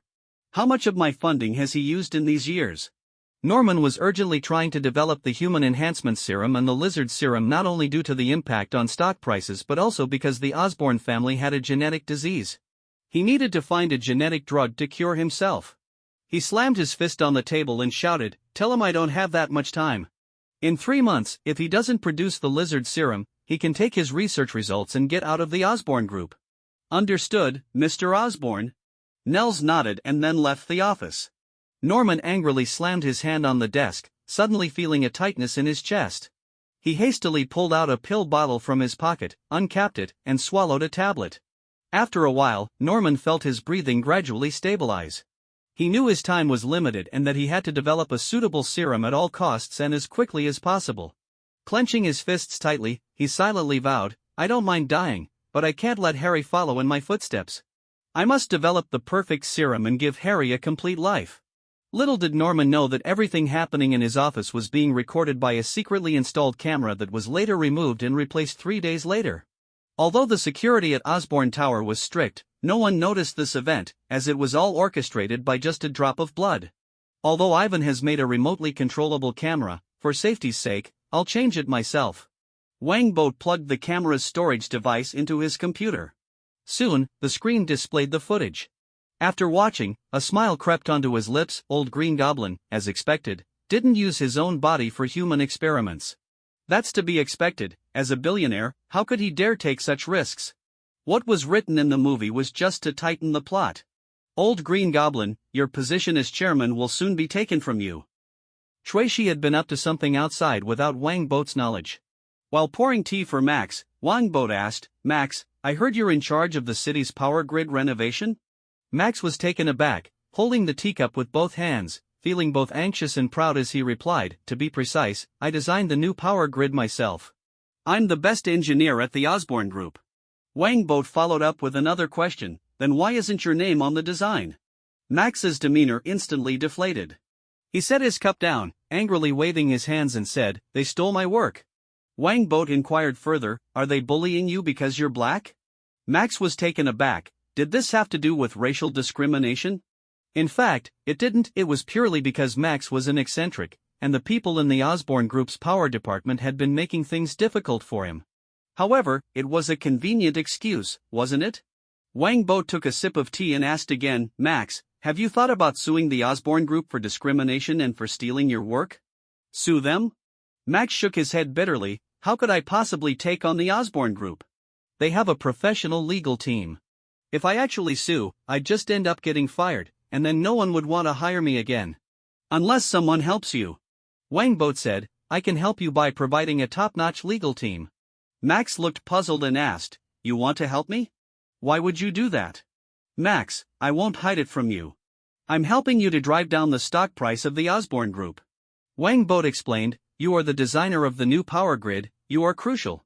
Max's eyes widened in excitement as he asked, am I really that important? Of course you are. You can greatly influence the stock price of the Osborne Group. Wang Boat smiled, if you agree to sue the Osborne Group, not only will I provide you with a legal team, but I'll also give you a substantial amount of money to ensure you live comfortably in the future. Of course, I have one condition, you cannot settle unless I agree, and you must pursue the case to the end. That? Max hesitated a bit, and Wang Boat added fuel to the fire. Max, once you sue the Osborne Group, you will become the focus of the city. Countless reporters will swarm to interview you. Really? Max's excitement surged again, and even his dark face flushed a little. He exclaimed, will I make the headlines just like my friend Spider-Man? Max was friends with Spider-Man?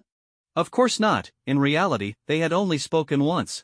Spider-Man, that chatterbox, had casually said, you're my friend, and without any real friends, Max took that as a sign of friendship. Wang Boat laughed, of course. Discrimination against black people is a big deal. Max understood and shouted, yes. They discriminate against me because I'm black. They bully me and isolate me. They even close the elevator doors in advance to keep me from getting in.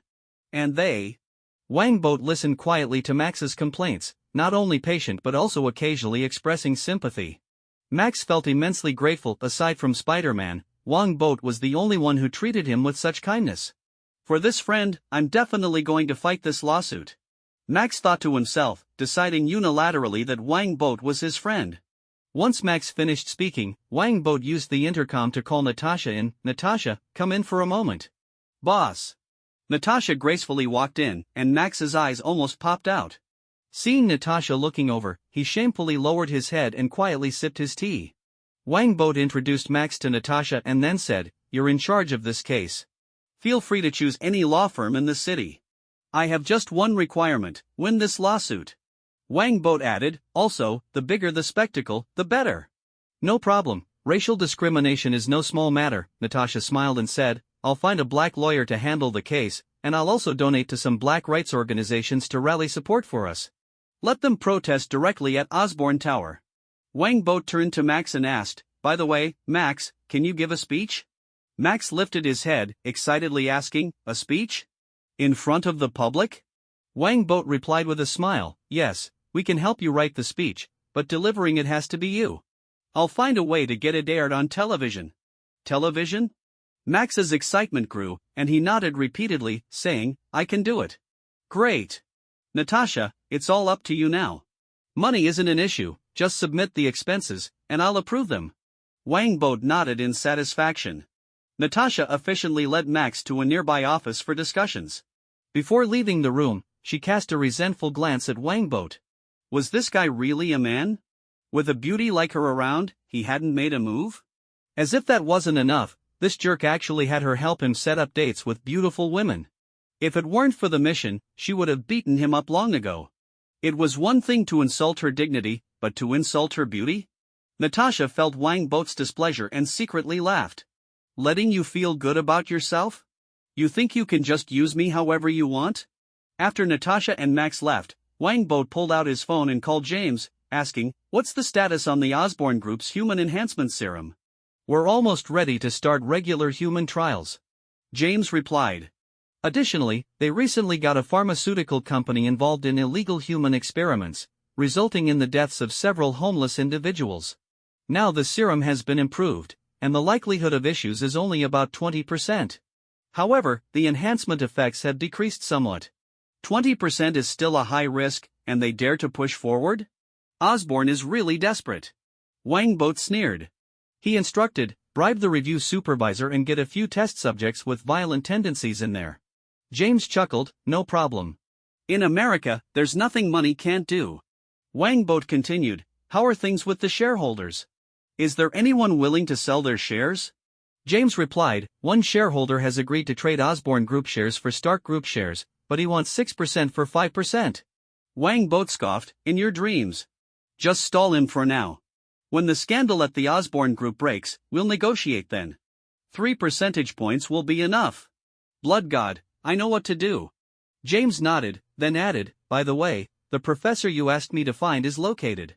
He's Dr. Samuel Stern, a PhD from the Cell Life Department at Reborn College in Harlem.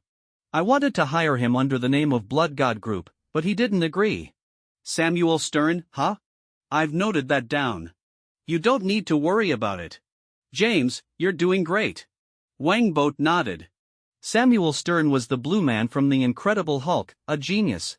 Since he didn't accept the offer, it was likely he had already made contact with Hulk.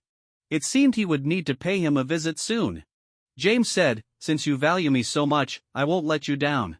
How come I never noticed you were so good at talking? Wangbot laughed and hung up the phone. Just then, there was a knock at the door. After giving his consent, Jessica walked in with a teapot, looking utterly dejected, and asked, "Boss, do you need more tea?" Wangbot smiled. "It would be nice if you changed into something decent first." "Dream on. You guys are kidnapping me." Jessica gritted her teeth, and Wangbot gestured for her to come over and pour tea, then asked, "You could escape, but why are you so compliant?" "That old lady said she left a chi in my body, and if I dared to escape, that chi would act up and make me feel unbearable pain," Jessica said with disdain while pouring water into Wangbot's teapot but clearly struggling, spilling a lot in the process. "Sometimes, it takes a villain to deal with a villain." Wangbot laughed heartily. Jessica shot him a glare and, after finishing pouring, hesitated before asking, "What about that guy?" Wangbot took a sip of tea and said, "Forget about him, he won't be showing up again, and don't mention this again." Not showing up is best. Jessica visibly relaxed. She looked at Wangbot and said, "You too." Wangbot chuckled, "Of course, I wouldn't want my creditor to pop up unexpectedly. But that's not possible. You can work here comfortably, and once you pay off your debts, I'll naturally let you go. I'll pay you back for that glass. Although you all clearly cheated me, how could a glass be worth tens of thousands of dollars?" Jessica gritted her teeth and said, "But can you let that old lady take Tracy as a disciple?" "Tracy really wants to learn martial arts, she even knelt outside." "She really knelt?" Wangbot was a bit surprised. He walked outside to take a look and couldn't help but laugh. "She's quite clever, she didn't lose face and fulfilled the requirement." Jessica boasted, "Tracy has always been smart. She's been a child star. Why does she want to learn martial arts?" Wangbot asked. "She doesn't seem like a martial arts enthusiast." Jessica replied, "Because martial arts is the only way for ordinary people to become superheroes." "Wanting to be a superhero?" "The rich rely on technology, the poor rely on mutation." "Your sister could try for mutation." Wangbot said, "The Daredevil, who's been getting popular in Hell's Kitchen lately, mutated after exposure to chemicals when he was young." "Spider-Man probably did too, right?" Just as he mentioned Spider-Man, Wangbot noticed Peter Parker, who looked like a younger version of Holland, taking pictures of Tracy at the door. He had just graduated high school and was working as a photographer, selling interesting pictures to the Daily Bugle for some cash.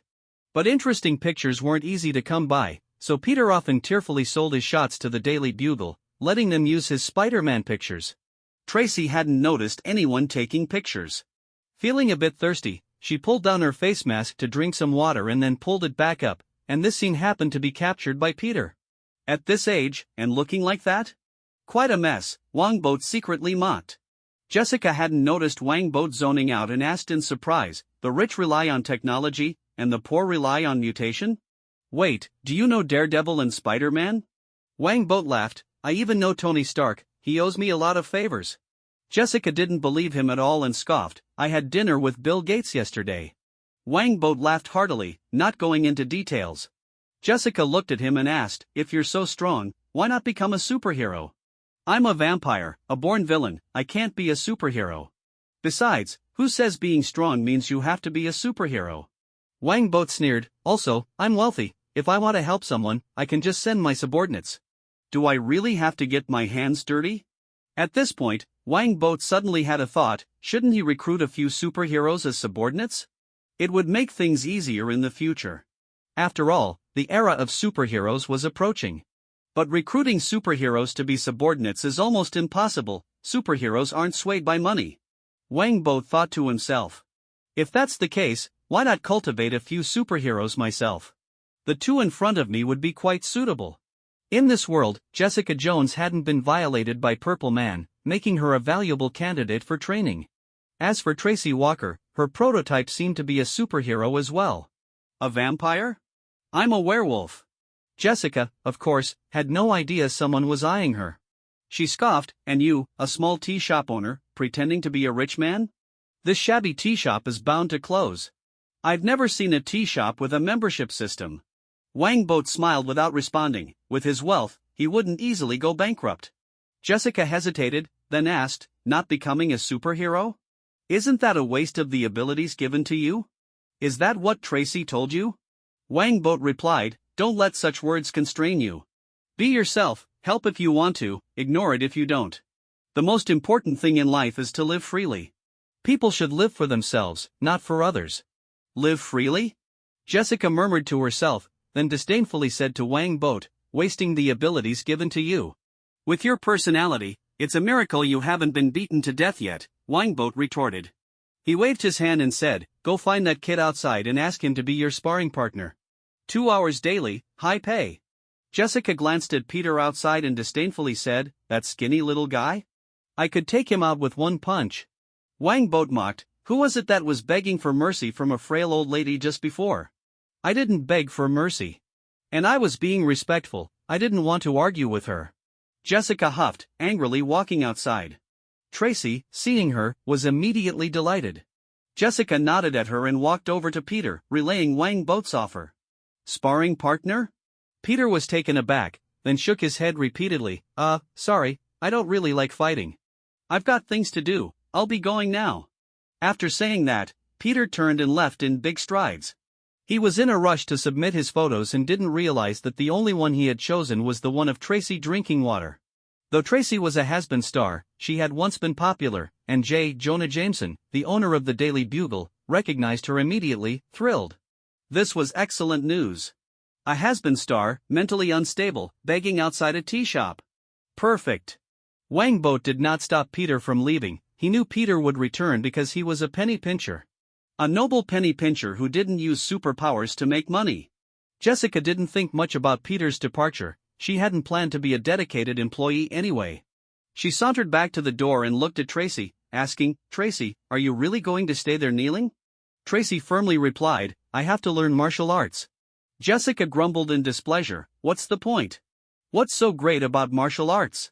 Tracy glared at Jessica with resentment, thinking that if it were someone else, she would have definitely beaten them up.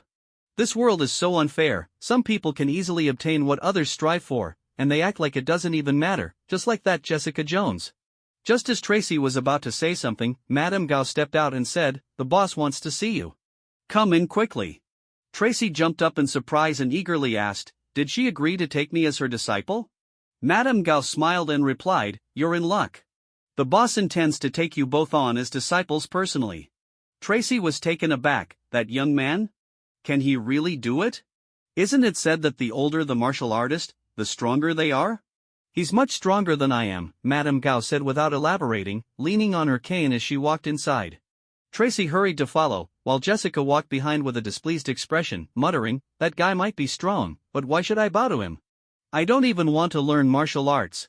If you don't want to be a disciple, then you can leave, Madame Gao turned and said to Tracy Walker, leaving her momentarily stunned. Was she just a bonus in this? This guy clearly has ulterior motives. Jessica couldn't bear to see Tracy's disappointment and gritted her teeth, saying, fine, if it means I have to be a disciple, I'll do it. But I'm not paying for martial arts lessons. A true master-student relationship doesn't require payment, the master will provide for the disciple. However, you likely don't understand these principles, so I won't elaborate. Madame Gao shook her head as she led them into the tea room in the backyard, where Wang Bo had been waiting. As the two women approached, Wang Bo waved his hand gently, and 2 cups of tea, glowing faintly red, flew smoothly towards them. His aura had developed to the point where he could project it outward. Both women were taken aback and quickly caught the teacups. Madame Gao commanded, kneel down and present tea to your master. Jessica was reluctant, but upon seeing Wang Bo's display of power, Tracy's eyes lit up, and without hesitation, she knelt down and held the teacup high, exclaiming, Master, tea. Good. Wang Bo nodded in satisfaction, taking a sip from the cup before placing it aside, his gaze shifting to Jessica. Jessica rolled her eyes, lifting her cup with little sincerity, stating, Master, tea. Not very obedient, are you? Wang Bo took the cup and sipped, then said, all right, Tracy Walker and Jessica Jones, from now on, you are my disciples. You must abide by the rules of the sect. The rules? You don't even know your own rules? Jessica couldn't help but comment, and Madame Gao looked equally speechless. It was clear that Wang Boat had decided to take on disciples on a whim. I would never forget. Wang Boat said, the rules are simple, fellow disciples must love one another, and we must protect this world. That does sound simple. I guess I won't have to worry about writing out the rules, there are only a few words. Jessica mocked, while Tracy felt a bit speechless, wondering if she had joined the wrong sect.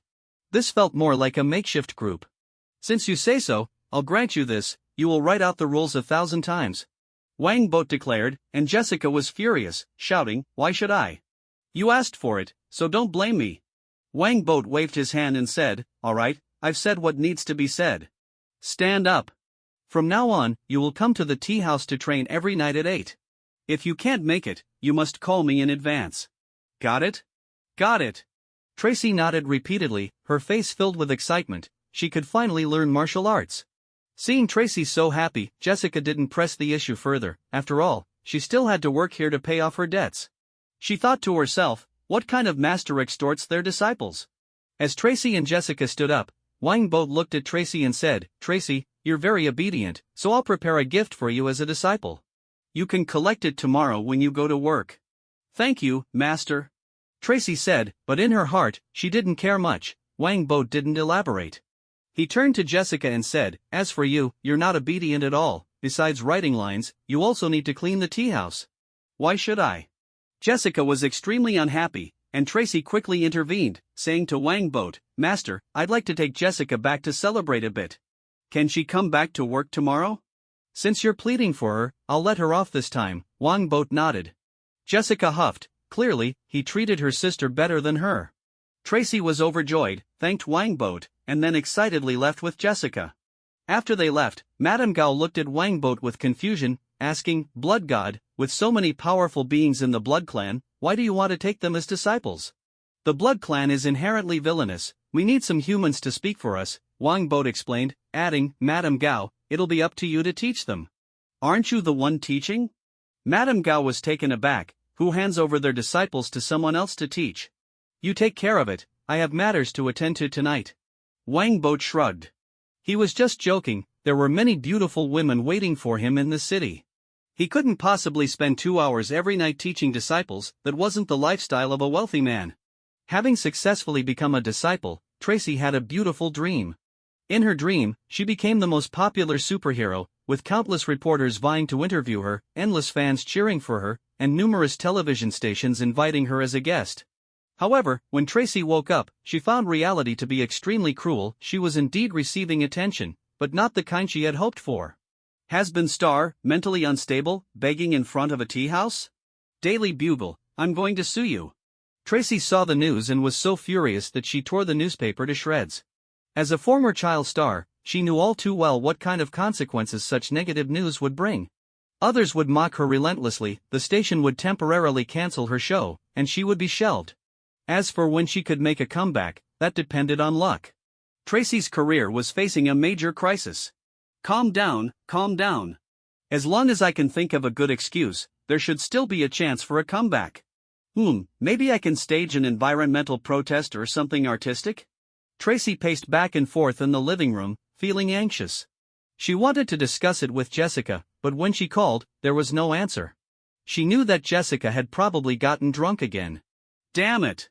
Tracy angrily tossed her phone aside, just as the station manager called, Tracy, why aren't you at work yet? Get to the station now. Tracy wanted to explain a bit, but the manager hung up before she could say anything.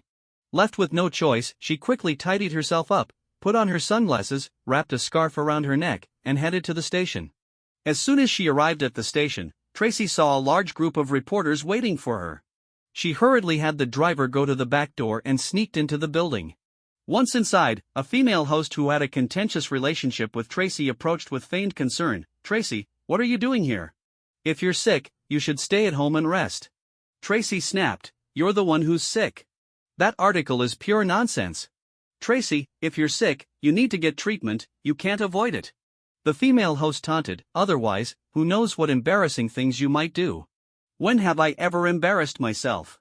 Tracy gritted her teeth, preparing for a fight with the woman when the station manager's secretary shouted, "Tracy, the manager wants to see you immediately."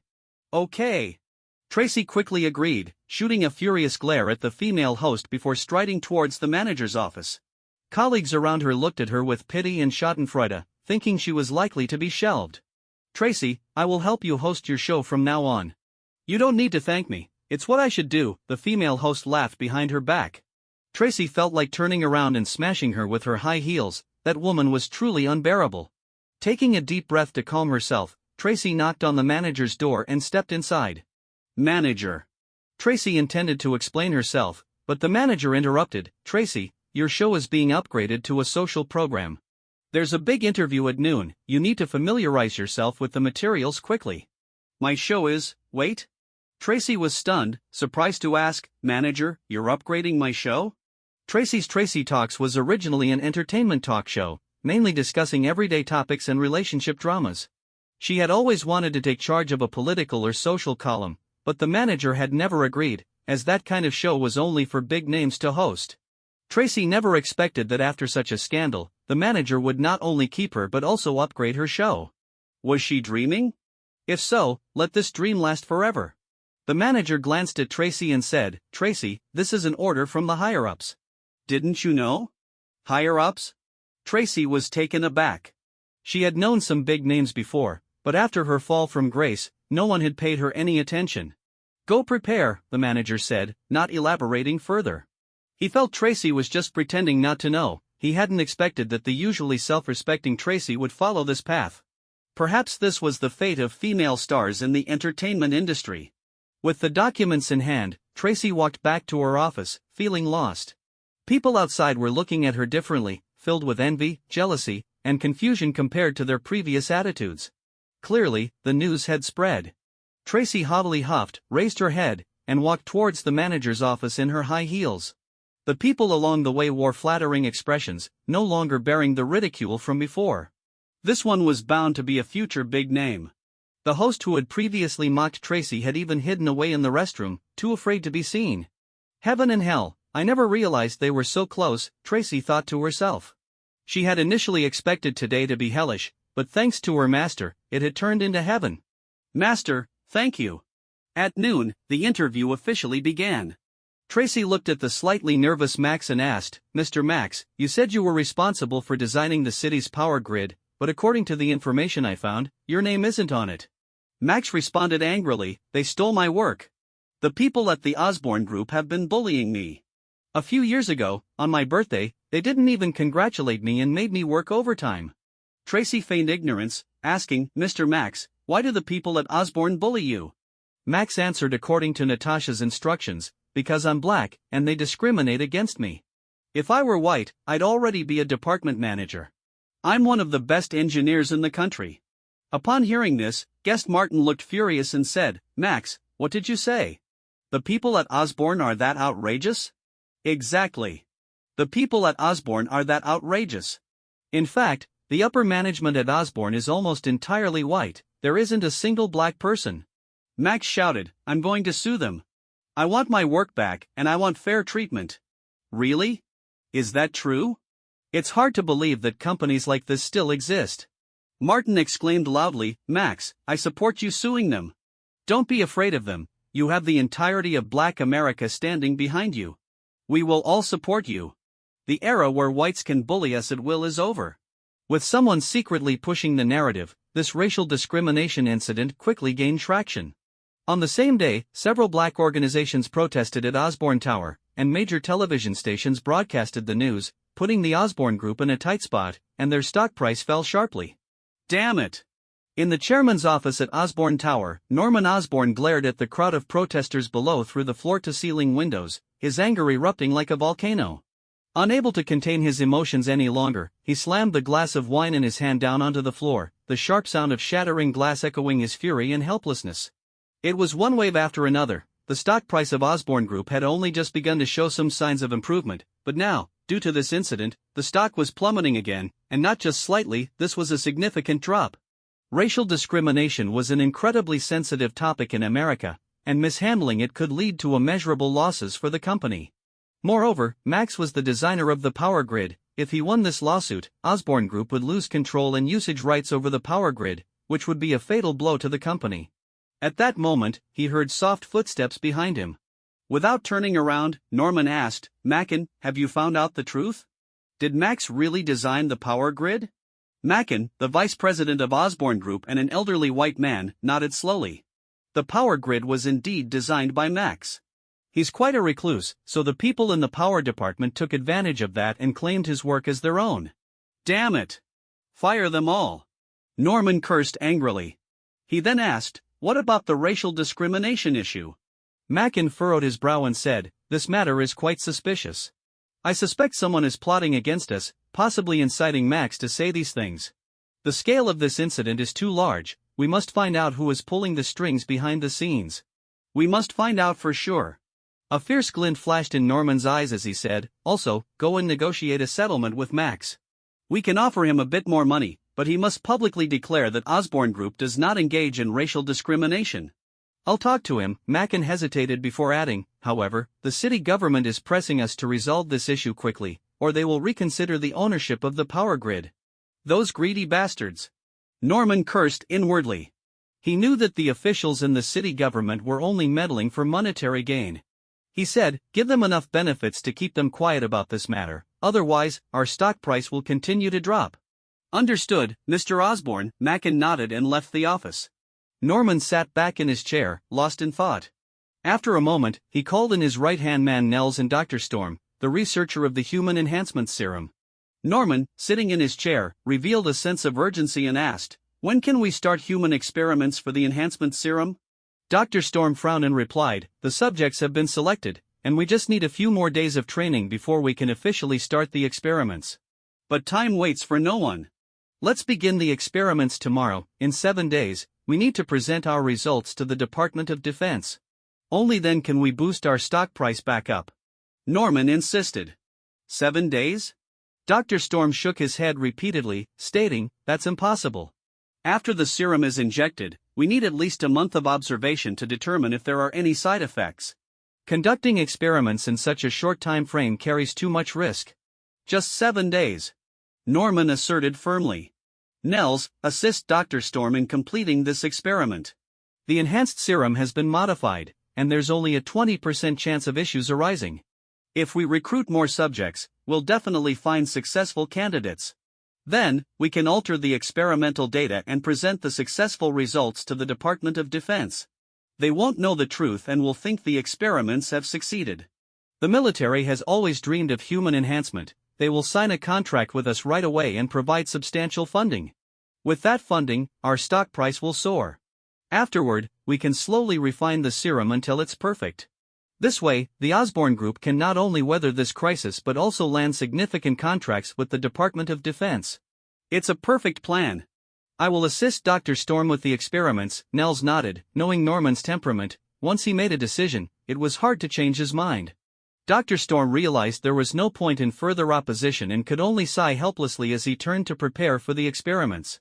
After Dr. Storm left, Norman turned to Nels and asked, "Have the previous matters been dealt with?" Nels replied, "Aside from the few successful test subjects, the others have all been taken care of." "No one will know what happened." "Good." Norman nodded in satisfaction. He added, "Hide those successful test subjects, they might come in handy later." The successful test subjects were all homeless people they had captured, and their existence must remain a secret while experiments continued. "Understood." Nels nodded and left the office. Once the door closed, Norman tremblingly pulled out a pill from his pocket and swallowed it. His condition was worsening, and he needed medication daily to maintain normal bodily functions. After a brief rest, Norman stood up and walked to the floor-to-ceiling windows. A fierce look crossed his eyes as he murmured, "Neither enemies nor disease can defeat me, for I am Norman Osborne. I will lead the Osborne Group to greatness." That evening, Tracy dragged a dejected Jessica into the Dragon Tea House. Jessica looked surprised and asked, "That kid is really richer than Tony Stark? Tracy, are you still half asleep, or am I?" Tracy replied, somewhat disgruntled, "Show some respect. If it weren't for my master, I'd probably be out on the street today. My master is super impressive, and my future depends on him." Jessica grumbled, "You've changed so fast. By the way, your master's gift is hosting a social program. What about mine? Tracy laughed. You're not obedient, so you don't get a gift. Also, you skipped work today, my master might punish you. How am I so unlucky? My master clearly favors you. Jessica complained. The two entered the back courtyard of the tea house, where Madame Gao was training 10 burly men, all members of Wang Boat's guard. As the leader of the blood clan, Wang Boat had 10 guards led by Mercury, each one an elite. Typically, they were not needed, as Wang Boat's strength surpassed theirs combined. Tracy curiously asked, Madame Gao, where's my master? Who are these guys? Madame Gao replied, your master went out sailing with a Hollywood star, so I'm responsible for your training. As for these men, they are your master's guards. Sailing with a Hollywood star? Tracy and Jessica exchanged glances, incredulous. Their master seemed too unreliable. Well, don't waste time, go change and prepare for training, Madame Gao said sternly. And Jessica, since you skipped work today, unless you get permission, you're not allowed to leave the tea house. Jessica protested, you're kidnapping me, I want my freedom. Madame Gao stated, if you can beat me, you can earn your freedom. You may be strong, but your fighting skills are nearly zero. Jessica wanted to argue but was pulled away by an excited Tracy, who was desperate to learn real martial arts and couldn't wait any longer. Just after they left, a waiter came in, leading a skinny young man, saying, Madame Gao, he says he's here to apply as a sparring partner. Madame Gao sized up Peter Parker and asked, I remember you. Are you sure you want to be a sparring partner? Peter was searching the crowd for Tracy, wanting to apologize. He had never expected that photo to cause her so much trouble. This was also why he decided to give up his photography job. Selling himself was one thing, but dragging others into trouble was unacceptable. He was Spider-Man, everyone's friendly neighborhood hero, he couldn't do bad things. Besides, this job seemed more suitable for him, high pay, short hours, and it was easy work, just sparring with two lovely ladies. The pay will definitely satisfy you. Go change, we have showers available here, and we'll provide you with a late-night snack, Madame Gao said. Although she didn't understand why Wang Boat valued this kid so much, since he had instructed her, she would train him well. Indeed, finding Peter as a sparring partner was also meant to train him. Spider-Man's combat skills were lacking, he relied heavily on his innate talent. Thank you, Peter said happily, eager to start this new job. However, when he returned after changing, he found not the two lovely ladies he expected, but 10 burly men with intimidating stares. Peter was instantly put off, thinking to himself, hey, where are the lovely ladies? How did it turn into 10 big guys? Jessica whispered, I think the master wants to teach this kid a lesson. Tracy added, no, I think the master wants to kill him. Let's begin. Madame Gao wasted no time and commanded the 10 guards to attack. Peter panicked and scrambled around the courtyard, shouting, don't hit me, don't hit me. Tracy and Jessica were both amused by his antics, he looked like a frightened monkey. Though Peter appeared to be in a tough spot, Madame Gao became increasingly astonished. Despite the 10 against 1, Peter hadn't been hit even once. Although the vampires were using normal strength, they were still attacking him as a group. After observing for a while, Madame Gao realized the truth, this kid could sense danger before it struck. Every time the vampires began their attack, he skillfully evaded them, and his body was incredibly agile with remarkable flexibility. He's hiding his strength. The blood god wasn't wrong, this kid is a martial arts prodigy. Madame Gao's eyes sparkled with excitement, almost seeing a rough gem that needed polishing. She decided to cultivate this kid into a true master. Peter, however, was unaware that someone had taken notice of him. At that moment, he was contemplating whether he should quit. This job was far from easy, and he was exhausted. 10 days passed in the blink of an eye. The racial discrimination issue surrounding the Osborne group continued to escalate, largely due to Max's refusal to settle. Norman was busy putting out fires while inviting General Slocum from the Department of Defense to view their experimental results. To Norman's surprise, one of their shareholders, Barjan, brought along a stranger, a young man. Barjan introduced him to Norman, saying, Norman, this is Mr. Wang from Blood God Group. I invited him to see our experiments. Norman was taken aback. Blood God Group? That infamous vampire group? Hello, Mr. Osborne. Wang Boat extended his hand to Norman, who reluctantly shook it before making an excuse to leave the scene. Barjan expressed his dissatisfaction, saying, very rude. But Mr. Wang, Norman's capabilities are still strong. Our Osborne group will surely convince the Department of Defense to sign a contract. Wang Boat smiled without responding, thinking to himself, if they want the stock price to rise, they should ask me first. At that moment, General Slocum approached. After hearing Barjan's introduction to Wangbot, a flicker of surprise crossed his eyes. He leaned closer to Wangbot and whispered, "Isn't your blood clan's reach a bit too long?" Wangbot chuckled, "I'm just here for a visit. Besides, General Slocum, you have no intention of signing a contract with the Osborne Group, do you?" "Correct. I never intended to sign with them.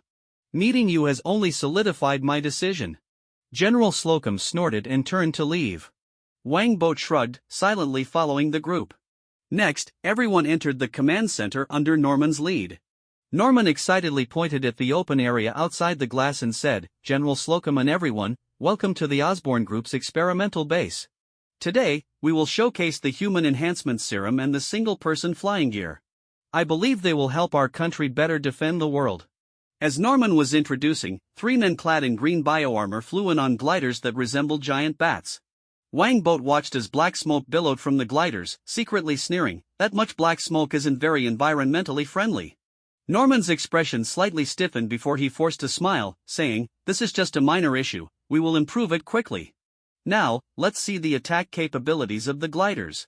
They can not only fly but are also equipped with machine guns and mini-missiles." Upon receiving the command, the 3 test subjects activated the machine guns on their gliders via wrist devices, unleashing a barrage that shattered a row of targets set up on the ground. That wasn't all. The subject on the right also fired a mini-missile from the glider, creating a large crater that erupted with thick smoke. Clap, clap, clap. Although General Slocum had some issues with the Osborne Group, he couldn't help but applaud. He thought to himself, "This single-person flying gear is not bad, I just wonder how difficult it is to operate." Next, the 3 test subjects jumped down from over 10 meters in the air, causing a gasp from the crowd. Yet, they remained unscathed, picking up a heavy fire cannon used by the armed helicopter and began shooting wildly around them. They have all injected the Human Enhancement Serum, increasing their strength to 3 times that of normal people, with significant boosts in other areas as well, Norman boasted proudly. He didn't realize that one of the subjects, a white man among the 3, was becoming increasingly agitated from the constant shooting, his breathing becoming rapid. This subject, named Jess, was a veteran who had fought bravely on the front lines, making significant contributions to the country. However, after accidentally killing several prisoners, he was discharged from the military and had his benefits cut. Those bastards all deserve to die. A strong wave of hatred surged within Jess. He felt that the high-ranking officials were completely oblivious to the struggles faced on the front lines. They only cared about their own interests. If he hadn't injected the serum, he might have just thought it, but now, with the serum enhancing his emotions, his thoughts escalated into action. Jess suddenly dropped the fire cannon, pushed off the ground with force, and jumped high into the air, where the glider swooped down to catch him. Then, the glider's machine guns emerged, and the people at the command center didn't notice anything unusual, thinking it was part of the experiment. "Die, all of you." Jess grinned savagely, aiming the machine gun at the command center and unleashing a frenzied barrage. The glass of the command center shattered instantly, and several officials were hit, blood spraying as they fell to the ground. Finally, it has come. Wangbot suddenly extended his right hand, as if he were moving an object from afar. In an instant, the terrified Norman, Bagan, and General Slocum were seemingly pushed by an invisible force and crashed against the wall behind them.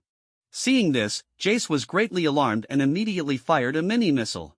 Wangbot shouted angrily, circulating the energy within him, and wrapped the 3 men, launching them like arrows from a bow through the window. A loud boom erupted as the command platform exploded, flames and thick smoke shooting up into the sky. The powerful shockwave violently threw Norman and the others away, leaving them sprawled helplessly on the ground, looking quite miserable. However, Jace, witnessing this, showed no fear at all. Instead, he burst into loud laughter. The other 2 test subjects, startled by the sudden turn of events, quickly aimed their fire god cannons at Jace, trying to stop his reckless actions. Upon seeing this, a fierce glint flashed in Jace's eyes. Without saying a word, he immediately turned the gun towards the 2 experimenters and opened fire. After a rapid series of gunfire, the 3 enhancers ultimately perished together, collapsing into a pool of blood. Wangbot coldly looked at the pitiful sight of Norman on the ground, the corners of his mouth curling slightly as he said, "Mr. Osborne, your experiment is not only environmentally unfriendly, but also has significant issues." "Norman Osborne, you must give us a reasonable explanation." General Slocum and Bagan, recovering from their brief shock, glared angrily at Norman. If it hadn't been for Wang Boat's timely intervention, they would likely have already met their doom. Norman, in a state of distress, forced himself to suppress his inner unrest and hurriedly explained, "It may be that some data has deviated. I assure you, I will fix this problem as soon as possible." "There will be no next time, Norman Osborn. The Department of Defense will immediately terminate all contracts with the Osborn Group, and I will send people to investigate this matter thoroughly. So many lives cannot be sacrificed in vain. The Osborn Group must give us an explanation." General Slocum shouted furiously. Just as he was about to turn and leave, he suddenly seemed to remember something, spun around, and said to Wang Boat, "Thank you for saving my life, but we still won't choose to cooperate with you." "Perhaps." Wang Boat smiled indifferently. To him, as long as he grasped the core technology, he feared he would not find someone willing to cooperate. "There is no perhaps." General Slocum said this and left in big strides, not looking back. Seeing this, Norman hurriedly chased after him, attempting to explain something as he ran. Bagan, unable to contain himself, erupted in curses. Suddenly, he seemed to think of something and turned to Wang Boat, saying, "Mr. Wang, you saved my life, and I've decided to transfer my shares to you at a low price." "A businessman indeed has a thick skin," Wang Boat chuckled in disbelief, slowly saying, "No rush, let the stock price rise a bit more first." After saying this, Wang Boat ignored Bagan and turned to leave. Just as he exited the experimental base, Director Fury's call came in urgently.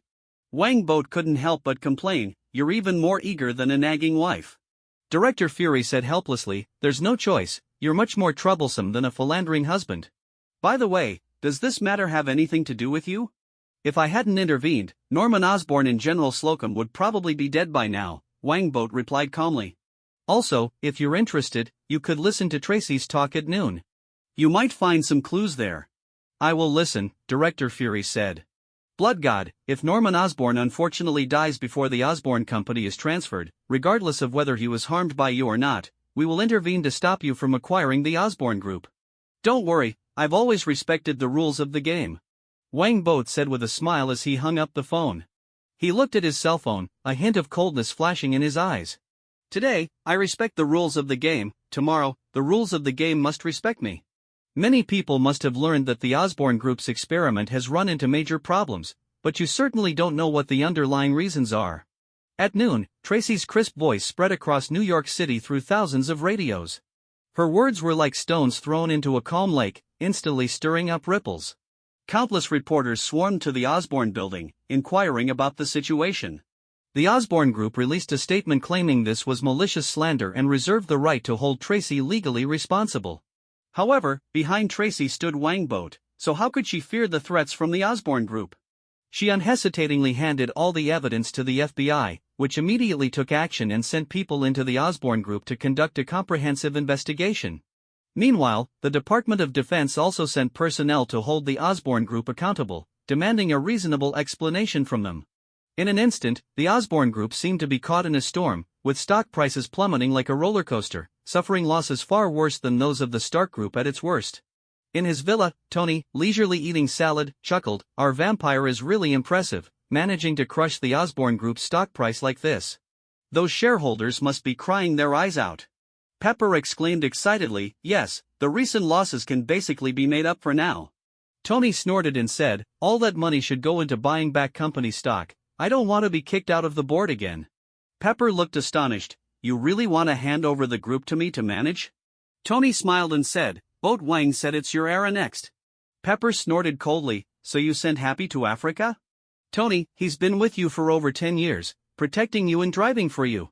Tony suddenly felt a bit awkward, scratching his head and saying, "You misunderstood me." "I just sent him over there to learn security knowledge. I'm Iron Man, I don't need a bodyguard anymore.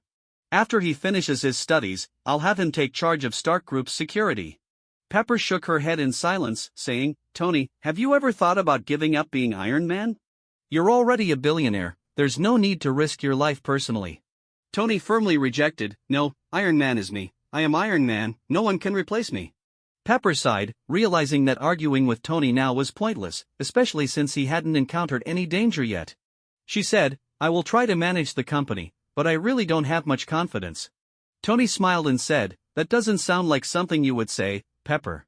Pepper kissed him on the cheek and then got up to check the relevant information, knowing full well that the position of president was no easy task.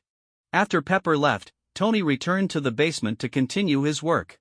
Ethan frowned and said, "Tony, the elements we tried before failed to replace palladium." Tony said with a grim expression, "Keep experimenting, we must find a new element to replace it, or I won't survive for more than 6 months."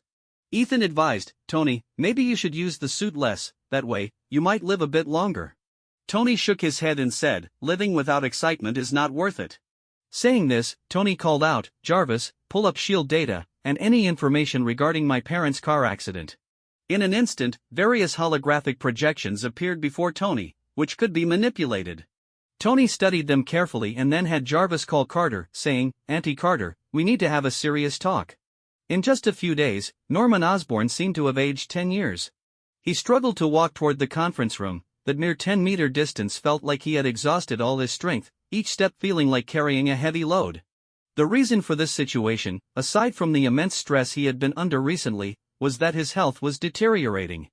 Doctors had repeatedly advised him to be hospitalized, but in such a critical situation, how could he possibly stop? The FBI's investigation, the Department of Defense's accountability, the plummeting stock price, and the lawsuits from Max and the families of the homeless all felt like heavy mountains pressing down on him, making it hard for him to breathe. Taking a deep breath, Norman tried to make himself appear more spirited. He knew that at today's board meeting, the directors would undoubtedly criticize and blame him. But he didn't care because he knew that to save the Osborn group, he could only rely on himself, Norman Osborn. Norman slowly pushed open the door, ready to greet everyone, only to find a group of directors surrounding a young man he had seen before. He was none other than the chairman of Blood God Group, Boat Wang. Norman's heart sank. He forced himself to suppress his unease and asked, "Mr. Wang, you don't seem to be a director of our company, do you?" "Not yet, but I plan to exchange my shares for Mr. Wang's shares in Stark Group," Begin said with a smile. Norman's brows furrowed tightly as he replied, "Having shares doesn't mean you can become a director, that requires a board resolution." "Mr. Osborn need not be upset, I'm just here to take a casual look around today." Wang Boat stood up, a faint smile on his face as he said, "Besides, I'm not aiming to be a director, but the chairman." Norman shouted angrily, "In your dreams. I am the chairman of the Osborn Group." One director said, "Perhaps you are now, but that might not be the case in a little while, Norman. Due to your recent mistakes, we have decided to remove you." "That's right, we're removing you." Over 80% of the directors nodded in agreement. Norman hurriedly said, "Without me, the Osborn Group will collapse immediately." "Not at all. The Blood God Group will take over the Osborn Group." Wang Boat said calmly, "I have ways to resolve Max's lawsuits and the human enhancement drug issues." "It's you." Norman suddenly understood everything. This vampire had masterminded everything, wanting to swallow his Osborn Group. Norman yelled, "He's a vampire. Once he takes over the Osborn Group, the Department of Defense will terminate our contracts, and by then, our stock price will be worthless." The directors already knew Boat's identity and were indifferent to this. One director laughed and said, "That's fine, Mr. Wang has already agreed to buy my shares at a high price. I also plan to exchange my shares for Stark Group's shares." Many directors nodded in agreement, clearly having already negotiated deals with Wang Boat. Those who didn't intend to sell their shares also received Wang Boat's assurance that if the stock price fell below expectations in the future, he would buy their stocks at a guaranteed price. It could be said that at the entire board meeting, everyone except Norman had already been wooed by Wang Boat. Norman's face turned red with anger as he roared at Wang Boat, "Boat Wang, I will not let you succeed. I will definitely stop you from acquiring the Osborn Group." "What will you use to stop me?" Wang Boat scoffed, "I have hundreds of billions of funds at my disposal and will soon become the largest shareholder, while you are about to be kicked out of the board. I've got the Osborn Group locked down, no one can stop me." Wang Boat said as if he were the master of the room. "All right, let's start the board meeting. Our Mr. Osborn doesn't look too well, let's send him home to rest early." "Norman, you really don't look well, you should be hospitalized soon." Begin chuckled. Norman, furious, raised his trembling finger to point at Begin. Just as he was about to say something, he suddenly felt a tightness in his chest and then clutched his heart, painfully collapsing to the ground. "Mr. Osborn!" The directors exclaimed in shock, and Wang Boat said, "Hurry and call someone to take him to the hospital. His current condition is no longer suitable for serving as chairman."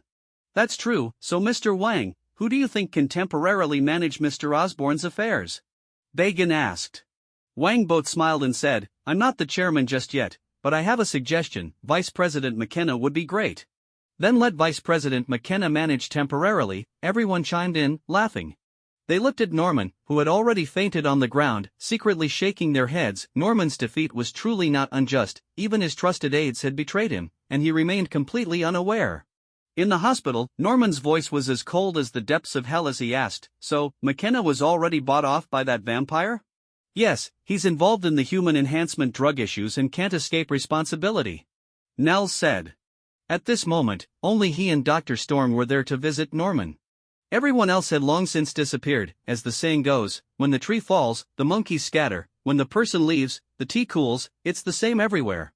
In fact, if Nels weren't so deeply involved, he might not have come to visit Norman at all. In his view, only Dr. Storm truly cared about Norman. I won't let him get away with this. Norman gritted his teeth in anger and asked, how many shares does Boatwang have now? He currently has only 5% and has made an announcement. Next, he will have to wait 2 days before he can continue to acquire shares, Nels replied.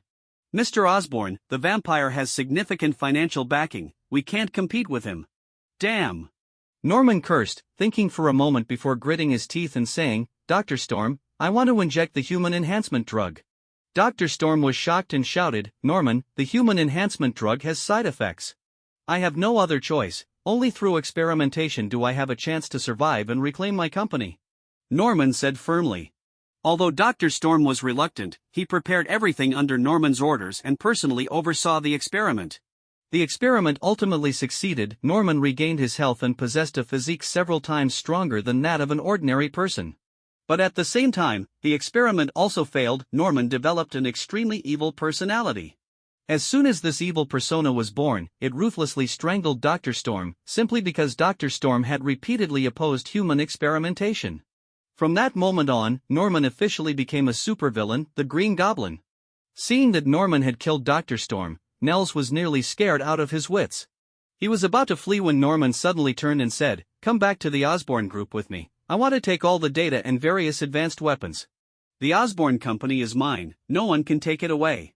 Nels cautiously asked, Mr. Osborne, you are no longer the chairman.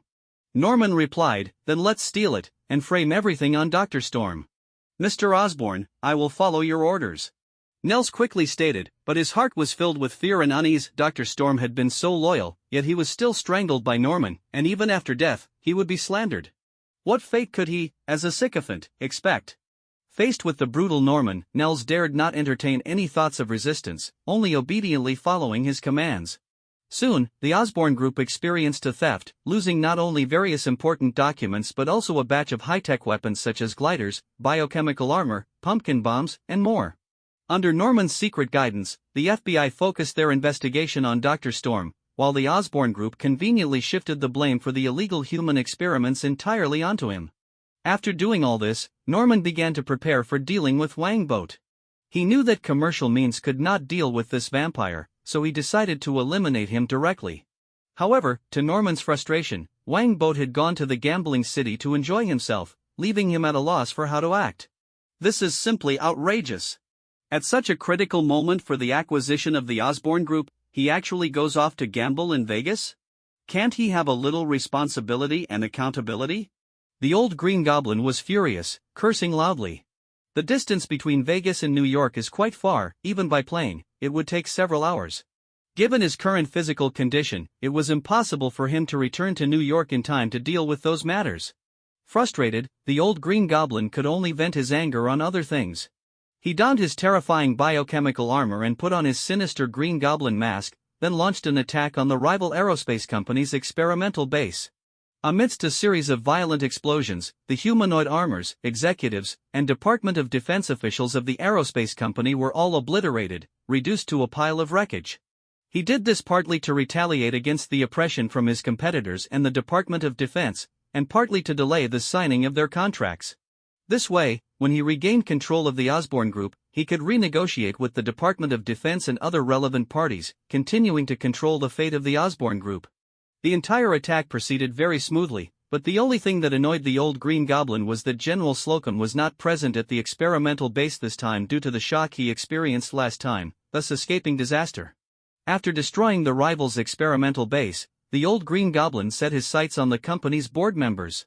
This was both to avenge their betrayal and exclusion during the board meeting and to prevent Wangbot from continuing his acquisition of the Osborne Group's shares. Moreover, he could rob these board members of a large amount of funds. After all, he had plenty of ways to launder money, and to him, it was just a drop in the bucket. As a result, the murder rate in New York City soared in a short period of time, and Police Chief George Stacy was furious, ordering police to patrol around the clock to capture the elusive criminal. However, the police never encountered the flying old Green Goblin. Instead, one person unexpectedly crossed paths with him, Spider-Man, who was swinging around in the air. Spider-Man clung to the wall of a building, shouting at the old Green Goblin, "You just killed someone, don't think you can get away." "Just you?" The old Green Goblin sneered disdainfully, and the glider beneath him suddenly extended 2 gun barrels, firing rapidly at Spider-Man. Caught off guard by the sudden attack, Spider-Man quickly shot out a web and firmly attached it to the opposite building, then pushed off with his feet, swinging away using the recoil. The bullets hit a large piece of glass behind him, shattering it with a loud crash, causing pedestrians to panic and scream. Throwing things from a height is illegal. Spider-Man used the wall as leverage to leap towards the old Green Goblin. The old Green Goblin quickly maneuvered the glider to dodge, but unexpectedly, the bottom of the glider was stuck with 2 strands of webbing. Spider-Man swung hard in midair, kicking his legs out like lightning towards the old Green Goblin. The old Green Goblin agilely jumped off the glider, evading Spider-Man's attack. He then raised his hand and threw 2 high-tech flying daggers that would automatically attack. The daggers flew at high speed, first cutting through the webbing, then spinning violently as they sliced toward Spider-Man. Spider-Man was frightened and dodged repeatedly while yelling, "What the hell are those things?" Seizing the opportunity, the old Green Goblin controlled the glider to catch himself.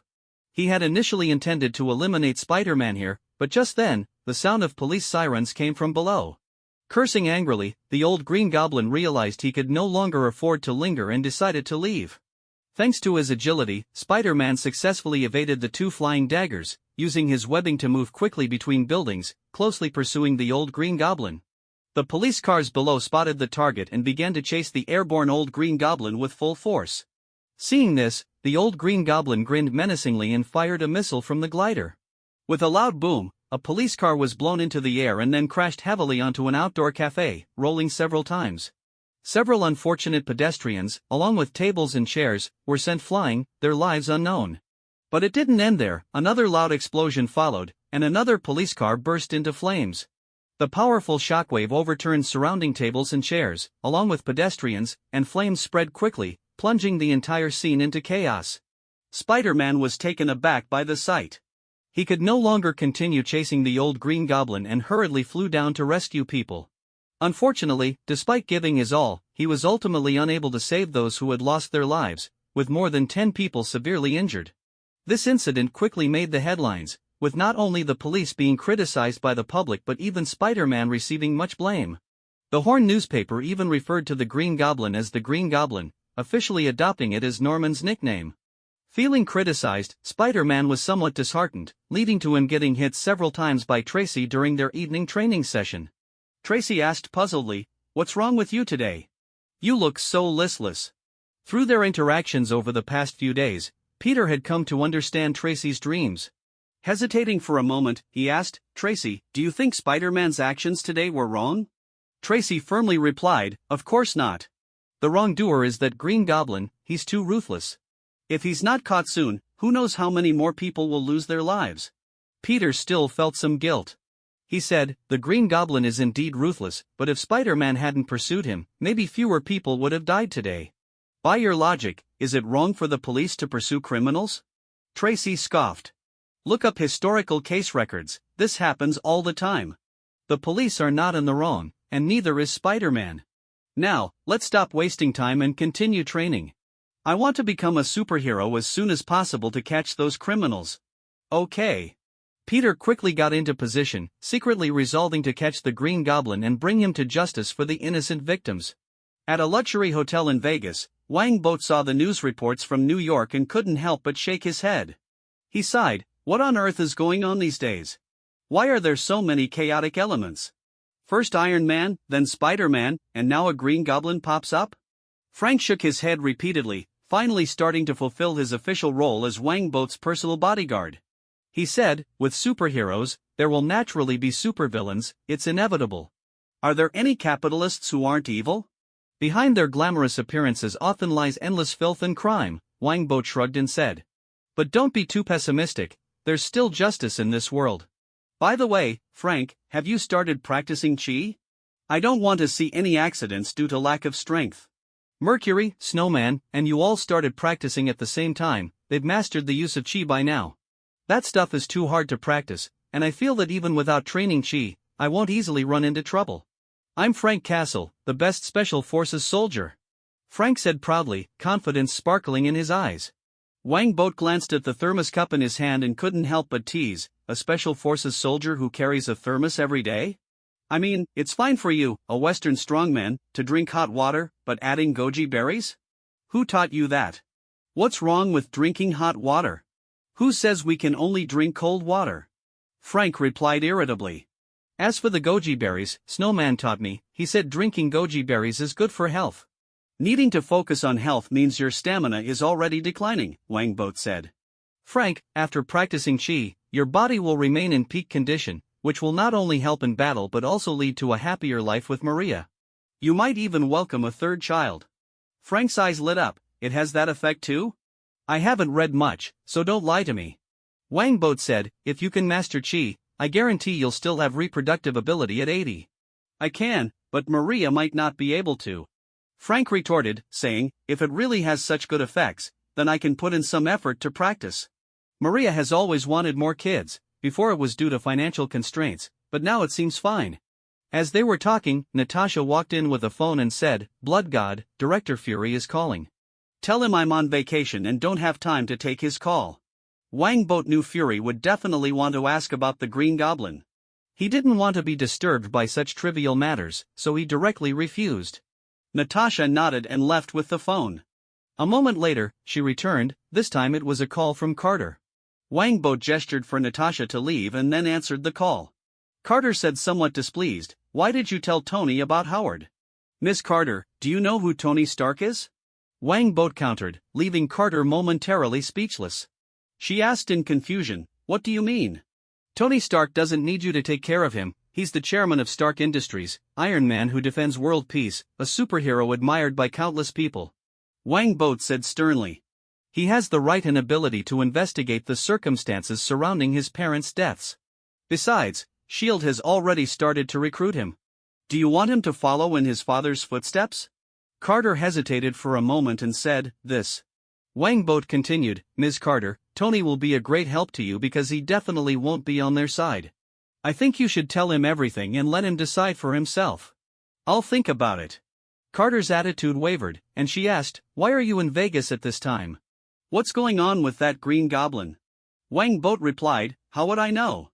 I came to Vegas because a seller requested to conduct a deal here, I can only accommodate him. Carter said, you don't really not know, do you? The dead were all board members of the Osborne Group. Blood God, are you trying to use someone else's knife to kill? Miss Carter, we're familiar, but don't make wild accusations, or I'll sue you for defamation, Wang Boat said with a smile. I'll be back in a few days, and by then, the Osborne Group will officially become our property. Carter didn't pursue it further, she said, I'm busy enough managing the Blood God Group, I'm overwhelmed. You should find someone else to manage the Osborne Group. I plan to let Mercury take over the Osborne Group, she's currently familiarizing herself with the detailed information of the Osborne Group. After saying this, Wang Boat hung up the phone. Was he really using someone else's knife to kill? The answer was affirmative. The Osborne Group would become his alone, and he didn't need anyone else interfering with his plans. He had prepared the funds for this acquisition for a long time, and it wasn't just to become an ordinary major shareholder. Frank said, you really look like those evil capitalists from the movies right now. Are there any capitalists who aren't evil? They'll do anything for profit, Wang Boat shrugged and said. However, we can't generalize, there are still kind capitalists in this world. By the way, when will that seller send a message? Let's go have some fun. For me, Vegas is a paradise, not only for entertainment but also for profit. Frank asked in confusion, what are you buying that requires you to come to Vegas? I want to buy a gram of special metal worth $10,000. Wang Boat chuckled. Only that seller has it, so I can only accommodate him. Frank was astonished. $10,000 for a gram? That's much more expensive than gold. Its value is not something gold can compare to, Wangbot said.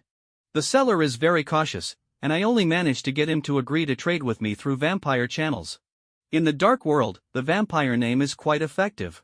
Frank asked, so, he knows your identity? Exactly, Wangbot nodded. Just then, an old mobile phone in his pocket suddenly rang. He took it out to answer, nodded, and said, okay, I'll be right over. Then, Wangbot put down the phone and said to Frank, Frank, get ready to leave, and have the guys come along. Don't be nervous, we're not going to rob anyone, it's just for show. If we look weak, they might get any bad ideas. No wonder you wanted me to bring so many people. Frank understood his intent and got up to prepare. Soon, a convoy left the hotel, heading to an abandoned warehouse on the outskirts of the city. Inside the abandoned warehouse, as soon as Wangbot got out of the car, a big, tattooed man with a scruffy beard approached him with a loud laugh. Blood God, I've heard so much about you.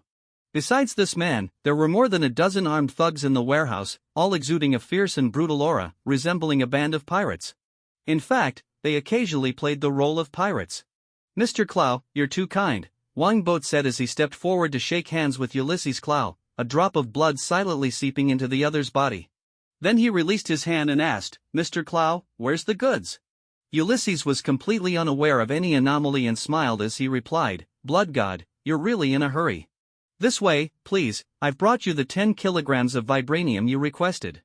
Wangbot followed Ulysses forward while saying, 10 kilograms of vibranium, worth over $100 million. Mr. Clow, you've made quite a bit over the years, haven't you? Ulysses shook his head and said, I've earned a lot, but I've spent a lot too. Besides, this amount of vibranium isn't much to me. Wangbot replied, that's true, some people have a mountain of vibranium. I've never dared to call myself the richest because I don't have as much as they do. Ulysses was taken aback and asked, you know the inside story of that place? Living long, you naturally learn a lot, Wangbot laughed. But if I say it, no one will believe it. Who would think that a country with technology more advanced than America would masquerade as a super poor nation needing counsel aid? Indeed, no one would believe it, Ulysses sighed. I've always thought that even America might not be able to defeat that country. Wangbot said, that's not necessarily true, that country has always disguised itself and hasn't fought many wars. If a real battle breaks out, they might not be the opponents. Wars still rely on people to fight, technology is just one aspect. Wangbot and Ulysses chatted with great enthusiasm, while Natasha and Frank listened in stunned silence. Frank couldn't help but ask, Boat, which country are you talking about? One that's stronger than America? How is that possible? If I say it, you wouldn't believe me, so I won't, Wangbot replied, and Ulysses agreed, no need to say it, no one would believe it. Wangbot said, speaking of which, if there were no evidence, I'd really want to tell S.H.I.E.L.D. Those guys have paranoia, if they knew such a country existed, they'd definitely be restless, even scared to the point of peeing their pants. That's very possible, Ulysses laughed. Natasha frowned, secretly pondering, are these two joking or being serious? If it's true, Director Fury probably wouldn't pee himself, but he'd definitely have trouble sleeping for several days. The last time that Ancient One had him sleepless for a month. Natasha thought to herself, at least the director is already bald, so there's no need to worry about losing hair. Soon, Ulysses brought Wangbot to a massive shipping container. Ulysses gestured slightly, and his men immediately stepped forward to open the container, but it was empty, with not a trace of vibranium to be found. Faced with the dissatisfaction flickering in Wangbot's eyes, Ulysses remained unflustered and clapped his hands. Immediately, two of his men swiftly entered the container, pulling hard on the steel walls. To their surprise, a whole row of neatly arranged transparent jars slowly revealed themselves from behind. Inside the jars lay blue-hued vibranium ore, quietly exuding a mysterious glow. Ulysses casually picked up a jar and tossed it to Wangbot, saying, 10 kilograms, not a gram less. You can check it thoroughly to ensure it's correct. Very good. Wangbot caught the jar steadily, glancing at it with a satisfied expression, then lightly tossed it to Frank. This is the vibranium worth $10,000 a gram, the hardest metal in the world. The shield in Captain America's hands is made from it. Frank carefully caught the jar, his eyes filled with curiosity as he asked, the hardest metal? Boat, what are you buying this for? Of course, to forge a weapon suitable for me. With all these iron armors flying around, if I don't have a decent weapon, I'll be at a disadvantage, Wangbot replied. He had initially planned to forge the legendary Dragon Fang sword, but unfortunately, while he had the Dragon Fang, he had yet to master the crafting technique, so he had to settle for using vibranium to forge a weapon instead. Frank looked at the vibranium in the jar and couldn't help but exclaim, over $100 million just to make a weapon? The world of the rich is really beyond comprehension. Wangbot smiled slightly and said, "What's so strange about that? Captain America's shield is worth at least $50 million, and doesn't he still throw it around everywhere? Captain America's shield is worth that much?" Frank's eyes widened in disbelief. $50 million? He had always thought Captain America's enemies were merely intimidated by his bravery and righteousness, not realizing they were being crushed by money.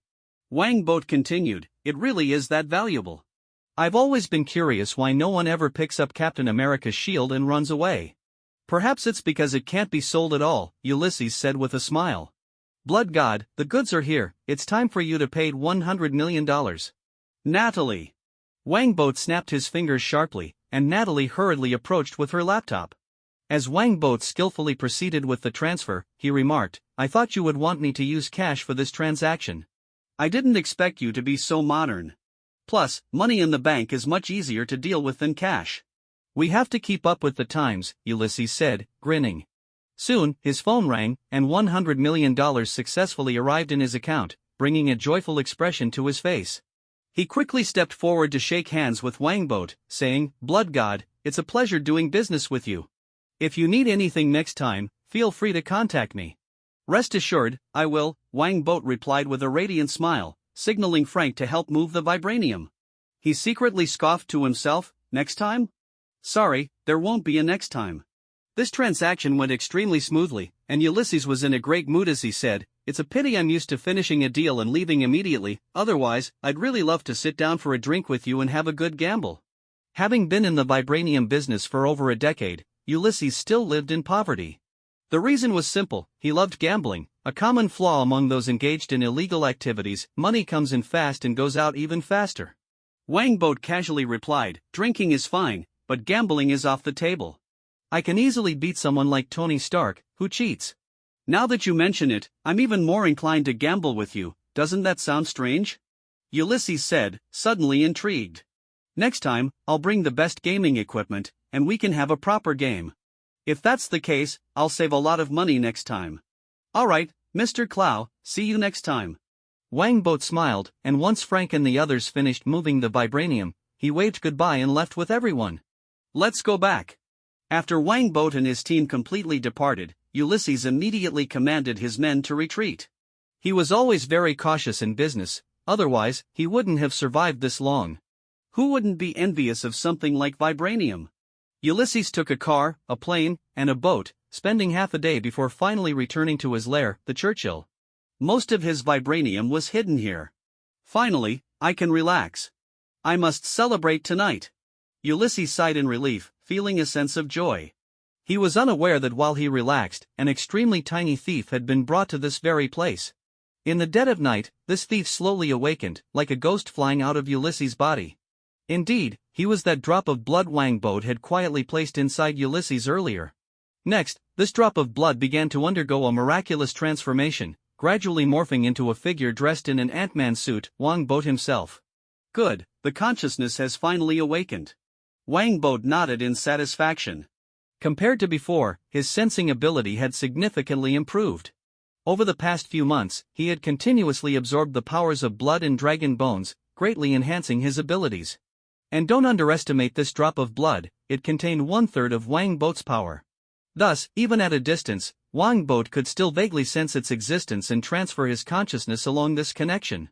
As for the remaining 2/3 of Wangbot's body, it had entered a sleep state, with only some instincts operating.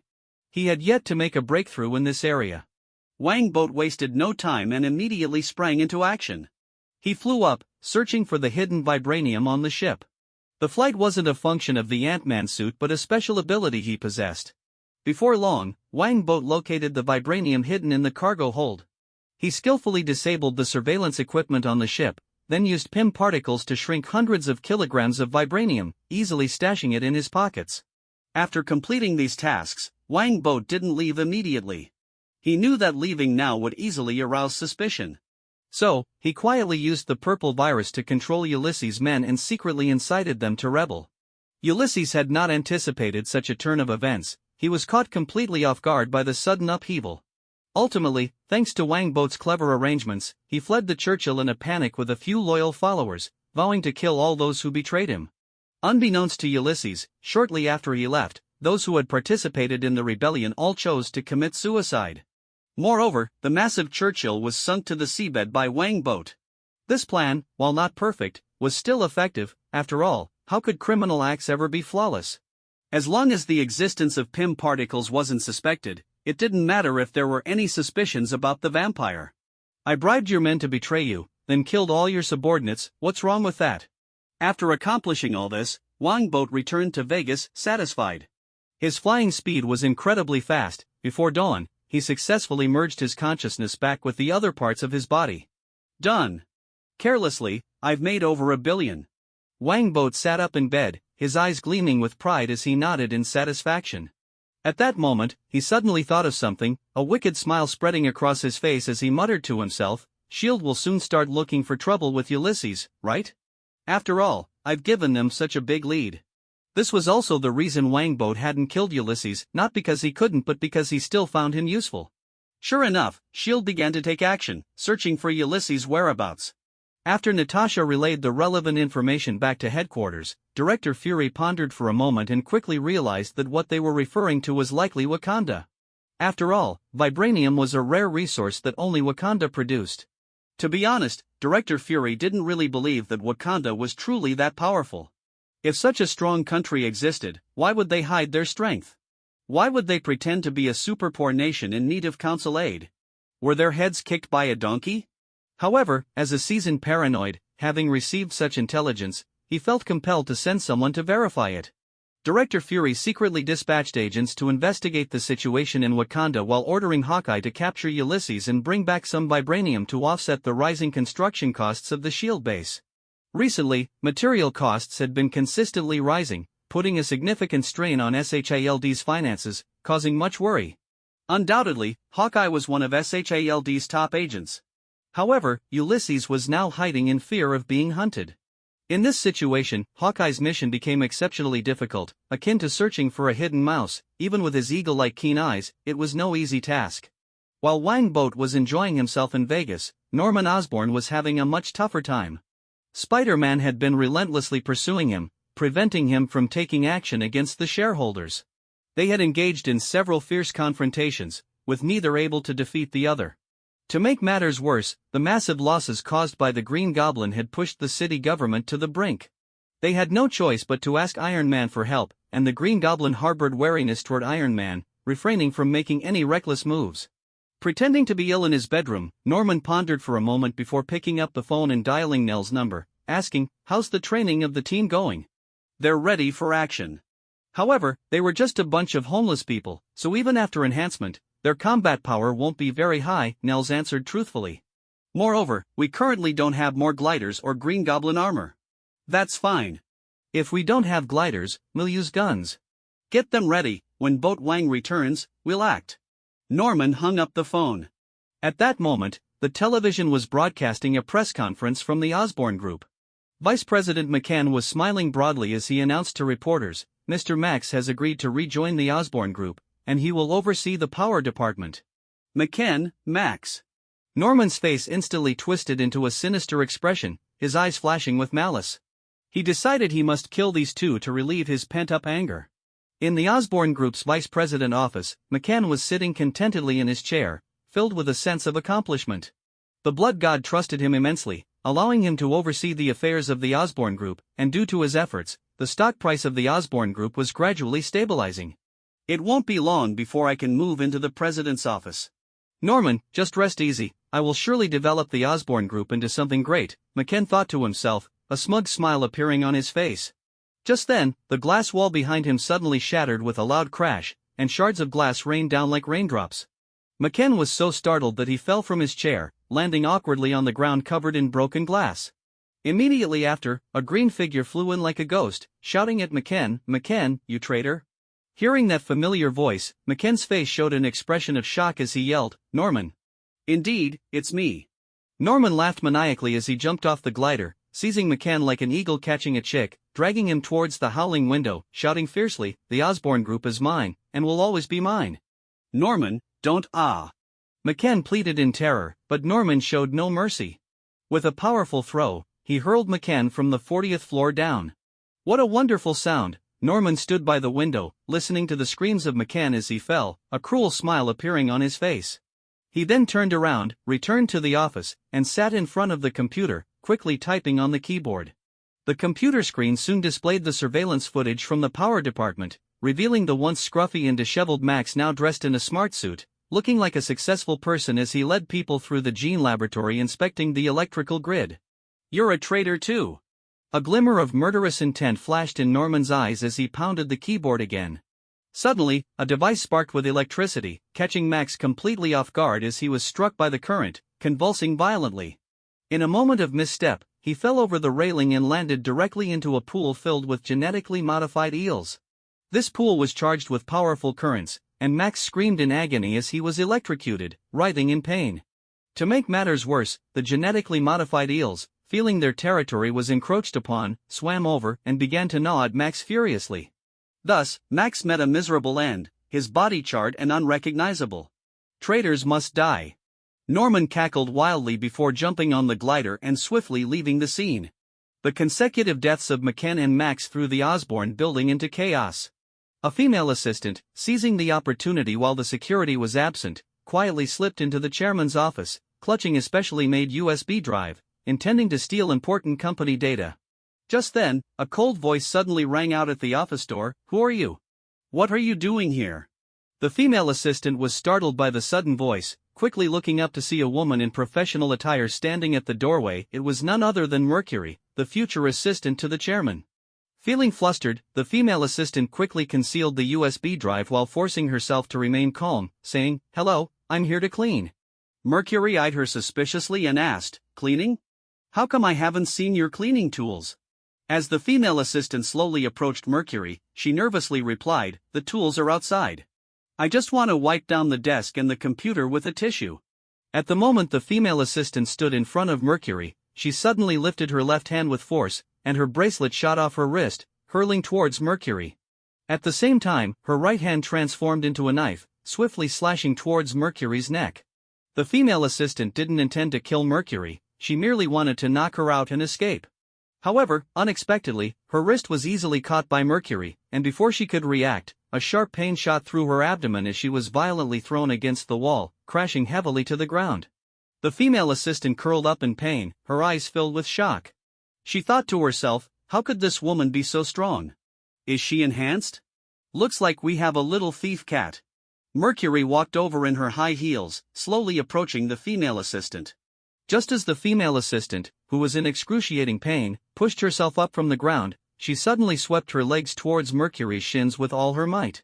Mercury's eyes showed a hint of disdain as she coldly snorted, leaping high into the air and delivering a kick to the female assistant's chin. The female assistant flew up like a kite with a severed string, crashing heavily to the ground and instantly losing consciousness. The power of Chi is truly amazing, it's even enhanced my sensing ability. After landing, Mercury looked at the female assistant lying on the ground and felt a cold glint in her eyes. She then took out her phone, dialed Wangboat's number, and detailed what had just happened, including the deaths of McKen and Max. "You take charge, I'll be back soon," Wangboat replied, but he wasn't rushing back due to the Green Goblin's incident, it was because of Max's death. To be honest, Wangboat felt quite speechless at that moment. Max had actually turned into a being of electrical energy, what a miraculous twist of fate. At night, in a morgue in New York, the lights suddenly began to flicker erratically, creating an extremely eerie atmosphere. Even more startling was that the corpse on the slab suddenly moved, accidentally falling off the slab with a loud crash. Simultaneously, sparks flew from the surrounding lights, exploding in an instant, plunging the entire morgue into darkness. The charred corpse appeared quite flustered as it writhed on the ground, attempting to stand up. At that moment, it accidentally caught sight of its own palm, and panic set in even more. It realized its palm had become transparent, clearly revealing the blood vessels, bones, and flowing electricity within. Indeed, it was electricity. This corpse had an electric charge. As it moved, surrounding electrical devices began to activate. An electric cutting machine on a cabinet even started spinning violently, nearly hitting it. "What's happening to me?" The corpse shouted in terror, struggling to stand as the layer of charred skin gradually cracked and fell away, revealing its true form. It was Max, now filled with electricity and glowing. Max quickly grabbed a cloak in panic and fled the morgue. Out on the street, he felt an overwhelming hunger and couldn't resist reaching out to absorb electricity from a nearby car. However, Max felt that this was still not enough. Following the direction of the electrical wires on the ground, he made his way towards the area with the highest concentration of electricity because he could actually see the flow of electricity. The spot with the highest concentration of electricity was Duffy Plaza. Max found a junction box, forcefully pried it open, and grasped the wires tightly, crazily absorbing the power of electricity. Max's act of absorbing electricity was like tossing a giant stone into a calm lake, instantly drawing widespread attention from the surrounding citizens. People began to gather, pulling out their phones to take pictures of Max, their eyes filled with curiosity and surprise. This bustling scene quickly caught the attention of the police, who approached with their guns drawn and a wary demeanor. Seeing the police closing in, Max felt increasingly panicked. In a moment of distress, he accidentally struck a nearby car with a bolt of lightning, instantly destroying it and causing thick black smoke to rise. The police, startled by this sudden turn of events, raised their weapons, fear and caution evident in their eyes. Max looked at the officers, his heart racing with fear. He raised his hands, wanting to explain his situation, but the crackling electricity emanating from him made the police mistakenly believe he was about to attack. In that tense moment, he suddenly noticed that his image appeared on the screens around him, depicting him surrounded by flickering electricity, looking quite menacing. Accustomed to being the center of attention, Max felt a surge of pride at this sight and couldn't help but laugh. However, to the police, his laughter appeared exceedingly sinister, as if he were a demon from hell. The fear in their hearts peaked, and they decided to open fire to subdue this dangerous creature. If the police truly fired their weapons, the consequences would be unimaginable, and the situation could spiral out of control. Just at this critical juncture, Sheriff Macy's radio crackled to life. The aged and steady voice of the precinct chief came through. "Everyone, do not act impulsively. Lower your weapons, Sheriff Macy, turn on the loudspeaker. Someone wants to talk to that, person." The officers exchanged confused glances. After a moment of hesitation, Sheriff Macy raised his hand to signal everyone to stop. He then pressed the button on the radio, and a voice came through the loudspeaker. "Max, is that you?" "It's me, Mr. Wang, it's me," Max exclaimed, nearly moved to tears upon hearing Wang Boat's voice. His excitement caused the electricity coursing through him to surge wildly, startling one officer who nearly fired his weapon. Wang Boat asked from the other end, "Max, what's happening to you? I heard you were dead and rushed back from Vegas, only to find you've turned into, an electric man? I don't know what happened. I fell into an electric eel pool and ended up like this. Mr. Wang, help me." Max pleaded desperately, filled with gratitude. He felt incredibly lucky to have someone like Wang Boat concerned about him. After a moment of thought, Wang Boat replied, "Max, you shouldn't be in a crowd right now. Meet me at the Hell's Kitchen dock, and we'll talk in detail." "Meet you?" Max asked anxiously. "Mr. Wang, won't this put you in danger?" "Don't worry, I know you won't harm me." Wang Boat reassured him with a smile, his tone filled with confidence and comfort. Max was deeply moved by Wang Boat's trust in him and silently vowed to repay that trust. Once Wang Boat ended the call, the precinct chief immediately ordered, "Find a truck to take this gentleman over." Sheriff Macy lowered his head, voicing his dissatisfaction into the radio. "Chief, he just destroyed a car and is dangerous. We should lock him up." "Are you sure you can capture him?" the precinct chief said sternly. "I don't want to be responsible for collecting your remains. As for the damage, someone will compensate for that, you don't need to worry. Just take him over, and be polite." "Yes, Chief." Sheriff Macy reluctantly agreed, secretly cursing, "Damn rich people." He realized that Mr. Wang had clearly bribed the precinct chief. However, the chief's words had merit. They might not be able to capture the monster, so sending him away might be the best choice. The police began clearing the surrounding citizens, using batons and shields to create a pathway for Max. They found a truck to load him into. The choice of a truck over a police car was due to the continuous discharge of electricity from Max, making a police car too dangerous. The truck could be equipped with insulated seats and cushions to ensure safety. Max did not resist. He understood that Mr. Wang was helping him. Although he had a reclusive personality, he was not a bad person. A bad person wouldn't have been bullied for so long. In the movies, Max turned into a villain mainly due to long-standing negative emotions and a lack of friends who cared about him. Now, with someone concerned for him, and considering that his recent life had been relatively smooth, he wouldn't easily explode. It is worth noting that throughout this process, Spider-Man did not appear at all. The reason was simple: he was busy practicing at the Dragon's Lair, being chased around by Jessica and Tracy. As news of the recent events spread rapidly online, Norman Osborn was filled with excitement in his bedroom. He clenched his fists, a cruel glint shining in his eyes. Hell's Kitchen doc. Boat Wang, I will send you straight to hell. The Hell's Kitchen doc originally belonged to Rand Corporation. During Wang Boat's efforts to deplete Rand Corporation, he had conveniently taken over the stock, so it now belonged to him. Under the bright lights, Wang Boat sat in a chair by the sea, quietly waiting for Electric Man Max to arrive. Surrounding him were Natasha and Mercury, his two capable assistants, along with 10 fully armed bodyguards. They wore serious expressions, scanning their surroundings vigilantly, seemingly prepared for any sudden occurrences. After an unknown amount of time, a truck slowly approached, and Electric Man Max jumped out of the truck bed. Upon seeing Wang Boat, his eyes sparkled with excitement, nearly causing his electricity to go out of control. Don't rush. Wang Boat smiled, signaling Natasha to deal with the arriving police. He then pointed to a seat beside him and said to Max, "Max, come over here, let's have a good chat." "Yes, Mr. Wang." Max quickly walked over and carefully sat next to Wang Boat. His eyes were filled with hope as he asked, "Mr. Wang, can you help me turn back?" "I'm not a scientist, so I can't guarantee anything," Wang Boat said solemnly. "I can only provide you with the best hospital and the best doctors. However, in my opinion, you likely won't be able to turn back. The nature of your life has fundamentally changed, and this isn't something that simple medical treatment can resolve." "What? Can't turn back?" Max exclaimed, instantly agitated. A spark of electricity shot uncontrollably towards Wang Boat. Max was horrified but couldn't stop the sudden discharge. However, to his shock, Wang Boat casually waved his hand, and the bolt of lightning exploded in mid-air, dissipating into countless tiny currents. Max stared at Wang Boat in disbelief and asked, "Mr. Wang, you?" Wang Boat replied calmly, "I'm a vampire, possessing some special abilities. These abilities allow me to handle various unexpected situations, including the electricity flowing through you." "Vampire?" Max's eyes widened in astonishment, and electricity flickered in his gaze as if trying to see through Wang Boat. He asked, "Vampires really exist? I always thought they were just mythical creatures."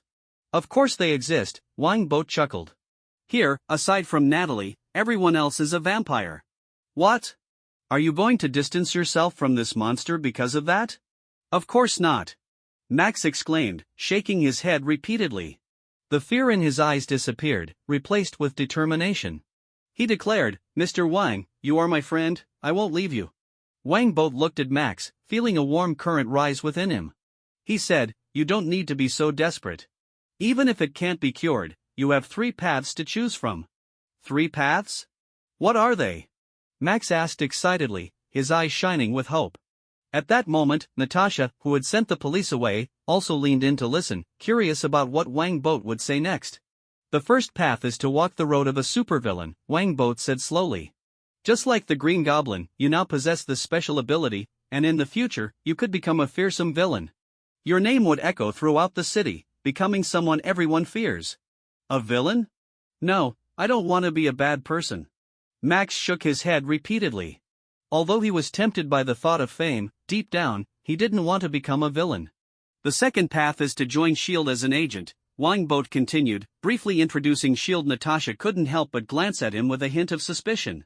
She thought to herself, "Is this guy really so kind-hearted?" Max felt somewhat tempted and asked, "Like a 007 agent?" "Definitely not," Wang Boat replied. "S.H.I.E.L.D. is a spy agency that likes to keep everything hidden. If you join S.H.I.E.L.D., you'll become a person no one recognizes, and even your existence will be erased. Moreover, the agents of S.H.I.E.L.D. are paranoid, they will monitor and be wary of you closely. There's even a one-eyed monster who will keep an eye on you, not even letting you use the restroom in peace." After hearing this, Max hesitated.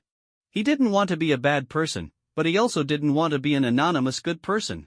If that's the case, you're left with the third path, Wangbot said, patting Max's shoulder. Become a superhero.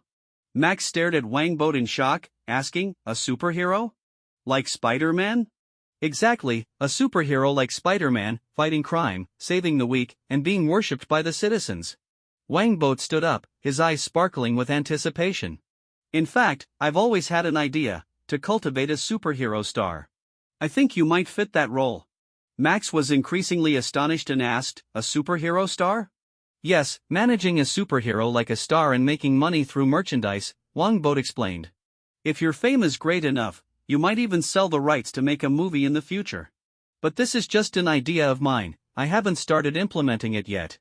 Mr. Wang, I think this idea is feasible, Max said excitedly, standing up with his eyes gleaming. A superhero, a star, that's what I've always dreamed of. At that time, all eyes will be on me, just like Spider-Man and Iron Man. If it can really happen, then being a monster isn't so bad, I'll save on electricity every night. Don't rush, let's check you out first, Wangbot said, patting Max's shoulder.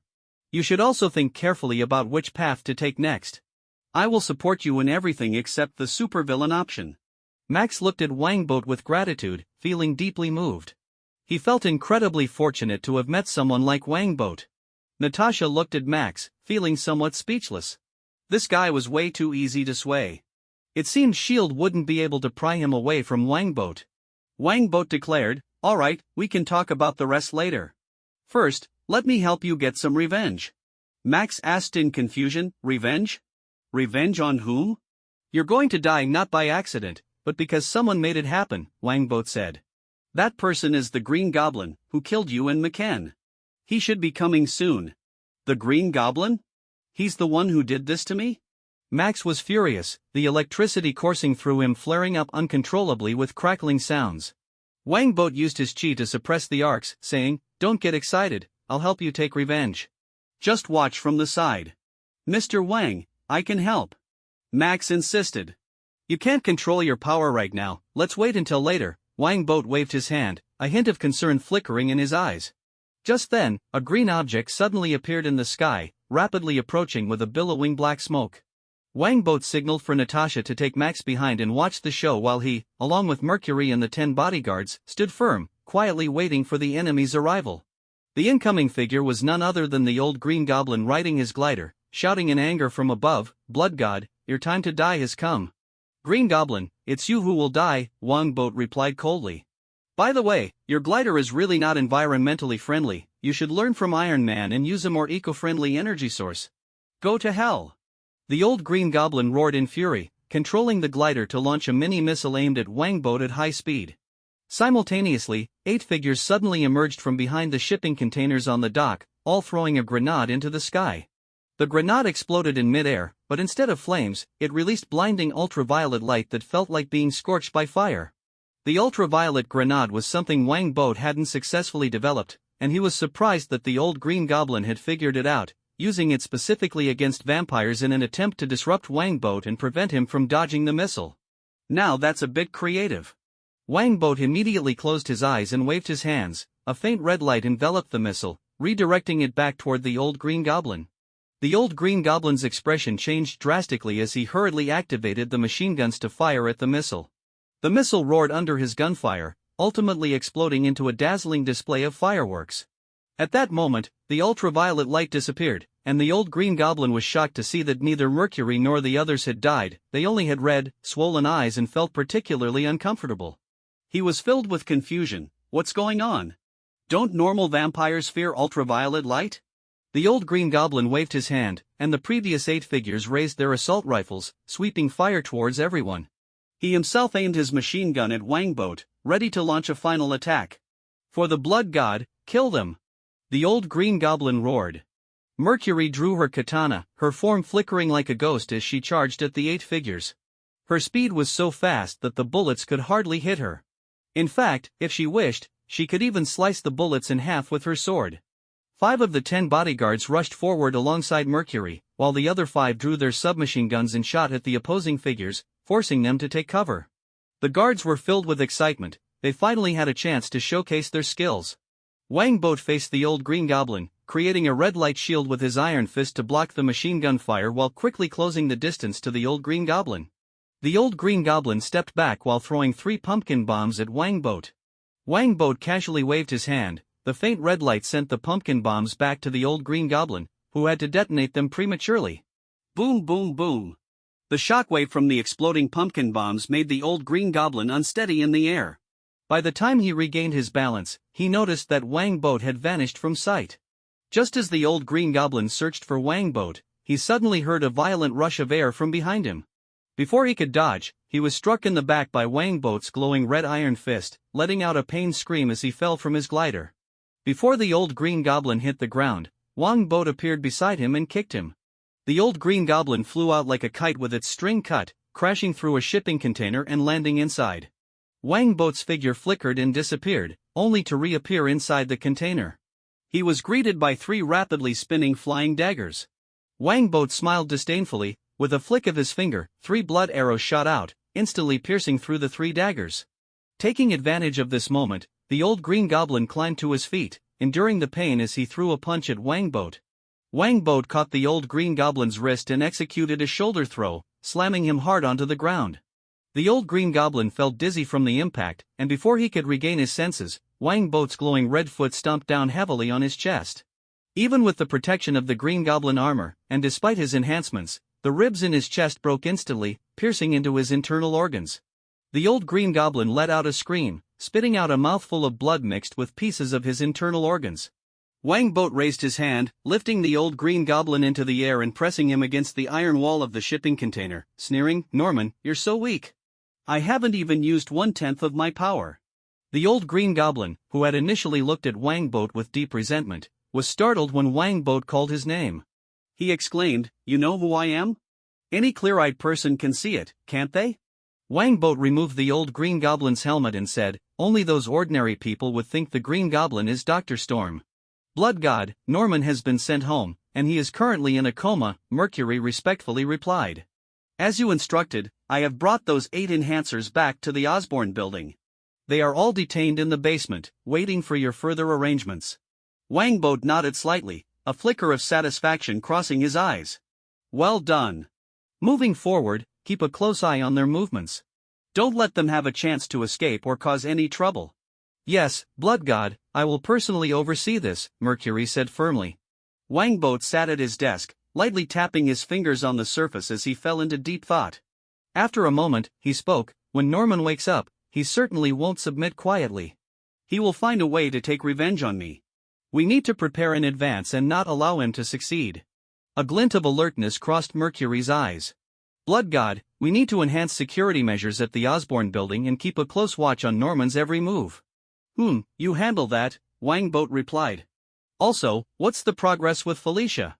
Has she managed to steal that Picasso original?" Mercury frowned slightly. "Blood God, there has been no news from Felicia since she left. I sent people to follow her, but she seems very cautious and hasn't shown any weaknesses."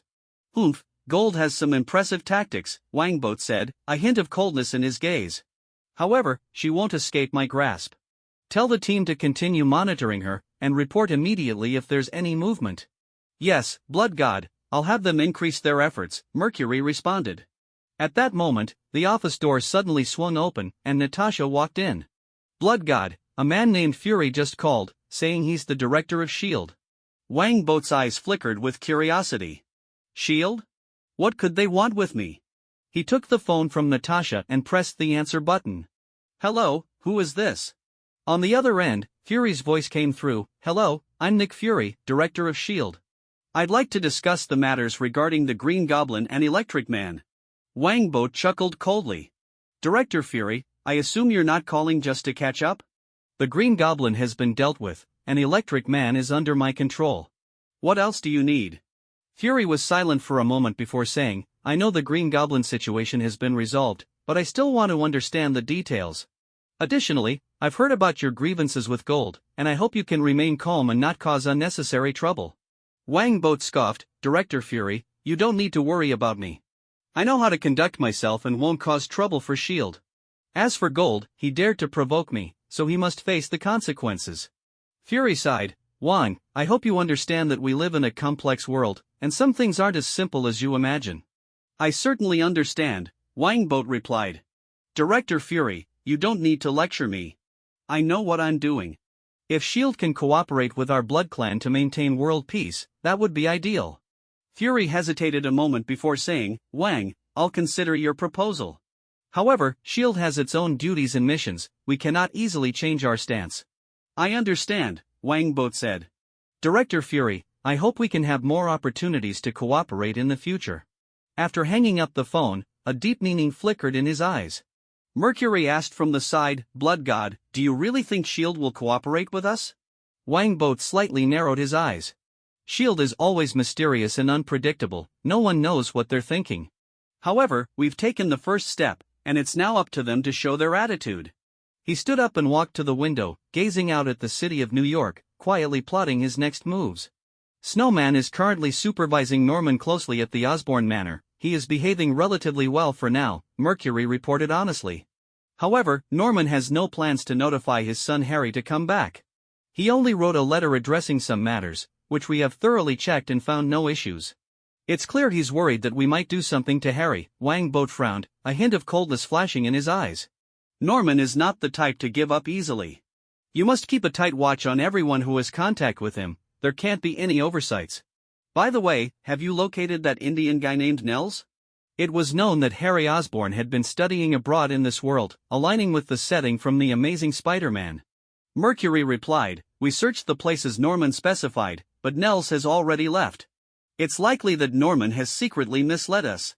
No matter what, we must find him, Wangbot said firmly. Additionally, proceed as planned tomorrow to officially sign the share transfer agreement with Norman and completely take over the Osborn Group. Excitement sparkled in Mercury's eyes as she nodded vigorously. Yes, Blood God, I will give it my all. Under the witness of a lawyer, Wangbot and Norman Osborn successfully signed the share transfer agreement. Mr. Wang, Mr. Osborn, I will handle the subsequent procedures properly, the lawyer said as he collected the contract and shook hands with the two before leaving. In his bedroom, Norman glared intensely at Wangbot, hatred radiating from his gaze as he said menacingly, Boat Wang, I hope you can keep your promise, otherwise, I will haunt you even after death. Rest assured, I never go back on my word. Wangbot smiled faintly, but there was a subtle cunning in his eyes. Mr. Osborn, tomorrow is an auspicious day, may you leave this world in peace. Norman glared fiercely at Wangbot, gritting his teeth as he declared, I will die tomorrow. Ha, I will prepare a grand funeral for you, Wangbot laughed as he turned to leave, leaving Norman in his bedroom to smash his nightstand in frustration. Snowman coldly observed everything without intervening, simply standing there, continuing to monitor Norman. The next day, Norman died. Wangbot looked at his corpse and slowly said, everyone else can leave, just leave Mercury, Snowman, and Natalie with me. The others complied and exited. Once the door was closed, Wangbot's expression turned serious. Snowman, I'm somewhat disappointed, Norman managed to pull something under your nose, yet you detected nothing. Blood God, Norman isn't all ready. Snowman looked confused and was about to argue when he saw Mercury's stern gaze. He quickly realized and bowed his head, saying, Blood God, it was my oversight. I am willing to accept punishment. Your attitude is acceptable, and this can't be entirely blamed on you. Norman is just too cunning, Wangbot sighed. He set up many tricks in advance in his bedroom, such as the death simulation toxin, which is why he insisted on lying down in his room. Death simulation toxin? The others exchanged shocked glances. Snowman couldn't help but ask, Blood God, are you saying Norman isn't really dead? His heart isn't supposed to have stopped beating? Wangbot smiled slightly, a hint of pride flashing in his eyes. He is indeed dead, but not by suicide, he was killed by Natalie. Ah? The others were even more astonished, wondering how the plot had taken such a sudden turn. Natasha, looking innocent, asked, Blood God, what are you talking about? How could I have killed Norman? Mercury, take off her ring from the left hand, Wangbot commanded. Mercury had been displeased with Natasha for some time, so she immediately walked up, grabbed Natasha's left hand, and removed the gemstone ring from her middle finger. Natasha did not resist, she knew it would be futile. Mercury carefully examined the ring and said to Wangbot, Blood God, there's a small needle on this ring. Natalie used that small needle to secretly prick Norman's arm, Wangbot explained slowly. The toxin on the needle is unclear to me, but it can slow a person's heartbeat. creating the effect of a death simulation. The killing intent in Snowman's eyes surged instantly. She's a traitor? Natasha shot a glare at Wangbot, asking, Blood God, how did you figure this out? And what do you mean I killed Norman? Norman took the death simulation toxin himself, which also slowed his heartbeat, Wangbot scoffed. He is an enhancer, so whether it was you or him, the dosage of toxins was increased, and as a result, that death simulation toxin turned into a real death toxin. His heart really did stop, so you killed Norman Osborn. Everyone displayed expressions of shock, realizing how unfortunate Norman Osborn truly was. But to be fair, even without this twist, he wouldn't have escaped death, as Wangbot had already seen through everything. That's going to be hard to explain to the director, Natasha sighed, glancing at Wangbot. Blood God, you knew I was sent by S.H.I.E.L.D. from the start, didn't you? Wangbot countered, what makes you say that? Natasha replied confidently, because you've never touched me, and you've been treating me with such disdain, that's too unusual. Any man who sees me would want to take me down immediately. After all, I'm just too beautiful. I've been trying to figure out why you haven't made a move, but now I get it, you didn't touch me not because my charm wasn't enough, but because you knew I was a spy all along. Wangbot and the others were rendered speechless, this reasoning was just too bizarre. Natalie, could you be any more narcissistic? Wangbot couldn't help but tease, while Mercury deliberately stepped back from Natasha, fearing she might catch her narcissism. Natasha snorted, I've never been narcissistic, I only state facts, like you being a scumbag. Wangbot retorted, what makes me a scumbag? I haven't even touched you. Natasha boldly replied, that's the most scumbag part. You have such a stunning beauty in front of you, and you remain indifferent. How can you say you're not a scumbag? What a ridiculous logic. Snowman and Mercury were both speechless, this woman was truly a peculiar one. Wangbot looked at Natasha with a hint of pity and said, others become arrogant from insecurity, you've gone from insecurity to narcissism. I'm insecure? Natasha scoffed, placing her hands on her hips and puffing out her chest. If I'm insecure, wouldn't that mean all other women should jump off a cliff? Mercury glanced at Natasha's chest, then at her own, unconsciously placing her hand on the hilt of her sword. You've got quite the figure, do you believe I could chop them off? Wangbot shook his head and said, let's stop discussing this. Call Nick Fury and ask him to bring a vial of Captain America's blood to trade for her. Why do you need Captain America's blood? Natasha asked in surprise. Wangbot replied, I have my reasons. Snowman, take her downstairs, allow her to make a call, but don't let her escape. She's an elite agent. I'll make sure she doesn't escape. Snowman vowed, having made 2 mistakes already, if he messed up again, he wouldn't be able to face the Blood God. Scumbag, I officially inform you that you have lost your only chance to win my heart. Natasha huffed at Wangbot, lifting her head as she left the bedroom, as if she were the victor. I'm not interested in short legs, Wangbot said lightly. Natasha's smile froze instantly, she turned and glared fiercely at Wangbot, thinking to herself, do you know what you just said? You said the most uncalled for thing. You're dead. Let's go. Snowman pushed Natasha out in displeasure. After they left, Mercury asked, Blood God, with Natasha having killed Norman, can't we use this to our advantage? Natasha was sent by Nick Fury, after all. Now is not the time, we'll act when necessary later. After all, this matter won't expire, Wangbot replied with a smile. Have the coroner conduct an autopsy on Norman and list the cause of death. Natasha might not know that there are 18 ultra-clear cameras installed in this room. Mercury suddenly understood and nodded, yes, Blood God, I understand. The day after Norman Osborn's death, Electric Man Max appeared on television. With Tracy's introduction, the audience learned about his identity and the reason for his transformation into Electric Man, evoking sympathy from the viewers. Some audience members even approached to hug Max, touching him deeply. Max then lamented that he didn't know where to go from here. Tracy smiled and suggested he become a superhero, even inviting him to demonstrate his ability to control electricity, which elicited gasps from the audience. Max showed signs of wavering but worried that the citizens wouldn't accept him.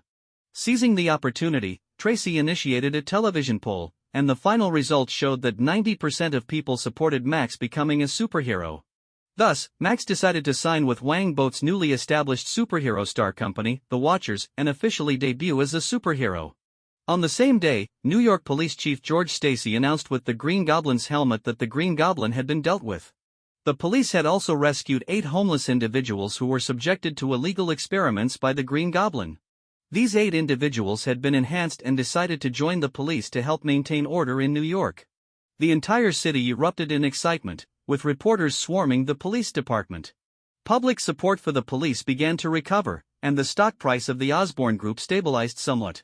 Also on this day, Nick Fury sent agents to trade Captain America's blood for Natasha. S.H.I.E.L.D. had a large supply of Captain America's blood, as he was frequently bled in the past. Nick Fury also dispatched Coulson to contact Max, hoping he would join S.H.I.E.L.D., but Max firmly rejected him.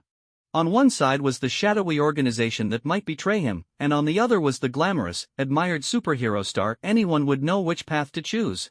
Nick Fury, undeterred, went to corner the police department, only to be rebuffed by Chief Stacy, who had the support of the city government.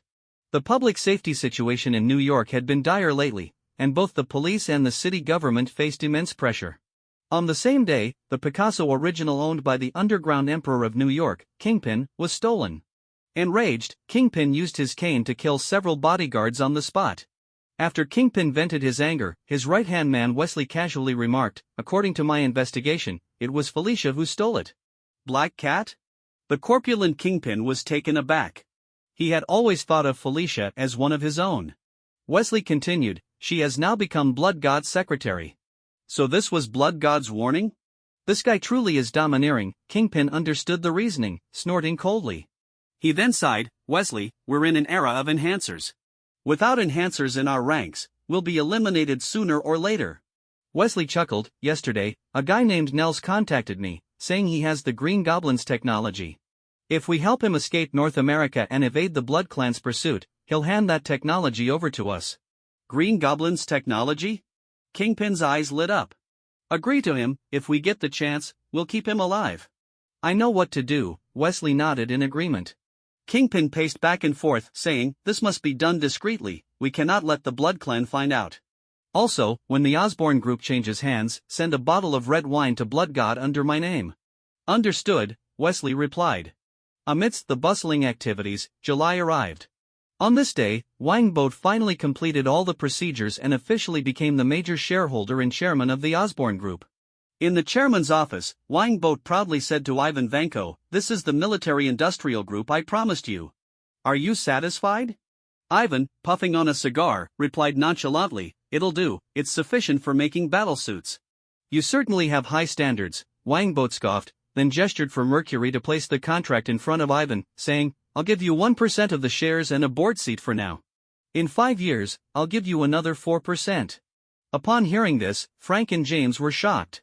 Although the stock price of the Osborne Group had plummeted, it still had a market value of around $100 billion. 5% of that was over $5 billion. Was this person really worth that much? In fact, even the notoriously unruly Ivan was stunned. He never imagined anyone would value him so highly. Rather than refusing insincerely, he straightforwardly signed his name, saying, "In 5 years, I'll double the Osborne Group's market value. Otherwise, I won't take a single share." This guy is really arrogant. Everyone couldn't help but marvel. This Russian was indeed too pretentious. "This shouldn't be too difficult for you," Wang instructed Mercury to archive the contract, then asked, "Has the arc miniaturization been completed?" "It's done, but there's a small issue. The palladium inside can cause poisoning," Ivan explained. "However, as long as we take proper precautions, it should be fine. After all, we're not like that unfortunate Tony Stark, who wears a suit all the time." Mentioning Tony, a hint of schadenfreude flashed in Ivan's eyes. Wang chuckled and continued, "How long until you can finish the battlesuits?" 1 or 2 months, Ivan replied. "My battlesuits will definitely be stronger than Tony Stark's flamboyant suits." "Are you talking about Iron Man's suits?" Frank asked in surprise. This arrogant Russian could actually make Iron Man's suits? "Of course," Ivan said proudly.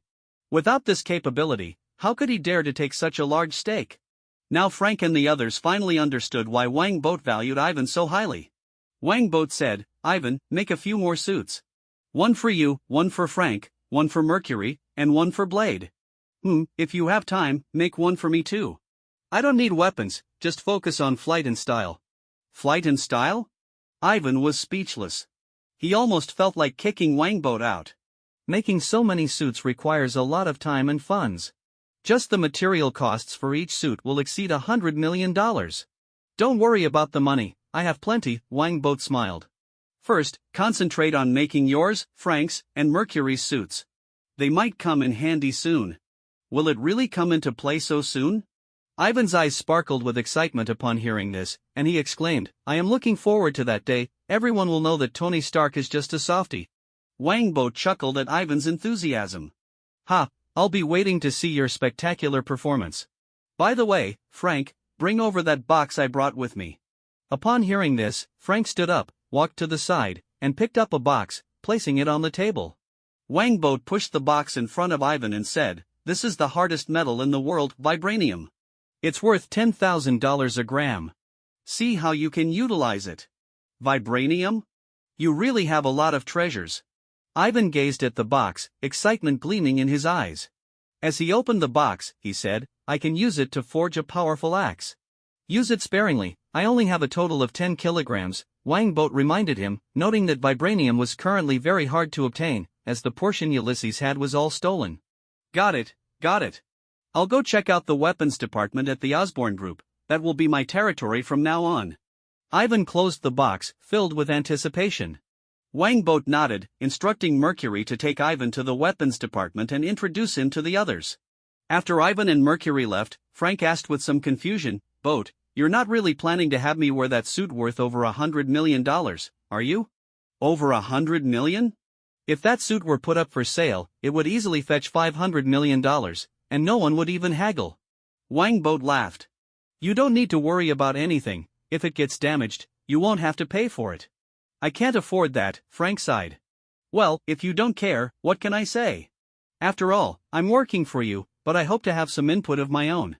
Then go discuss it with Ivan, Wang Boat replied. James, you are now also serving as the security chief of the Osborne Group. I will allocate some shares to you. Remember, until the suit is officially unveiled, you must not leak any information. The ability of the Osborne Group to rebound depends entirely on it.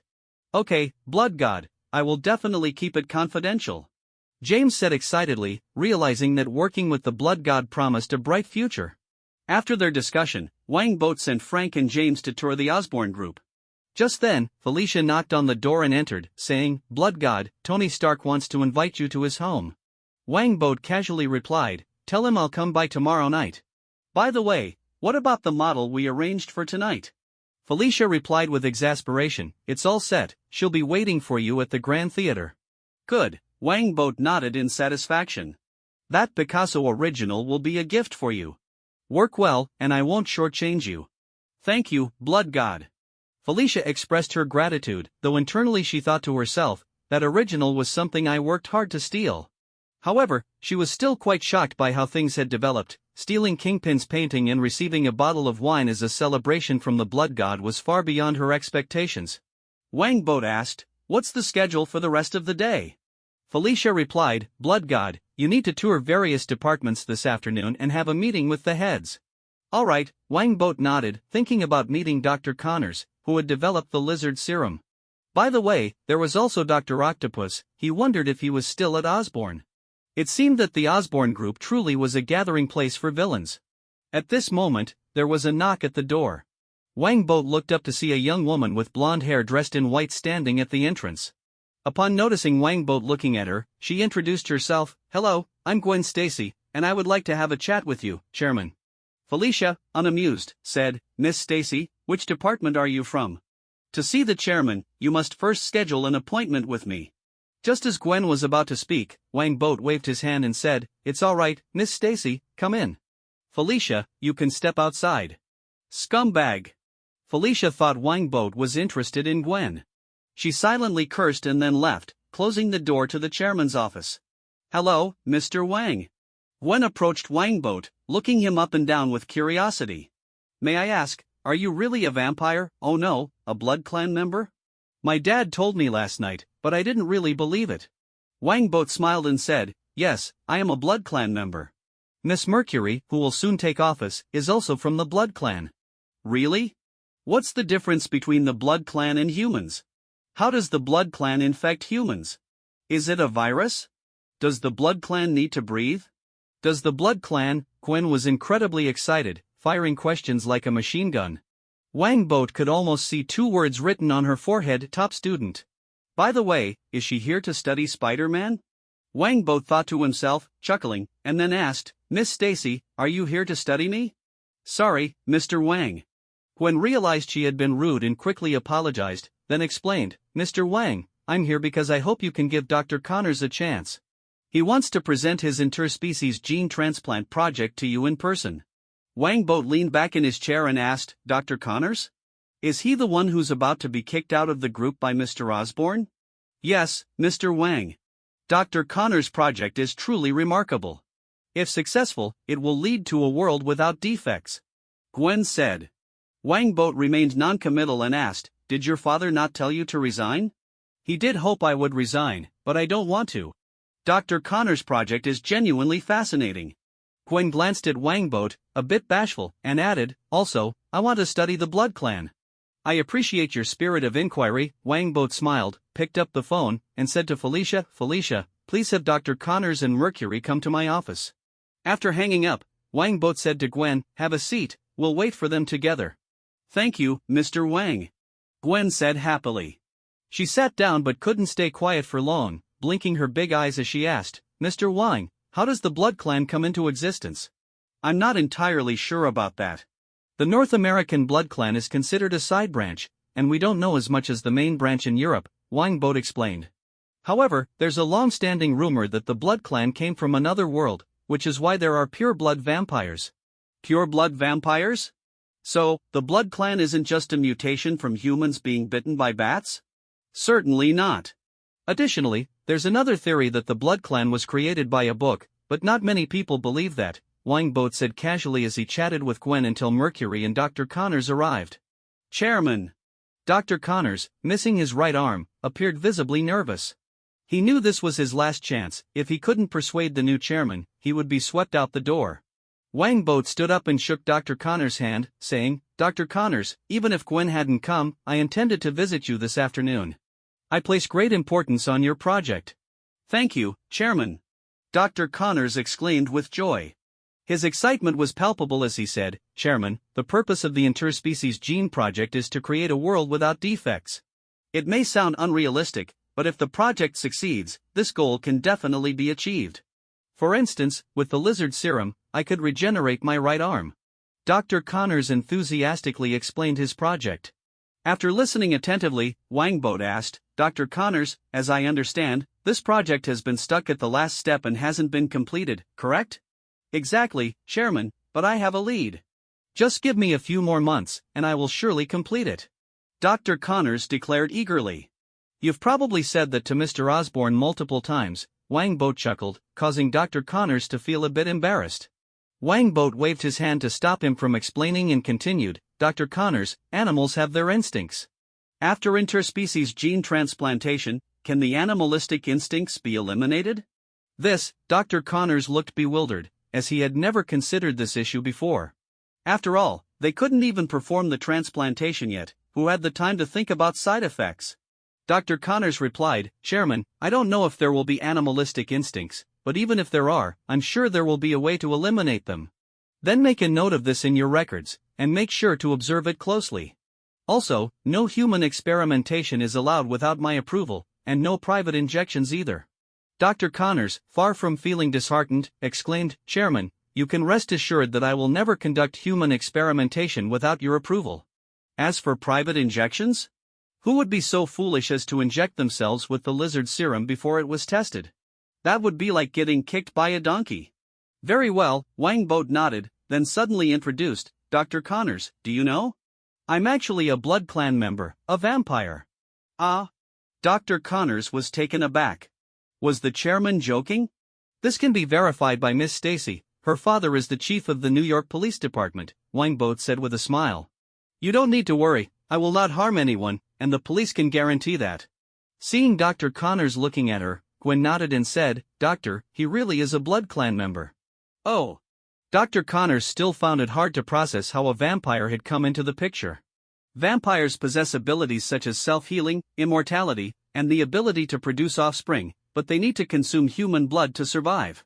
Additionally, vampires are afraid of light, silver, and garlic. Wangboat briefly outlined the situation of the Blood Clan, then added, Doctor, I want to explore the possibility of curing the defects of the Blood Clan through gene optimization.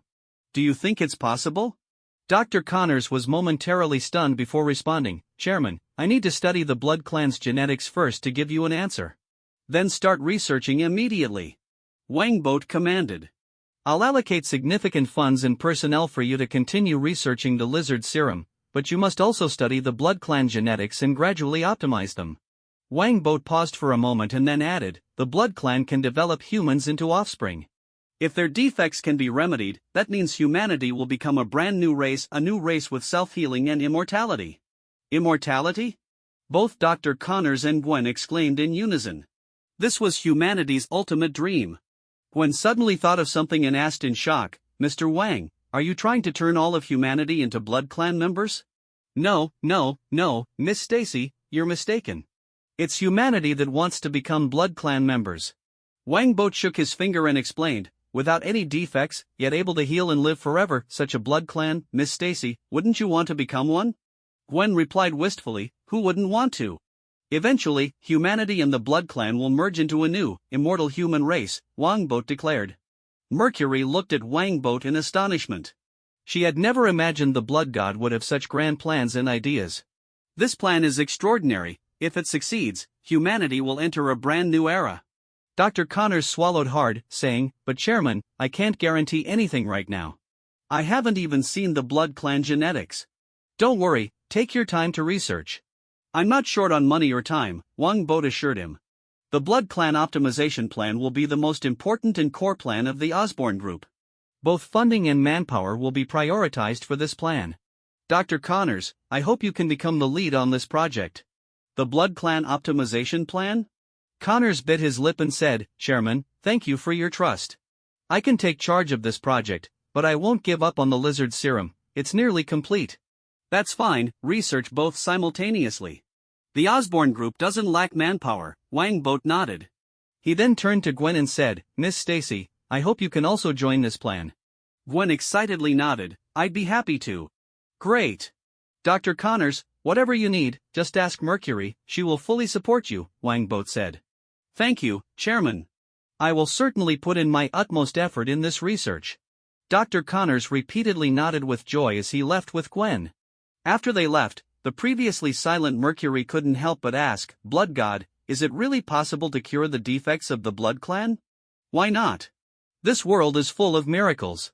Wangboat replied. In another world, perhaps it wouldn't be possible, but in the Marvel Universe, nothing was impossible. If lizard people could exist, what was the big deal about completing a Blood Clan? I hope it can really succeed, Mercury thought for a moment and asked, Blood God, the biotechnology department is actually the one you truly want, isn't it? I need all the departments of the Osborne Group. Wangboat laughed. Mercury, gene optimization is an inevitable trend for the Blood Clan. If the Blood Clan cannot achieve transformation, they will eventually be eliminated by the increasingly powerful humans. In fact, the Duke of Malachi, who prides himself on being the legitimate heir in Europe, is also conducting gene research. He's doing that too? Mercury was astonished. Didn't he just send a letter criticizing us for destroying the traditions of the Blood Clan? The traditions of the Blood Clan? Wasn't that merely the tradition of drinking fresh blood from living humans? That shameless old man loves to play double standards. Once I take control of North America, I'll go to Europe and swallow them whole. Wangboat snorted. Mercury, times have changed. The Duke of Malachi, that ancient being who has lived for over 1,000 years, has begun gene research. Times have truly changed, Mercury said with a rueful smile. Wangboat added, you need to keep a close eye on the Blood Clan optimization plan. I appointed you as the president of the Osborne Group for this very reason. I will continuously gather talent to join this plan, it is even more important than the artificial blood project. I understand, but Blood God, this plan may become a bottomless pit, Mercury said. A bottomless pit in terms of funding. What's the problem? Am I short on money? Wangboat laughed. To him, hundreds of millions or even billions were just small matters.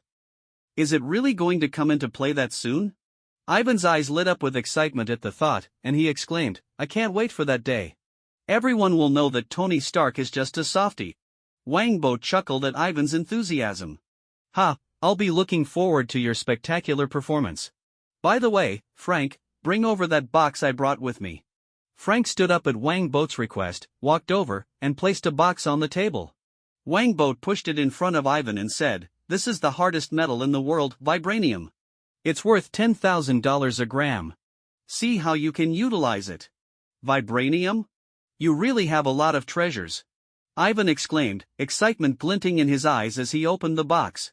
"I can use this to forge a powerful axe."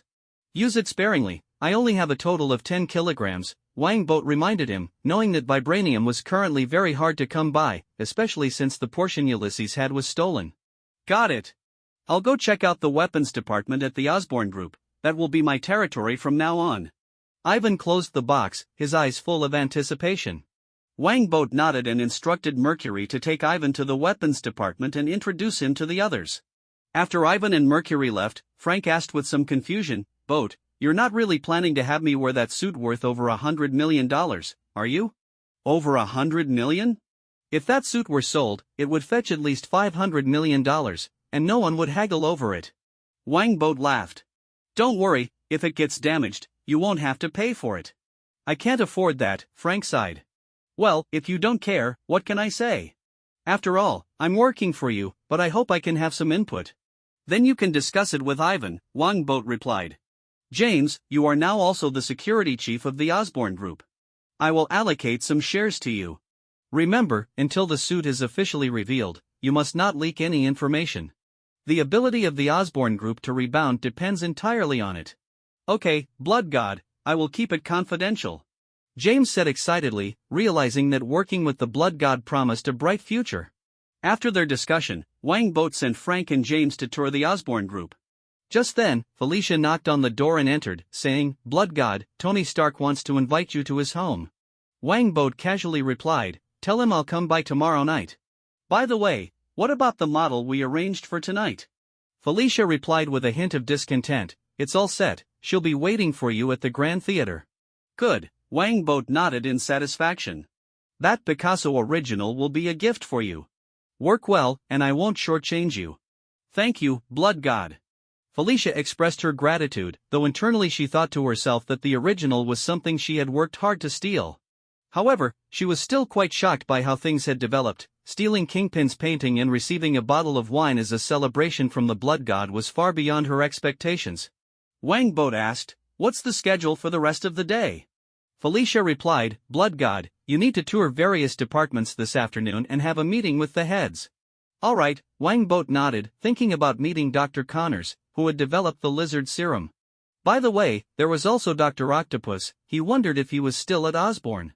It seemed that the Osborne Group truly was a gathering place for villains. At that moment, there was a knock at the door. Wang Boat looked up to see a young woman with blonde hair dressed in white standing at the entrance. Upon noticing Wang Boat looking at her, she introduced herself, "Hello, I'm Gwen Stacy, and I would like to have a chat with you, Chairman." Felicia, unamused, said, "Miss Stacy, which department are you from? To see the chairman, you must first schedule an appointment with me." Just as Gwen was about to speak, Wang Boat waved his hand and said, "It's all right, Miss Stacy, come in. Felicia, you can step outside." "Scumbag." Felicia thought Wang Boat was interested in Gwen, silently cursing as she left and closed the door to the chairman's office. "Hello, Mr. Wang." Gwen approached Wang Boat, looking him up and down with curiosity. "May I ask, are you really a vampire? Oh no, a Blood Clan member?" "My dad told me last night, but I didn't really believe it." Wang Boat smiled and said, "Yes, I am a Blood Clan member. Miss Mercury, who will soon take office, is also from the Blood Clan." "Really? What's the difference between the Blood Clan and humans? How does the Blood Clan infect humans? Is it a virus? Does the Blood Clan need to breathe?" "Does the Blood Clan?" Gwen was incredibly excited, firing questions like a machine gun. Wang Boat could almost see 2 words written on her forehead: top student. "By the way, is she here to study Spider-Man?" Wang Boat thought to himself, chuckling, and then asked, "Miss Stacy, are you here to study me?" "Sorry, Mr. Wang." Gwen realized she had been rude and quickly apologized, then explained, "Mr. Wang, I'm here because I hope you can give Dr. Connors a chance. He wants to present his interspecies gene transplant project to you in person." Wangbot leaned back in his chair and asked, Dr. Connors? Is he the one who's about to be kicked out of the group by Mr. Osborne? Yes, Mr. Wang. Dr. Connors' project is truly remarkable. If successful, it will lead to a world without defects. Gwen said. Wangbot remained non-committal and asked, Did your father not tell you to resign? He did hope I would resign, but I don't want to. Dr. Connors' project is genuinely fascinating. Gwen glanced at Wangbot, a bit bashful, and added, Also, I want to study the Blood Clan. I appreciate your spirit of inquiry. Wangbot smiled, picked up the phone, and said to Felicia, Felicia, please have Dr. Connors and Mercury come to my office. After hanging up, Wangbot said to Gwen, Have a seat, we'll wait for them together. Thank you, Mr. Wang. Gwen said happily. She sat down but couldn't stay quiet for long, blinking her big eyes as she asked, Mr. Wang, how does the Blood Clan come into existence? I'm not entirely sure about that. The North American Blood Clan is considered a side branch, and we don't know as much as the main branch in Europe, Wangbot explained. However, there's a long-standing rumor that the Blood Clan came from another world, which is why there are pure-blood vampires. Pure-blood vampires? So, the Blood Clan isn't just a mutation from humans being bitten by bats? Certainly not. Additionally, there's another theory that the Blood Clan was created by a book, but not many people believe that, Wangbot said casually as he chatted with Gwen until Mercury and Dr. Connors arrived. Chairman. Dr. Connors, missing his right arm, appeared visibly nervous. He knew this was his last chance. If he couldn't persuade the new chairman, he would be swept out the door. Wangbot stood up and shook Dr. Connors' hand, saying, Dr. Connors, even if Gwen hadn't come, I intended to visit you this afternoon. I place great importance on your project. Thank you, Chairman. Dr. Connors exclaimed with joy. His excitement was palpable as he said, Chairman, the purpose of the interspecies gene project is to create a world without defects. It may sound unrealistic, but if the project succeeds, this goal can definitely be achieved. For instance, with the lizard serum, I could regenerate my right arm. Dr. Connors enthusiastically explained his project. After listening attentively, Wangbot asked, Dr. Connors, as I understand, this project has been stuck at the last step and hasn't been completed, correct? Exactly, Chairman, but I have a lead. Just give me a few more months, and I will surely complete it. Dr. Connors declared eagerly. You've probably said that to Mr. Osborne multiple times, Wangbot chuckled, causing Dr. Connors to feel a bit embarrassed. Wangbot waved his hand to stop him from explaining and continued, Dr. Connors, animals have their instincts. After interspecies gene transplantation, can the animalistic instincts be eliminated? Dr. Connors looked bewildered, as he had never considered this issue before. After all, they couldn't even perform the transplantation yet, who had the time to think about side effects? Dr. Connors replied, Chairman, I don't know if there will be animalistic instincts, but even if there are, I'm sure there will be a way to eliminate them. Then make a note of this in your records, and make sure to observe it closely. Also, no human experimentation is allowed without my approval, and no private injections either. Dr. Connors, far from feeling disheartened, exclaimed, Chairman, you can rest assured that I will never conduct human experimentation without your approval. As for private injections? Who would be so foolish as to inject themselves with the lizard serum before it was tested? That would be like getting kicked by a donkey. Very well, Wangbot nodded, then suddenly introduced, Dr. Connors, do you know? I'm actually a Blood Clan member, a vampire. Ah? Dr. Connors was taken aback. Was the chairman joking? This can be verified by Miss Stacy. Her father is the chief of the New York Police Department, Wangbot said with a smile. You don't need to worry, I will not harm anyone, and the police can guarantee that. Seeing Dr. Connors looking at her, Gwen nodded and said, Doctor, he really is a Blood Clan member. Oh. Dr. Connors still found it hard to process how a vampire had come into the picture. Vampires possess abilities such as self-healing, immortality, and the ability to produce offspring, but they need to consume human blood to survive.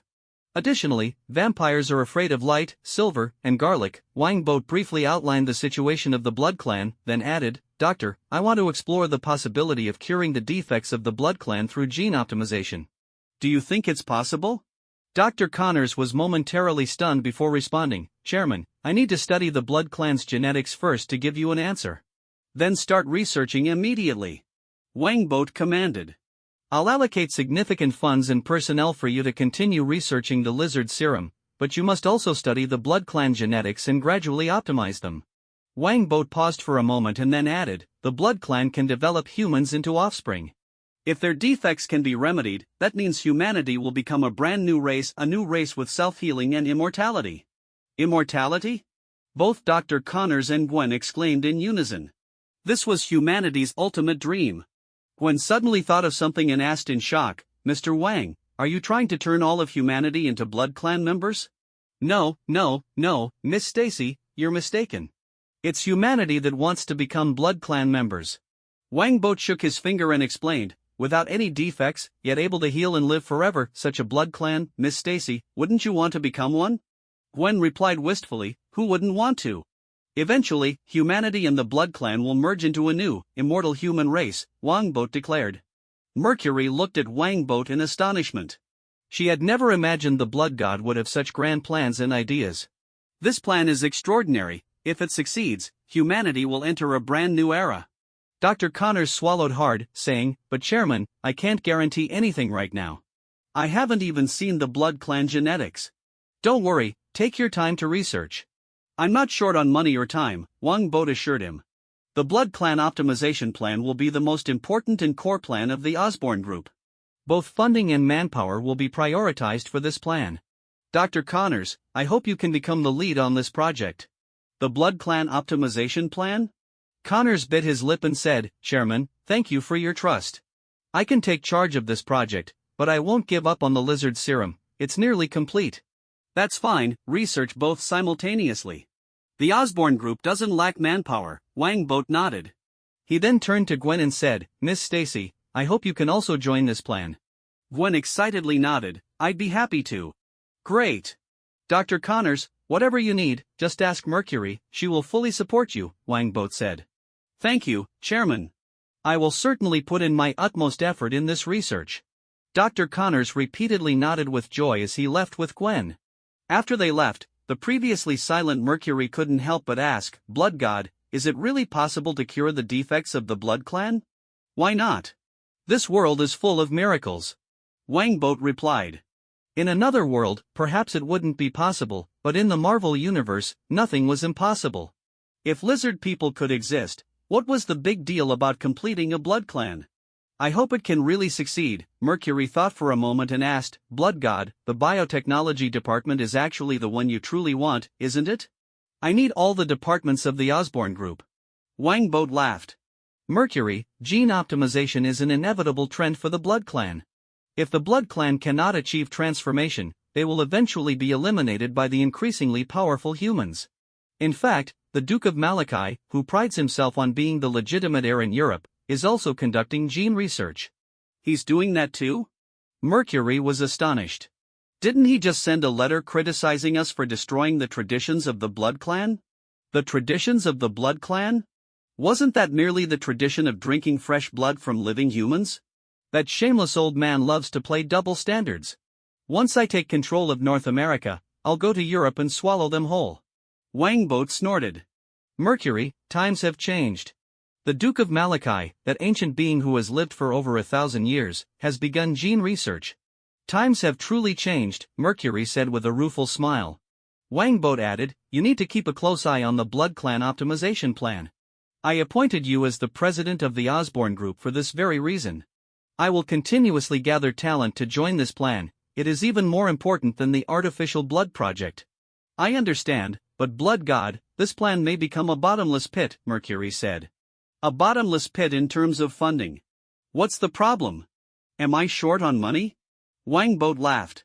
To him, hundreds of millions or even billions were just small matters. Here we go again, do you guys really have to make me work so hard?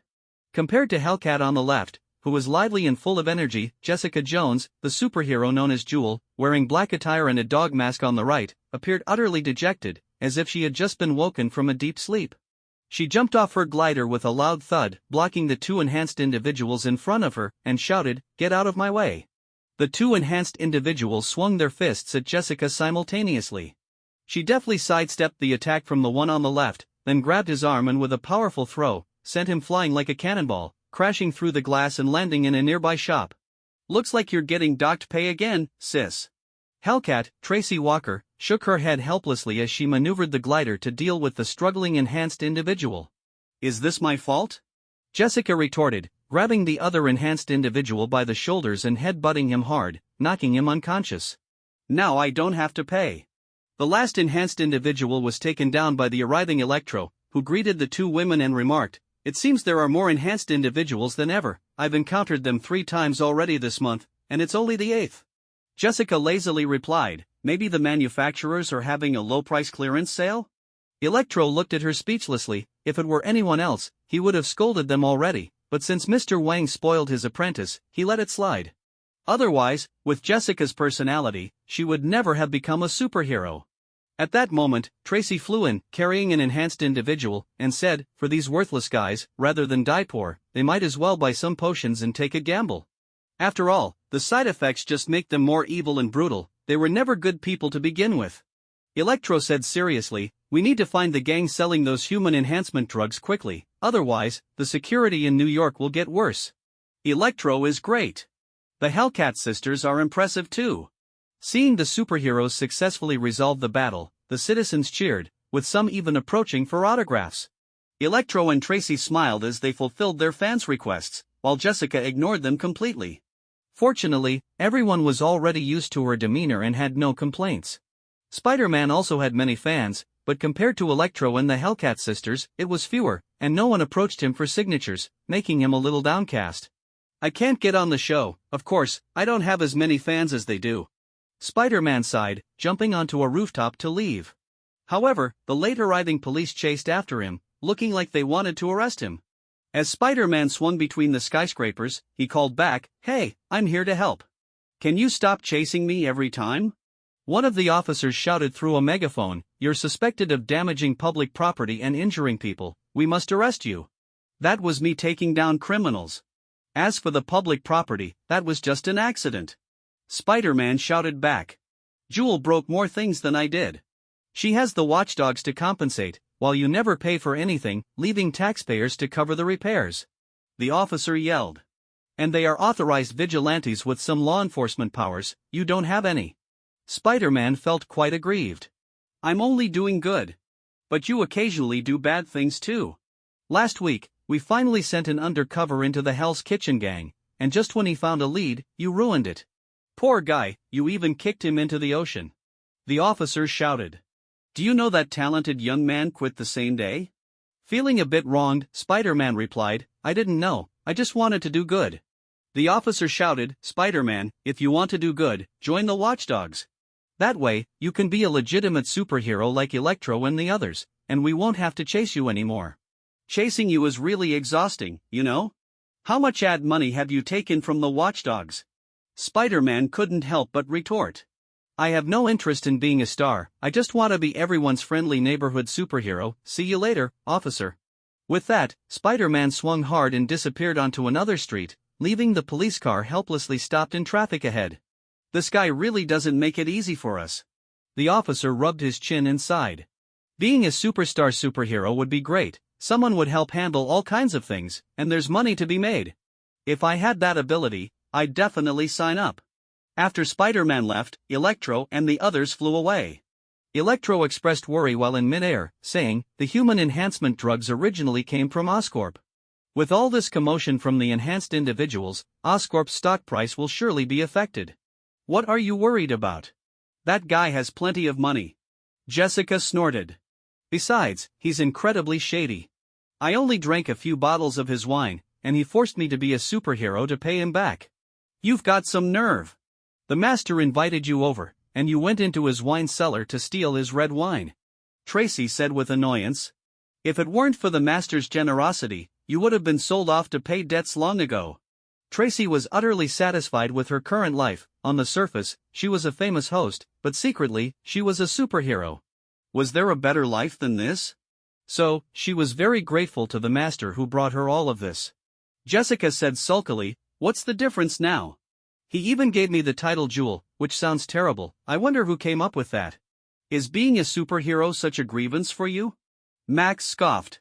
"And show some respect for Mr. Wang. If it weren't for him, you'd still just be a drunk." Jessica didn't want to argue with Max, as he was a die-hard fan of the master. She said, "Your Mr. Wang doesn't care about Oscorp's stock price, he's probably out on a date with some starlet right now." In reality, Mr. Wang wasn't on a date, he was sitting in a tea house, and the beauty across from him was indeed stunning, but he was actually handling work. The beautiful Elizabeth Ross smiled and complimented, "Turning superheroes into stars is such a brilliant idea, Mr. Wang." Mr. Wang chuckled, "Actually, this isn't my idea, it's the US Army's idea." Elizabeth Ross exclaimed in astonishment, "The Army?" "Yes, the original superhero star was Captain America." Mr. Wang stated. "Let's not go far, just recently, PepsiCo renewed the contract for Captain America's likeness with the Army for 10 years, bringing in hundreds of millions for them." Elizabeth Ross gasped, "Captain America can make that much money? That's a big gold mine for the Army, whether alive or dead, he has brought in a lot of money for them." Mr. Wang laughed, internally contemplating whether he should help Captain America reclaim his rights once he was revived. After some small talk, Elizabeth Ross asked hopefully, "Mr. Wang, did you look at the information I gave you?" "I did. A genius scientist turned into an uncontrollable Hulk due to an experimental accident." Mr. Wang replied. "Dr. Ross, I'm sorry, but Mr. Bruce Banner cannot join our watchdogs. You can call me Betty." Elizabeth Ross, also known as the Hulk's ex-girlfriend, said. "Why not? Banner's abilities are so powerful. But he can't control it. Damaging some buildings isn't a big deal, I can afford the repairs, but if he injures someone or even kills someone, the watchdogs can't bear that responsibility." Mr. Wang shook his head. In fact, it wasn't him who initiated contact with Betty, it was Betty who approached him after hearing the news about the watchdogs. "Mr. Wang, you control Oscorp. With your technological prowess, if you delve into research, you can definitely help Banner control that monster." Betty persisted. Her simple aim was to leverage the power of the watchdogs to counter her father, General Ross, so that Bruce Banner wouldn't have to keep running. "Helping the Hulk like this, does your boyfriend know?" Mr. Wang thought to himself and took a sip of tea, saying, "Miss Betty, you actually want to use Oscorp's power to eliminate the Hulk, right?" Betty awkwardly admitted, "It's about control." Mr. Wang said, "Both you and Mr. Banner dislike the Hulk, but have you considered that in such a terrifying accident, if it weren't for the Hulk, Mr. Banner might have died long ago? But he's still a monster. When he was born, he destroyed an entire military base." Remembering the Hulk's ferocious appearance, Betty couldn't help but shudder. He was a terrifying existence capable of tearing tanks apart. Mr. Wang continued, "Miss Betty, Mr. Banner is a super genius, he wouldn't want to rely on the Hulk's power to become a superhero. It's the same whether he can control it or not." Betty realized this meant Mr. Wang had completely rejected her request. She sighed and said, "I'm sorry to bother you, Mr. Wang."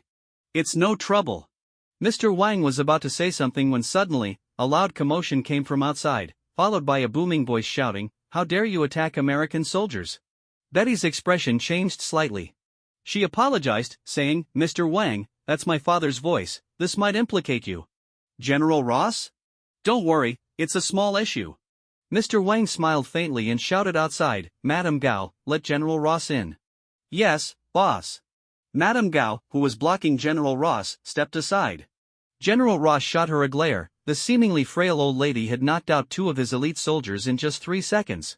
"Is she a vampire?" General Ross ordered his 2 soldiers to pick themselves up, then strode into the tea house. General Ross scanned the situation in the tea house and bluntly said to Mr. Wang, "Vampire, keep away from my daughter." "Vampire?" Betty was astonished. Was this actually a term used to describe a person? "Do you know?" Mr. Wang said casually, "The funding for your super soldier research comes largely from the money we Blood Clan members pay for blood bags." General Ross shouted, "So what? That's your life-saving money." "Life-saving money? The Blood Clan doesn't need to pay any life-saving money." Mr. Wang scoffed. "General Ross, as long as I say one word, you won't see a single cent from now on." General Ross's expression shifted slightly. He huffed and said to Betty, "Come back with me, vampires are dangerous." "Dangerous?" "We're a legally recognized unit by both the watchdogs and the New York Police Department." Mr. Wang chuckled. "Miss Betty, you can stay here as long as you want, no one can take my guests away." General Ross was furious but couldn't act out, as he was far inferior to Mr. Wang in terms of both strength and influence. Those damn vampires should have all been eliminated long ago. General Ross thought angrily, but unfortunately, there weren't many in the military who supported this idea. Mr. Wang, I should take my leave, Betty said, not wanting to cause a conflict between Mr. Wang and her father. She stood to bid farewell. Mr. Wang stood up and shook her hand, saying, Miss Betty, although our collaboration didn't succeed this time, if you need help, you can always come to me. Thank you.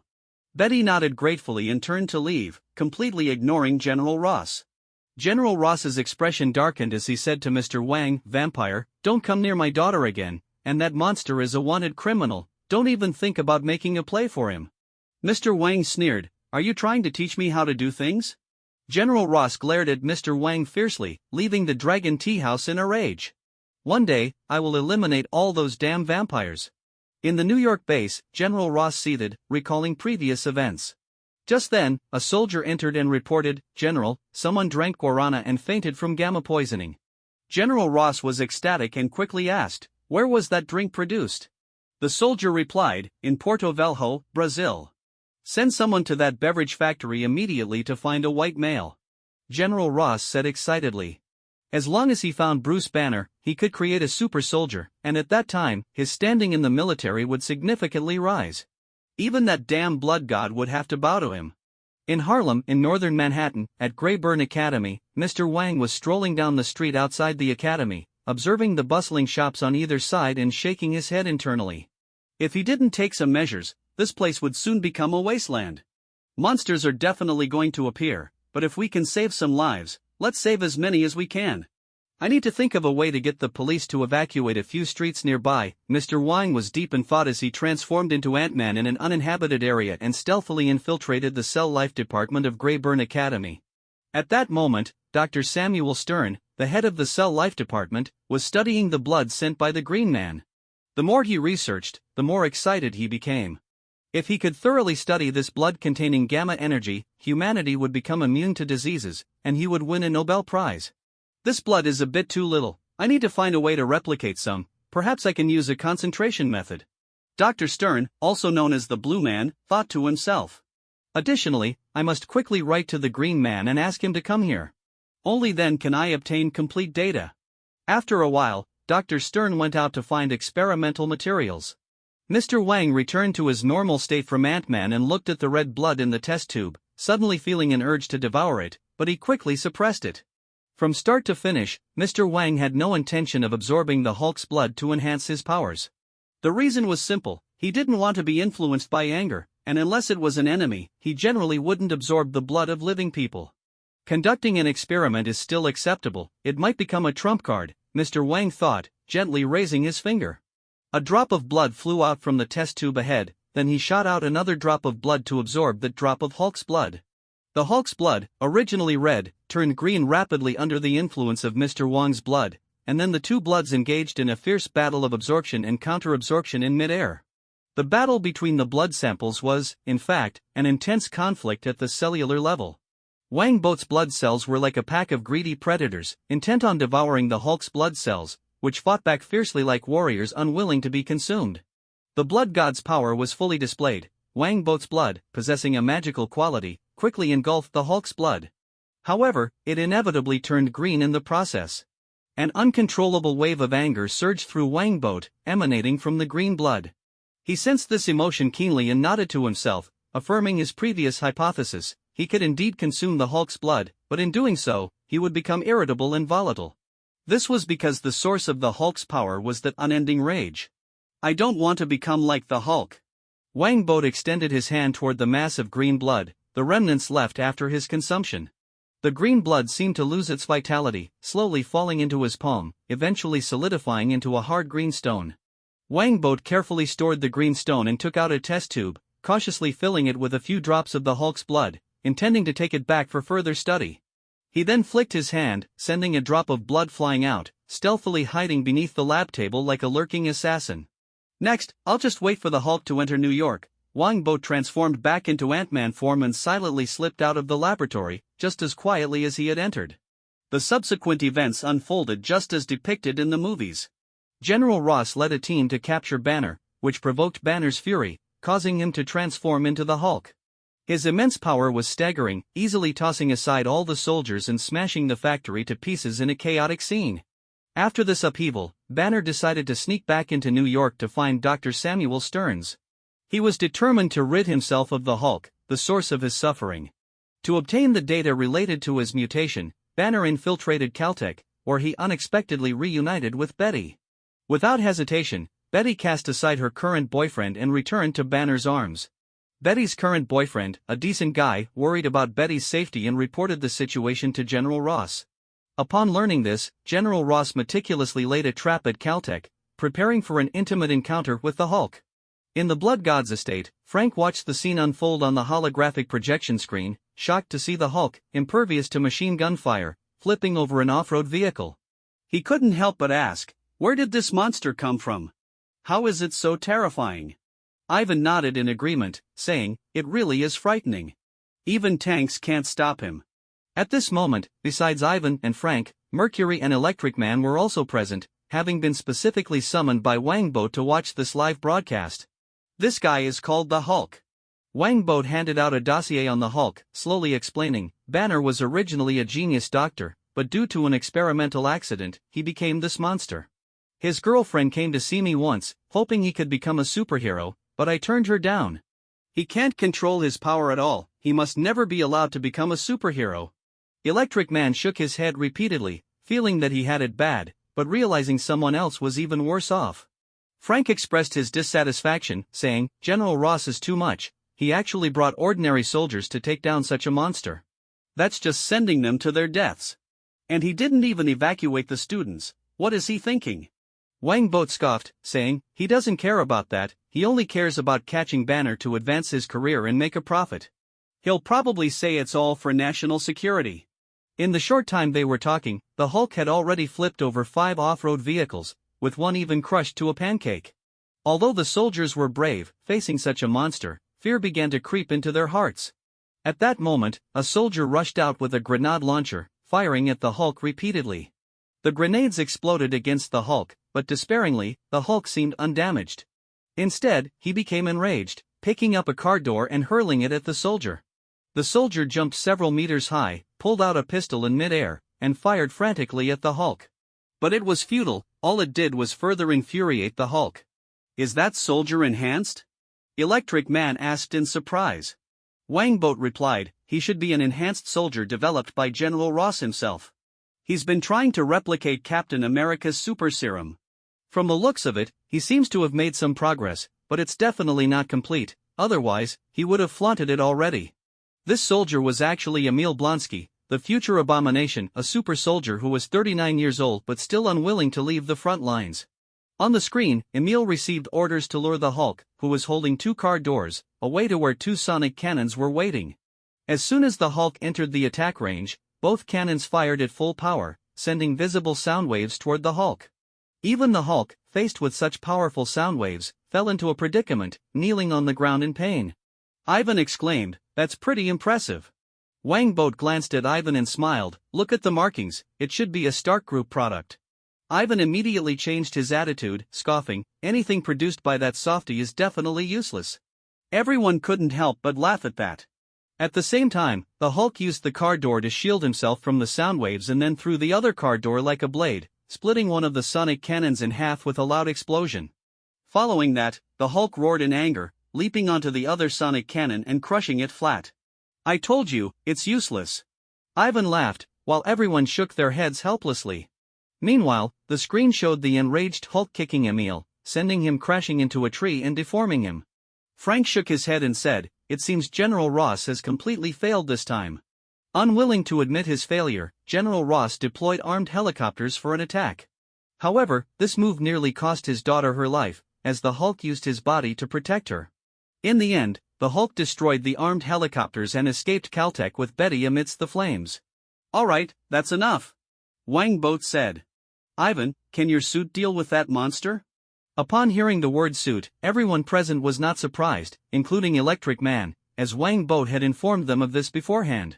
You mentioned there would be a battle in a few months, is that referring to this monster? Ivan asked.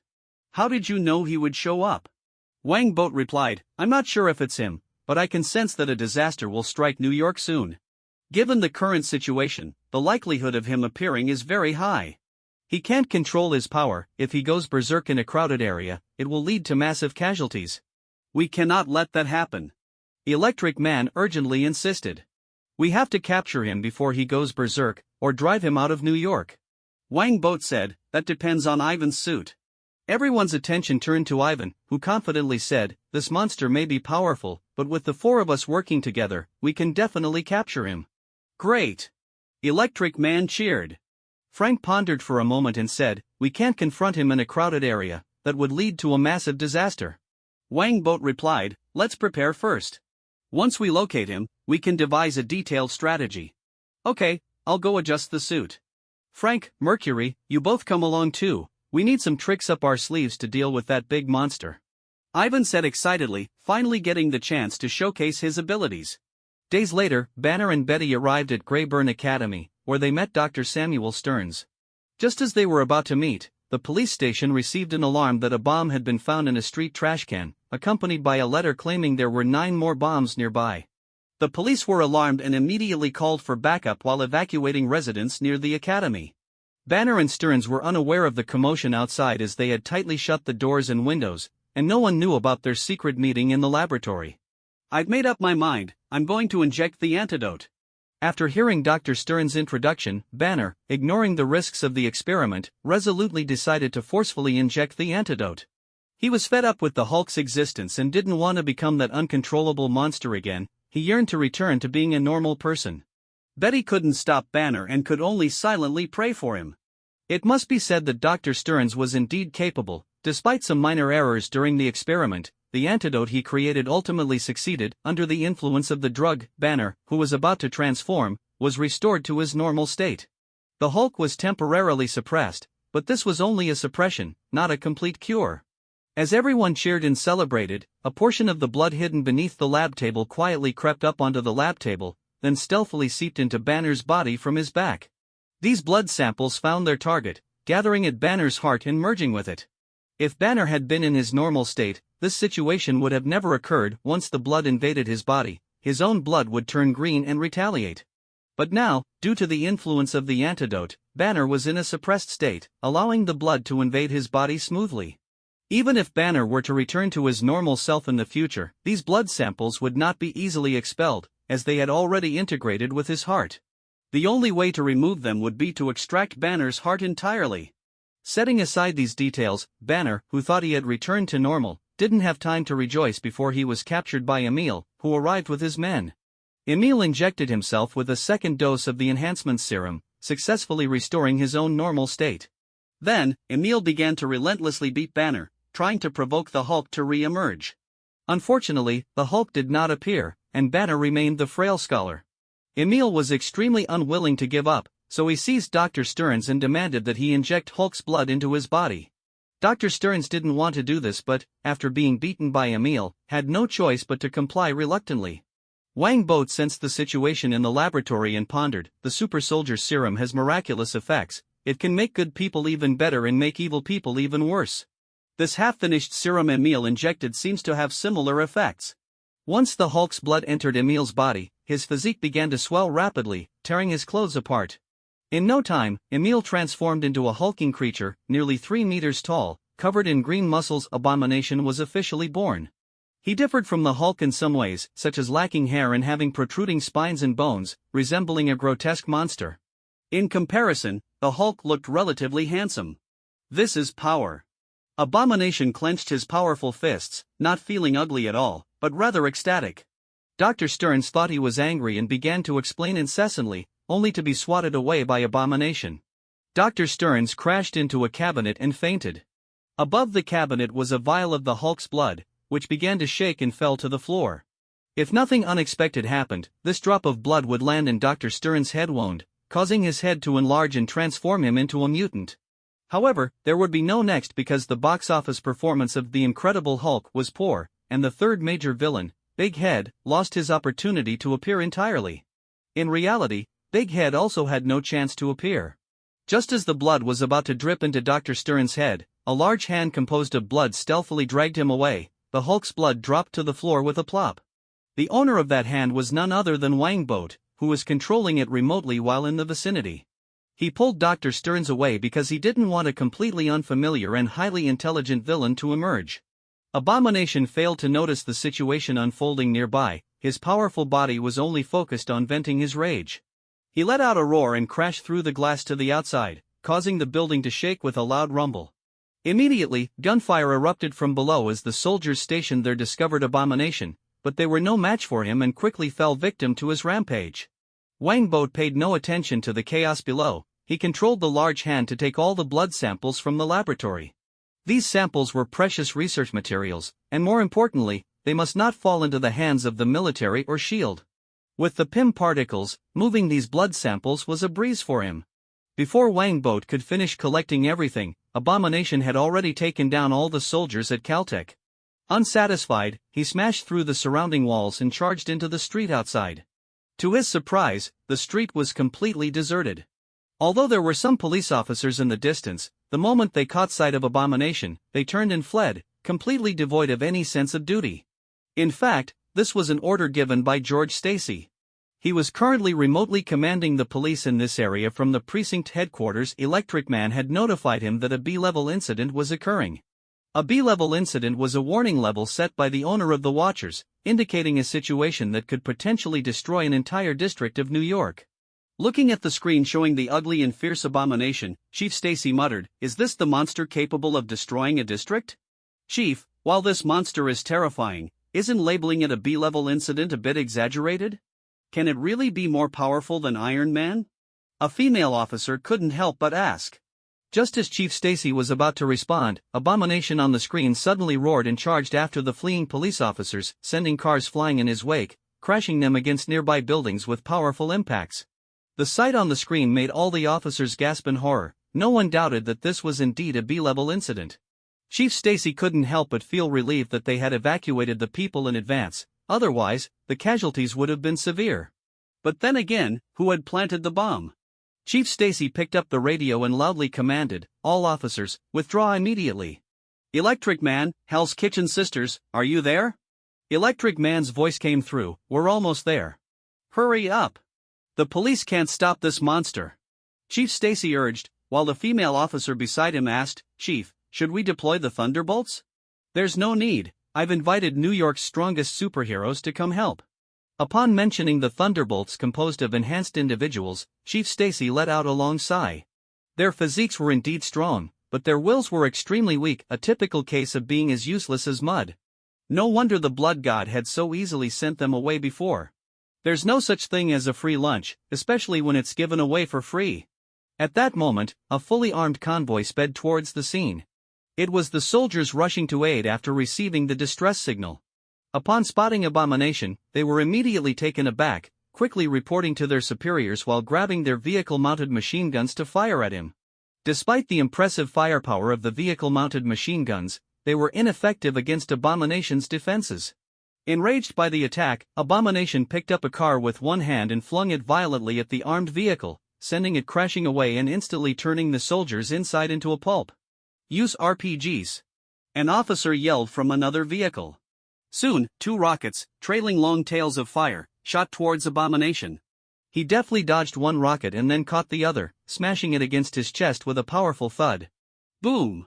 The explosion engulfed Abomination in flames, but as the fire dissipated, the soldiers were horrified to see that he was almost unscathed. "Retreat!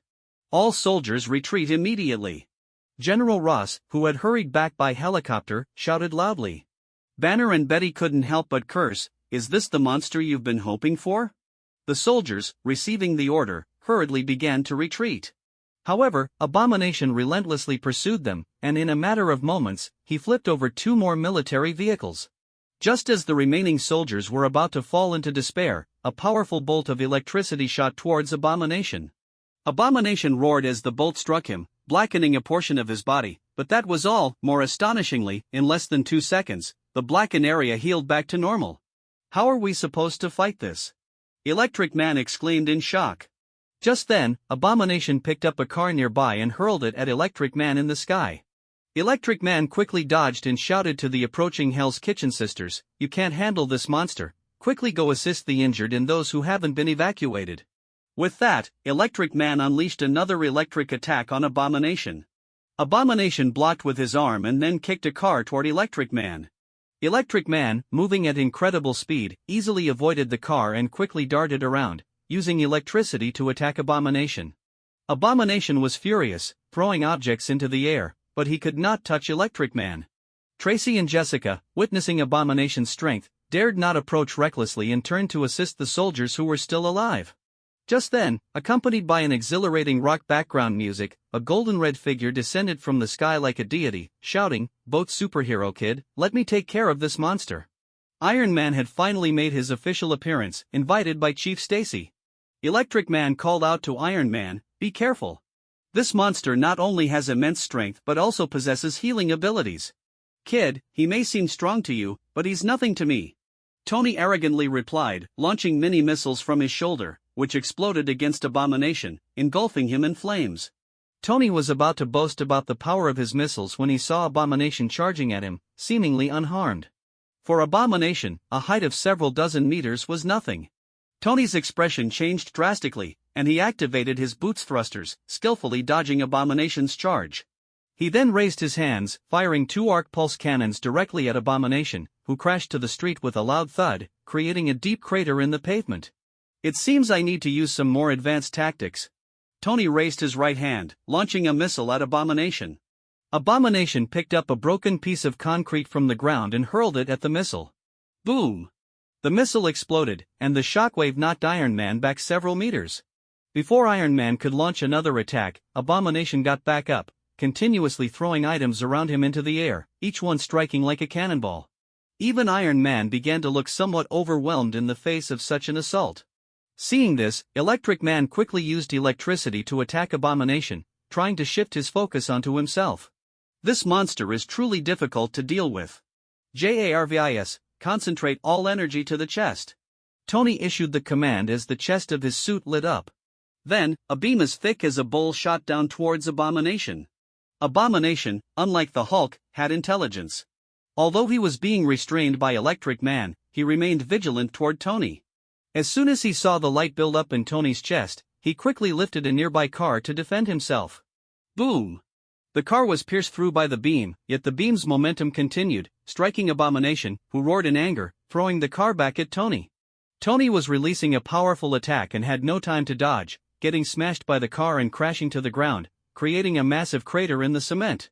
Before Tony could recover, Abomination, with his flesh and blood exposed, roared as he leapt toward him, intending to stomp Tony flat. Tony hurriedly activated his foot thrusters, narrowly evading Abomination's stomp. With a crash, Abomination smashed the ground, shaking nearby buildings. Tony wanted to escape, but Abomination stepped forward, grabbing his calf and swinging him against the wall. Boom! The wall shattered, and Tony felt dizzy, quickly firing a distraction projectile at Abomination's face. Although hit, Abomination's eyes and nose felt discomfort, he still did not release Tony's leg. Abomination roared, throwing Iron Man into the air. With a heavy slam, Iron Man flew out, knocking over 3 cars and collapsing a nearby shop, lying in the rubble, critically injured. Iron Man! The onlookers were horrified. Was Iron Man not able to defeat this monster? Having triumphed over a formidable foe, Abomination clenched his fists and threw his head back in a thunderous roar, "I am the strongest." In a helicopter, Banner made a determined decision, "I have to go down and stop him." Betty quickly intervened, "No, you can't go down. No one knows if you can still transform. I must go down, it's my responsibility." Banner glanced at Betty and leaped downward, crashing into the ground with a loud thud. Ha! Abomination was caught off guard. Was someone seeking death? He shook his head, intending to finish off Iron Man, but just then, a massive green hand emerged from the crater. The Hulk leapt out, bellowing at Abomination. "I've been waiting for you for a long time." Abomination not only didn't panic but actually looked pleased, charging at the Hulk with all his might. In a burst of flames, the two massive beings collided with tremendous force, sending shockwaves rippling outward, shattering glass all around. "You go save Iron Man, I'll see what I can do." Electric Man shouted to Tracy and Jessica, who nodded and jumped down from the glider to search for Tony amidst the rubble. Clearing away debris, Tracy and Jessica quickly found Iron Man.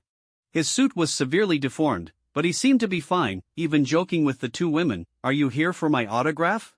"Sorry, not a good time." Jessica, using her strength to pull Iron Man from the rubble, scoffed, "Who would want the autograph of a weakling like you?" Tony retorted, "Weakling? Little girl, do you know who you're talking to? Who else?" Jessica was about to continue her taunts when Tracy interjected, "Jewel, the master wants to see him, let's take him up." "I don't want that ugly name." Jessica grumbled angrily, carrying Iron Man as she jumped onto the glider, with Tracy on one side and Jessica on the other, pulling Iron Man to meet Wangboat. As Tony adjusted his suit systems, he asked, "Who is your master?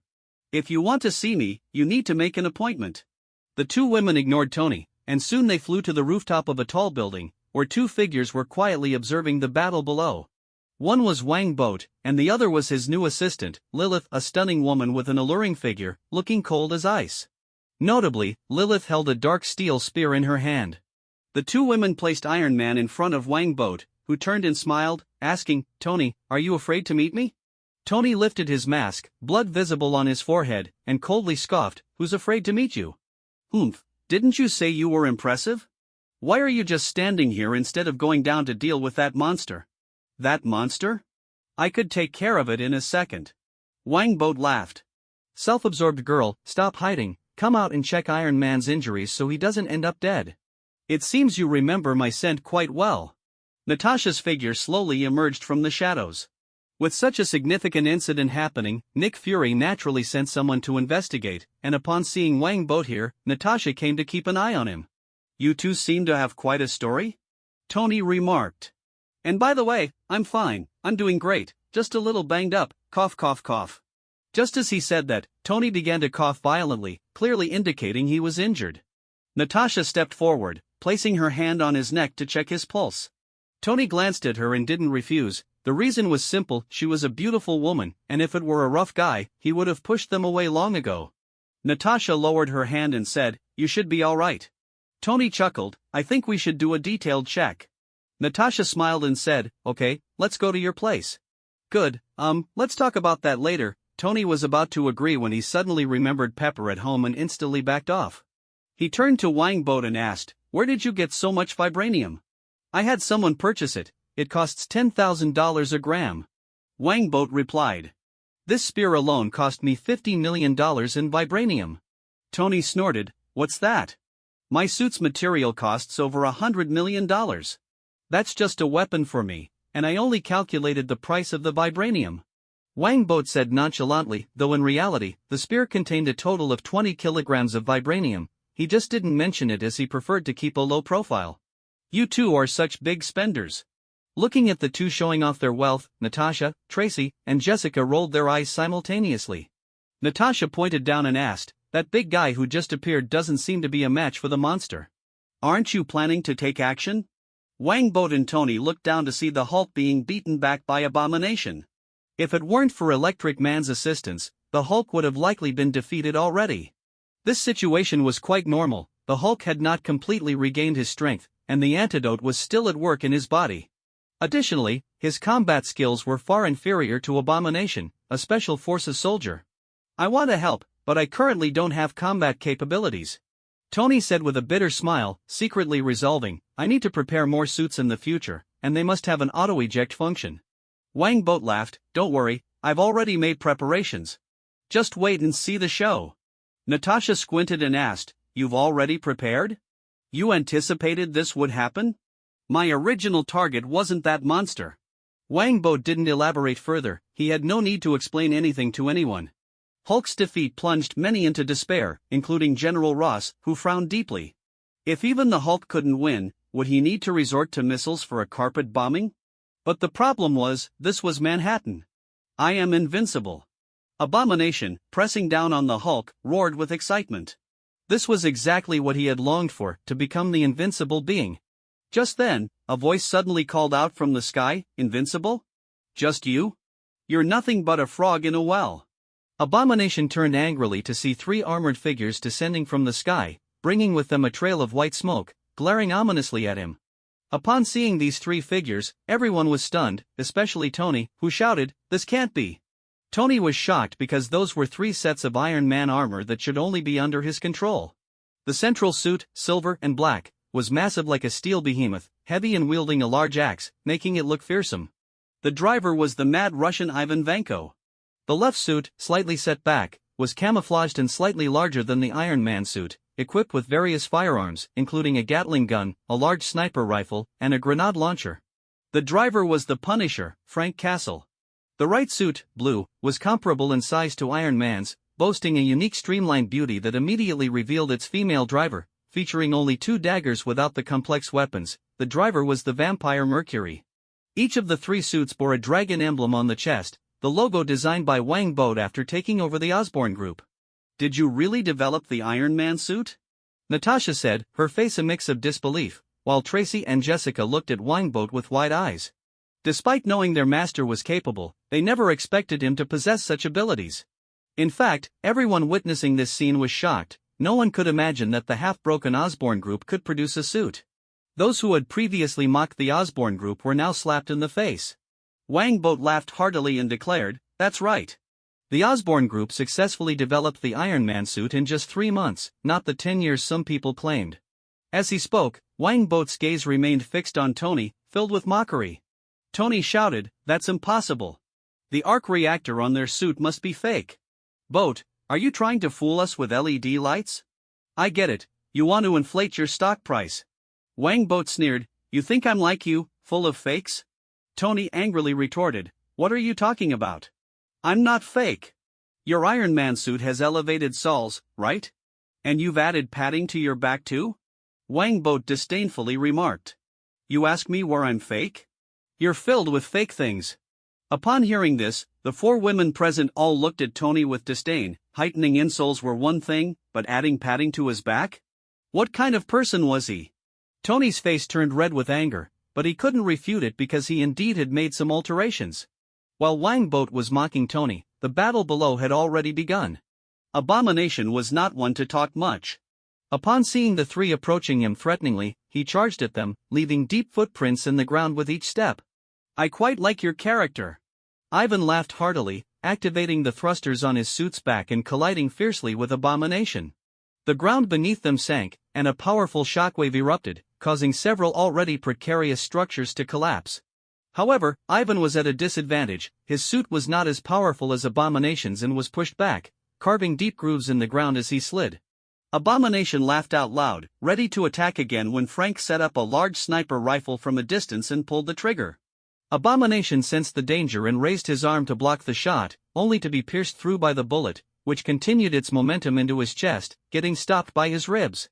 This was the most serious injury Abomination had suffered to date, and he roared in pain, charging at Frank. Ivan lunged forward, swinging his axe down at Abomination. Abomination swung a fist, creating a shockwave, but the axe struck his fist hard. If he hadn't sensed something was wrong and kicked Ivan in the chest, he might have lost his hand. Before Abomination could comprehend what was happening, he felt a sharp pain in his back. Mercury had slipped behind him and stabbed 2 daggers into his back. Abomination roared in anger, reaching back to grab Mercury, only to find her retreating after landing her blows, perfectly exemplifying what it meant to be an assassin. The 3 of them teamed up and severely injured Abomination in just one exchange. Although he could heal, that required a significant amount of stamina. In a one-on-one situation, Abomination feared no one, but the problem was that it was now 1 against 5. How could he not beg for mercy? These people were truly ruthless. Vibranium bullets, vibranium axe, vibranium daggers. How much vibranium do you have? Tony said sourly, realizing that if he had vibranium weapons, he wouldn't have been so embarrassed earlier. If you're unhappy, go buy some. Wang Bod scoffed, saying, Abomination's defense is indeed too strong, otherwise, the bullets would have pierced his body, and the axe would have severed his fists. That's pretty good, my missiles couldn't do much damage to him. Tony suddenly thought of something and shouted, Wait, Bod, the ownership of the arc reactor belongs to me. You're mimicking it, and I can sue you. Wang Bod shot Tony a look and said, The arc reactor was jointly created by your father, Howard, and Anton Vanko. Their signatures are on the blueprints. If you don't agree, I can take you to court. Tony shook his head. Anton Vanko?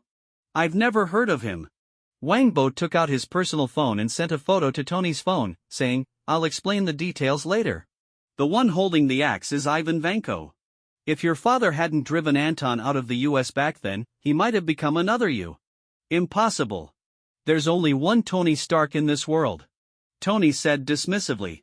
He looked at the picture projected by Jarvis, frowning. Even if Anton Vanko was a designer of the arc reactor, the ownership of the arc still belongs to Stark Industries. Wang both sighed and said, Tony, do you think you can compete with me and the entire military? Tony was stunned. The military? You're planning to sell the suit to the military? Of course. Why else would I study it? Am I going to treat it as a personal toy like you? Wang both scoffed. If I hadn't set my business phone to airplane mode, my phone would have been blown up by now. Tony felt extremely dissatisfied, a sense of betrayal washing over him. He shouted, Boat Wang, are you trying to forcibly take my stuff with the military? I told you, it was created together. Wang Boat said irritably. Forget it, you petty person, I'll give you some compensation.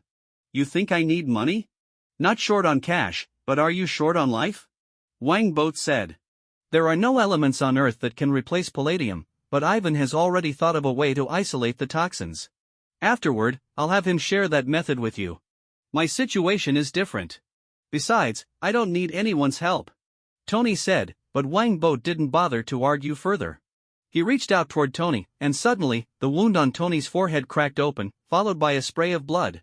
Tony angrily shouted, Boat Wang, what are you doing? Wang Boat replied, take a look at the ground. Tony hesitated and lowered his helmet to scan the floor, instantly stunned. The blood was mixed with numerous iron fragments. You pulled the iron fragments out of my body? That's too simple. Tony was dumbfounded. Had he known it was this easy, he wouldn't have worked so hard and would have asked this guy for help earlier. Just a few days ago, upon learning that no element could replace palladium, he had even prepared himself for death, only to find the solution to be so straightforward. What was going on here? Tony felt somewhat defeated and frustrated, realizing that he might not be as impressive as others made him out to be. Wang Boat said, it was always this simple. I wanted to help you when I went to your house last time, but seeing your haughty attitude, I thought it would be better for you to learn a lesson. Should I thank you for that? Tony replied angrily. Wang Boat shrugged, then began typing on his phone. A line of text appeared on Tony's screen. Your father Howard left some relics at S.H.I.E.L.D., which contain clues about the new element. Don't ask me how I know, I won't admit to this. Tony looked at Wang Boat in surprise, pondering for a moment before saying, you bring that Vanko guy to Stark Industries tomorrow, and we'll discuss the ownership of the arc reactor. All right. Wang Boat nodded. In fact, whether Tony concedes or not, he would still be able to use the arc reactor because the military in Washington would definitely stand by his side. The only difference was that Wang Boat would need to offer more benefits. While Wang Boat and Tony were talking, the battle below had already reached a conclusion. Amidst the rubble, Abomination was bloodied and kneeling, with numerous wounds on his body and 2 holes from vibranium bullets. These wounds hadn't healed, indicating his stamina was running low. Abomination had tremendous endurance, but healing required a massive amount of stamina. You are the strongest opponent I've ever faced. You deserve my respect. Ivan panted, the recent battle severely damaging his suit. It must be said that Abomination was indeed incredibly powerful.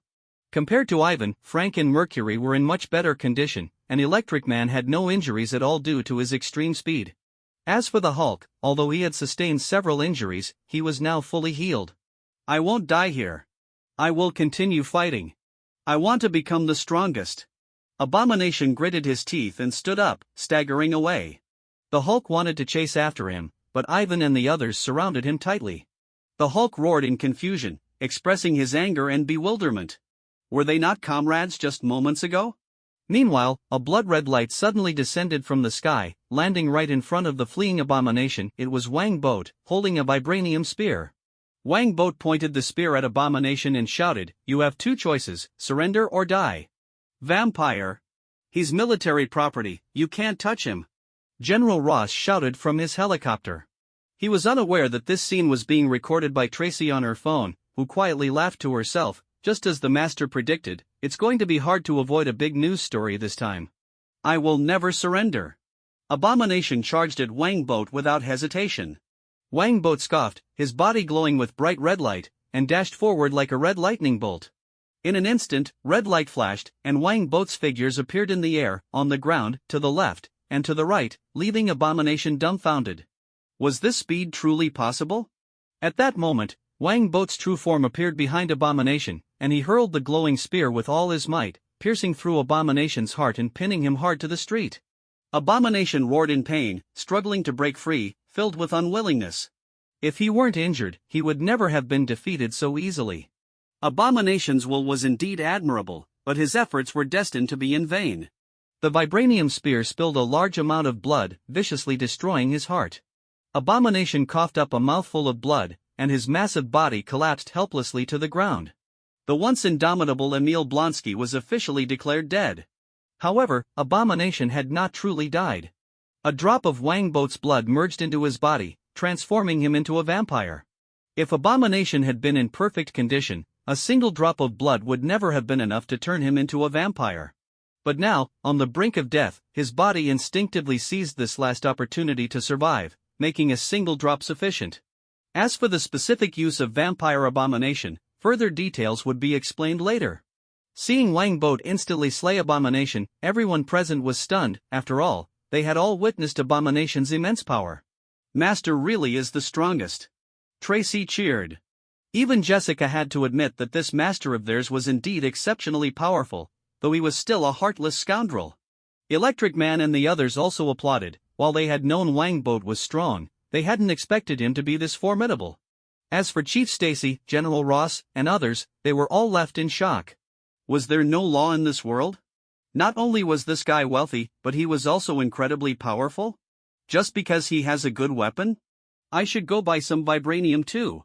Tony muttered sourly, unaware that vibranium was no longer available on the black market. I will build a tomb for you, Emil Blonsky. You were a true warrior. Wang Boat pulled the vibranium spear out of Abomination's body, then turned to the Hulk. Wang Boat said, Hulk, Abomination is dead, you should rest now. Seeing Wang Boat approach, the Hulk felt a hint of fear, not just because Wang Boat had killed Abomination, but also because he instinctively sensed that this person posed a tremendous threat to him. The Hulk wanted to escape, but Ivan and the others surrounded him tightly. He roared in anger, like a frightened young lion. Hulk, don't think about running away. If you escape, you'll never see Betty again. Just rest. Wang Boat tightened his grip on the vibranium spear and reiterated. The Hulk hesitated for a moment, then roared at Wang Boat, and his massive form shrank rapidly. Soon, the Hulk disappeared, replaced by a scrawny, bespectacled man in oversized shorts. Due to his previous exhaustion, Banner collapsed to the ground unconscious upon returning to his normal state. If no one had witnessed it, no one would believe this frail man was once the hulking giant. Wang Boat shook his head and smiled at Ivan, who was frequently glancing at Tony. Go ahead, but first, put away the axe. Okay. Ivan secured the axe on his back and eagerly activated his suit to fly to the rooftop. Then, Ivan lifted his mask and scoffed at Tony, saying, The Stark family fraud. Are you surprised that someone else can create an Iron Man suit? Tony, looking surprised, said, Who are you? Do I know you? Ivan grew angry, and Wang Boat shook his head helplessly. Tony's mouth could really drive someone mad. Ivan, our Vanko family is fundamentally different from your Stark family, we are not frauds. Hearing Tony's words, Ivan's eyes glinted with coldness as he scoffed, You better be grateful. I will teach you the method, because I want to defeat you openly and let everyone know that the Vanko family is the strongest. Tony tilted his head in confusion, asking, Vanko family? I've never heard of it. Tony Stark. Ivan clenched his fists, feeling that killing this guy right now might be the wisest choice. Faced with Ivan's fierce demeanor, Tony involuntarily swallowed hard but displayed no fear, sneering, What's this? You want to kill me now? It seems your Vanko family can only take advantage of others. I will make you remember the name Vanko, Tony Stark. Ivan released his clenched fists and flew down toward the building below. Tony secretly sighed with relief, while Natasha scoffed beside him, I thought you were fearless. Tony turned, looking puzzled. Who are you? Do I know you? Natasha took a deep breath, trying to calm herself down. This guy was incredibly infuriating. After thinking for a moment, she stepped forward, pinching Tony's face and saying to Tracy, Help me take a photo. I want to post it on Twitter after anonymizing it. Tony, don't move, or the poison needle in my ring won't hold back. Poison needle? Tony, who had intended to swat Natasha's hand away, froze and hurriedly had JRVIS scan her ring. To his surprise, there indeed was a needle hidden there, dark and sinister, clearly not something good. Tony's heart raced with fear as he wanted to speak, but Natasha ignored him entirely. Photo? Tracy and Jessica were intrigued by this and not only helped Natasha take photos but also asked her to take pictures of them with Iron Man, seizing the rare opportunity to bully him. Tony felt both embarrassed and furious but was unable to resist. He was nearly driven to the brink of fainting from anger. The prettier the woman, the more dangerous she is. Damn it, I must buy Twitter to prevent these photos from circulating. Wait, Twitter seems to have been forcibly acquired by that guy Boatwang at twice the market price. Ugh, that bastard really made a fortune. As Tony wallowed in his misery, General Ross's helicopter finally landed. He stormed up to Wangboat, shouting angrily, "Vampire, I told you before, Emil is military property. How dare you kill him?" Wangboat scoffed dismissively, "So what if I killed him? I'm still taking him with me. Do you have a problem with that?" General Ross was livid, his face turning red as he yelled, "Vampire, are you declaring war against the military? Do you think you represent the military? Does the military even agree with what you're doing?" Wangboat said with disdain. He took out his business phone and turned off airplane mode. The phone rang immediately. He pressed the speakerphone button and heard Senator Stern's voice. "Thank goodness, Boat. You finally answered the phone." "Senator, I just resolved the battle here," Wangboat replied with a smile. During their conversation, his phone kept indicating other calls coming in. The fact that Senator Stern managed to get through immediately indicated that he had been dialing continuously. "That monster is truly terrifying," Senator Stern said. "Boat, I won't waste time on small talk. Are you selling your suit?" Wangboat grinned, "Of course, Senator. Come to Osborne Industries tomorrow, and we'll discuss it in detail. I'll personally welcome you." "Great, I'll definitely be there tomorrow." Senator Stern nodded, satisfied. Then Wangboat began answering another call. "General Slocum, I didn't expect to hear from you." "Ha, of course, the suit is for sale. See you tomorrow." General Parsons. Senator Lytle. Wangboat answered over a dozen calls in one breath, while General Ross's face went from red to purple and then to black, nearly choking on his rage. He knew he couldn't do anything to Wangboat. Anyone on the line with him had a higher rank in the military. General Ross shot Wangboat a furious glare, unwilling to further embarrass himself, and turned to leave. On his way out, he saw his daughter Betty, tearful, standing by Banner's side. His frustration intensified, and he nearly spat blood in anger. "Damn vampire, damn Hulk. I won't let this go so easily." General Ross boarded the helicopter, ordering the pilot to return to the Pentagon. He needed to persuade the higher-ups to help him reclaim the Hulk and Abomination. Wait, this might be an opportunity. There were definitely people in the military who wouldn't want the vampire to control the suits. He could incite them to go after the vampire. After Wangboat had taken over a dozen calls, his phone finally quieted down. The last call was from Chief Stacy, who got straight to the point, asking, "Are you selling the suit? The NYPD wants to buy it." Wangboat replied, $500 million. "If you're willing to let the suit's user join the Watchers, I can give you a 50% discount." "I'll think about it," Chief Stacy said. The suit was definitely something they wanted to acquire, even if it meant selling everything they had. However, whether to join the Watchers was something he needed to discuss with the city government first. $500 million. Chief Stacy frowned, stroking his chin. That guy seemed to care deeply about his daughter. Maybe he could have her negotiate a discount? In the face of $500 million, Chief Stacy decided that the so-called integrity was nothing but a cloud. This phone has terrible battery life. I need to find an opportunity for Ivan to design an arc battery. As a wealthy man, having to charge every day is just pathetic. Also, smartphones are becoming increasingly popular. We need to speed up our layout in this area. Money is a small matter, the key is to seize the discourse power. Those old-timers in Congress are way too slow to react to smartphones. Wangboat thought to himself. At this moment, Frank returned and said, "We've gathered the vibranium bullets. These are indeed quite thrilling, but they need to be recovered after every use, which is a hassle." "Isn't Captain America's shield the same?" Wangboat chuckled. "Frank, you and Ivan go bring that monster back to Osborne Industries." "All right, we'll head back now." Ivan and Frank nodded in agreement, taking the unconscious abomination away. Outside, the reporters who had been kept at bay immediately rushed forward to snap photos. Is that the Iron Man suit? No, Iron Man's suit isn't this color or style. The suit bears the Osborne Group's flying dragon emblem.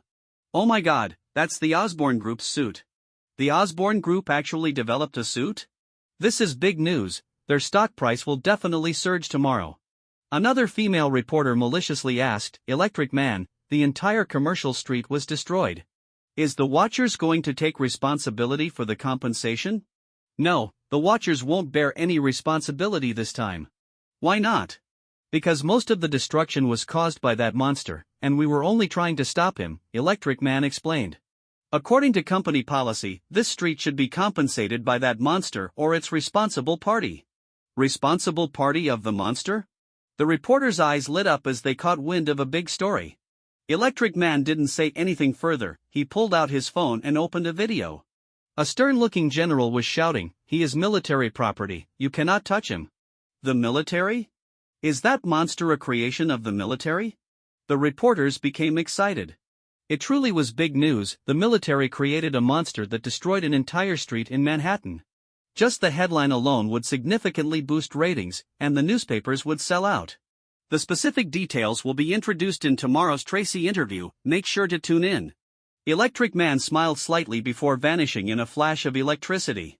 Many reporters cursed inwardly, it's Tracy again. What kind of luck does that woman have that she always ends up with such major stories? She must be sleeping with some old man. Many female reporters thought with jealousy, feeling sour.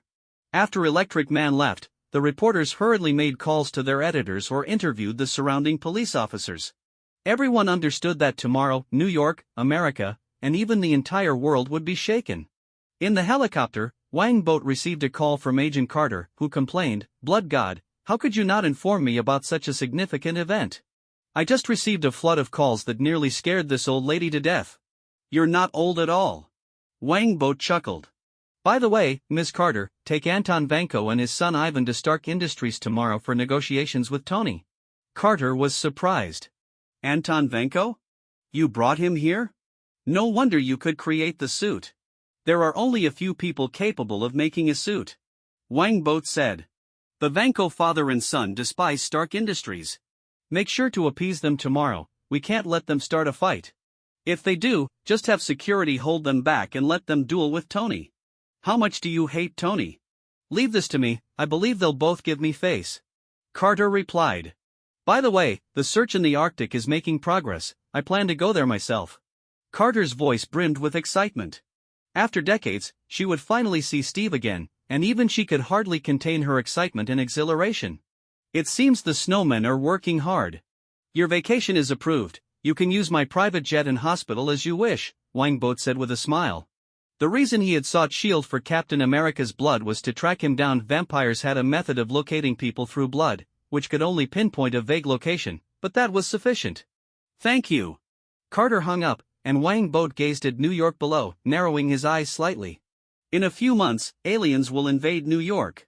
Real-world warfare will certainly not be as simple as it is in movies, we must plan thoroughly. Those guys at S.H.I.E.L.D. have no idea that I'm the one who most doesn't want humanity to be destroyed. If humanity is gone, my fortune of several billion will vanish too. I'm too great, I must find a group of Victoria's Secret angels to reward myself. Your Vanko family is fundamentally different from the Stark family, we are not frauds. Hearing Tony's words, Ivan's eyes flashed with coldness as he scoffed, you better be grateful. I will teach you the method, because I want to defeat you openly and let everyone know that the Vanko family is the strongest. Tony tilted his head in confusion, asking, Vanko family? I've never heard of it. Tony Stark. Ivan clenched his fists, feeling that killing this guy right now might be the wisest choice. Faced with Ivan's fierce demeanor, Tony involuntarily swallowed hard but displayed no fear, sneering, what's this? You want to kill me now? It seems your Vanko family can only take advantage of others. I will make you remember the name Vanko, Tony Stark. Ivan released his clenched fists and flew down toward the building below. Tony secretly sighed with relief, while Natasha scoffed beside him, I thought you were fearless. Tony turned, looking puzzled. Who are you? Do I know you? Natasha took a deep breath, trying to calm herself down. This guy was incredibly infuriating. After thinking for a moment, she stepped forward, pinching Tony's face and saying to Tracy, "Help me take a photo, I want to post it on Twitter after anonymizing it." "Tony, don't move, or the poison needle in my ring won't hold back." "Poison needle?" Tony, who had intended to swat Natasha's hand away, froze and hurriedly had JRVIS scan her ring. To his surprise, there indeed was a needle hidden there, dark and sinister, clearly not something good. Tony's heart raced with fear as he wanted to speak, but Natasha ignored him entirely. "Photo?" Tracy and Jessica were intrigued by this and not only helped Natasha take photos but also asked her to take pictures of them with Iron Man, seizing the rare opportunity to bully him. Tony felt both embarrassed and furious but was unable to resist. He was nearly driven to the brink of fainting from anger. The prettier the woman, the more dangerous she is. Damn it, I must buy Twitter to prevent these photos from circulating. Wait, Twitter seems to have been forcibly acquired by that guy Boatwang at twice the market price. Ugh, that bastard really made a fortune. As Tony wallowed in his misery, General Ross's helicopter finally landed. He stormed up to Wangboat, shouting angrily, "Vampire, I told you before, Emil is military property. How dare you kill him?" Wangboat scoffed dismissively, "So what if I killed him? I'm still taking him with me. Do you have a problem with that?" General Ross was livid, his face turning red as he yelled, "Vampire, are you declaring war against the military? Do you think you represent the military? Does the military even agree with what you're doing?" Wangboat said with disdain. He took out his business phone and turned off airplane mode. The phone rang immediately. He pressed the speakerphone button and heard Senator Stern's voice, "Thank goodness, Boat. You finally answered the phone." "Senator, I just resolved the battle here," Wangboat replied with a smile. During their conversation, his phone kept indicating other calls coming in. The fact that Senator Stern managed to get through immediately indicated that he had been dialing continuously. "That monster is truly terrifying," Senator Stern said. "Boat, I won't waste time on small talk, are you selling your suit?" Wangboat grinned, "Of course, Senator. Come to Osborne Industries tomorrow, and we'll discuss it in detail. I'll personally welcome you." "Great, I'll definitely be there tomorrow." Senator Stern nodded, satisfied. Then Wangboat began answering another call. "General Slocum, I didn't expect to hear from you." "Ha, of course, the suit is for sale. See you tomorrow." General Parsons. Senator Lytle. Wangboat answered over a dozen calls in one breath, while General Ross's face went from red to purple and then to black, nearly choking on his rage. He knew he couldn't do anything to Wangboat. Anyone on the line with him had a higher rank in the military. General Ross shot Wangboat a furious glare, unwilling to further embarrass himself, and turned to leave. On his way out, he saw his daughter Betty, tearful, standing by Banner's side. His frustration intensified, and he nearly spat blood in anger. "Damn Vampire, damn Hulk. I won't let this go so easily." General Ross boarded the helicopter, ordering the pilot to return to the Pentagon. He needed to persuade the higher-ups to help him reclaim the Hulk and Abomination. Wait, this might be an opportunity. There were definitely people in the military who wouldn't want the vampire to control the suits. He could incite them to go after the vampire. After Wangboat had taken over a dozen calls, his phone finally quieted down. The last call was from Chief Stacy, who got straight to the point, asking, "Are you selling the suit? The NYPD wants to buy it." Wangboat replied, $500 million. "If you're willing to let the suit's user join the Watchers, I can give you a 50% discount." "I'll think about it," Chief Stacy said. The suit was definitely something they wanted to acquire, even if it meant selling everything they had. However, whether to join the Watchers was something he needed to discuss with the city government first. $500 million. Chief Stacy frowned, stroking his chin. That guy seemed to care deeply about his daughter. Maybe he could have her negotiate a discount? In the face of $500 million, Chief Stacy decided that the so-called integrity was nothing but a cloud. This phone has terrible battery life. I need to find an opportunity for Ivan to design an ARC battery. As a wealthy man, having to charge every day is just pathetic.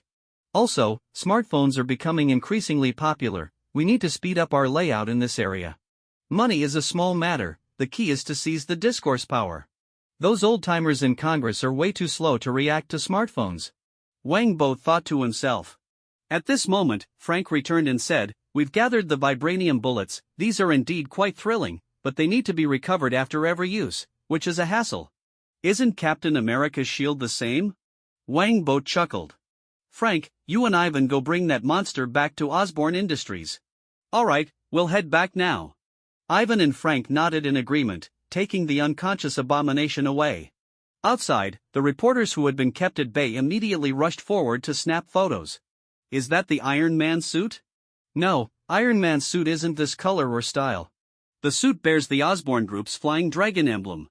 Oh my god, that's the Osborne Group's suit. The Osborne Group actually developed a suit? This is big news, their stock price will definitely surge tomorrow. Another female reporter maliciously asked, Electric Man, the entire commercial street was destroyed. Is the Watchers going to take responsibility for the compensation? No, the Watchers won't bear any responsibility this time. Why not? Because most of the destruction was caused by that monster, and we were only trying to stop him, Electric Man explained. According to company policy, this street should be compensated by that monster or its responsible party. Responsible party of the monster? The reporters' eyes lit up as they caught wind of a big story. Electric Man didn't say anything further, he pulled out his phone and opened a video. A stern-looking general was shouting, he is military property, you cannot touch him. The military? Is that monster a creation of the military? The reporters became excited. It truly was big news, the military created a monster that destroyed an entire street in Manhattan. Just the headline alone would significantly boost ratings, and the newspapers would sell out. The specific details will be introduced in tomorrow's Tracy interview, make sure to tune in. Electric Man smiled slightly before vanishing in a flash of electricity. Many reporters cursed inwardly, it's Tracy again. What kind of luck does that woman have that she always ends up with such major stories? She must be sleeping with some old man. Many female reporters thought with jealousy, feeling sour. After Electric Man left, the reporters hurriedly made calls to their editors or interviewed the surrounding police officers. Everyone understood that tomorrow, New York, America, and even the entire world would be shaken. In the helicopter, Wang Boat received a call from Agent Carter, who complained, Blood God, how could you not inform me about such a significant event? I just received a flood of calls that nearly scared this old lady to death. You're not old at all. Wang Boat chuckled. By the way, Ms. Carter, take Anton Vanko and his son Ivan to Stark Industries tomorrow for negotiations with Tony. Carter was surprised. Anton Vanko? You brought him here? No wonder you could create the suit. There are only a few people capable of making a suit. Wang Boat said. The Vanko father and son despise Stark Industries. Make sure to appease them tomorrow, we can't let them start a fight. If they do, just have security hold them back and let them duel with Tony. How much do you hate Tony? Leave this to me, I believe they'll both give me face. Carter replied. By the way, the search in the Arctic is making progress, I plan to go there myself. Carter's voice brimmed with excitement. After decades, she would finally see Steve again, and even she could hardly contain her excitement and exhilaration. It seems the snowmen are working hard. Your vacation is approved, you can use my private jet and hospital as you wish, Wang Boat said with a smile. The reason he had sought S.H.I.E.L.D. for Captain America's blood was to track him down. Vampires had a method of locating people through blood, which could only pinpoint a vague location, but that was sufficient. Thank you. Carter hung up, and Wang Boat gazed at New York below, narrowing his eyes slightly. In a few months, aliens will invade New York. Real-world warfare will certainly not be as simple as it is in movies, we must plan thoroughly.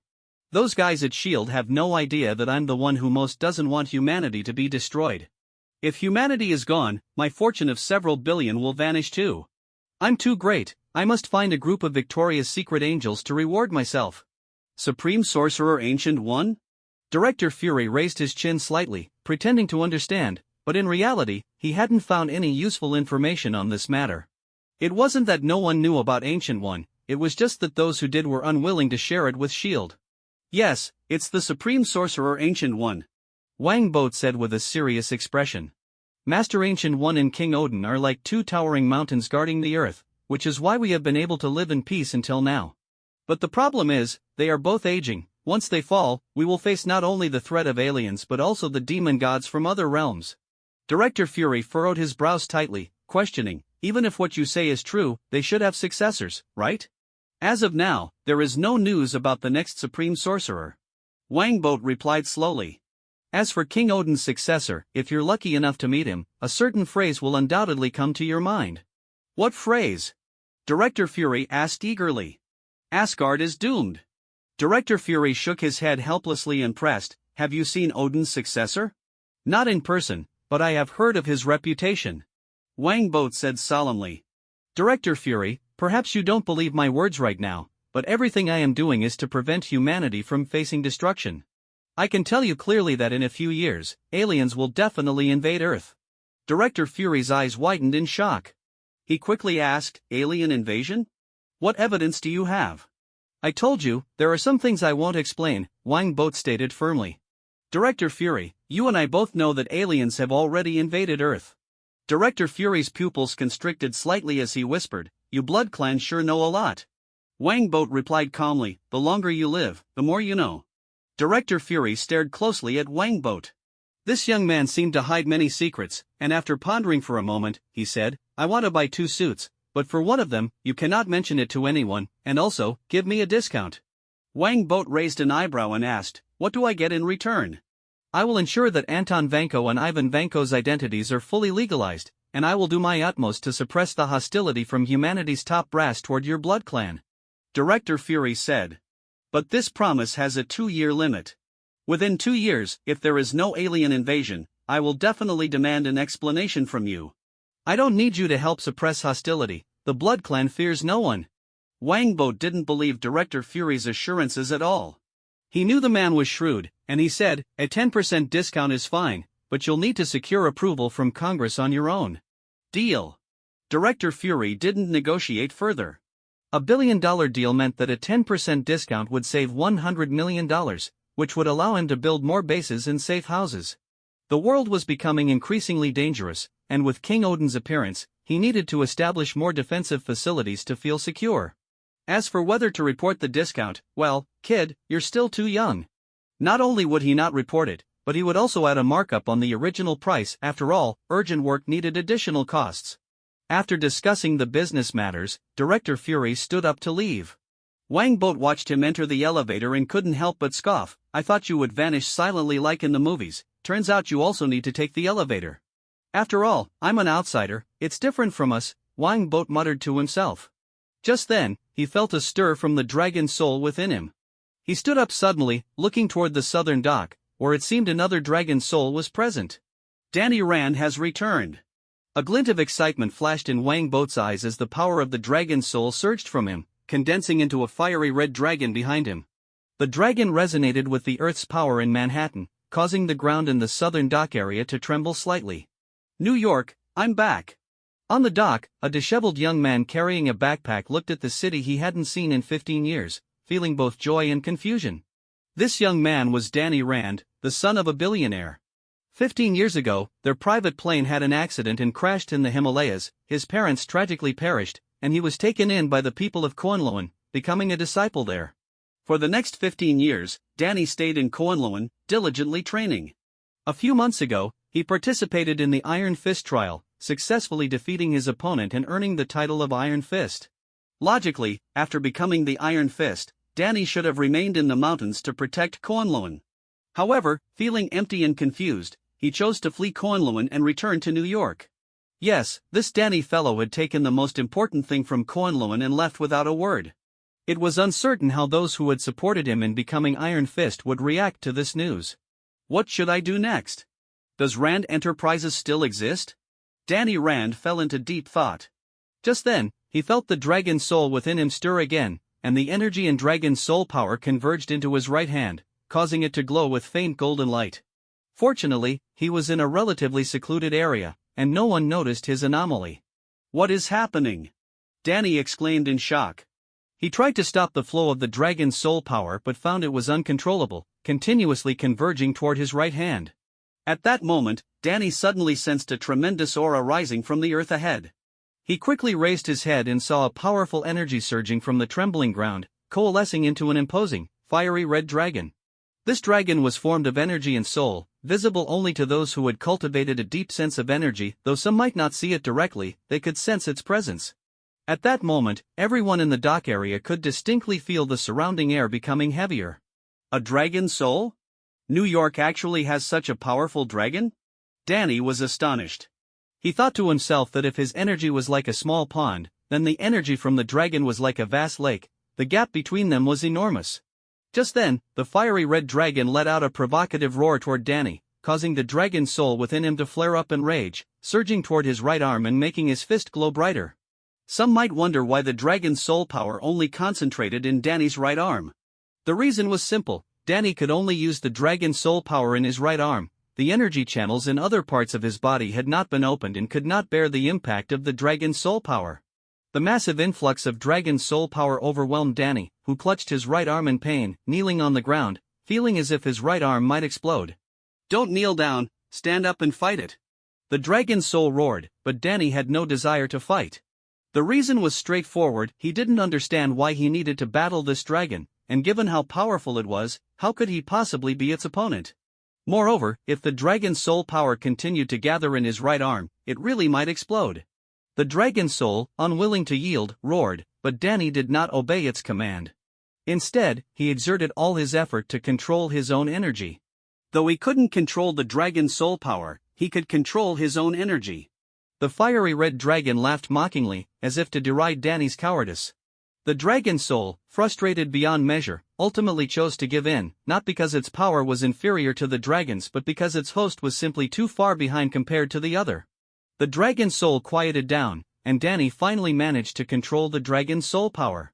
He quickly dissipated the golden light from his fist, breathing heavily. The fiery red dragon cast a disdainful glance at Danny before gradually dissipating, and the ground in the dock area quickly returned to normal. Danny Rand raised his head, dazedly looking ahead.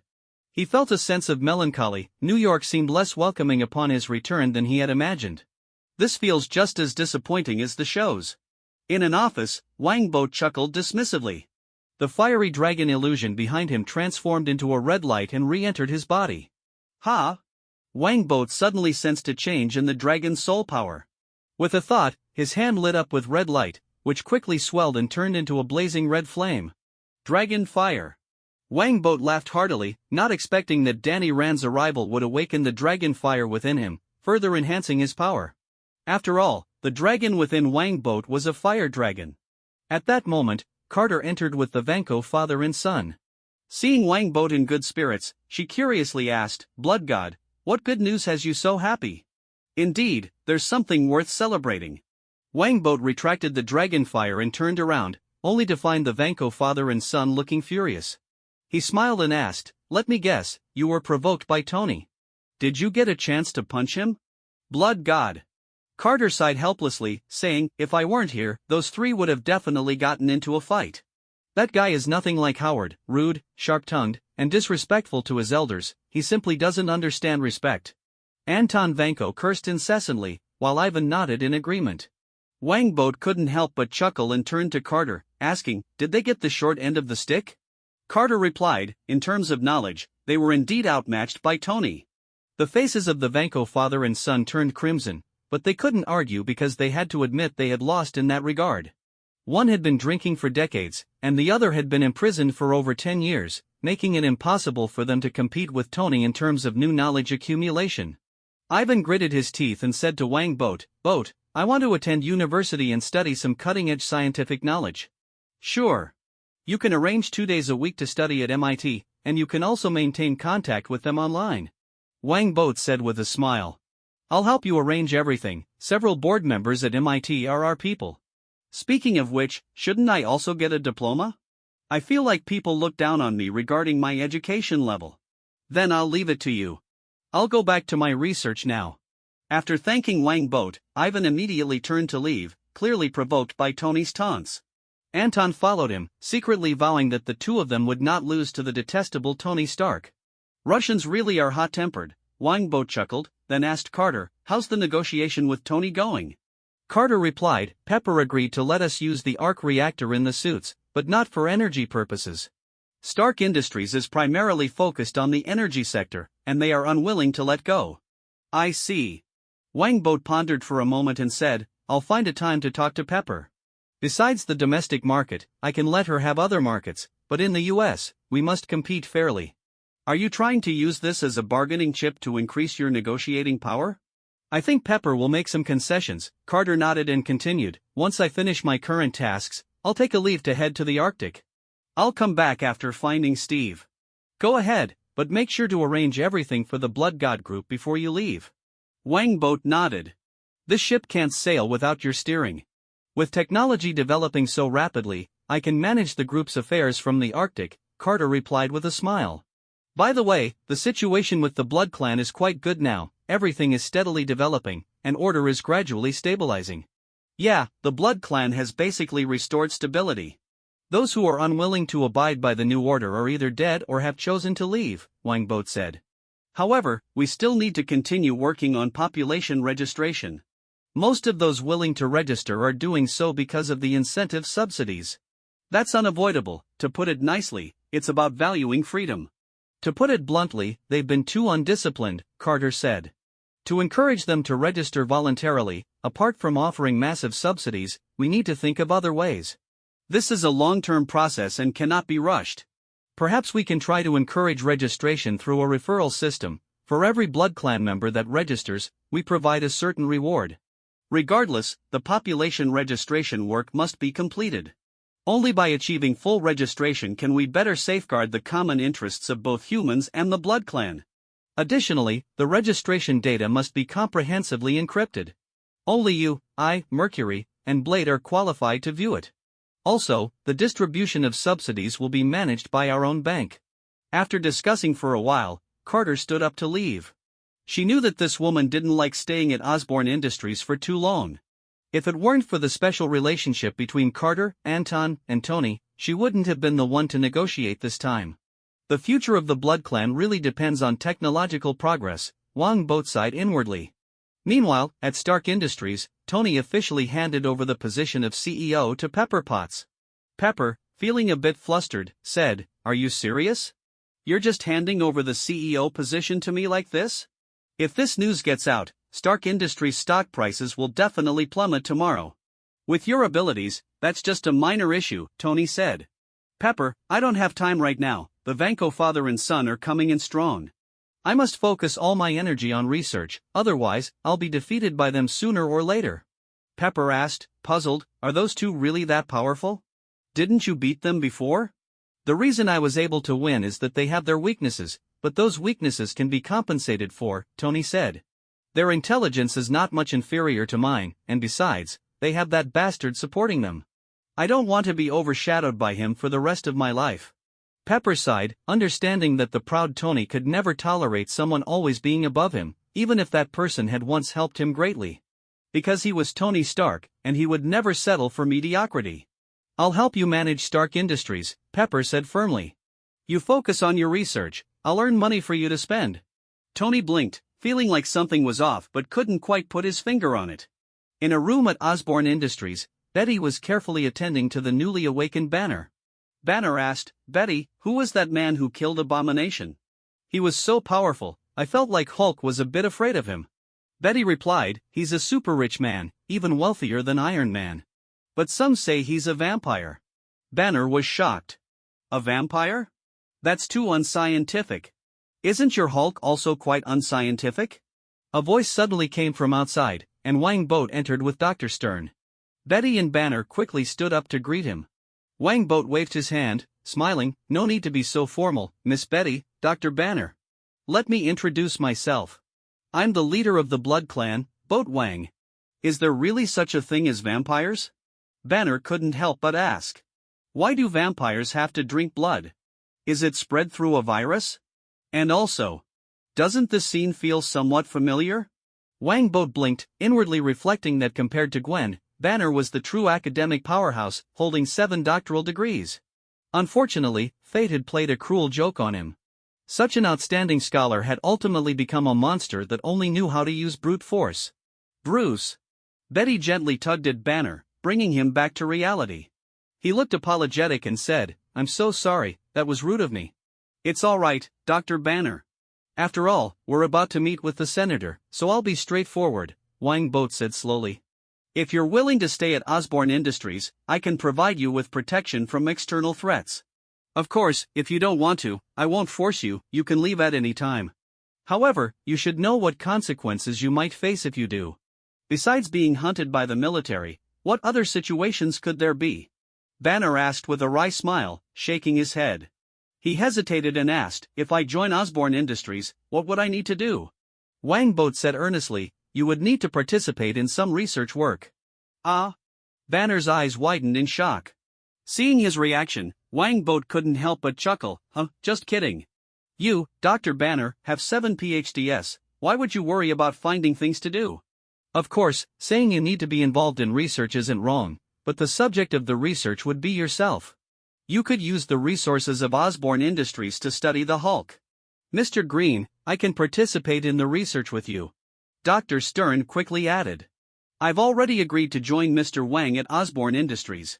He will fully support me in researching artificial blood and vampire genes. If these 2 studies succeed, I'll make a name for myself in academia. Banner felt a bit swayed by this and said, let me think about it. There's no rush, take your time to consider it. Here, your safety can be assured, Wangbot smiled. Additionally, I won't restrict your use of phones and computers, you can use them freely. If you want to meet anyone, you can invite them here. Banner expressed his gratitude, saying, thank you for your understanding and help. Don't mention it, it's what I should do. Wangbot waved his hand, suddenly recalling something. He laughed and said, by the way, Dr. Banner, you're quite the celebrity now. Many lawyers are willing to help you seek compensation from the military. A celebrity? Banner looked confused, and Betty also seemed puzzled. She asked, Mr. Wang, did you publicize his situation? Indeed, but I didn't reveal your real name or appearance, Dr. Banner. All the news is reported under the aliases Mr. Green and the Hulk, Wangbot explained. Dr. Banner, this is beneficial for your current situation, at least the military won't dare to capture you indiscriminately anymore. As for whether you want to stand up for your rights, that's entirely up to you. I'd rather not. I must try to stay away from the crowd, otherwise, I could cause a disaster at any moment. Banner shook his head and said with a wry smile. I won't appear in public until I can fully control the Hulk. Wangbot said, Dr. Banner, you actually don't need to eliminate the Hulk. The Hulk is a part of you, he shares your emotional spectrum. If that were not the case, he wouldn't risk everything to protect Miss Betty. Banner furrowed his brows, but he's too difficult to control, you've seen his destructive power. That's only because you haven't tried to control him, Wangbot patiently told Banner. He's like a newborn child, if you keep him locked away, he will naturally feel angry when he finally comes out. If you could let him out once in a while and have Miss Betty teach him. That's absolutely out of the question. The Hulk would hurt Betty. Banner interrupted Wangbot excitedly, raising his voice. The Hulk must be eliminated, he shouldn't exist in this world. If it weren't for the Hulk, you might have already been dead, Wangbot sighed and said, take a good rest, Dr. Stern, you can talk more with Dr. Banner and see if there's any way to help him. Dr. Stern nodded and said, sure, I wanted to have more discussions with Mr. Green anyway. If you need anything, just hand a list to the staff. Wangbot nodded to Betty, then turned to leave the room. Banner's attitude is indeed a bit of a headache, Wangbot thought as he walked out.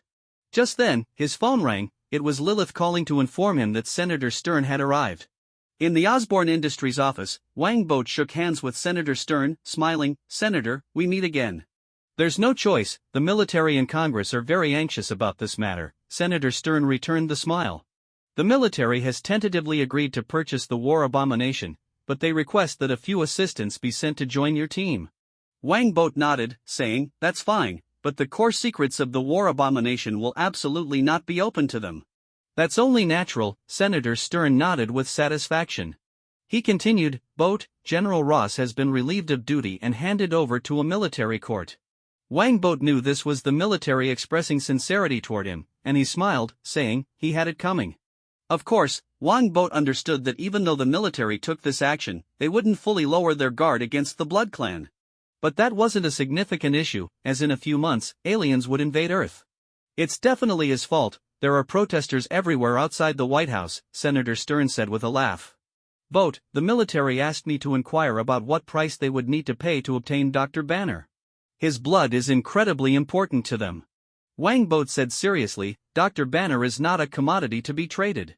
If the military wants him, they can send someone to persuade him.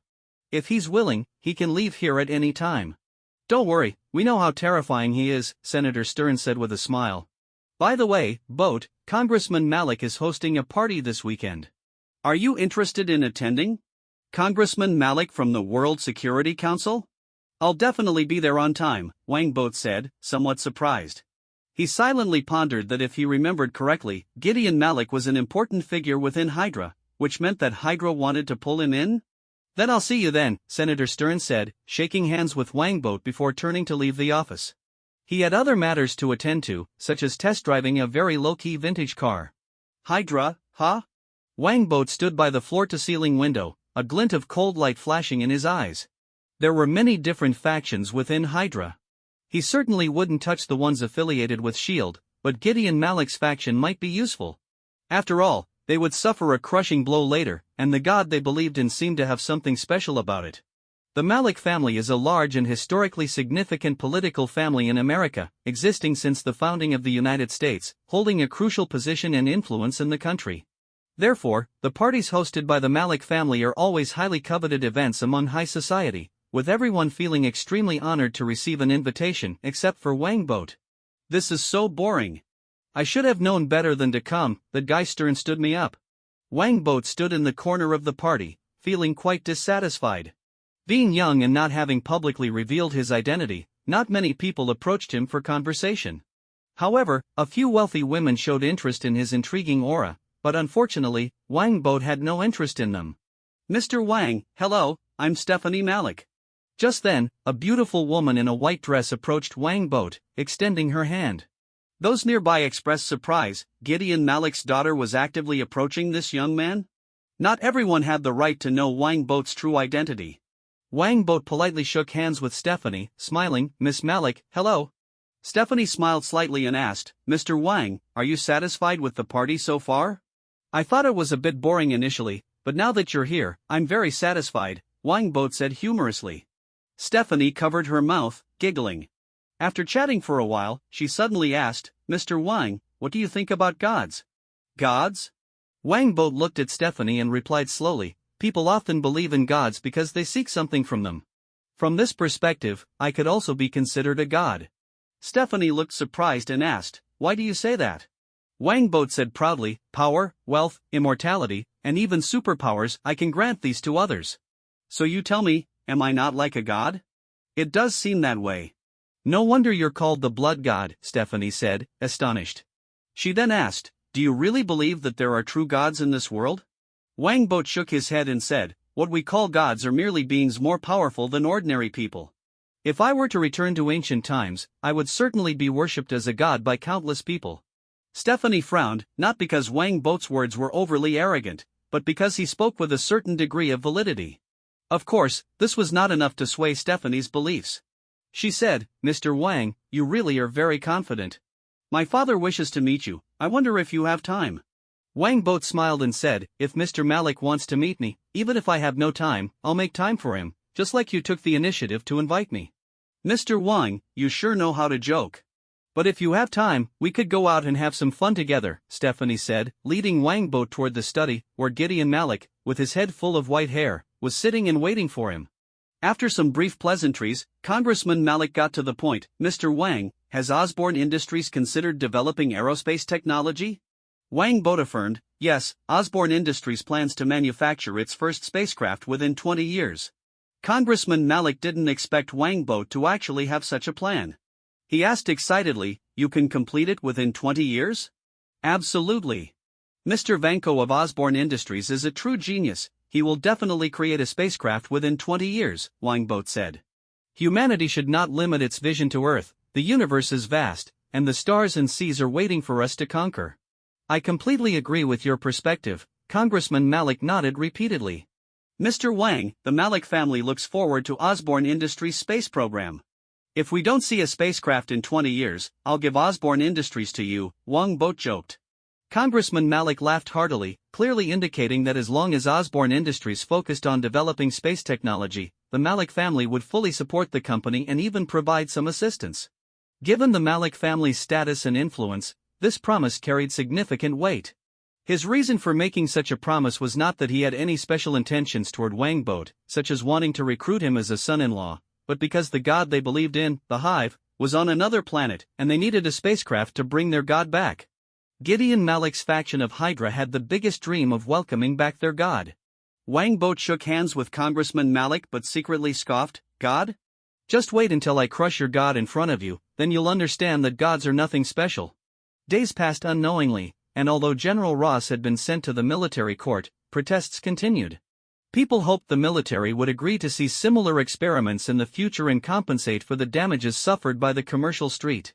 However, the military showed no interest in taking responsibility for the compensation, dragging their feet with the merchants and even trying to involve the watchers and the city government. But Wang Boat and the city government were not inclined to entertain their unreasonable demands. Although Wang Boat was wealthy, he wouldn't easily spend money frivolously. As for the city government, they were busy raising $500 million and had no intention of helping the military fill this bottomless pit. Mr. Wang is indeed impressive. In just a few months, he revived Osborne Industries. If Mr. Osborne were alive, he would surely be very pleased.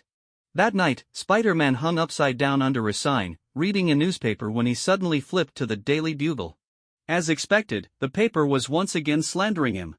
Feeling disgruntled, he flipped to the next paper, and in comparison, Electric Man and his allies were faring much better. The Daily Bugle didn't dare slander them carelessly, as it would prompt a warning from the watchers. Maybe I should join the watchers too? Mr. Wang is nice. He not only let me be a sparring partner but also invited me to join Osborne Industries. Thanks to this job, I can afford my tuition and have met the lovely Gwen and the charming Felicia. They're both exceptional. Just as this self-centered Spider-Man was still torn between choosing Gwen or Felicia, a lewd laugh suddenly echoed from afar. Hey there, little girl, why don't Uncle play with you? Something's up. Spider-Man quickly stuck the newspaper back to the sign and swung toward the source of the voice. Before long, he saw a little girl in a purple outfit being led into an alley by a few thuggish-looking men. Spider-Man rushed over to save her, but to his surprise, he heard screams of men coming from the alley. When he arrived at the scene, he found that the thugs were all lying on the ground, and the little girl in the purple outfit was rummaging through their pockets with a stick. What the hell is going on? Spider-Man thought, filled with confusion.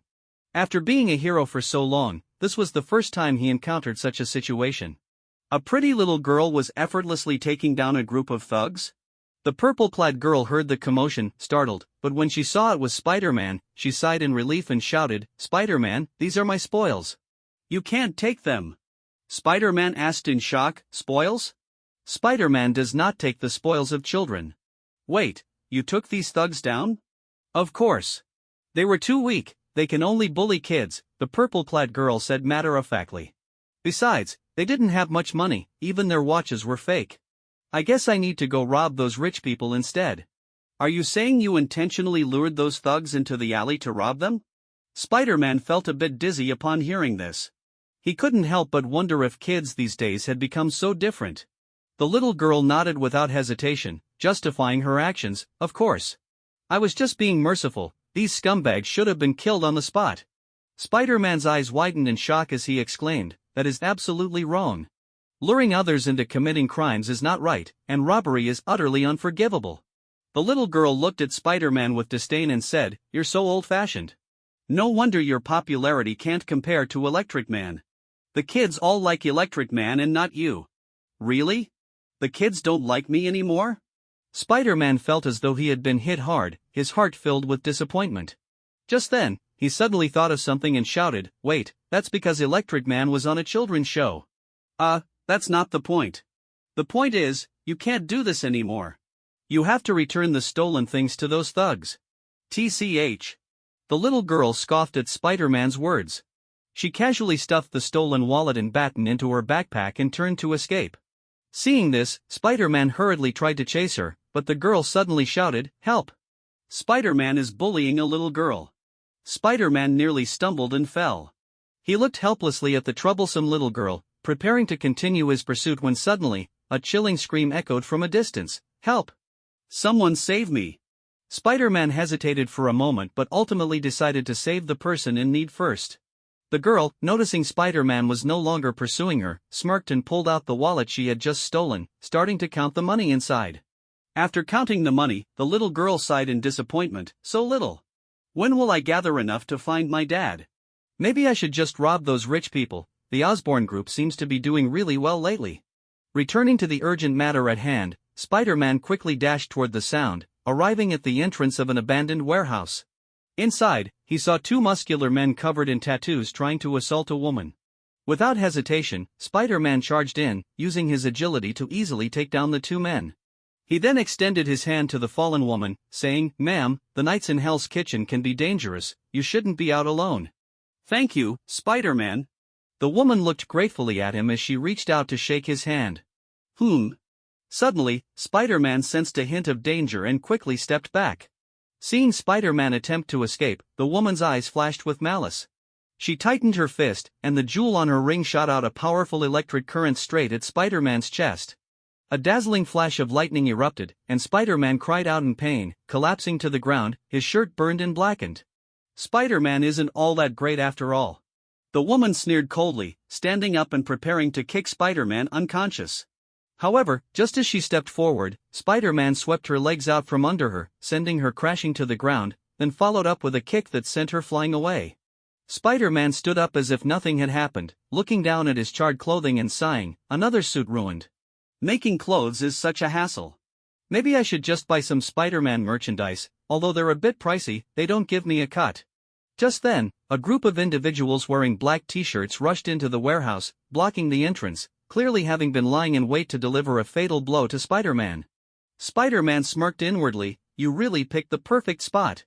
A tall, burly figure wearing a target mask stepped forward, mocking him, "Of course it's a good place. I even had someone reinforce the walls. Spider-Man, today you won't escape." "I don't have wings." Spider-Man curiously asked, "Hey, buddy, can you really see clearly dressed like that?" "Wait and see." The doctor said to capture him alive. The tall figure, known as Bullseye, ordered his enhanced minions, who immediately began tearing off their shirts to reveal their muscles. Spider-Man couldn't help but retort, "I told you guys, you don't need to tear your shirts, you're not transforming into anything." Hearing Spider-Man's words, the enhanced men grew furious, throwing their shirts aside and grabbing various weapons as they charged at Spider-Man. The woman he had previously knocked down also got back up and joined in the attack against him. "In this day and age, enhanced people seem to be getting less valuable," Spider-Man remarked, raising his hand to shoot out webbing, only to find his web shooters malfunctioning. He tried several times but failed. "It's all that damn electric current's fault. I should have known better than to buy cheap parts." Spider-Man cursed under his breath, diving into a melee with the incoming enhanced men. Spider-Man had always been seen as an agile hero, but in reality, he was versatile. His strength was enough to easily catch Winter Soldier's punches. So, even when besieged by so many enhanced men, he remained on even footing, trading blows with them. "Thanks to those good-tempered big sisters and those bad-tempered ladies for coming to beat me up every day." Spider-Man bantered as he kicked one enhanced man away, while Bullseye watched coldly from a distance, holding a deck of cards. After a while, Spider-Man, dodging attacks, leaped into the air. Bullseye swiftly flicked his wrist, launching 5 cards like blades straight at Spider-Man. Spider-Man was startled, trying to dodge, but 3 specially made cards cut through his arm and calf. After landing, Spider-Man shouted angrily, "You guys are despicable." "Ha, thanks for the compliment." Bullseye laughed maniacally, continuously throwing cards, while the other enhanced men intensified their assault on Spider-Man, putting him in a precarious situation. Just then, several smoke bombs were suddenly thrown down from a small window of the warehouse, filling the area with smoke. "Looking for death." Seeing someone interrupt, Bullseye grew furious and flicked his wrist, sending cards flying toward the smoke. Using his skills, the cards curved in midair, heading straight for the source of the noise. "Ah!" A clear scream rang out from outside. It sounded like a little girl. Spider-Man's expression changed dramatically. He bolted through the smoke, following the sound. The enhanced men couldn't stop him in time due to the smoke obstructing their vision. Bullseye sensed the movement and launched more cards at Spider-Man, who quickly grabbed one of the enhanced men, using him as a shield to block the incoming cards. Then, he forcefully pushed the man toward Bullseye. Bullseye, sensing something coming at him, kicked out without hesitation, sending the enhanced man flying. At that moment, Spider-Man seized the opportunity to crash into Bullseye, knocking him aside, and swiftly dashed out of the doorway, running to the side. As he reached the corner of the outer wall, he spotted the purple-clad little girl lying on the ground, clearly injured. It was the same girl he had seen earlier robbing people.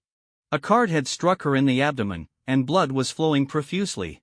Such an injury, if it were any other girl, would have caused her to scream in terror, but the purple-haired little girl didn't cry. She tightly pressed her hands against the wound, frowning and gritting her teeth, stubbornly enduring the pain. I really overestimated myself, the little girl thought regretfully. If she had known it would turn out like this, she wouldn't have helped Spider-Man. She didn't want to die, she still needed to find her dad. Meanwhile, in a desert in Texas, a melancholic middle-aged man wearing a leather jacket and riding a Harley suddenly lifted his head, looking toward New York. He felt it, his daughter was in trouble, and she was searching for her father. "No one can harm my daughter." The melancholic man roared in anger, turning his motorcycle around and speeding toward New York. Halfway there, his fury became uncontrollable, flames engulfing his body, and even his Harley was transformed into a fiery war machine. More surprisingly, the flesh and blood on his body were burned away, leaving only his stark white bones, resembling a fiery reaper emerging from hell.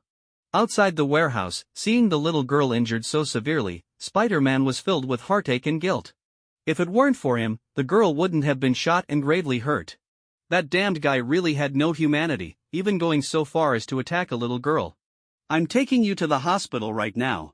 Spider-Man rushed over, scooping the little girl into his arms and preparing to head for the nearest hospital. Just then, Bullseye and the others caught up, and seeing Spider-Man trying to escape, Bullseye immediately began throwing nearby objects at him. Using his spider sense, Spider-Man dodged effortlessly, but his movements were too wide, pulling at the girl's injury, causing her to let out a muffled groan. "This won't do," Spider-Man thought anxiously. Just then, inspiration struck him, and he quickly changed direction to escape to a specific place, with Bullseye and his men hot on his heels. As people on the street saw Spider-Man being chased, they gasped in surprise, and many quickly called the police to report the incident. Bullseye, seeing this, grew increasingly anxious. Unfortunately, no matter how much he chased, he could never catch up to Spider-Man. Just then, Spider-Man suddenly stopped at a tea house that hadn't closed yet, shouting, "Madame Gao, help me." Spider-Man didn't rush inside because he knew the mysterious and terrifying nature of this tea house. Madame Gao, who had been meditating in the backyard, heard the voice and opened her eyes, quickly racing to the lobby with a speed that belied her age. Seeing Spider-Man, she signaled to her staff to open the door and said, "Come in and talk." "Thank you, Madame Gao." Spider-Man hurriedly entered the tea house with the little girl. Madame Gao instructed him to place the girl on the table and began to examine her injury. "There's not much of a problem, she won't die." Madame Gao pressed on either side of the little girl's wound, and immediately, the girl felt a significant reduction in pain, looking gratefully at Madame Gao. "You've sustained such a serious injury but still managed to hold back tears. You're a strong girl," Madame Gao smiled gently, pressing her hand down to force the card out of the wound. The little girl couldn't help but let out a muffled groan, but she held back from crying out loud. Madame Gao admired the little girl more and more, using her powers to seal the wound and stop the bleeding. The little girl looked at Madame Gao in astonishment, filled with confusion, wondering what magical ability she was using. The sensation was both comforting and mysterious. Just then, Bullseye and his men reached the tea house. Bullseye was about to charge in when Madame Gao shouted, "It's easy to come in, but leaving won't be so simple." "Don't scare me." Bullseye was about to retort when he suddenly saw Madame Gao's appearance, instantly terrified and drenched in cold sweat. Without a word, he turned to run. As a top enforcer under Kingpin, Bullseye was well aware of Madame Gao's terrifying reputation. In fact, even Kingpin treated her with great respect. Moreover, the place where this old lady was located was the Blood Clan's territory. As Bullseye turned to flee, he saw a large group of people rushing out from a nearby construction site. The leading figures exuded an icy aura, moving as if they were flying. "Vampires!" Bullseye screamed in terror, quickly retreating with his men. This mission was a complete failure, but it wasn't entirely in vain. At the very least, he had successfully obtained Spider-Man's blood. The vampires were about to give chase when Madame Gao turned and said, "Don't worry about them, let them leave." "Yes, Madame Gao."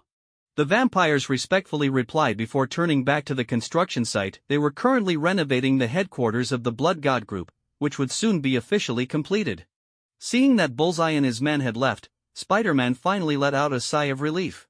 He suddenly recalled a previous oversight. His heart jolting. Peter knew Madame Gao, but Spider-Man did not.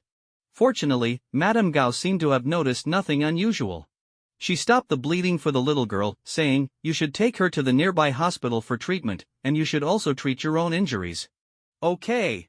Spider-Man nodded in agreement, but then he remembered a problem and awkwardly said, "I have no money, and for this kind of injury, I'd need identification to get treatment." No money? Madame Gao scoffed, saying, "Are you planning to make her pay for herself?" The little girl chimed in weakly, "I don't have any money either." "You clearly have, you shouldn't have to pay for this," Spider-Man mumbled, scratching his head in frustration, nearly tearing off his mask in the process. It was truly a case where a hero was stumped by a lack of funds. Madame Gao noticed and asked, "Why don't you join the Watchers?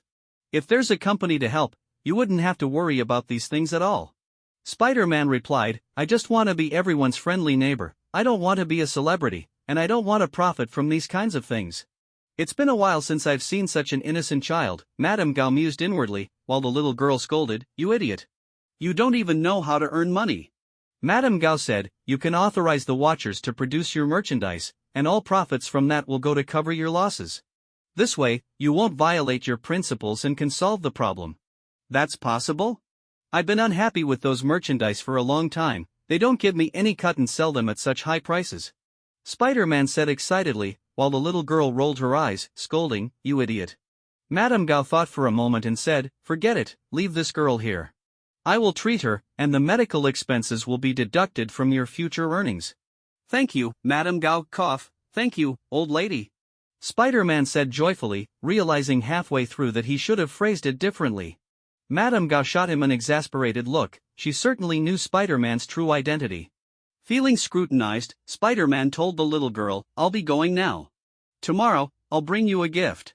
The little girl called out from behind, "Remember to bring some gold as a gift, I don't want anything else." Spider-Man stumbled, nearly falling to the ground.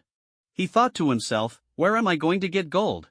Besides, who brings gold as a get-well gift?" After Spider-Man left, Madame Gao asked the little girl, "What's your name? Do you need me to notify your family?" "My name is Mindy McReady," the little girl said, somewhat dejectedly. "My dad is missing, so there's no one to notify."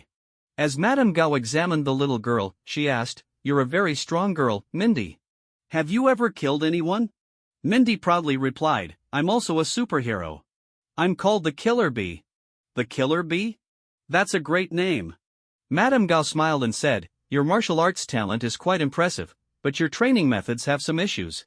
If this continues, you'll become quite robust." "Robust?" Mindy's eyes widened in confusion. She didn't understand whether robust was meant to describe girls or if it was applicable to a cute girl like herself. "I'm not lying to you. Do you really want to take me as your teacher? I can teach you real kung fu," Madame Gao said with a kind expression.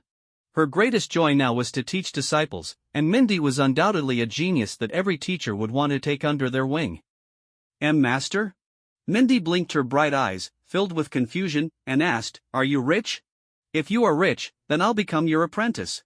Madame Gao couldn't help but laugh at her, asking, "Are you really that short on money?" "Yes. I need to spend money to find my dad." Mindy nodded heavily and continued, "A mercenary told me that if I give him enough money, he can help me find my dad. That's why I was robbing those bad guys in the alley." "If that's the case, then you should find another master," Madame Gao smiled and said, "He has enough ability to help you find your dad." Mindy instantly became excited and eagerly asked, "Who is it? Is he rich?" "Well, he's a little richer than Iron Man," Madame Gao teased, knowing that if Iron Man heard this, he would be very annoyed. After all, he has his pride too. "Wow!" Mindy's eyes sparkled like two little stars, and she excitedly asked, "Does he want to take me as his apprentice?" "Of course he does. He loves training superheroes." The next day, Bert Wine looked at the lively Mindy in front of him, filled with confusion. He had just come to the tea house for tea, and now he was suddenly considering taking Hit Girl as his apprentice? He knew Hit Girl, of course. She was a super cool little girl, but unfortunately, she looked a bit too mature for her age. "It's like this," Madame Gao patiently began explaining. After she finished, Bert pondered for a moment and said, "Mindy, I can take you as my apprentice and will use my power to help you find your dad, but I have one condition." "What condition?" Mindy looked at Bert warily, thinking to herself, "This guy can't be a creepy uncle, right? That is, you need to go to school and study like a normal child." "I'll help arrange it with the school," Bert said seriously. In his view, while the way Hit Girl killed without restraint in the movies was cool, in the real world, children should focus on their studies. "Go to school?" Mindy was taken aback. She had thought of countless possibilities but never expected that Bert's condition would be for her to go to school. She was a superhero. How could a superhero go to school? Like a father, like a master. Since I've become your master, I naturally want to ensure you grow up healthy and happy, Bert said seriously. If you're willing to accept, then I'll take you as my apprentice. Madame Gao nodded, thinking Bert's attitude truly resembled that of a master. If only he could keep her from worrying too much. I accept. Mindy clenched her teeth and obediently knelt down, presenting tea to Bert. After Bert finished drinking, she raised her hands and said, in the movies, becoming an apprentice involves a red envelope. Bert burst into laughter, setting down the teacup, and said, of course there's a red envelope. How about this? I'll give you 100 grams of vibranium, and you can design your own weapon. 100 grams of vibranium? The kind that's worth $10,000 per gram? Mindy was shocked, her eyes nearly popping out. Her father had told her many things, including the world's hardest metal, which he wanted to buy but couldn't afford. She never expected that by casually becoming an apprentice, she would receive a whole 100 grams of vibranium. 100 grams was a lot. Who would be so extravagant as to make a weapon out of pure vibranium? Exactly, it's that 100 grams of vibranium, Bert nodded and then asked, Mindy, is there any problem with your father's identity? Can we search for him openly? Mindy stood up and replied, no problem. Even though my dad is a superhero, no one knows his real identity. Then that's good. I'll announce on television, newspapers, and Twitter that I'm offering a reward for finding him. A $5 million bounty should be enough for most people to help you find your father. Bert said. Additionally, I'll hire mercenaries and detectives in the underworld to search for your father. With a two-pronged approach, we'll definitely find him. That's amazing. Mindy's face turned red with excitement. Suddenly, she thought of something and asked, Master, won't this cost a lot of money? It's a small matter. Bert smiled and turned to Lilith, instructing, Lilith, you handle this. I want everyone in the country to help Mindy find her dad. Okay. Lilith nodded in response, I'll arrange it. Wow, this master is really rich. Saying millions is just a small matter. Mindy couldn't help but click her tongue.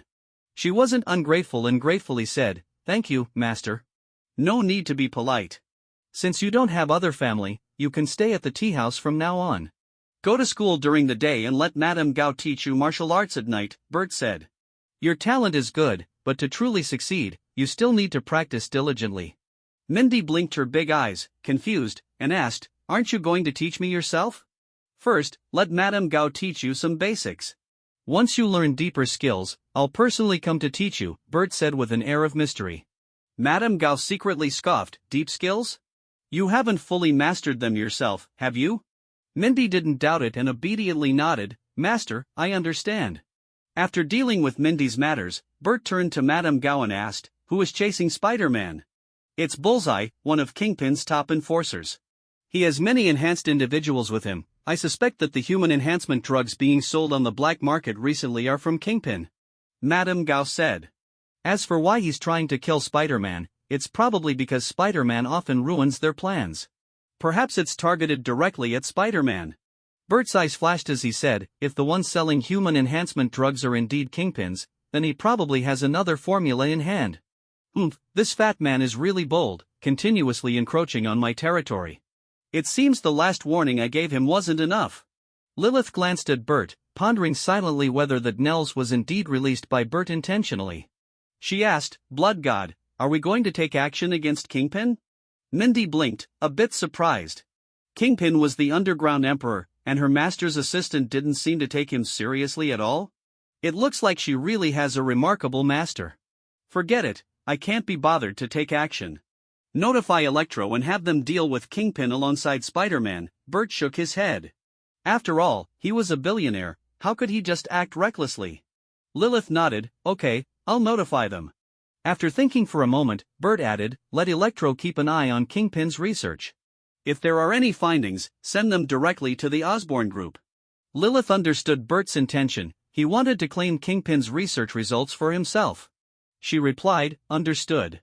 At that moment, Madame Gao looked outside and walked over to Bert, whispering, Blood God, that woman in the cafe across the street has been watching our tea house for the past few days.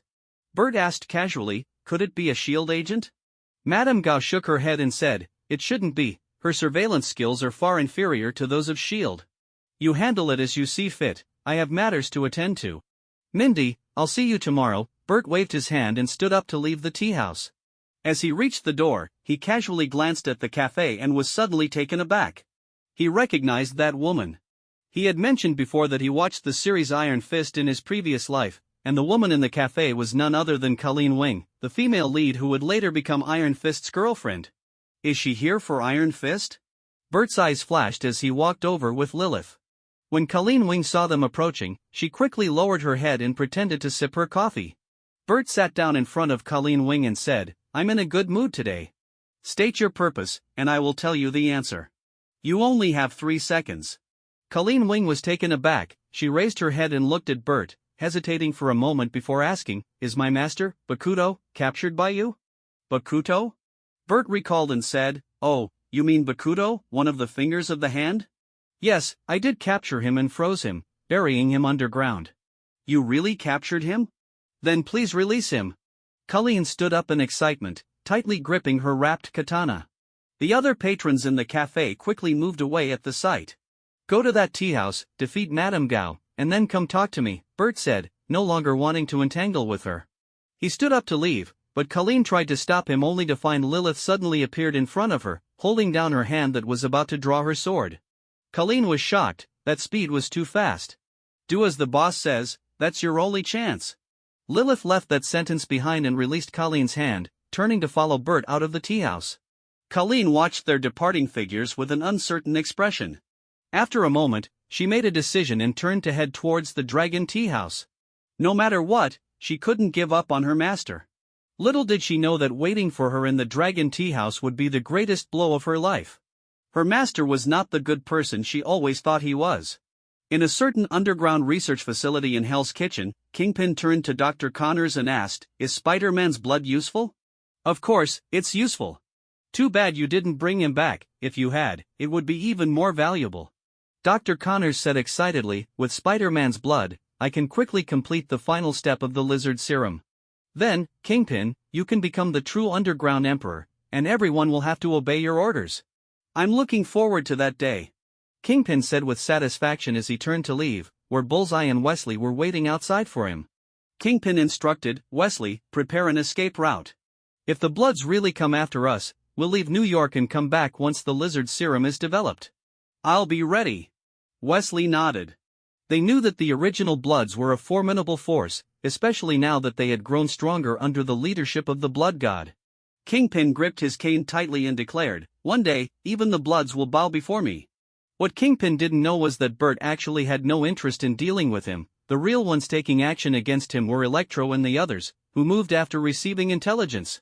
Director George furrowed his brow and asked, "Kingpin? Wilson Fisk? He's the mastermind behind the human enhancement drugs?" Electro exclaimed with excitement, "That's right. Director George, let's arrest him directly. This way, we can put an end to the enhanced individual situation. It's not as simple as you think. If Kingpin were that easy to deal with, I would have arrested him long ago." Director George sighed helplessly. Kingpin not only poses as a great philanthropist but has also bribed many upper-level figures in New York. Without solid evidence, even I can't touch him. Is that so? Electro and the Hell's Kitchen sisters frowned. As superheroes, they couldn't just rush in to take Kingpin down, even though Jessica was eager to do so. "Why don't we ask the Master to take action?" Jessica suggested. "To him, Kingpin is nothing at all. The Master is currently busy dealing with the Department of Defense and has no time for this, otherwise, he wouldn't have handed this information over to us." Tracy shook her head. "Furthermore, I don't think Kingpin is worthy of the Master's attention." Electro nodded in agreement. "That's right, we can handle Kingpin ourselves. We can't keep bothering Mr. Wang for everything." "Then let's start collecting evidence of Kingpin's crimes," Director George said. "As long as we have proof of his wrongdoing, we can imprison him and thoroughly investigate his influence, catching all the criminals in one sweep." Electro thought for a moment and nodded. "That plan should work. Let's go collect evidence against Kingpin." The Hell's Kitchen sisters had no objections, so everyone split up to search for evidence. Tracy even notified Spider-Man, but unfortunately, Kingpin was too cunning. He had prepared many scapegoats in advance, and the evidence they found was useless. The superheroes didn't get discouraged. They continued to gather evidence while disrupting Kingpin's illegal businesses. Kingpin was furious and repeatedly sent enhanced individuals to attack the superheroes, secretly cursing, "I can't defeat the blood god, can I not handle you little brats?" The superhero battle against Kingpin is just a day in the Marvel world, I guess. In the tea house, Burt Wang chuckled as he watched the news report about Electro cracking a smuggling case. Just then, Colleen Wing suddenly walked into his room and then plopped down to her knees. "What are you doing? Just say what you need," Burt said impatiently. "There are many who want to kneel to me, I won't help them just because they kneel." Colleen clasped her hands together and bowed her head, pleading, "Please, Mr. Wang, help me atone for my sins, I'm willing to pay any price." Burt asked, "Atone? What sin have you committed?" "I was deceived by Bakuto, and I helped him train many students. These students are all orphans with tragic backgrounds. Mr. Wang, please help me save them," Colleen said with deep remorse. Those students trusted her so much, yet she had led them directly into the pit, turning them into killers and tools for the hand.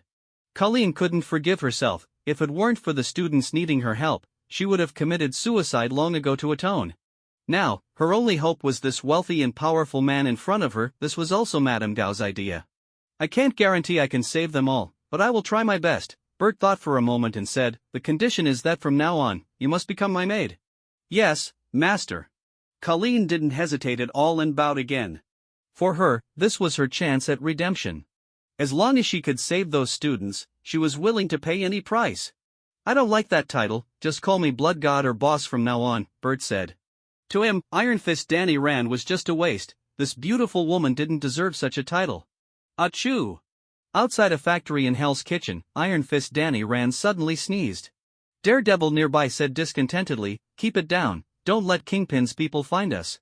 "I don't want to either, but just now I felt a deep malice, as if someone was trying to steal something precious from me," Danny Rand said, scratching his nose. He had been wandering around Hell's Kitchen, occasionally doing good deeds to earn some living expenses. A few days ago, Danny encountered Daredevil while investigating Kingpin. They quickly formed a team to take on Kingpin together. Danny Rand, despite owning 51% of Rand Group, has been missing for over 10 years, and his shares have long been occupied by others. Furthermore, he cannot provide sufficient evidence to prove his identity, so now he can only wander the world as a homeless man. The current situation of Rand Group is vastly different from what is portrayed in the TV series. "You've started talking about those strange things again." Daredevil sighed helplessly and continued, "Recently, Electro and the others have been investigating Kingpin's drug factory, and I suspect this is the target location. We need to find a way to get in and scout it out." Danny asked in confusion, "Can't we just charge in? Why do we need to find a way?" Daredevil looked at Danny with a helpless expression, thinking, this guy is indeed strong, but his intelligence is quite concerning. "It's not as simple as you think. If this really is a drug factory, there will definitely be many enhanced individuals inside," Daredevil patiently explained. "We're just here to scout today. If this is indeed a production base, we'll notify Electro and the others to deal with it." "That superhero who can generate electricity? He seems pretty powerful," Danny asked again. "Daredevil, why don't you join that watcher company?" Daredevil shrugged and said, "Because I'm just a part-timer, and no one wants to buy my merchandise. They all say my stuff is too ugly." Just as Danny was about to agree to Daredevil's suggestion, he suddenly felt something and turned his head sharply. In the distance, he saw a blazing fire racing towards them at an incredible speed. The speed of the fire was astonishing. In just a moment, it had reached a distance where Danny could see it clearly. Upon closer inspection, he was shocked and speechless. "What on earth is that?" Within the fire was a Harley motorcycle engulfed in flames, and on it sat a skeletal figure dressed in leather. Yes, a skeleton. Flames were blazing all over him, making him look incredibly cool. The temperature of the flames around the skeleton was extremely high, igniting the surrounding trees and creating a massive inferno. Daredevil sensed the sudden change in temperature around them and quickly asked, "Danny, what happened? Why did the temperature suddenly rise?" Danny swallowed hard and said, "You won't believe it, but a skeleton riding a burning motorcycle is charging towards us." Daredevil looked at Danny with skepticism, as if to say, "You